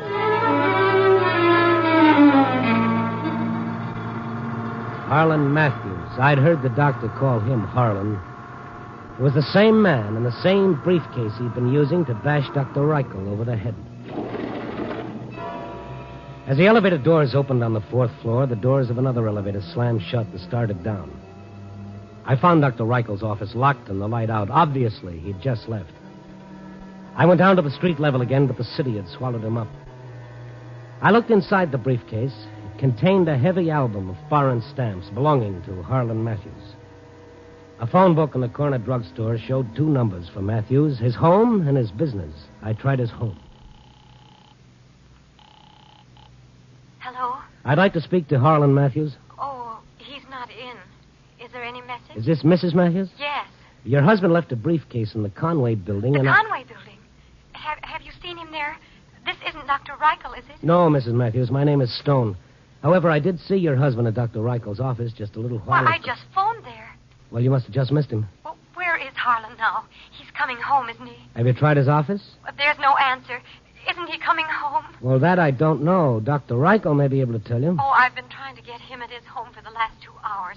He never keeps his office open this late. I just called him on the bare chance that he might be there. Mrs. Matthews, why does your husband hate Dr. Reichel? Oh, well, Harlan is sick. He doesn't know what he's saying. Well, then, what does he imagine? I don't know. He won't tell me. It's since the war. It's something to do with the war, something that happened. I don't know what it is. He's sick. Yes, of course, Mrs. Matthews. Well, I'll drive over with the briefcase. I just called to be sure that somebody'd be home.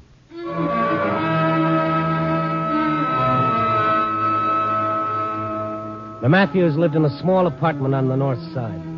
I'd barely touched the doorbell before I heard her footsteps almost running to open it. Oh. She was a faded little woman just this side of middle age. Behind her in a crib, a baby was crying. Mrs. Matthews, I'm Randy Stone. The briefcase... Mr. Stone, I need help. What's wrong, the baby? No, it's Harlan. He just phoned. He's at his office. The way he talks, I think he's going to kill himself. Please, you're a friend of his, aren't you? You've just got to stop him. All right, where's your telephone? Why? Well, the police can get to him a lot quicker than we can. No. No, he warned me that if I sent Dr. Reichel to the police, he'd kill them and himself. Well, okay, then, let's go. Oh, my baby.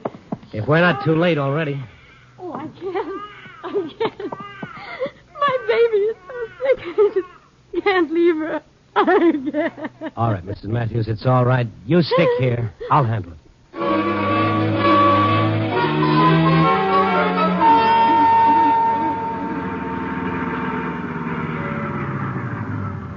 Harlan Matthews' business address was a third-floor shop in a third-class shopping district.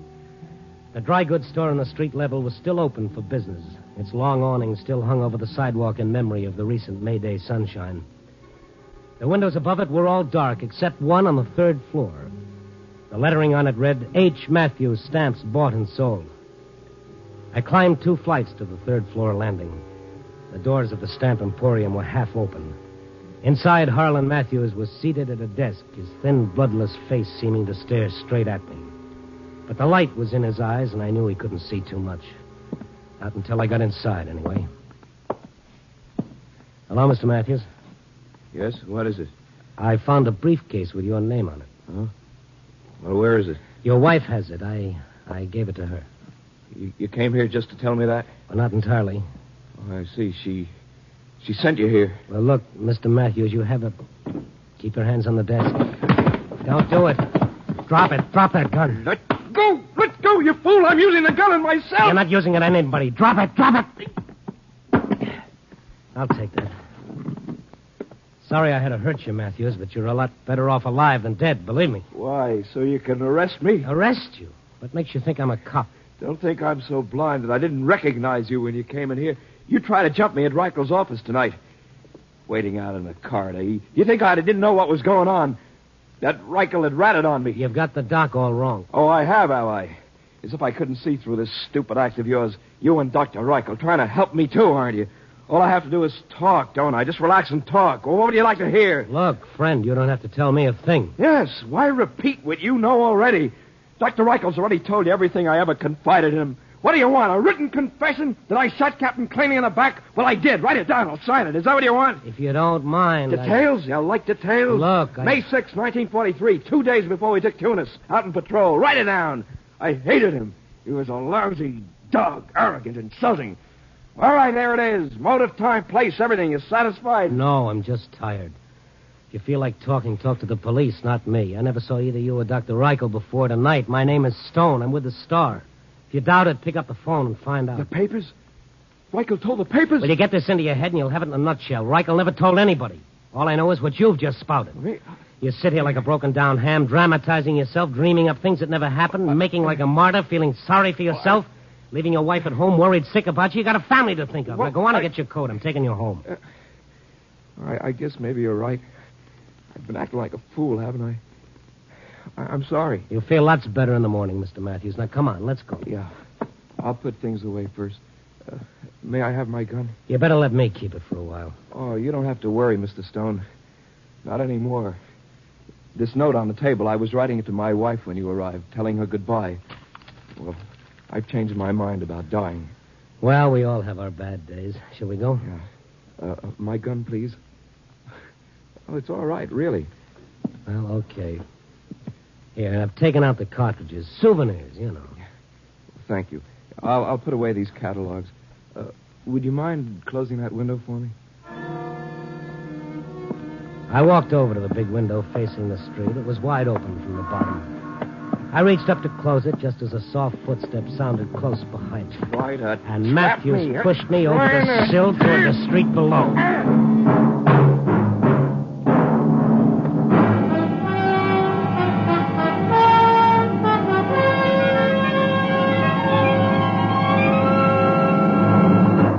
General Mills is bringing you Night Beat, starring Frank Lovejoy as Randy Stone. You know, this talk about breakfast of champions is the real thing. Jackie Robinson does eat Wheaties. So does Tommy Henrik. So does Mel Parnell. So does Bob Feller. And so does a gentleman named of Mr. V.O. Hill, 1445 Massachusetts Avenue Northwest in Washington, D.C. Now, Mr. Hill is not a nationally famous figure, but he is a champion just the same. On January 7th of this year, he was playing golf at the Rock Creek course. At the 11th hole, Mr. Hill made a 148-yard drive against a pretty stiff wind and made a hole-in-one. You think he wasn't a champion for a while there? Brother.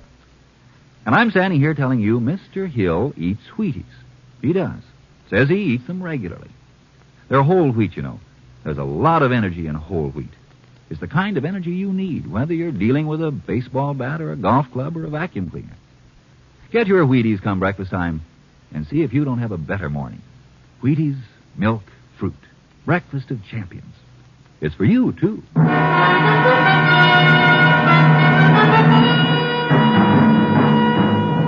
And now back to Night Beat and Randy Stone.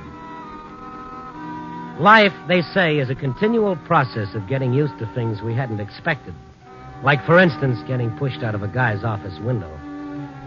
I hadn't figured Harlan Matthews was that far off the beam, but that, of course, was my fault. From a character as neurotic as Matthews, I should have expected anything. I guess I was out more than a couple of minutes because when I came to, a cop had evidently just arrived on the scene. Voices crowded through my head against a backdrop of pain. I stared up at the moon shining brightly through a huge rip in the awning, and I tried to push myself up to a sitting position. The cop bent over me. Easy now, easy. I'll call an ambulance. Wait a minute. Get Matthews. Who? Harlan Matthews, stamp dealer, 3rd floor. He pushed me. Matthews, eh? Just wait here.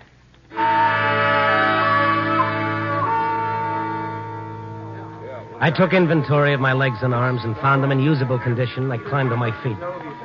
People crowded around, their voices blending in an unintelligible jumble of questions.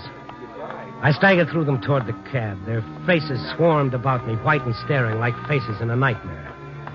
I reached out, found the door handle of my car. I opened it and got in. I sat there for a while, trying to reassemble my wits. My head throbbed with pain and my mouth was dry. I wanted a cold drink more than anything I could think of. So I found my keys and drove to the first drugstore I came to. It was the sight of the phone that made me remember Mrs. Matthews. She'd be anxious to know what happened. I had to tell her something. I rang her number. Hello? Mrs. Matthews, it's Randy Stone. What happened? He didn't... No, I got there in time. Oh, thank God. Where is he? Well, I thought he'd be home by now. But he isn't. When did he leave? Not long ago. Well, when you left him, was he all right? Oh, yeah, he was just swell. You ought to see me. What? I'll tell you what. I'll call Dr. Reichel right now and tell him the situation. He should be... Oh, I got a call from Dr. Reichel just a little while ago. Yeah? That is, it came through a message service. They want Harlan to call Dr. Reichel right away. I called the doctor's office to find out why, but the doctor's not there. He's not at home either. Well, why does Reichel want to see him? Didn't they tell you? No. The message just said that it was very important.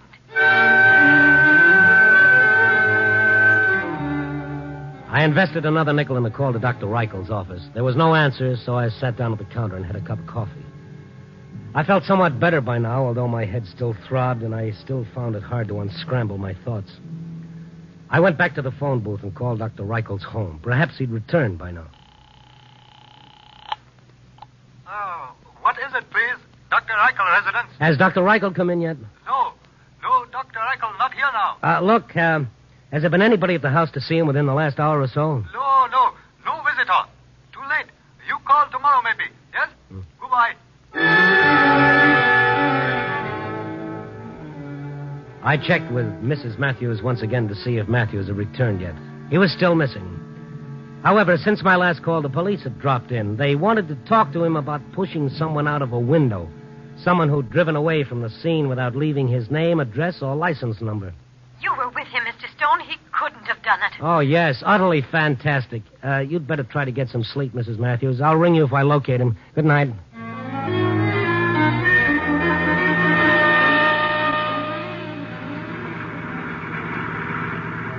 I headed out toward Dr. Reichel's residence on the northwest side, wondering just how foolish I was not to send the police out instead.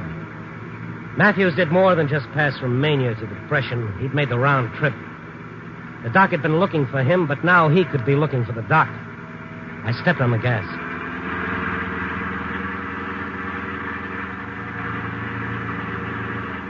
It was quite a drive to Dr. Reichel's home. When I got there, it turned out to be a sizable estate with an impressive driveway curving through the moonlit grounds. The dark hulk of a battered sedan stood parked near the head of the walk that led to the veranda steps. I pulled up behind it. I got out, and I gave it the once-over. I touched the top of the radiator. It was still warm. A parade of maples lined the paved walk. Ahead, the house stood dark and still.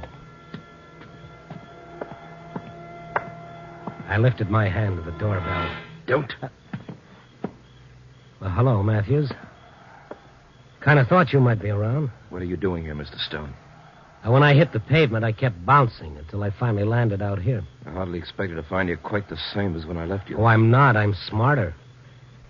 Next time I get that gun you're holding, I'll know enough not to give it back to you. Next time? There isn't going to be a next time, Mr. Stone. Not for you or for your Confederate, the doctor. Oh, yeah, of course, you could be faking. I took the cartridges out of that thing once. Yeah, so you did. I might have forgotten to reload it. Why don't you try to take it away from me and find out? Well, come on. Is it loaded or isn't it? Make me show you. Well, if I did, it might arouse the neighborhood, don't you think? You might not be able to hang around here waiting for Dr. Reichel. Yes, Mr. Stone, I've already thought of that, or you'd been dead by now.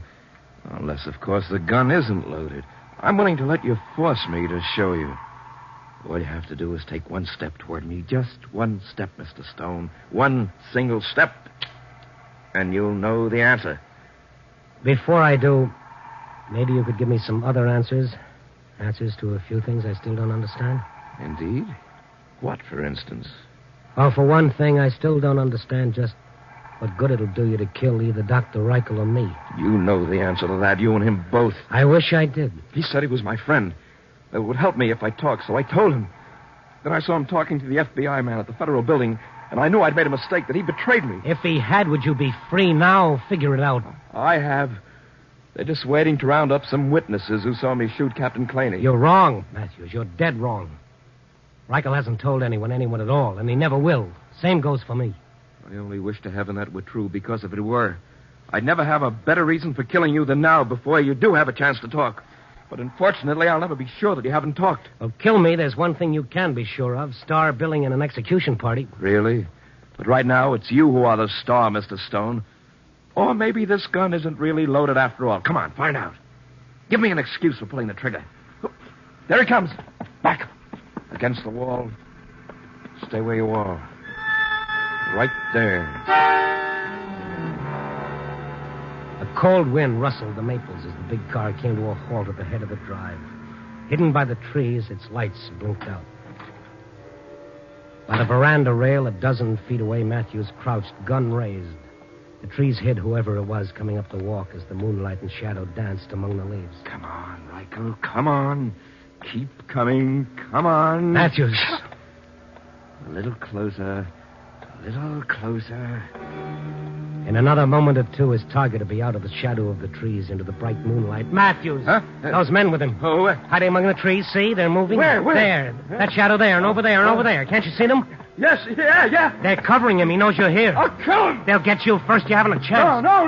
Drop that gun. Drop it. They'll never get me. Never. He thrust the gun to his own head and pulled the trigger 6 times before he ever got to it. They'll never get me. Nobody. But, Mr. Stone, you mean he was trying to ambush me with an empty gun? Yes, Doctor. Then he tried to blow out his brains with it. Oh, poor fellow. Looks to me like he's gone off his trolley, but for good. Look at him lying there, groveling in the dirt as though he were trying to hide. Or dig himself in. Yes, he's living a moment of the war all over again. Harlan, stop it. Stop it. Genusia, May 6, 1943. Well, how did you know? He told me. I guess Captain Claney got his revenge after all. What do you mean? Well, he shot Claney in the back and thought he got away with it, but look at him now. Oh, Mr. Stone. This whole nightmare in the poor fellow's mind started when he observed me making an inquiry at Army Information Headquarters here. I was trying to locate the one man who could cure him. Who? Why, Captain Willard Claney, of course. What's that? But the reason I arrived here so late is that I've been wandering about looking for Matthews. I wanted to tell him that I finally succeeded. I found Claney.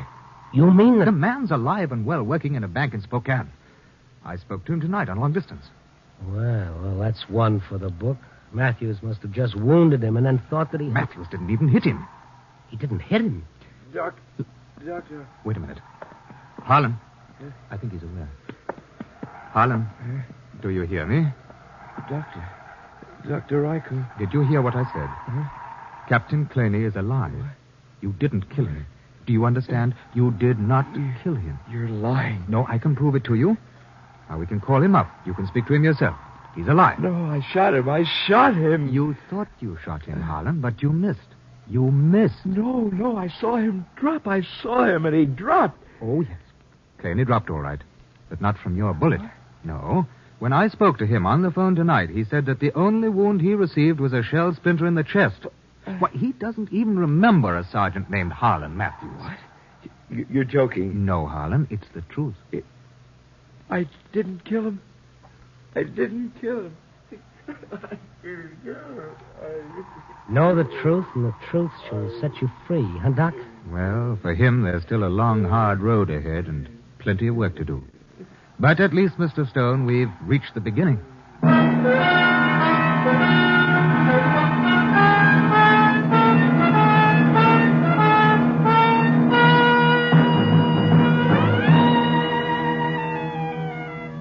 Well, dawn is just around the corner, and the city lights are going out street by street, like the lights in some people's minds. Yes, they say the truth is a great mental healer. And I guess it is, if you can bear to face it. Okay, so let's face it. Copy, boy.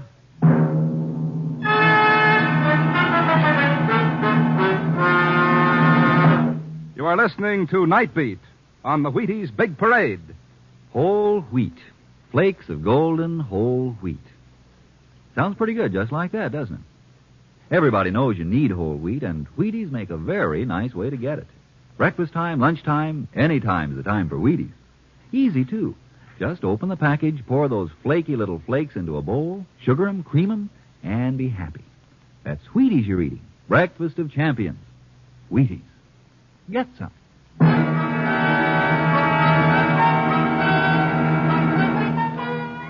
Night Beat, starring Frank Lovejoy, is produced and directed by Warren Lewis and edited by Larry Marcus. Tonight's story was written by Irwin Ashkenazi with music by Frank Worth. The part of Harlan Matthews was played by Jeff Corey. Jeanette Nolan was Mrs. Matthews, and the doctor, Ben Wright.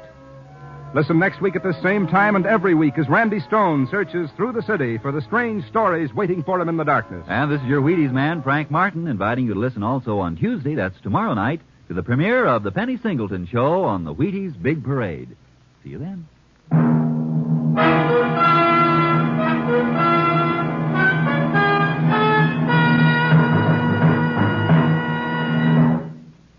Going to bake a pie sometime soon? Make it with Crust Quick, the Betty Crocker pie crust mix. You know, it's a tender, flaky crust that's at the bottom of every delicious pie, sure as you use Crust Quick. And so easy. Just add water to Crust Quick. And what pie crust? Tender crust, tasty crust, rich, short, lovely crust, just like Betty Crocker makes. And you can make it. Just add water to Crust Quick. Crust Quick, the Betty Crocker pie crust mix.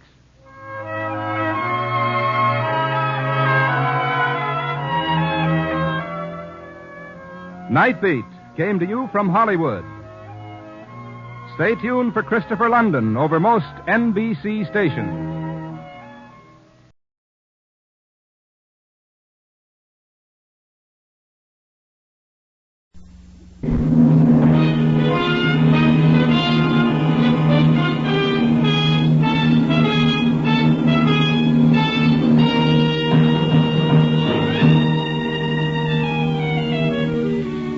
Hi, this is Randy Stone.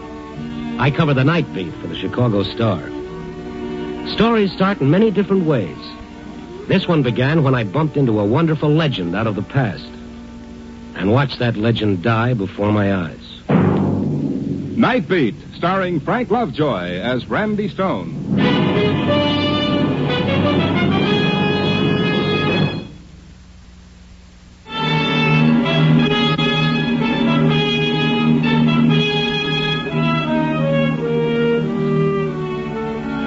You know, I guess the one thing that makes a newspaper guy like me different from any other working stiff is that while a bookkeeper works with numbers, a carpenter deals in wood, and the miner sweats over coal, a newspaper man, well, all he works with is people.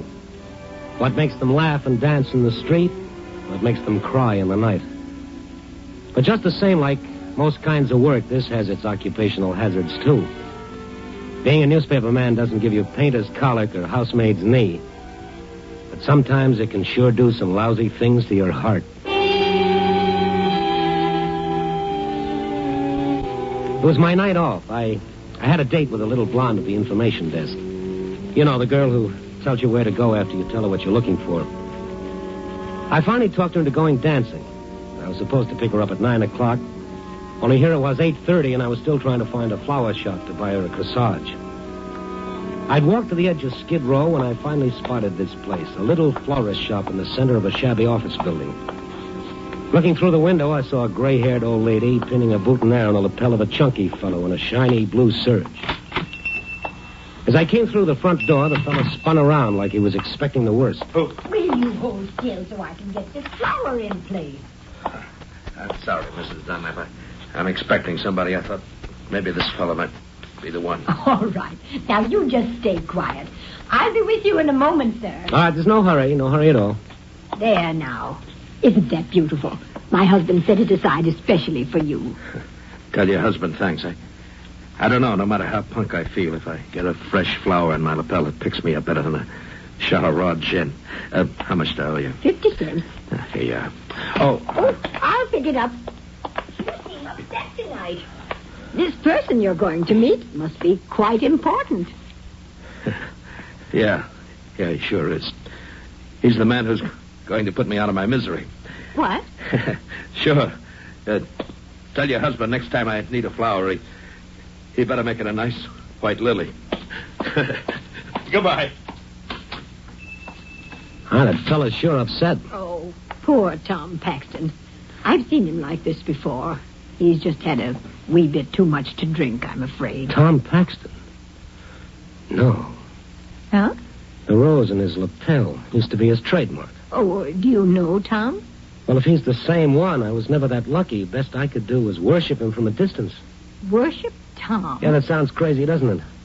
10 years ago, when I was in college, Tom Paxton was the greatest football star we'd ever had. He was one of the greatest in the country. He was a legend. Oh, well, it can't be the same man. I don't know. Once you get over the shock, the resemblance is there, and that rose in the lapel. I don't know, lady, but I'm going to find out.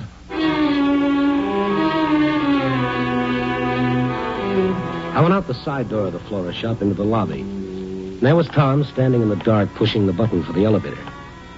As I came up to him, he spun around again like it was part of an act that he always did on cue. Are you following me? Well, yes. You weren't just shopping for flowers there, were you? Hmm? If you're Dixie, all right. Don't play games with me. I'm tired of running away. I'm half bats. How much of it can I take? Now, look, I'm Randy Stone. I heard the woman call you Tom Paxton. When I went to college, there was a Tom Paxton who was just about the greatest football player who ever lived. What are you talking about? You got me mixed up with 3 other guys. Well, this Tom Paxton was always sporting a flower in his lapel. There's no law against that, is there? Now, go on. Get out of here. Let me alone. While we were talking, the light over the button of the self-operating elevator flashed on. The elevator was coming down. Well, if Tom Paxton didn't want me to bother him, I couldn't twist his arm. I turned to leave just as the elevator doors opened. Only instead of Tom stepping in, somebody else stepped out. I was waiting for you, Paxton. You're Dixie, aren't you? Come again? Aren't you? Sure, that's what I got this southern accent. Now, listen to me. Come on. Somebody wants to see you. Why doesn't the syndicate give me a break? Why don't they give me a chance to pay up? I said come on. Now, wait a minute, Buster. You ain't invited, sport. This is one of them small affairs. Paxton, this gun in my pocket, it ain't one of them gadgets you pull the trigger and a cigarette pops out. Come on.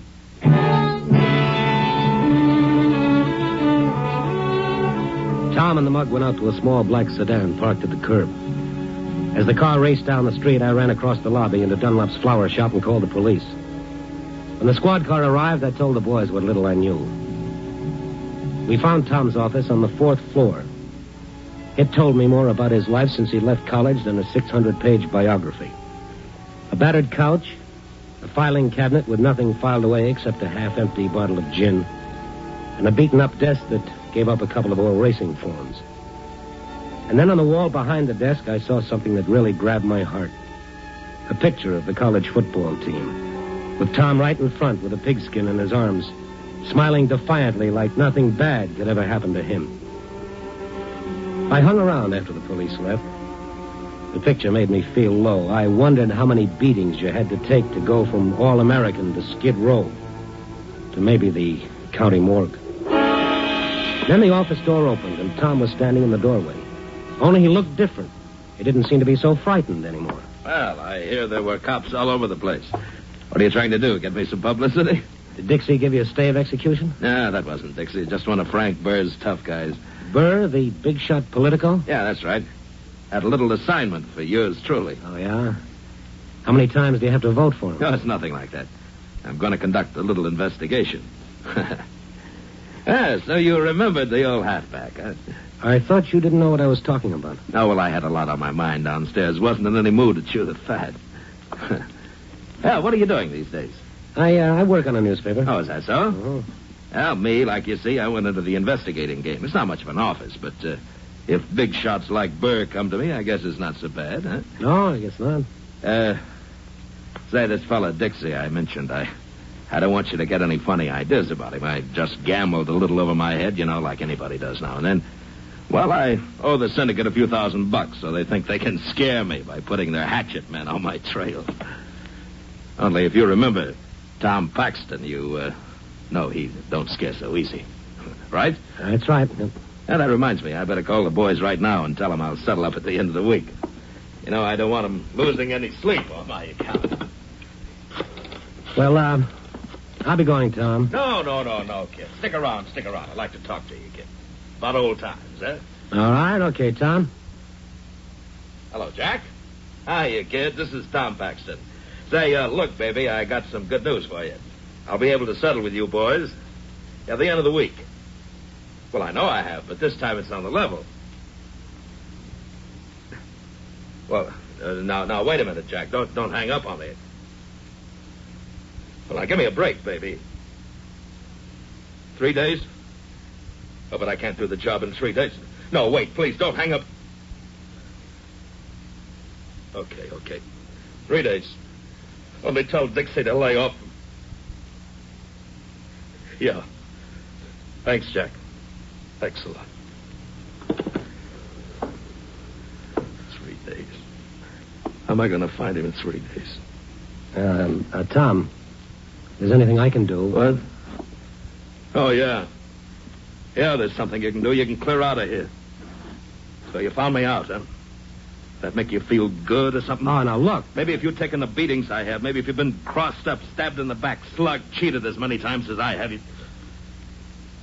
Oh, what am I telling you for? Go on, get out of here. Sure thing. So long, Tom. No, wait a minute. Yeah? Look, you being a reporter, you could get into records I couldn't even touch, couldn't you? Well, I think so. Look, if I had a week, I could do it on my own, but I've got to find him in 3 days. Who do you have to find in 3 days? Look, Stone, I'm not going to kid with you anymore. I've got to make good on this job Burr gave me. I've got to get that fee. If I don't, this guy Dixie will. Who is this guy Dixie? Well, that's what drives me nuts. Nobody knows, only the syndicate. Well, why don't you go to the police? No. Cops are out of my line. If I could clean this job up in 3 days, Burr will pay me $5,000, and I'll be all right. It's like I've always said. All you need in life is one good break. And after that, you can roll on your own. Well, what about Burr? Well, for a big shot, he's sure plenty scared. Says the newspaper's trying to destroy him. Oh, so? So the only way they can do it is to find somebody named John Durand. I never heard of him. Nobody, but not to Burr. Well, what does Durand look like? Well, Burr wouldn't know what he looks like today. He hasn't seen him for 25 years. I've only got one thing to go on. Now, what's that? John Durand is a blind man. A big shot like Burr afraid of a helpless blind man? Afraid?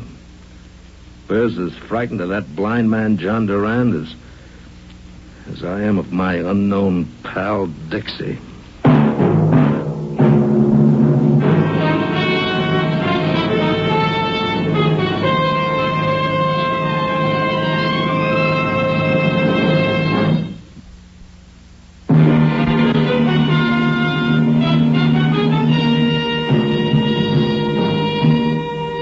And now, back to Night Beat and Randy Stone.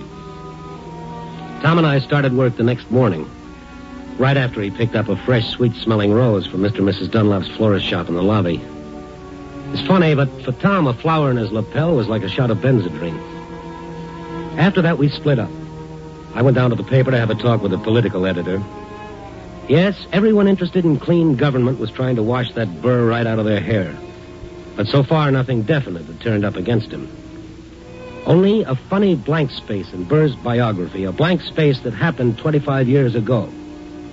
And I got that ever-loving jackpot feeling. 25 years ago, that's when John Durand, the blind man, entered the picture.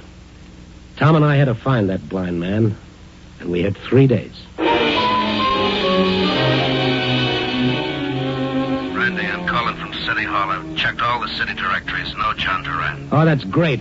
I visited every agency that helps the blind. Nobody's ever heard of him. Well, what are we going to do, Randy? What else can we do? We keep looking.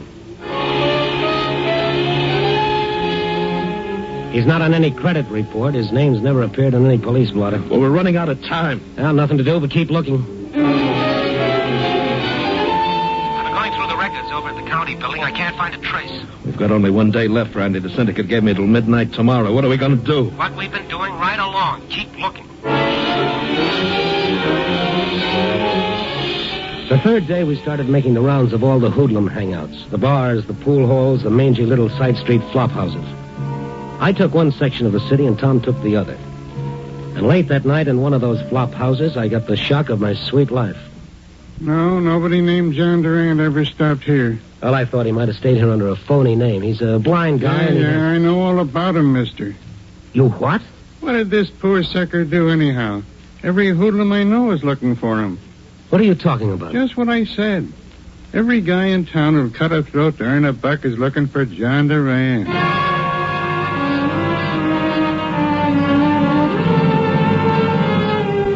It was after 9 p.m. when I got back to Tom's office to break the news to him. Poor guy, he thought Burr had given him an exclusive assignment. And all the time, Burr had set up a private manhunt. He'd unleashed every mad dog in town to track down John Durand. When I got to the office, the door was open, but Tom wasn't around. I sat down to wait for him, and the phone started ringing. Hello? I'd like to speak to Mr. Paxton. Well, he's not around right now. Any message? Yes, this is Frank Burr calling. Oh, yes. You can tell Mr. Paxton that he can stop his search for John Durand as of now. Does that mean you found him? Oh, you know about it, eh? Oh, yes, I'm helping Paxton. Did you find Durand? No. But I know where I can find him when I want to. I see. Well, then I guess that winds things up. Yes. Tell Mr. Paxton, will you please? Yeah, I'll look, as long as it's all over with. Why have you been so anxious to catch Durand? After all, he's only a blind man, and I... Mm-hmm. I'll ask a silly question. You get a silly answer. I had just hung up the phone thinking, poor Tom, now there's no way out for him. His 3 days were just about all washed up. Now there was nobody left but his friend Dixie. And then, like I'd said a magic word or something, the door to Tom's office started slowly opening. Tom came in leading a little old guy with smoke glasses and a white cane. Tom, you found him. You found Durand. I should be so lucky. No, this is Mr. Graham, one of the directors of the Institute for the Blind. Hello. How do you do? I'm going batty, banging my head against walls. I figured maybe Mr. Graham might give us a lead. Oh, Mr. Graham, this is Randy Stone. How do you do, sir? I hope I can be of service. Oh, thank you, but I'm afraid it's too late, Mr. Graham. Too late? What do you mean? Well, Burr just called. He's found Durand. You can forget that $5,000 fee. You're fired. And Dixie comes into the picture again. The syndicate gave me only until tonight. Yeah, excuse me while I make a call. Who are you calling? About 2,000 cops. Hang up the phone, Randy. What are you talking about? You need them now. Hang it up. Don't be nuts. All right, I'll hang it up for you. Now, what's that for? Calling the cops. Big deal. Maybe it would delay my trip to the morgue, but if that's the best I can get, it's no soap. The cops would protect you? Sure, for a week, 2 weeks, maybe even a month. But then what? Dixie'd still be waiting. He's never missed an appointment. They'd pick him up before he reached you. There's a couple of small laws about killing people. How would they pick him up? They wouldn't even know who to look for. Gentlemen, I seem to be intruding. If one of you will lead me to the elevator, Oh. You lead him, Randy. Then you get on the elevator right with him.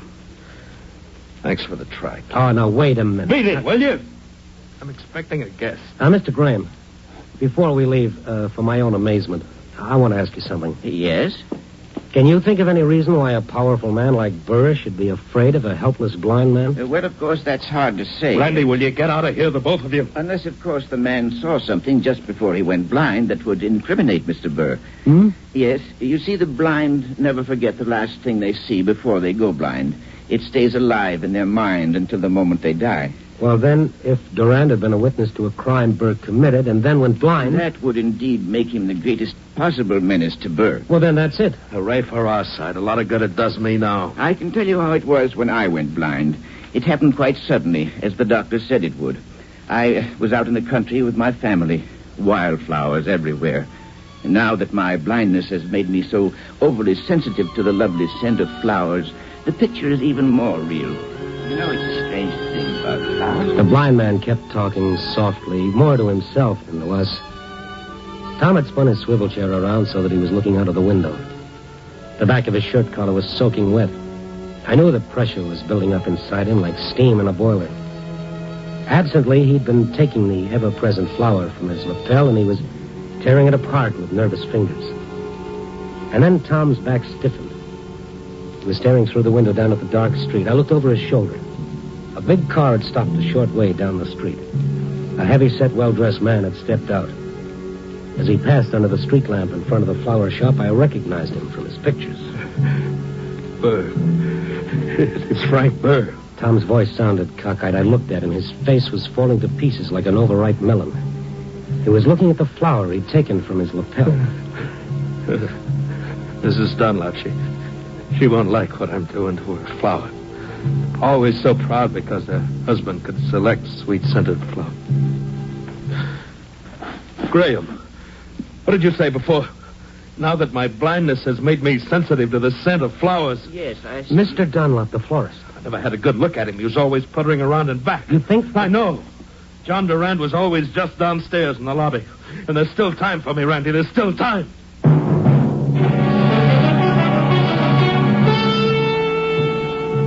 As Tom raced for the door of his office, he pulled a gun out of his coat. I followed him. He went to the elevator, pressed the button a couple of times, and then decided to take the stairs instead. He looked back at me, chasing after him, and waved me back. He started down the stairs 2 at a time. I caught up with him at the second landing. I grabbed his shoulders. He tried to tear himself away. Let me go, Randy. Let me go. What do you mean there's still time? What are you going to do down there? Randy, I'm telling you to let me go. Answer me. What are you going to do? Sure, I'll answer, you overboy. What do you think Burr was going to pay me $5,000 for? Just to give him Durand's address so he could send him nasty letters? No, there was one other little item I didn't tell you about. I not only had to find Durand, I had to make sure nobody else found him. I had to kill him. Oh, Tom, you're kidding. A helpless blind man? Oh, Burr thinks I'm the man for the job. He told me I was the ideal choice. Tom, you're not that kind of a man. Who says so? You think this is still the old football team with a lot of nice rules so nobody gets hurt too bad? This is a jungle, Rover Boy. It's dog eat dog all the way down the line. Now let me go. No. I said let me go. He broke away and took off the stairs again. But Tom had put on a lot of fat since college days, and walking the night beat had kept me lean. I caught up with him just as we reached the lobby. Randy, I'm telling you to lay off of me. Now leave me alone. You're going to listen to reason. All you need's one good break. Well, this is mine, and I'm going to take it. Now let me go. You're crazy. I can't let you do it. You'll have to let me do it, Randy. You're just going to have to let me do it. Tom brought the gun barrel down on my head. My knees turned to ginger beer. I reached for the wall to keep from falling, but the wall fell right with me. I tried to cry out, but all I could manage was a wheeze. Helplessly, I watched Tom with the gun still in his hand go through the lobby entrance into the florist shop. Oh, Tom. What on earth are you doing with that gun? At that moment, the front door opened, too, and Mr. Berg came into the shop also carrying a gun. Don't do that. What a spot for a chorus of Auld Lang Syne. What's going on? Mr. Paxton, what is this? Is the job still mine? A smug little smile crossed Burr's face as he put his own gun away. Sure, why not, Paxton? A deal's a deal. He's in back working on his flowers. But it'll have to be her, too. Oh. Okay. No! Please! Tom! Tom raised his gun as old lady Durand started running for her husband. And then Tom seemed to hesitate, like something was going through his mind. Go on. What are you waiting for? Maybe Tom was thinking about his last 10 years on Skid Row when he'd never done one decent thing. And maybe he thought it was time to start. Go ahead and get it over with, Paxton. Suddenly, Tom swung the gun away from the cowering Durands and began shooting.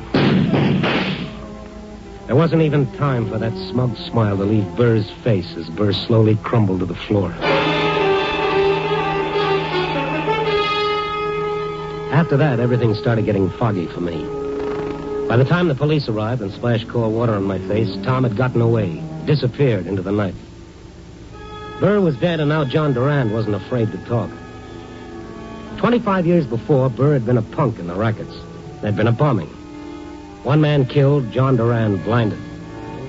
And the picture Durand carried in his mind, the last thing he saw before the lights went out forever, was Burr throwing that bomb. After that, Durand was afraid Burr tried to finish the job, so he changed his name and went into hiding. I told the cops about the gambling syndicate that had been hounding Tom, and they went after the boys. And all in all, it was quite an evening. Then around 3:30 in the morning, while I was sitting up in my office trying to bat out my night beat story, my telephone started ringing. Yeah. Randy, this is Tom. Tom, hey, where are you? Never mind, I'm okay. I just wanted to let you know you were pretty good to me, kid. Listen, every cop in the city's looking for you. Well, they can look until Christmas. It won't do them any good. I've got a hideout that they couldn't find with radar. How come? It's like I've always said, all you need is one good break. I got mine right out of a clear blue sky. Mm-hmm. Yeah, real square. Met him at a bar. Didn't know where to turn. This guy buys me a drink. Says I look like I can stand a good meal and a place to sleep. He thinks I just blew into town and I'm down and out. Now he says I can stay here as long as I like. He's in the next room, so I gotta make this call short. Tom, I tell you, you're crazy for hiding out. The police will give you a break. Now, says who? I'm telling you they will. And even if they did, what about the syndicate? What about Dixie? There isn't any more syndicate. Most of those hoodlums are already sitting in jail. What? Dixie, too? No, but they'll have him soon enough. Now they've got a description of him. They know who to look for. Look, I gotta hang up. This guy's liable to pop in any second, but just for the records, what does Dixie look like? He's an ordinary fella. He wears glasses even. He's got gray hair. Looks more like an insurance man than a hoodlum. Dixie looks like that. The only two distinguishing marks, according to the police, is that thumb is missing from his left hand. Randy, has he got a white scar under his eye? How did you know that? Look, Randy, the guy that took me to this hideout, the guy that gave me the break, he's Dixie. What? Where are you? Quick, tell me. Oh, he's coming, Randy. Tom. No. No. No. Tom. Tom. Operator. Operator. Operator. Yeah. Like Tom always said, all you need is one good break.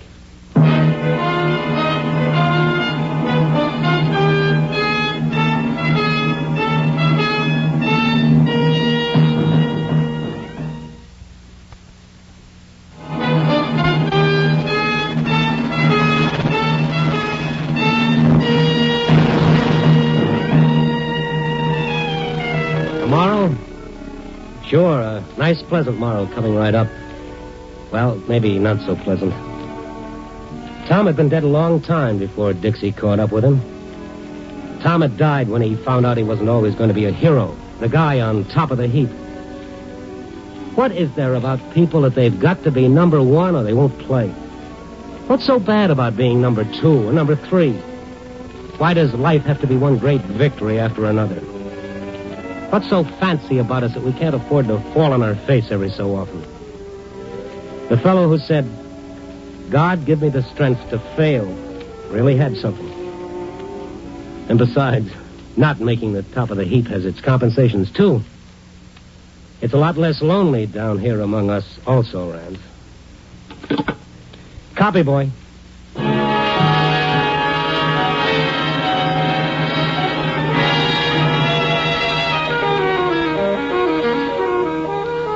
Night Beat.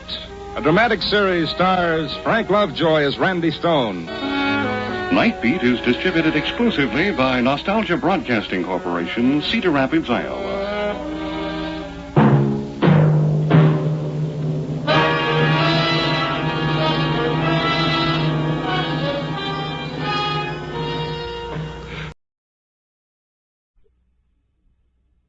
PC presents, transcribed, Frank Lovejoy in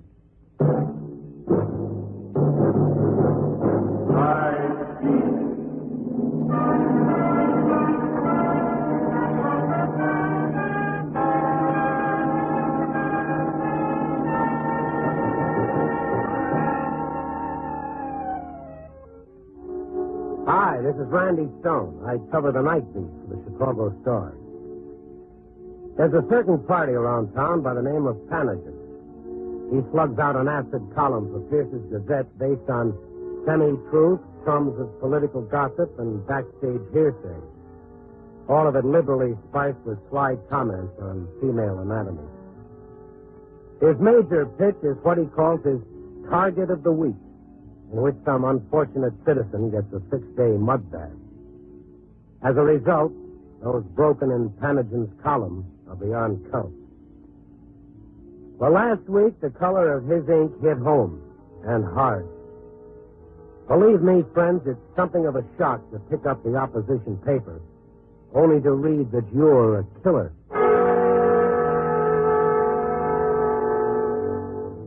I was pounding out the final paragraph a few hours from deadline when a copy boy burst into the city room and told me my boss man, Joe Phillips, wanted to see me quick.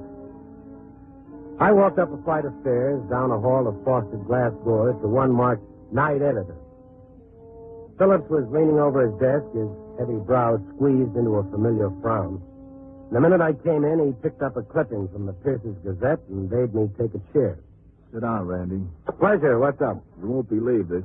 Even after you read it, you won't believe it. Well, let's hear it. Hold on to your seat. No surprise is the rumor that Randy Stone, Chicago Star newsman, triggered Harry the Slicker Borenson. What? There's more, Randy. It is said in the more authoritative circles here that the boys in blue rigged a confession from ex-con Johnny Liggett to protect the Star's fair name. With Liggett due for electrocution tomorrow at 12:01, wouldn't you say, Governor, that something should be done about this? The end. Let me see that. In black and white. Triggered Harry the Slicker Borenson.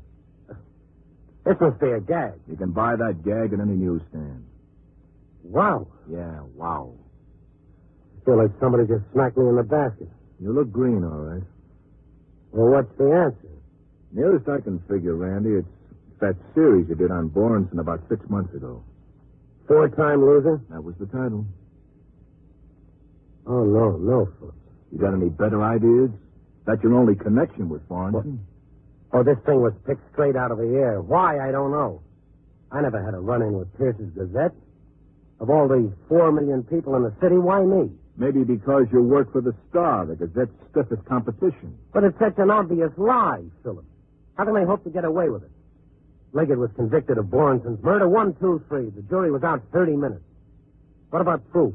Panagen never let facts stand in his way. Whatever he gets into his head would be good for circulation. That's what he writes. That's why George Pierce keeps him on. He wants to get the Star in a big feud, so Chicago will start talking about it and boost the Gazette up to our level. Well, we're not playing. You mean you're letting this go without a fight, not a word of denial? We can't get sucked into this thing, Randy. Now, wait a minute. This isn't just a personal matter between Panagen and me. The Star is in it neck deep. Look, Randy, I know how you feel, but everything we print, good or bad, means a big plug for Pierce's Gazette. Well, make me a bargain, Phillips. If I dig up the Panagen story with facts, documented, authentic, if I bring you the whole story, will you print it? What kind of story? I don't know. Maybe that Panagen and his big boss, George Pierce, are covering for somebody. I don't know. Yeah, it could be. I wouldn't put it past them. Well, what do you say?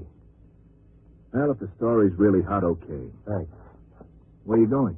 I'm not about to laugh this off, Phillips. Randy, now, look, take it easy. Don't get yourself into trouble. In trouble? Listen, from now on, Panagen's my target of the year. I'm making him a cause. I'll write that disease out of this town if I have to use handbills.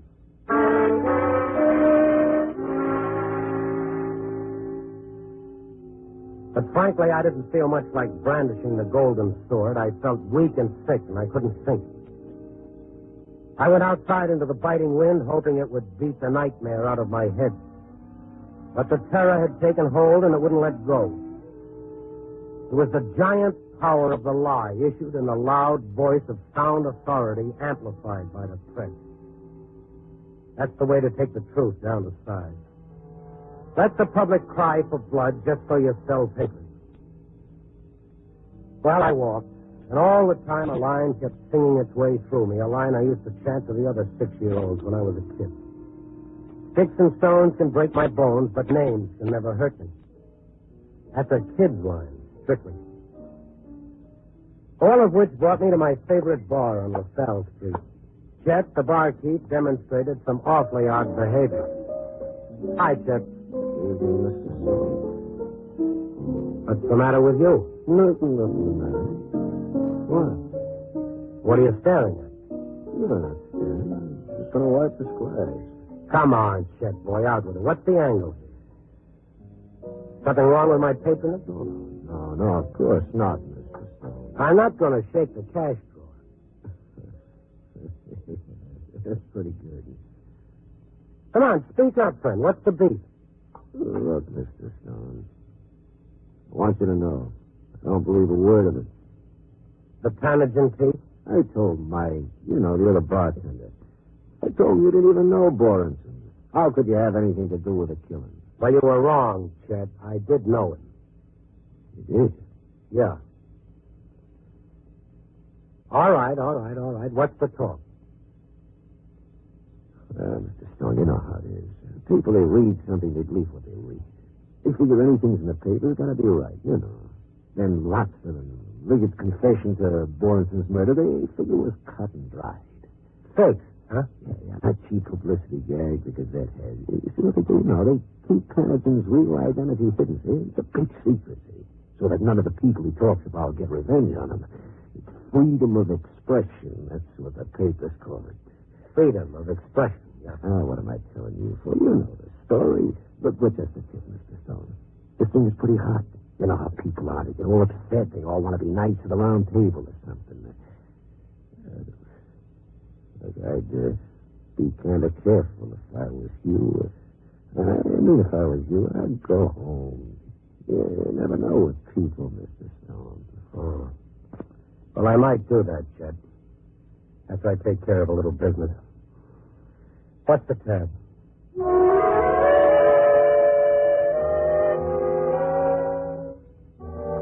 My business concerned the owner and publisher of Pierce's Gazette. I went to George Pierce's residence. I was told by a rather worried wife that the eminent publisher hadn't been home in 24 hours. He gave me the name of his favorite hangout, which I guess he was too proud to phone, and asked me if I found him, would I please tell him to come home. I said I would. He was there, all right.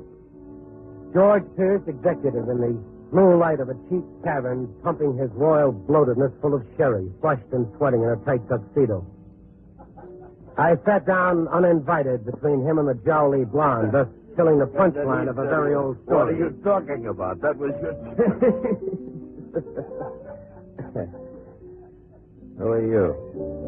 Randy Stone. You remember me. Yeah, Chicago Stars, the worst paper in the country. Sit down. I'm already set. Yes, so you are. I'm sorry. This is Miss Leroy, Jasmine Leroy, a songstress. How are you? She's a singer. She doesn't talk. Besides, she's a little under the weather, aren't you, honey? Well, Stone, you all stayed with the police. You confessed yet? Where can I find this Tanagen? Tanagen is my little secret. Well, then you tell him that I want a big column in tomorrow's edition calling himself a liar. Why don't you take the matter to the courts? Oh, you'd like that. Sell more papers that way. Oh, you're making me sick. On your way, killer. Oh, I'm going to love this. Let go, you crazy fool. What's the matter with you? My apologies, lady. When he gets up, tell him his wife wants him to come home.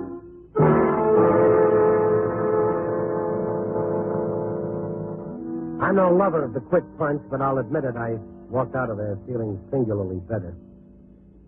A solid left for myself and a few thousand other newspapermen who still believe the morning bundle of print was created for facts, honest comment, and the funny. It was almost morning. I went home. I pulled up a chair, propped my feet up on the windowsill, and stared out at Chicago at dawn. A swirl of soft snow circled the black pavement. A kid in corduroy knickers went by, bucking the wind, a bunch of papers under his arm. Peddling what? The news of the world or another pack of lies? I was so lost in the question, I hardly noticed the shadow move over the carpet. The saccharine fumes of cheap cologne. Then she came into the light. White cheeks spotted with rouge, penciled eyebrows, too young for the makeup. But the gun in her fist was steady. You could tell the feel of it wasn't new to her. Yes, she was an old hand. How long have you been here? I thought you'd never get back. I work nights. You know me? Pauline Liggett. I didn't think you'd remember. The time I interviewed you and your husband. You asked me all kinds of questions about what kind of a life did we live. I said we lived a nice kind of life before Johnny. He's going to die tomorrow. You know that, don't you? I know. You know he was framed, don't you? That wasn't the jury's opinion. If any kind of evidence the police want, they can cook it up like that. Including the bullet in Borenson's brain? Don't move. Yeah. Bullets. Anything. They can cook it up. About the confession, they cooked that up, too? They tortured him to get that confession. He has marks on his arms, on his back. Who told you all this? I saw the marks. You think the police put them there? Who else would do a thing like that? The police didn't have to, Paulie. The evidence was all there. If there were marks, he put them there himself. For sympathy. I knew that's what you'd say. I knew it. I expected exactly that. So Johnny Liggett was framed? Because he's got a record. The police hate him. How did he get a record? 5 years he served at Joliet.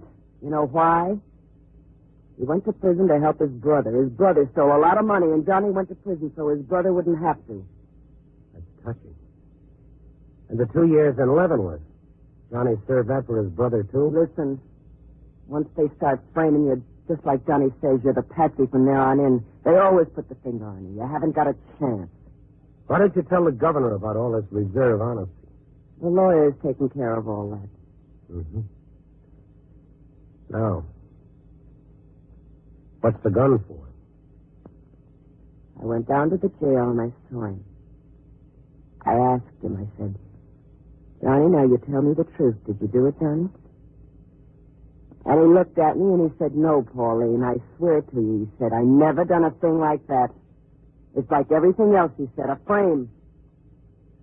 Pauline, use your head. Why would I kill Borenson? I don't know why you killed him. How should I know?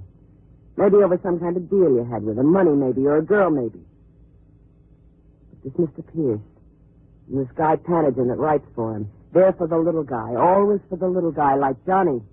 You want to believe that story awful bad, don't you, Pauline? It's true. The whole thing is true. Sure, it bucks the evidence.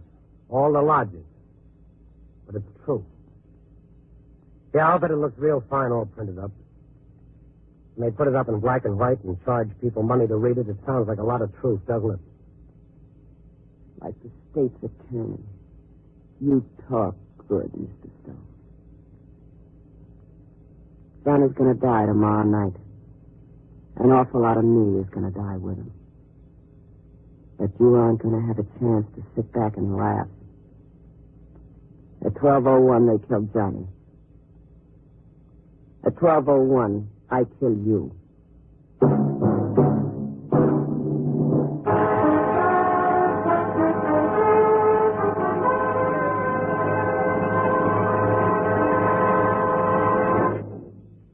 NBC is bringing you Night Beat, starring Frank Lovejoy as Randy Stone. Here's an important message for employers, personnel directors, in fact, anyone who's in a position to hire people. Disabled workers have learned how to take care of themselves. They know how to avoid accidents on the job. And why not?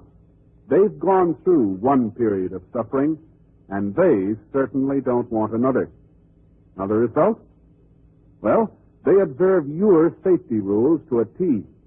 And what's more, you'll find they furnish the enthusiasm and leadership for putting across your safety programs with a bang. Now, do you think this is just theory? Certainly not. It's been proved time and time again by surveys conducted the nation over. Those surveys showed without exception that handicapped workers have better safety records than able-bodied workers doing the same job. That's right, better safety records.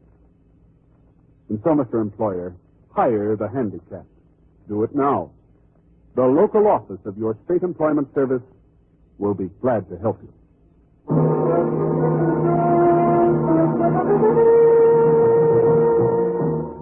And now, back to Night Beat and Randy Stone. At 12:01, Johnny Liggett would die in the electric chair. At 12:01, according to his wife's schedule, I'd join her husband in bed. At clock. Her gun. 11:30 p.m. 31 minutes to Johnny Liggett's death. And mine. Pauline's face was set, her jaw tight. All I could see was hate. What time is it? 11:32. Hungry? No. You want me to... Shut up. I got some cheese in the ice. I don't want any. You think killing me is going to help him? You did your talking. Now shut up. You should be trying to help him. I'm not going to tell you again. Was he good to you? Always good to me. Ever asked him where he got his money? He worked. Where? Where did he work? All kinds of jobs. You've handled a gun before. We used to go out to the Indiana Dunes. You and Johnny? Target practice. Mm-hmm. Cheese, huh? It's a week old. Get up. Go on. No tricks. I'm good with this. No tricks. Open the icebox. Open the icebox. Give it to me. No, leave it where it is. I'll get it. Get away from the door. Go on. American cheese. That's right. Try it out. A week old, like I said. Poison, maybe. A killer like you. Maybe. I'll take my chances. No bread? Just cheese. Go on back. Sit down.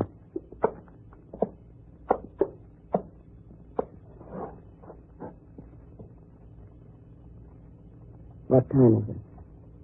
11:33. And a half. Goes slow, doesn't it? Mm-hmm. Slow. Yeah. But it keeps going. And you're going to look at that clock every minute and tell me what time it is. Just like Johnny, watching the clock. Maybe he's just playing cards. Hey, what's it like? What like? Does it hurt? Well, nobody knows. Maybe they never feel a thing. Maybe there's one split second when they... Nobody knows. They shave the head. Yeah. Will they do that to Johnny? Mind if we drop the subject? I want you to live through the whole thing like he did. You ever been to an electrocution? I've been to one, yes. You know about it, then? I know all about it.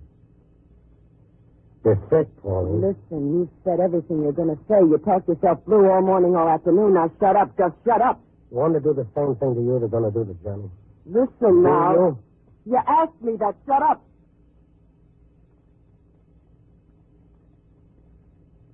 What time is it? 11:34 and a half. Keep watching that clock. The chaplain's are in now. Probably. Reading. What can they read to him? The 23rd Psalm. It helps. I'm not going to cry. He never liked it when I cried. The Lord. The Lord is my shepherd, I shall not want. He maketh me to lie down in green pastures. He leadeth me beside the still waters. He restoreth my soul. He guideth me in straight paths for his name's sake. Yea, though I walk through the valley in the shadow of death, I will fear no evil, for thou art with me. Thy rod and thy staff, they comfort me.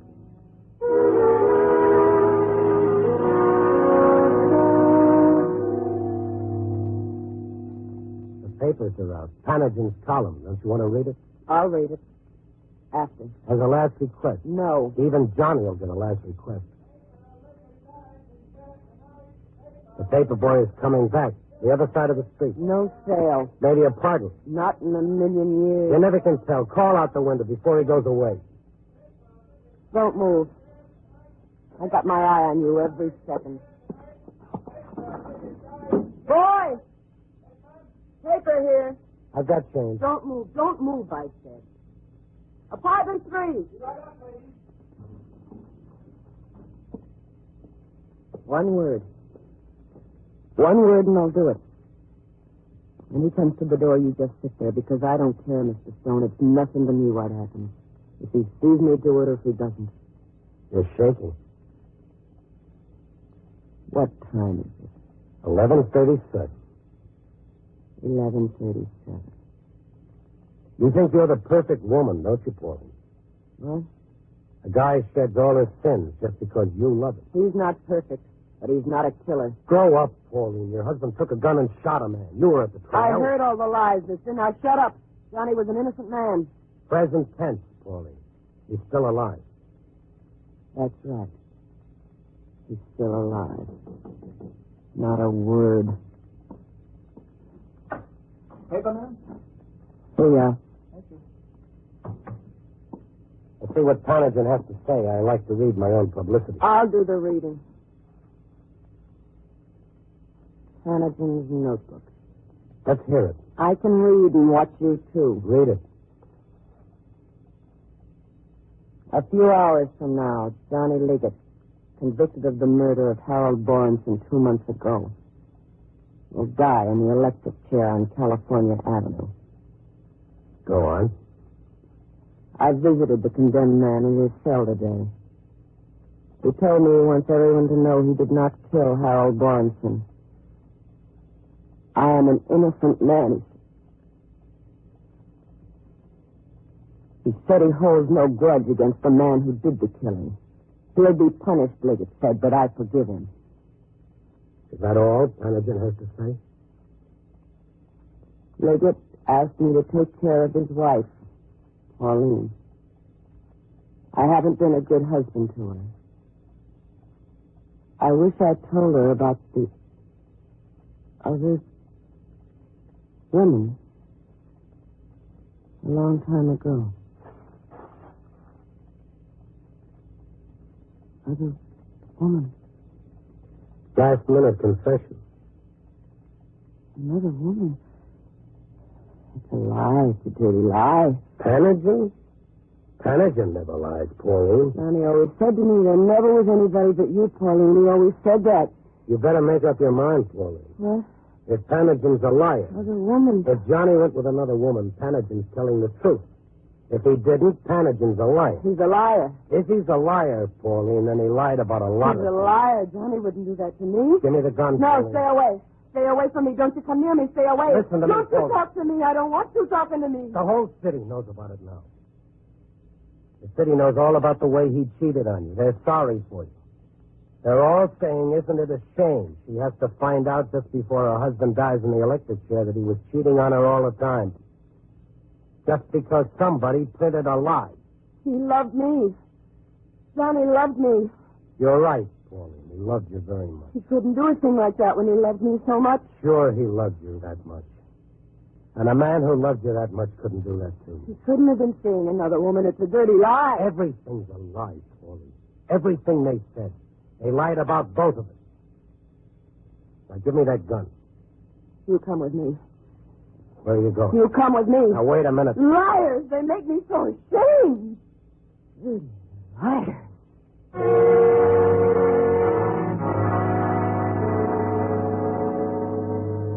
He wasn't sane anymore. The truth and the lie, reality and the dream were mud in her mind. Her eyes gleamed shame, anger, hate, all melted into madness. She forced me out into the car at the curb.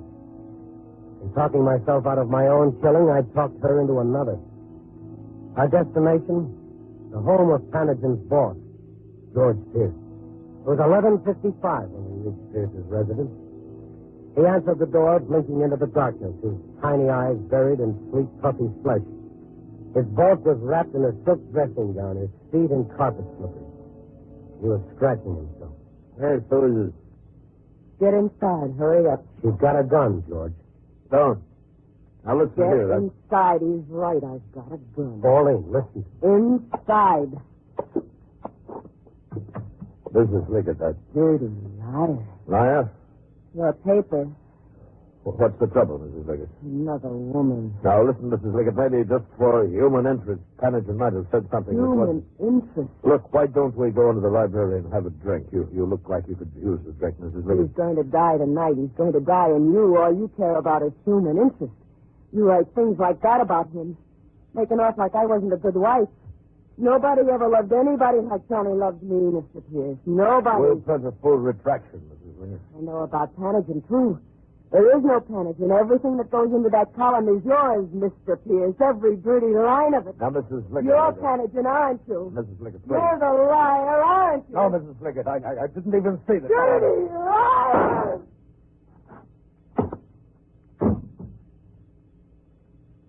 You better get me there. Okay, Pauline, he's dead. You got what you came for. What time is it? 12 o'clock.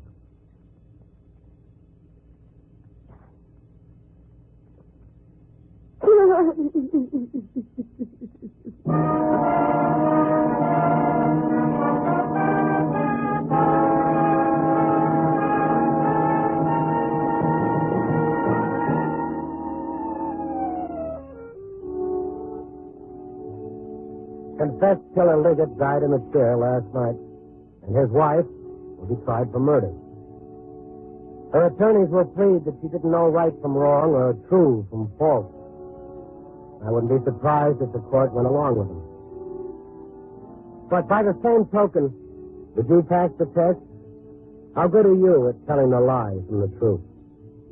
Does the truth vary according to your personal convenience? Black one day, white the next? The next time you read anything, ask yourself, I have the right to doubt. Am I using it? Because it's too dangerous living in a world of misinformed people. There's a reason why the lie is the tyrant's favorite death weapon. It's killed more people since the world began than all the armies and the automobiles put together. Copy, boy.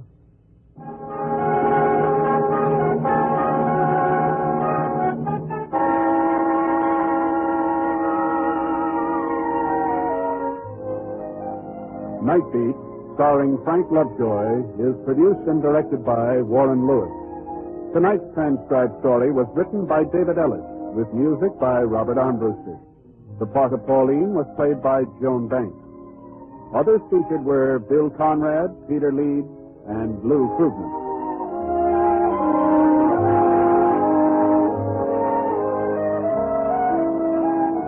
Listen next week at this time and every week as Randy Stone searches through the city for the strange stories waiting for him in the darkness.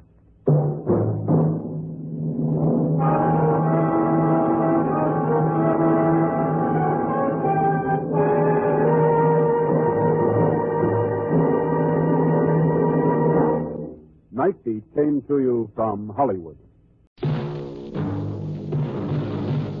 Night Beat.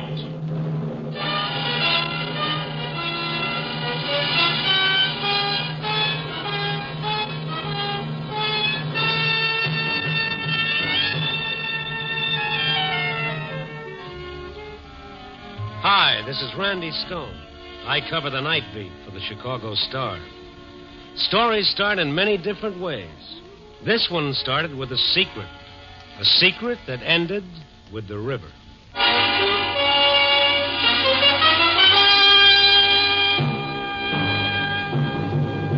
Night Beat, starring Frank Lovejoy as Randy Stone.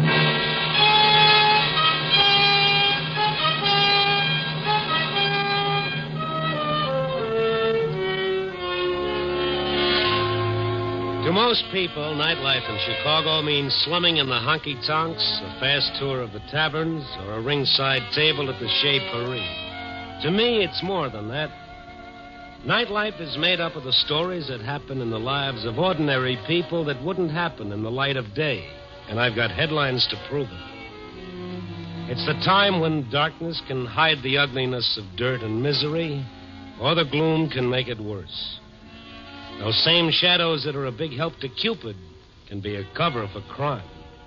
And some little thing that today caused fear, tonight can build into despair. This was a night for driving, cool and clear with a suggestion of spring. It was dusk when I started what I intended to be a short drive, but it was late when I turned back to town. I hadn't spotted a story, and none had caught up with me. At Oak Street Beach, where Lakeshore Drive turns and Michigan Avenue begins, I quit kidding myself that I could find the story on wheels and headed for the paper to park my car. I was just approaching the bridge when I saw the girl, standing on the rail, her arms held rigid at the sides. I jammed the brakes and stopped within 20 feet of where she stood. And then, as I opened the door, she jumped. Hey! I ran to the rail and vaulted over into the icy river. The girl was nowhere in sight. Hello! And then she came up so close that her shoulder brushed against me. I grabbed her and started for the bank. Let me alone. Let me alone. Look, lady, let's get out of the water. Let me alone, please. Please let me alone. You know what they teach in life-saving? If the victim resists, I don't want it to get rougher. Come on. No. A little farther.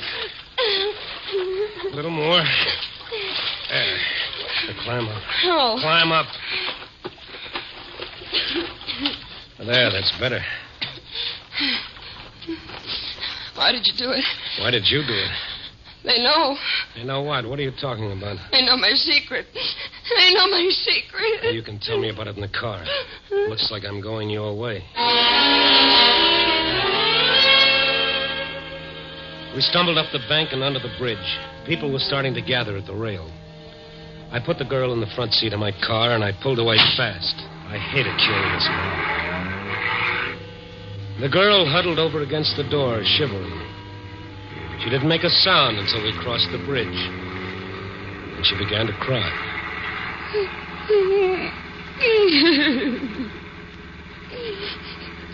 Want to tell me about it? All right, you've been a hero. Why don't you let me alone? Look, I'm only trying to make it easier for you. Strangely enough, when you try to take your own life, it becomes a matter for the police. Oh, no. Does that frighten you? I don't want to see the police. They want to see you? Why don't you mind your own business and leave me alone? I want to help you. No one can help me. No one. Nothing's ever that bad. Just seems like it. That's easy to say about somebody else. Well, I know it wasn't very original, but neither is jumping off a bridge. Are you a detective? No, I'm just a guy. Why did you go in after me?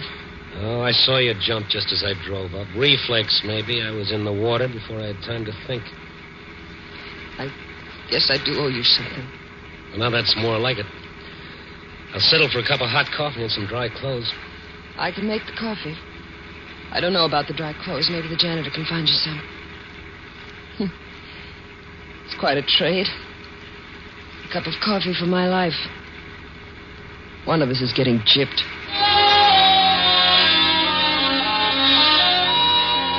She talked after that, and I could tell it was to keep me from asking questions. I couldn't make her out.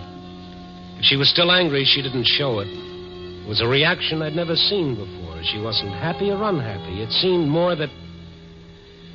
Well, did you ever see anyone who was resigned to living? I drove to the address she gave me on Walton Street. It was a better-than-average apartment house, a good district. No clues there to suicide. She even joked a little as we reached the front door. Sorry, I must have left my bag in the river. Oh, the janitor let us in. Must be pretty exclusive here. I hadn't noticed it. Why do you say that? Only 3 names on all those letterboxes. Well, that's all there are. Wanda Rhodes, that's me, and Miss Henrietta Dietz. Etta lives across the hall. And Judson. He died 7 months ago. Then there are only 2 people living in this big building? Well, there's the manager, but he's hardly ever here, and the janitor. Why? Well, maybe you haven't heard there's a housing shortage in Chicago. Don't tell me the house is haunted. No. No, I guess not. I don't get it. What do you want? Oh, let us in, Lucky. I lost my key. What happened to you, Miss Rhodes? You're all wet. Oh, she had an accident. She was walking on the pier, and she slipped. Oh, this is... Randy Stone. Yes, he helped me out. Could you find Mr. Stone some other clothes? I need something dry to wear home. I'll bring them back. I don't know. Well, anything will do as long as it's dry. Here's a deposit. When I return your clothes, you can keep it as rent. Well, all right. Walking on piers at night, bringing home strange men, borrowing clothes. Are you feeling better? I'm beginning to, Mr. Stone. Randy, All right, Randy. Let's get that coffee, huh? All the comforts of home. What is it, Wanda? What is it? Look. In lipstick on the mirror. I know your secret. Oh, it's there again. All right, easy, baby, easy. Sit down here with your back to it. That's better. Now, what's it all about? I can't tell you everything. Well, tell me what you can. It'll do you good. All right, I'll try.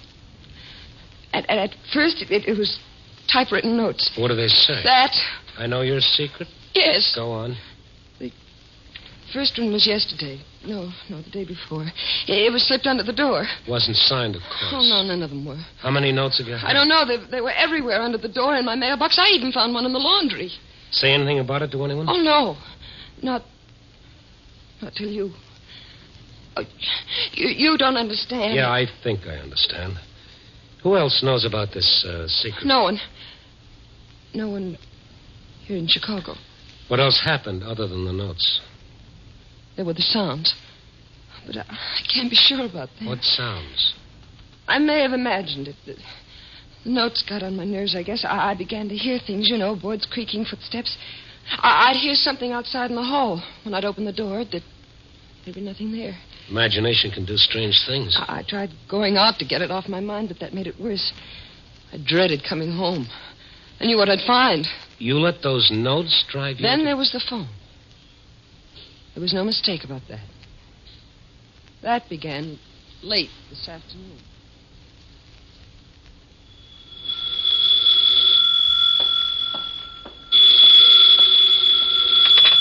Hello? Hello? Hello? Hello?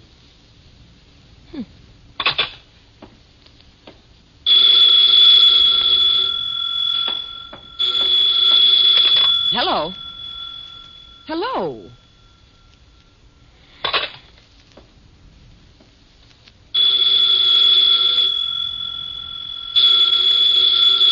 Hello, who is this?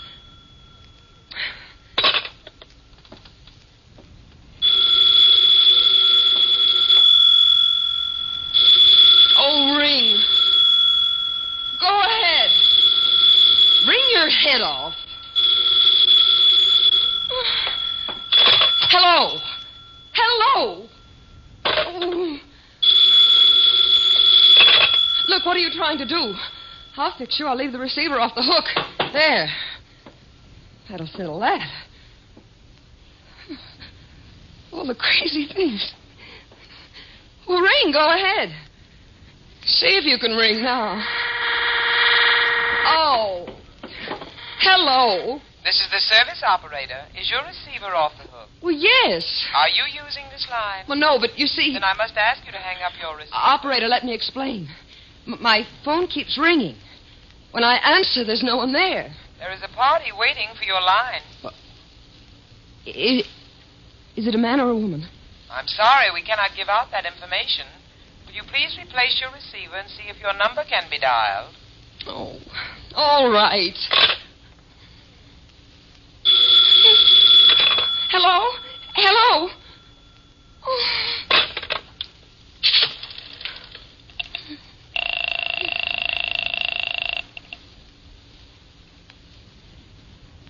Number, please. Oh, I want the service operator, please. I will ring the service department. I am ringing. Service operator. Oh, operator, something has got to be done about this phone. What is your trouble, madam? Well, I just talked to you. You made me hang up my receiver. Oh, well, that must have been another operator. If you'll tell me your trouble, I will have it checked. Look, my phone keeps ringing and ringing and ringing, and when I answer it, there's no one there. I can't stand it. My nerves are shot as it is. I can't stand it, I tell you. Well, the trouble may be in your phone. Well, of course it's in my phone. That's what I'm trying to tell you. If the trouble is in the instrument, it cannot be checked until morning. Morning? Well, what am I supposed to do until then? I can't stand here and listen to this thing ring all night. We will send a serviceman as soon as we can. Yes, you just do that. But until he gets here, this receiver stays off the hook. I'm sorry, madam. You cannot do that. Why not? You just see if you can stop me. I'm sorry, madam. You cannot do that. Who does she think she is? Oh, hello. This is the service operator. What do you want now? Is your receiver off the hook? Yes, my receiver is off the hook. You know it is. I told you I was going to leave my receiver off, and that's what I'm going to do. I'm sorry you cannot do that. Can't I? Well, who's going to stop me, I'd like to know. Your number is on a 4-party line. When your receiver is up, it stops the service on all the lines. I must insist that you replace your receiver. And what will you do if I don't? It's my duty to see that the lines are open. I will have to keep ringing until you do. Oh! Hello!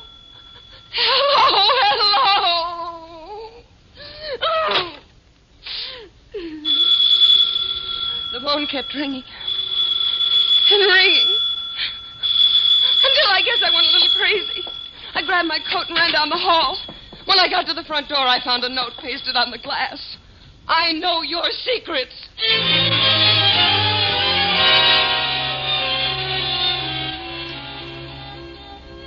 I don't know just what happened after that. I remember running and that cold water. Is there someone who would really want to harm you? Yes. I don't know. All right, we'll see. You should be getting out of those wet clothes. Come on now. Find something warm and dry. Oh, what about you? Well, does that answer your question? I think that's my tailor now. Now go in and change and knock before you come back. What? Yeah, just like that. Oh, fool. Here's some clothes. Oh, you must be the man from Sears. Hmm? Oh. What's that? There's something you can do for me, Pop. My name's... They call me Lucky. What is it you want? I want the names and present addresses of some of the tenants who used to live here. What do you want that for? I want to ask them why they moved from here. What business is it of yours? It's none. I'm just curious. Oh, that ain't in my department. Would this help you find that information? Sure easy with your money, ain't you? But put it away. It won't do you no good. First place, I don't know where they moved. Second place, I can tell you why. I'd go myself if I had any place to move. Well, why did they move? Because this is a crazy house, that's why. People walking around all hours, peeping and prying. Mm-hmm. You wouldn't be meaning that for me, would you? No, for you. Wandering all over they was. Top floor, this floor, even in the basement. I saw them a-looking and a-searching. Searching for what? I ain't a-saying.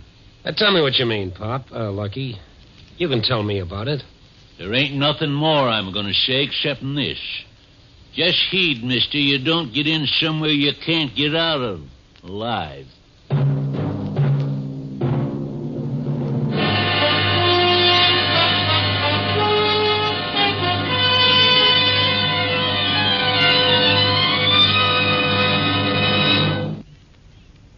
You are listening to Night Beat, starring Frank Lovejoy as Randy Stone.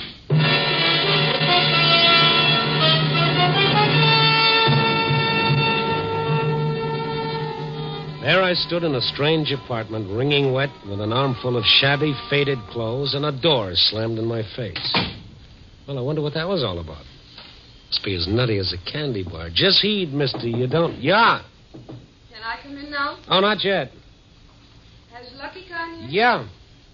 And who are you talking to? Oh, myself. It's getting me, too. Okay, come on in. What's getting you too, Randy? This house. Next, I'll be hearing things. You don't believe me? Oh, sure. I believe most of it happened. The rest was the product of fear and panic. What about this Henrietta, what's her name? Etta? What about her? Think she'd know anything? If she doesn't, it's not her fault. She tries to keep an eye on everything. Well, maybe I should get my stories from her. That's a gal I want to see. Come on. Not me. I wouldn't be caught dead. Yeah. All right, you make some coffee. I'll be back.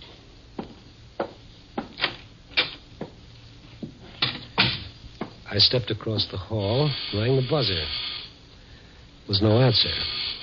I rang again several times. I knocked, and I waited. And then I heard it. Sounded like someone in trouble, someone moaning. I put my shoulder to the door. At the same time, I tried the knob. Door opened to my touch, and I almost fell into the room. There in the center of the floor swayed a little white-haired lady, and she was singing. In her hand, she held a typewritten note. When she saw me, she smiled pleasantly. Hello? I'm sorry to break in like this. I rang. Well, come in. I see you got a note, too. What? That note. This. Oh, yes, isn't it exciting? Here, see? I know your secret. What? I know your secret. Speak up, young man. Don't be afraid of me. I know your secret. Oh, you do? Then you must be the one who sent this. Do you have one? Oh, dear. Just a minute while I fasten my aid.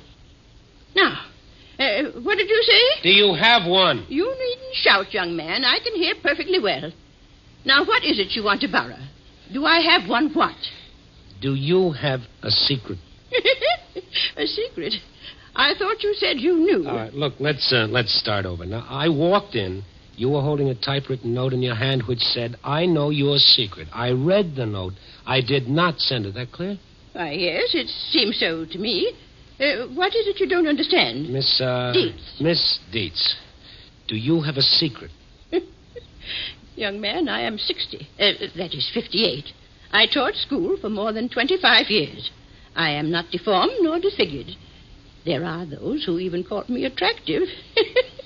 Is it so hard to believe that at some time in my life there has occurred one event that could be called my secret? Well, has there? Not that I can think of. I should have known better. All right, thank you, Miss Dietz. I'm afraid you can't help me after all.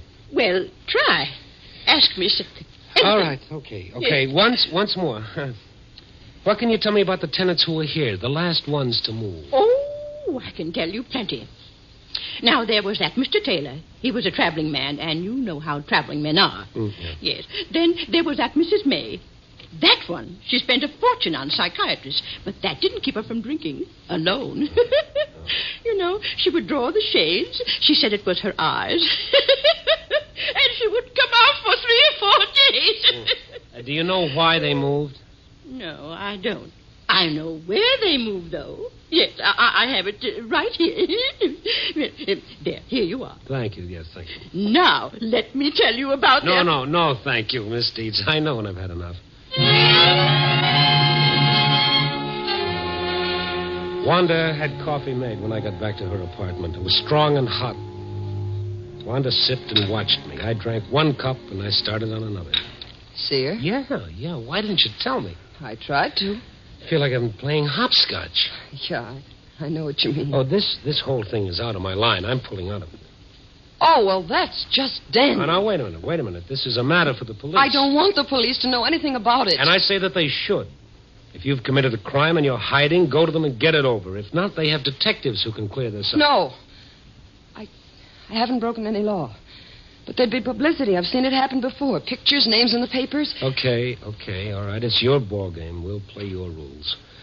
I'll go see what I can find out from the ones that moved. You are going to help me? Sure, baby, sure. Promise me you'll stay right here, hmm? Oh, I won't try it again. Once was enough.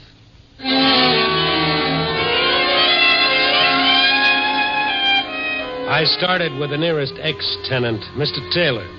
He answered my second ring. He was wearing pajamas and street shoes. His body was moving, but his mind wasn't. Yeah, what do you want? Mr. Taylor? Yeah, I'm Taylor. May I come in? Oh, sure, come in. What do you want? I want to ask you about the Walton Apartments. Walton? Who are you? Why did you leave the Walton Apartments, Mr. Taylor? What are you getting at? Did you receive threatening notes? Yeah, typewritten. What do you know about them? Was that why you left? Because someone knew too much? Take off, mister. I'm not buying. Were there phone calls, too? Calls when no one answered? You don't know when to quit, do you? First notes, then phone calls, now in person. So you're the one. The one what? The one that drove you out? Proud of that, aren't you? You're pretty busy with that typewriter and that phone. Well, now I'll take my turn. Wait a minute. You got that wrong. Oh, you're the one that got it wrong, mister. I shouldn't have moved in the first place. I didn't write those notes. Yeah, I suppose somebody sent you. Well, I don't care which way it is. I got a message you can return. Now, listen to me. I listened long enough. I listened to that telephone, remember? I did not do... You want to back out. Should have thought of that before you rang my bell in the middle of the night. I'm trying to help. Help? Oh, that's a new one. I don't know what you want, but this is what you're going to get. Will you let me explain? Sure. Come back any time. We'll talk about secrets.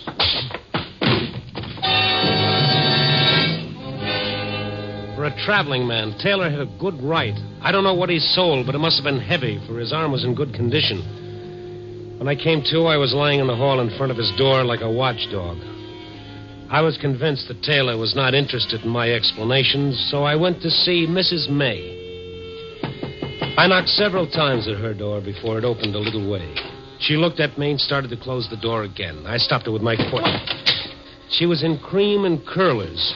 I could have chinned myself on her breath. What do you want? I want to talk to you about the Walton apartments. I don't know anything about them. Who are you? I'm a reporter, Chicago Star. No, I don't know you. You get out before I call the police. I wouldn't do that, Mrs. May. Why? The Walton apartments, remember? The Walton apartments. Why did you move? There's no law against it. What business is that of a reporter? Did you ever receive threatening notes or phone calls? No, I just wanted to move. That's all. So I did. Mrs. May, I know your secret. Oh, you're the one that sent those notes. You're the one that rang me all day and all night. What do you want with me? You can't blackmail me. I'll go to the police. I'll put a stop to this year. I'll put a stop to this. So you did receive typewritten notes? Man, not the papers. I'll do anything you say, but don't print anything in the papers. What do you want? Mrs. May, I'll pay anything, only don't tell my secret. And all the time, I thought it was her. She watched me all the time. I was ashamed of what I'd done, but it was the quickest way, and there wasn't much time. I apologized for the ruse and the shock it had given her. When her alcoholic brain finally understood what I was saying, she turned her back and started for a tray of bottles on the table. I used her phone and called Wanda. No, don't call Wanda. anymore. I'll do anything, but only please don't call anymore. Please. Wanda, it's Randy Stone. Everything's all right. I'll be right over.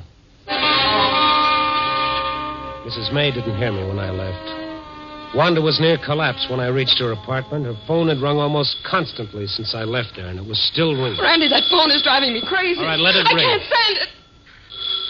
can't stand it. I gotta get out of here. Then maybe that would be better. I'll take you to a hotel. You can stay there the rest of the night. Pick up your things tomorrow. No, I've got to get out of this house. I won't live here with just a loony old woman and a snooping janitor. Okay, baby, okay. I'll ring for your trunks.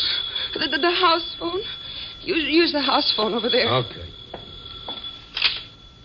Do I press a button? No, just lift the receiver up. He'll answer. I guess he isn't there. Oh, Pop, it's Randy Stone. I'm in Miss Rhodes' apartment. Will you bring up her trunk? She's moving out tonight. Okay, Lucky. That phone, I can't stand it. I've got to answer it, Randy. It stopped. Randy, it stopped. Yeah. It nearly had me stopped. Sometimes you look right at a thing and you never see it. It was there from the very beginning, but it was too easy, and I refused to see it. I met Lucky at the door and helped him carry the trunk into Wanda's apartment, and I closed the door behind us. What's that for? Why'd you shut the door? There's another trunk out there. We won't be needing it, Lucky. But you said... She's changed her mind. She's not leaving tonight. Well, but you said she was moving. Why do you want to drive the tenants to move? I don't do nothing. It was them, the people, around at all hours, peeping and prying. Are you hiding something, Lucky? You've been snooping, too, just like the others.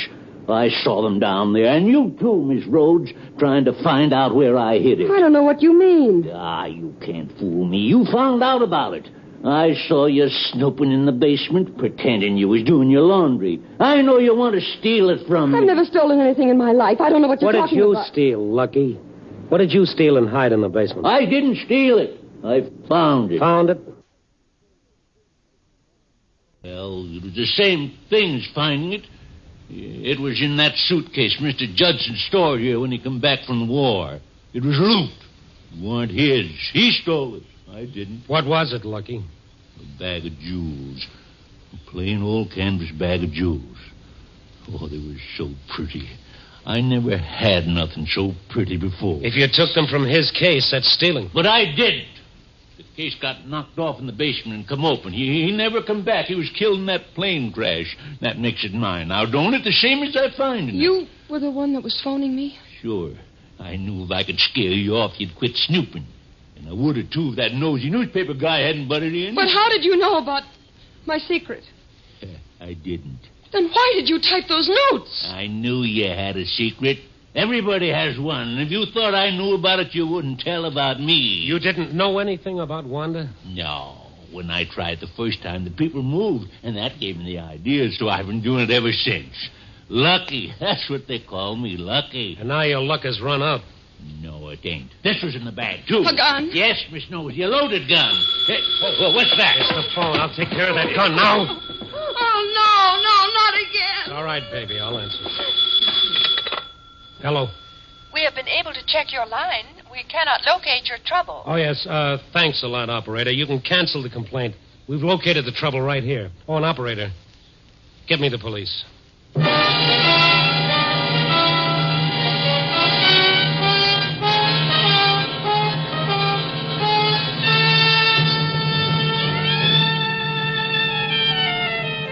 Well, there it is. The story of what can happen when guilt starts eating a man's insides. He didn't intend to hurt all those people, but he did. He just happened to hit a sore spot they all had. And Wanda's secret was something very small, but she'd made it important. That's not so hard to do. You can hold a dime in front of your eye and black out a whole city. Pretty good writer once wrote, "Thus doth our conscience make cowards of us all." Yeah, I guess everybody has a secret, something they'd rather nobody else knew. That is, everybody except you and me. Yeah? Copy, boy.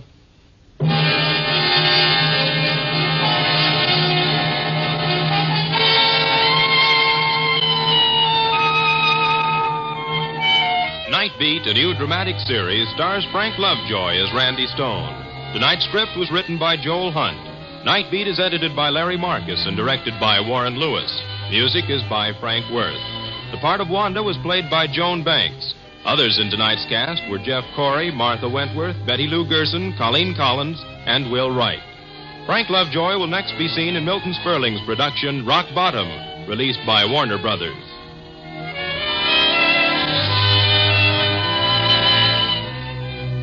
Listen next week at this same time and every week as Randy Stone searches through the city for the strange stories waiting for him in the darkness. The stories that come out of the shadows to find their way into Night Beat.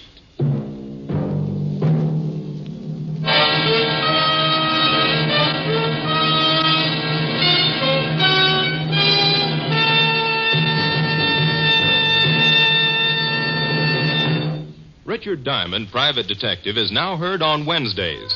Yes, now on Wednesdays, hear Dick Powell as Richard Diamond, Private Detective. You'll hear action-packed entertainment as glib Rick Diamond fights his way to fame, fortune, and a red-headed girlfriend over most of these NBC stations. For $100 a day in expenses, Richard Diamond tackles adventure that will hold your interest right up to the smashing climax.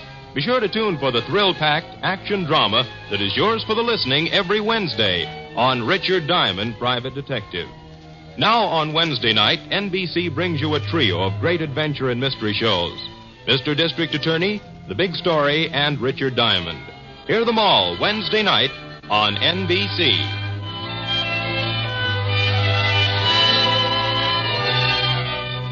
Now it's Brian Donlevy and Dangerous Assignment on NBC.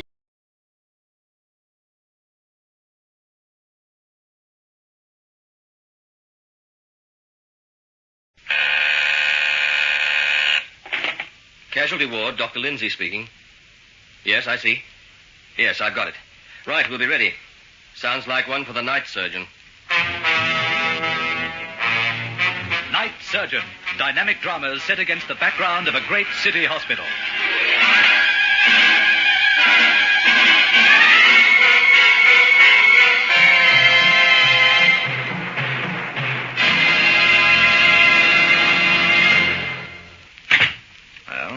is it? Do you like it? Yes. Yes, it looks a very comfortable apartment, Dick. For a bachelor it is. It lacks the touch of a woman's hand, of course. But, and, darling, you'll be able to help me there, won't you? Dick, I should be getting home. I've only just arrived. What's the matter? I don't know. Suddenly it just seems sort of cheap or something. Cheap? You couldn't call this apartment cheap, Anne. It costs a fortune. You know I don't. Look, I thought we'd settled all that. You agreed you don't owe Noel anything? Nevertheless, I am his wife. Yes, the wife of the great Noel Warren, captain of industry. So what? He treats you like something the cat dragged in, and yet you feel you owe him some kind of loyalty. I didn't say that. I know you didn't say it. Because we talked it all over, and you don't want to go back on your word.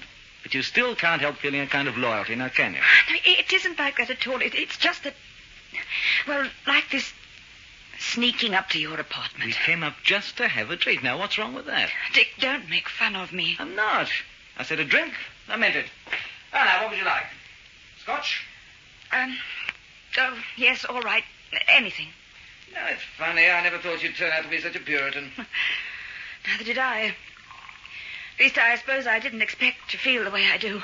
Which is? Dick, you say you love me. If that's so, how can you really be satisfied with... Well, darling, I wouldn't sound exactly satisfied with it, but if you're a man and in love with a woman, you'd understand just how urgent the feeling can be. I don't understand you men at all. I don't see how love can be associated with some hole-in-the-corner existence. You say now would never give you your freedom. Well, what else is there for us, then? Here, come on. Drink this. You'll feel better. Thanks. I don't quite know how to put it to you, Dick, but I'm not sure that... Well, not sure of what? That I want my freedom. From Noel, I mean. Oh. That is what you really want? What the devil? There must be someone in the bedroom. How the devil could that be? Dick, be careful. Are you there? What are you doing here? Hey, come back, you found old Dick! Now he got away. Who did? Well, a burglar, I'd say. We must have disturbed him when we arrived. He was hiding in the bedroom. But how did he get away? This is the first floor. He jumped from the balcony. I had to grab at him and missed. Well, no good going after the blighter. He disappeared into the shadows. Seemed to have hurt himself, though. Limping badly. He's already a cripple. I got such a fright when he made that noise. Dick. I just thought that he must have heard us talking. What of it? Well, you mentioned my name, Noel's name. Noel is very well known in this town. He forgot about that I'd been here in your apartment. What are you talking about? Do you imagine that some rotten burglar's going to be in a position to spread gossip about you? For heaven's sake, the man will have enough on his mind just escaping from here. After all, it's not as though it was one of our crowd in that room. Oh, no. I suppose it's all right, but Come on, darling. Get rid of that drink and I'll take you home. It's pretty obvious that you're not in the mood for any more excitement tonight.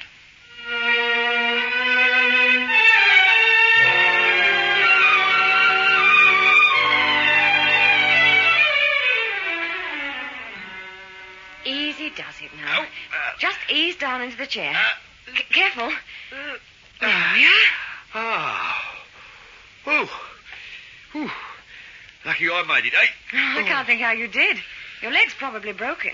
You shouldn't have been walking around on it at all. Oh, I wasn't actually, you know. I'll tell you how it happened. I live alone, see? And I was inside the house, minding my own business, and all of a sudden I heard this meowing outside. Meowing? You mean a cat? That's right, a cat. Caught in the barbed wire on the top of my garden wall, see? And my place is rather old-fashioned like. Has a big wall round it, 12 feet high it is, with barbed wire on top. I see. Well, I couldn't stand the yowling and meowing of this cat, see? So I got my ladder and went out on the footpath to get it down. I had to go outside, couldn't get at it from inside. So you climbed the ladder and fell off. Got the cat loose all right, and it scratched me. That's gratitude, that is. And I fell. Tried to get up and just managed it. I was feeling pretty poorly by that time, I can tell you. I bet you were. Anyway, along came this empty taxi cab, see? So I yelled out, and he came over and gave me a hand, and that's how I got into the hospital. Well, you were certainly lucky that What's this, nurse? New case? Yes, Doctor. This is Mr. Fisher. Probable fracture of the leg. He fell off a ladder. I see. Well, let's have that trouser leg off. Mind if we cut it off, Mr. Fisher? It's badly torn anyway. You go ahead, Doctor. What's a trouser leg between friends, eh? Ow! Ooh, it's mighty sore now.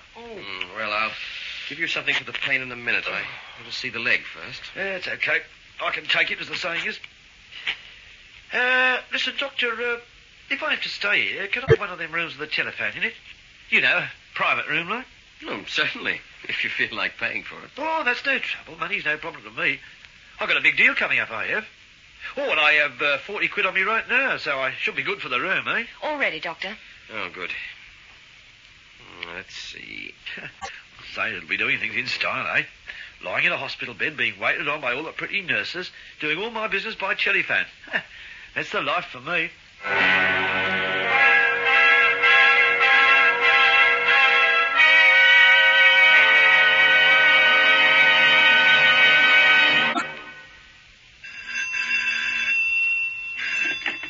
Hello? Is that Mrs. Warren? Mrs. Noel Warren? Speaking. Ah, I'm glad I caught you at home this morning, Mrs. Warren. Who is this? Well, it's a friend, eh? A friend who'd like to do you a good turn. Look, if you won't tell me who you are, I'm afraid I shall have to hang up. Oh, don't do that, Mrs. Warren. If you do, I'll have to ring your husband up at his office. Now, you wouldn't want me to do that, would you? What are you talking about? About you and a gentleman named, Dick Sterling. What? You know, I broke my leg jumping off that balcony last night. Very awkward. And I made it worse by trying to walk on it. I'll be in hospital for several days, they tell me. Very awkward indeed. You're the man who... I won't discuss it over the telephone, if you don't mind, Mrs. Warren. Private business, as you might say. Very expensive business. Should be worth every bit of, 5,000 quid, I should say, wouldn't you? I don't understand. Oh, yes, you do. Now, you may think I'm a bit of a talker the way I'm going on over the telephone, but I can tell you I know how to shut up when it's worth my while. I mean, there are some chaps who'd be ringing your husband right away. No, don't do that. Oh, I'm glad you're hearing me loud and clear, as the saying is, Mrs. Warren. We understand each other. Look, if you will promise... Now, don't get in a panic. I'll tell you what to do. You come and see me at the hospital. But I'll be busy all day. Oh, tonight, then. You do have quite a bit of spare time at night, don't you, Mrs. Warren? You come and see me tonight. Central Hospital. Fisher's the name. Oh, and don't come empty-handed, will you? But I don't know that I'll be able to raise it. You just do like I say, Mrs. Warren, and everything will be all right, see? Tonight, then. We'll have a nice long chat. In private.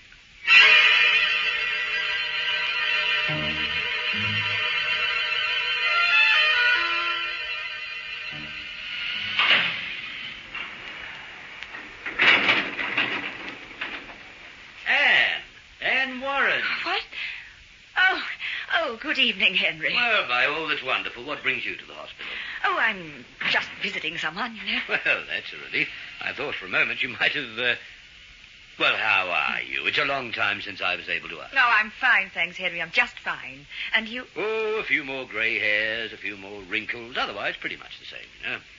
Noah was talking about you just the other day. Mm-hmm. He was saying we must have you to dinner some night. I'm sure we could fit you nicely into one of our groups. Between two attractive women, perhaps. Oh, poor old Noel, still trying to marry me off, eh? Yes, what little plot won't work, and you can tell him. I did try to explain that. As you're a night duty, dinner party's out. Yes, that's true. But you know my husband as well as I do. He's a bad listener. Always making arrangements and giving instructions, but he never listens to anybody. Oh, you're so right. Well, it's delightful to see you again anyway, Anne. Perhaps if you like to change that dinner party to a luncheon, I might get around to accepting. I'll keep that in mind. Good. Well, I must run along. I'm on my way to the theatre for an op. You're visiting someone, you said. Anyone I know? No, I shouldn't think so. A man named Fisher. Fisher? Oh, yes, he came in with a broken leg. Said he fell... Oh, but wait on, he can't be the one you're looking for, though. Why? Well, he'd hardly fit into one of your groups, as you call them. Oh, yes, I see what you mean. Well, no, he's not exactly a friend. He's a one-time employee. Oh. He used to be my mother's gardener before I was married. He was with us for years. He retired, but he's kept in touch since then. Well, lucky man.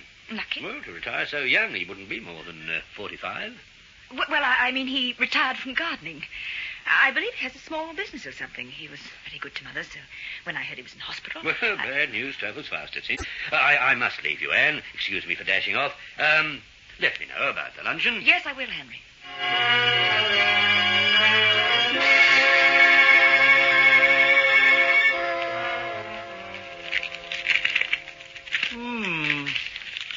Well, it's not quite what I told you, is it now, Mrs. Warren? 2,000 is all I could lay my hands on at such short notice. As it is, I'll have to make up some story for my husband, and it's not going to be easy. Well, that's your problem, isn't it? Fisher, you've got to be reasonable. Mr. Fisher, if you don't mind, seeing as we're business partners, so to speak. I will get the rest of the money, but you've got to give me time. I suppose you weren't silly enough to talk to the police, eh? The police? Of course not. Very sensible. I mean, you wouldn't want to go getting smart, perhaps reporting me as a burglar who broke into Mr. Sterling's apartment, because then I'd just have to tell everybody what I heard there, wouldn't I? You mustn't do that. Well, I don't want to, of course, but I hope I'm not going to have trouble with you, Mrs. Warren. Tears and arguments and all that. That'd be very irritating, that would. I have told you. You see, I'm giving up a good career making this little arrangement with you. I was pretty good at my work, you know, even if I do say so I shouldn't. I took a long time spying out the lie of the land at Mr. Sterling's place before I did the job. Well, you can't say you were very clever there. You nearly got caught. Ah, but that was because he broke his habit. He came home earlier than usual. That's because you were with him. And he thought it might be nicer to, well, we won't go into that. Ah, well, cherchez la famille, as the French say. Women, they're trouble. You won't have any trouble with me, as long as you keep your word and say nothing about my being in that apartment. Oh, I'm sure of that, Mrs. Warren. In fact, I'm counting on it. It'll be nice to have a steady income for my old age.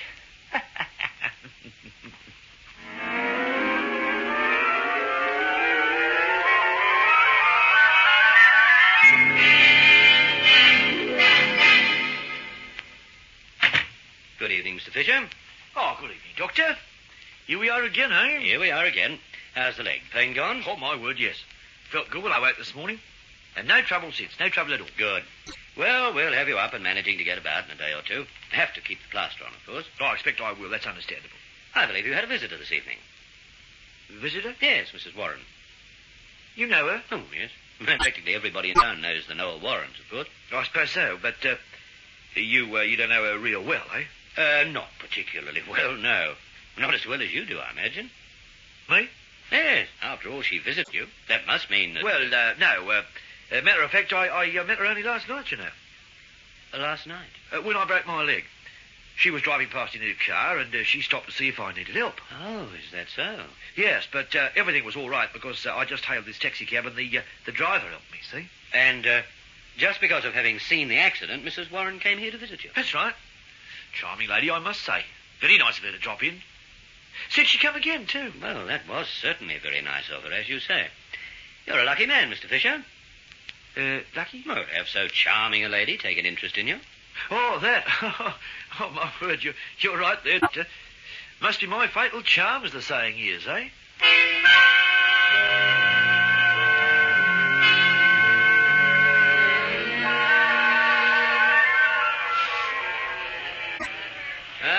Might have known this is where I'd find you, Bud.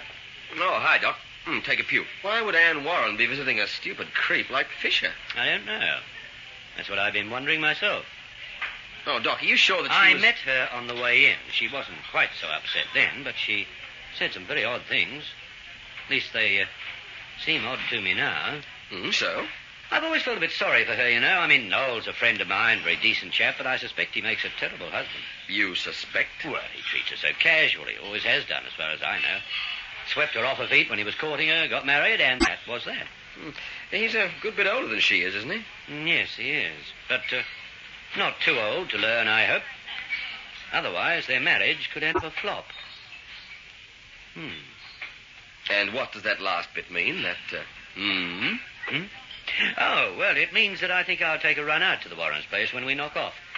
I'm just enough older than Anne and her husband to have a fatherly talk with her.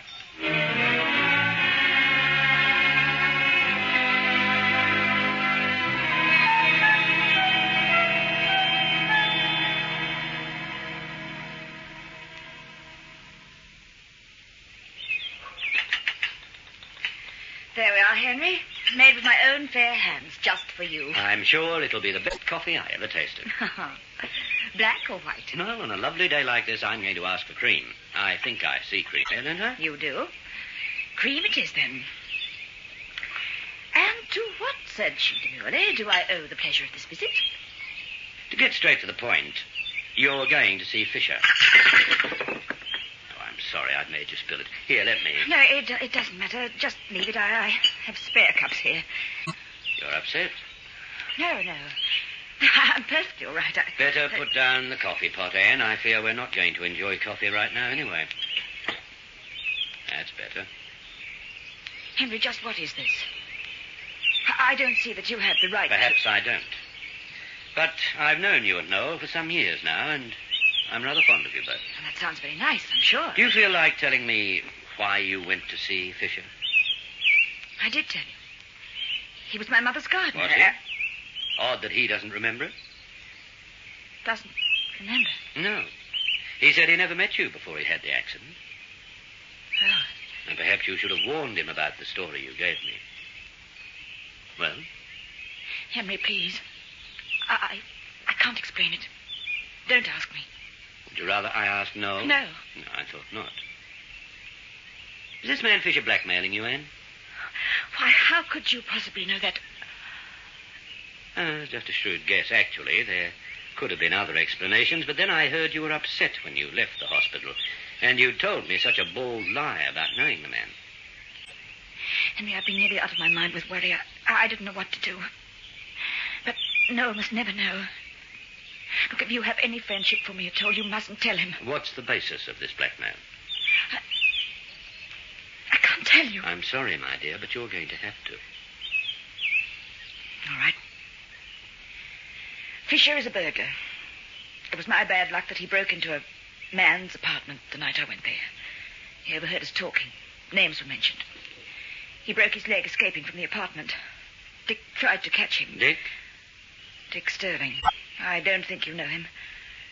And I won't be seeing him anymore anyway. And it wasn't very serious? It wasn't serious at all, not really. Oh, I had some sort of a crush on Dick. I was lonely. Well, you know how Noel is. His wife is almost certain to be lonely. And the temptation to look elsewhere for affection is... But you didn't love this man? No. That night, there was nothing to it. We just had a drink and then he drove me home. I'd never done anything like that before. I never will again. You know what you're going to have to do, don't you? Do? I don't... You asked me not to tell Noel. But you're going to have to tell him.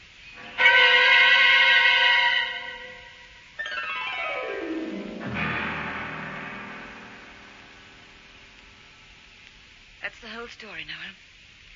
Exactly the way it happened. I see.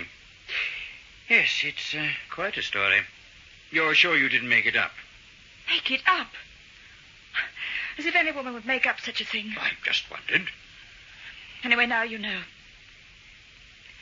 I expect you'll want a divorce. Do you? Why do you expect that? Why?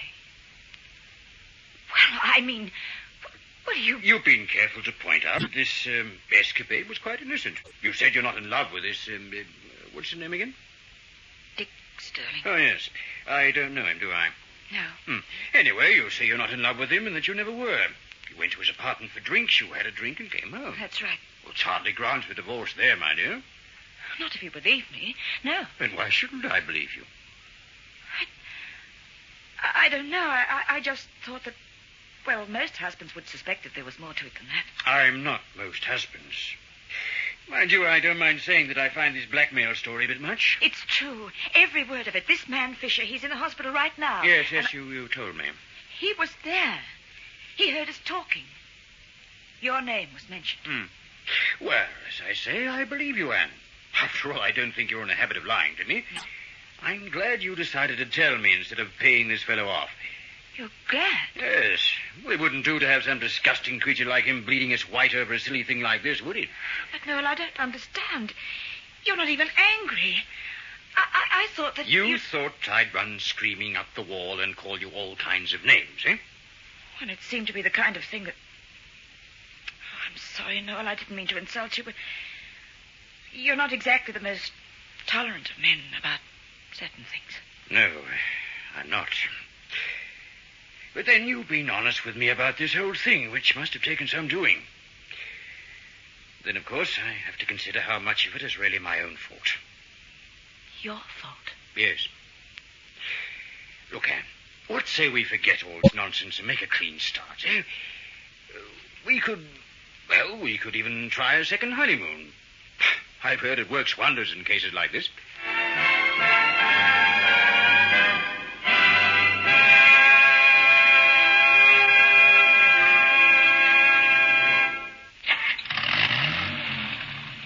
Say, how are the Warrens managing, I wonder? Very well. Perhaps they'll manage even better than before. Oh, you think so? I do. You said you persuaded Anne to tell Noel about her little indiscretion. So I did. Well, I'll bet you £1 she loses her nerve. Noel's pretty rough with people who cross him up. She has already told him the whole story. Well, she has? And Noel took it like a lamb. Told her he appreciated her honesty and said she should forget the whole thing. For Pete's sake, is he sick or something? Not really. You see, Anne Warren doesn't know it, but somebody went to Noel and told him she'd cooked up a little scheme to make him jealous.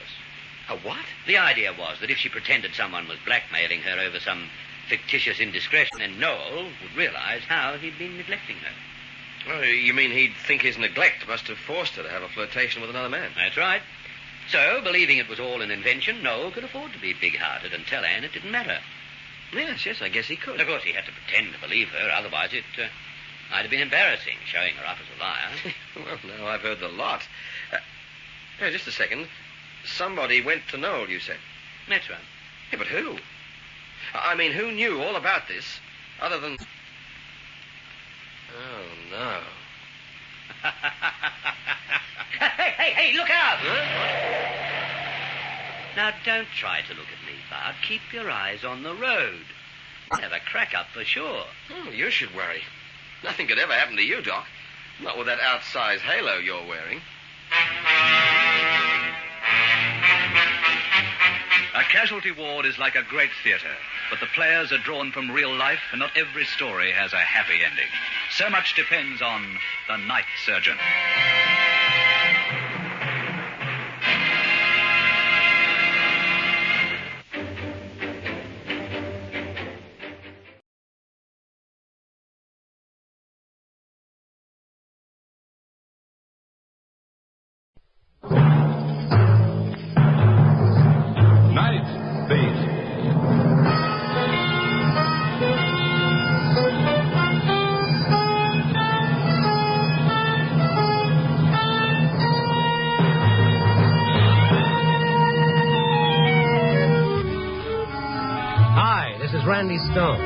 I cover the night beat for the Chicago Star. Stories start in many different ways. This one began with young love and ended with old death. Night Beat, starring Frank Lovejoy as Randy Stone.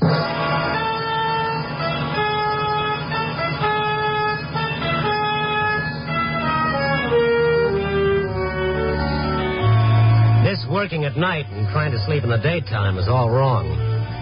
It's getting so lately my only contact with sunshine is my friendly little bottle of vitamins. The kind of tan you get from munching on a fistful of vitamins is nothing, believe me. Tonight, leaving that ever-loving bed was really a chore.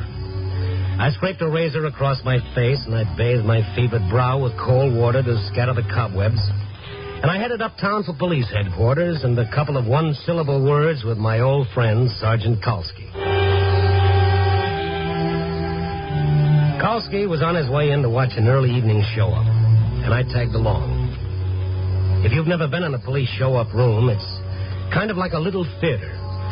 The bad actors are the prisoners filing across the brightly lit stage, and the audience sitting in the dark are hard-bitten, weary detectives who've seen most of the performers too often before, and they know all the dialogue down to the last whimper.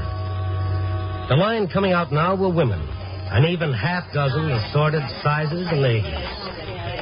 Okay. Now just stand back against that measurement chart on the wall and face front.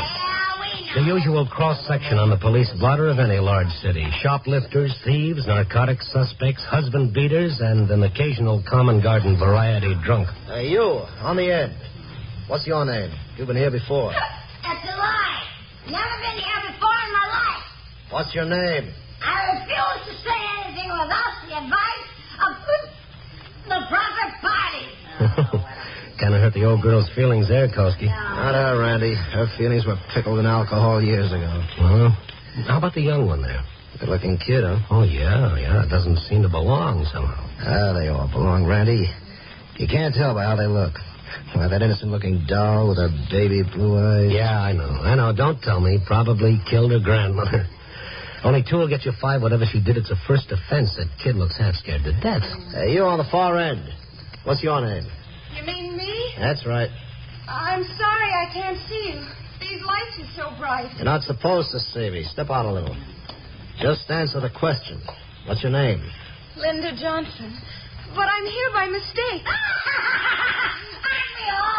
Quiet. It's the truth. I want to explain. I don't belong here. You'll have a chance to explain in court, miss. This is just a show-up. Why are you in here? I don't know. I just arrived in Chicago this morning, and they arrested me. Well, what did they say you did when they booked you? What was the charge? All right, girls, that's all. That's all, matron. Well, as I was saying, Kosky, this kid undoubtedly polished off a grandmother with an axe. All right, Randy. So maybe it's the first offense.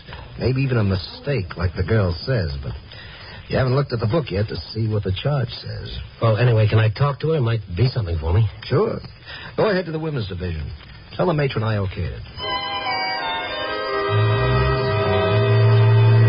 Maybe it's got something to do with the stars, the zodiac sign I was born under. But I've always been a sucker for 3 things that spell trouble. That last little drink for the road, a right cross to the jaw, and a girl who still looks pretty with a jug full of tears streaming down her face. You'd think a fella'd know better. Oh, well. I went around to the women's division for a close-up of the kid with the misty eyes. There was a lady cop at the desk. When I asked her about Linda Johnson, she gave me a funny smile. You're a little late, Randy. She's being released. I just saw her over at the show-up. That's right, but she's made bail since. They'll be bringing her out in a minute. What was she in on? Grand theft, I think. Now, let me see. Yeah, that's right. Any details? Swiped a fellow's wallet in a bar. Arresting officer found it in her purse. Ooh, nice kid. Oh, here she comes now. Would you mind holding my watch while I talk to her? You better wait till she's released, Randy. Then we won't be responsible. Okay, wait here. Linda Johnson, Meg. Papers clear? Yeah, all taken care of. Personal property release? All signed. You want to open up? Okay. I guess that's it, Miss Johnson. You can go now. You mean you're letting me go? That's right. Until the hearing. Tomorrow morning, 10 a.m., Department 5. Released on bail. Oh, but I don't have enough money for bail. They said it was $500. It's all paid. Bonding company posted bail half an hour ago. But there must be a mistake. Who paid it? I don't even know anybody in Chicago. Well, somebody evidently knows you, honey.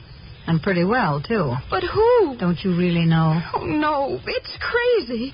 First I'm arrested and I don't know why, and now I'm bailed out and you won't tell me who put up the money. I'm sorry, Miss Johnson. We don't have any way of knowing that. You can check with the bonding company in the morning.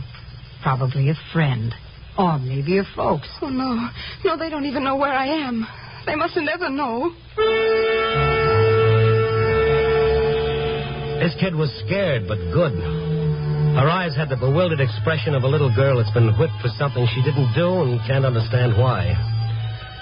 Up close, she was even more beautiful, and she'd looked under those glaring white lights in the show-up. Her cheeks were pale, except for that bright flush of red high up. Her eyes were big and soft, and her lips were full and almost trembling with a strange sort of excitement. What happened? Suddenly I heard gypsy violins in the background. And she was just a gal, and I was just a guy. Oh! It was as though she'd heard my thoughts. Suddenly she swung around and looked straight at me, only then realizing that I was there. Oh, Her face turned a gorgeous red, and then she turned quickly and hurried out of the building. Careful. She'll get more than your watch, Randy. Yeah. I'll be seeing you. I followed the girl out the front door and down the steps to the street. It was raining. She hesitated a moment, looked around as if she weren't sure which way to go, and then turned towards the corner. I ran and caught up with her. Excuse me. What is it? What do you want? Miss Johnson? They told me I could go. Yeah, that's right. Then why are you following me? Oh, don't be frightened. I wanted to talk to you. Are you a detective? Are you supposed to follow me? Is that it? No, it's nothing like that. I just want to talk to you. I don't know you. I don't want to talk to anyone. Oh, look, you're a stranger in Chicago. I just thought I might be able to help you. No, you can't. Oh, now, come on. Get under this awning. You're getting yourself all wet. Don't touch me. Leave me alone or I'll call a... You call a cop? Oh. Come on, you better get under the awning. I was in the show up back there a while ago. It seems like they're not exactly inclined to believe your stories. And you are a detective? No. Well, who are you? What do you want? It's been like a nightmare since I got off the train this morning. First that man, then the police, and now you. What's happening to me? Well, I can't answer for the first two, but the number 3 boy is a reporter fellow named Randy Stone. A newspaper reporter. No, don't say it that way. It's better than selling dope. I should have known you wouldn't understand. Where are you going? Let me alone. Come back here, you little fool. Wait a minute. You're going through a red light.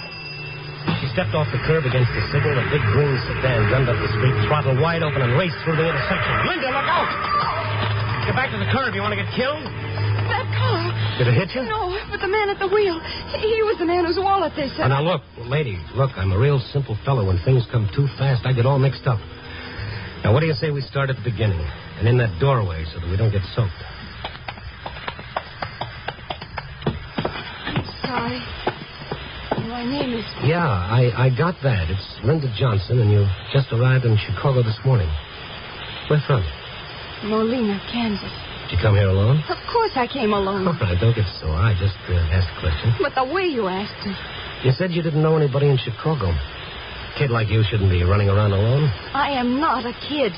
Well, I meant you're kind of young. Girl your age floating around a big city on the loose. For your information, Mr. Stone, I am old enough to go wherever I please. Yeah, but not old enough to stay out of trouble, it seems. What about this guy in the green car, this wallet guy? I met him last night on the train. Didn't your mother ever tell you about talking to strange men on trains? My mother has nothing to do with it. If she had her way, I'd never have left Molina. That might not have been a bad idea. Oh, if she hears about this, it'll kill her. You won't put anything in the papers, will you? Oh, so that's it. You ran away from home. I didn't run away. I just couldn't stand living in that narrow little town any longer with nothing to do, no place to go, nobody to talk to. Day after day being around nothing but... Nothing but people who love you? Yeah, that gets a little boring, doesn't it? All right, so you didn't run away. You left home, and then you met this man on the train. He was pleasant to me. We had a drink together in the club car, that was all. Today I met him again in the lobby of my hotel, and he drove me out to this place, the Rainbow Club. But then I didn't like the way he was acting, and I wanted to leave. But he wouldn't let me. What do you mean he wouldn't let you? He just wouldn't let me. And then a policeman came in, and I started to call the policeman, but before I could, Mr. Blake called him and said I'd stolen his wallet. Was there anybody else around? Just the bartender. Well, what did he say? He said he saw me take it out of Mr. Blake's pocket while we were at the bar. And then the policeman found the wallet in your purse? Yes, but I didn't take it. I didn't. Why would anybody want to frame you on a thing like that? Oh, you don't believe me, do you? You don't believe me either. Well, I don't know. The whole thing's a little strange. If you're telling the truth, why don't kids like you stay home where they belong? Oh, let me alone. Just let me alone. Look, Linda, whether you like it or not, I'm taking you to your hotel. If the driver of that car is the guy you say he is, he's the one that might have gotten you bailed out of the quint. But he had me arrested. Why would he have me bailed out? To get you outside where he could kill you. What? Well, sister, you're really not old enough to be out in the rain.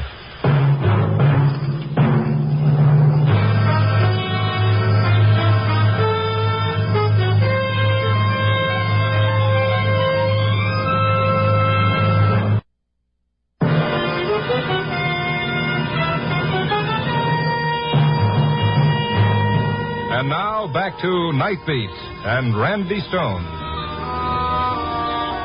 Yeah, like King Solomon once said, latch onto a pretty girl and you latch onto trouble. And this kid, Linda Johnson, wasn't just pretty. She was beautiful. A genuine 14-carat trouble doll. All in one day, she's arrested, bailed out, and almost killed. So, just like the Chamber of Commerce would want me to, I escorted the fair visitor to our city to the safety of her own hotel room. A middle-class business hotel in the Loop. Now that we were in off the street, she seemed a little more relaxed. She shook the rain out of her hair, she turned on the radio, and we sat down on the couch. Frank Blake you met on the train. You ever seen him before? No. He was a complete stranger. Why would a complete stranger want to kill you? No. Maybe I just imagined that was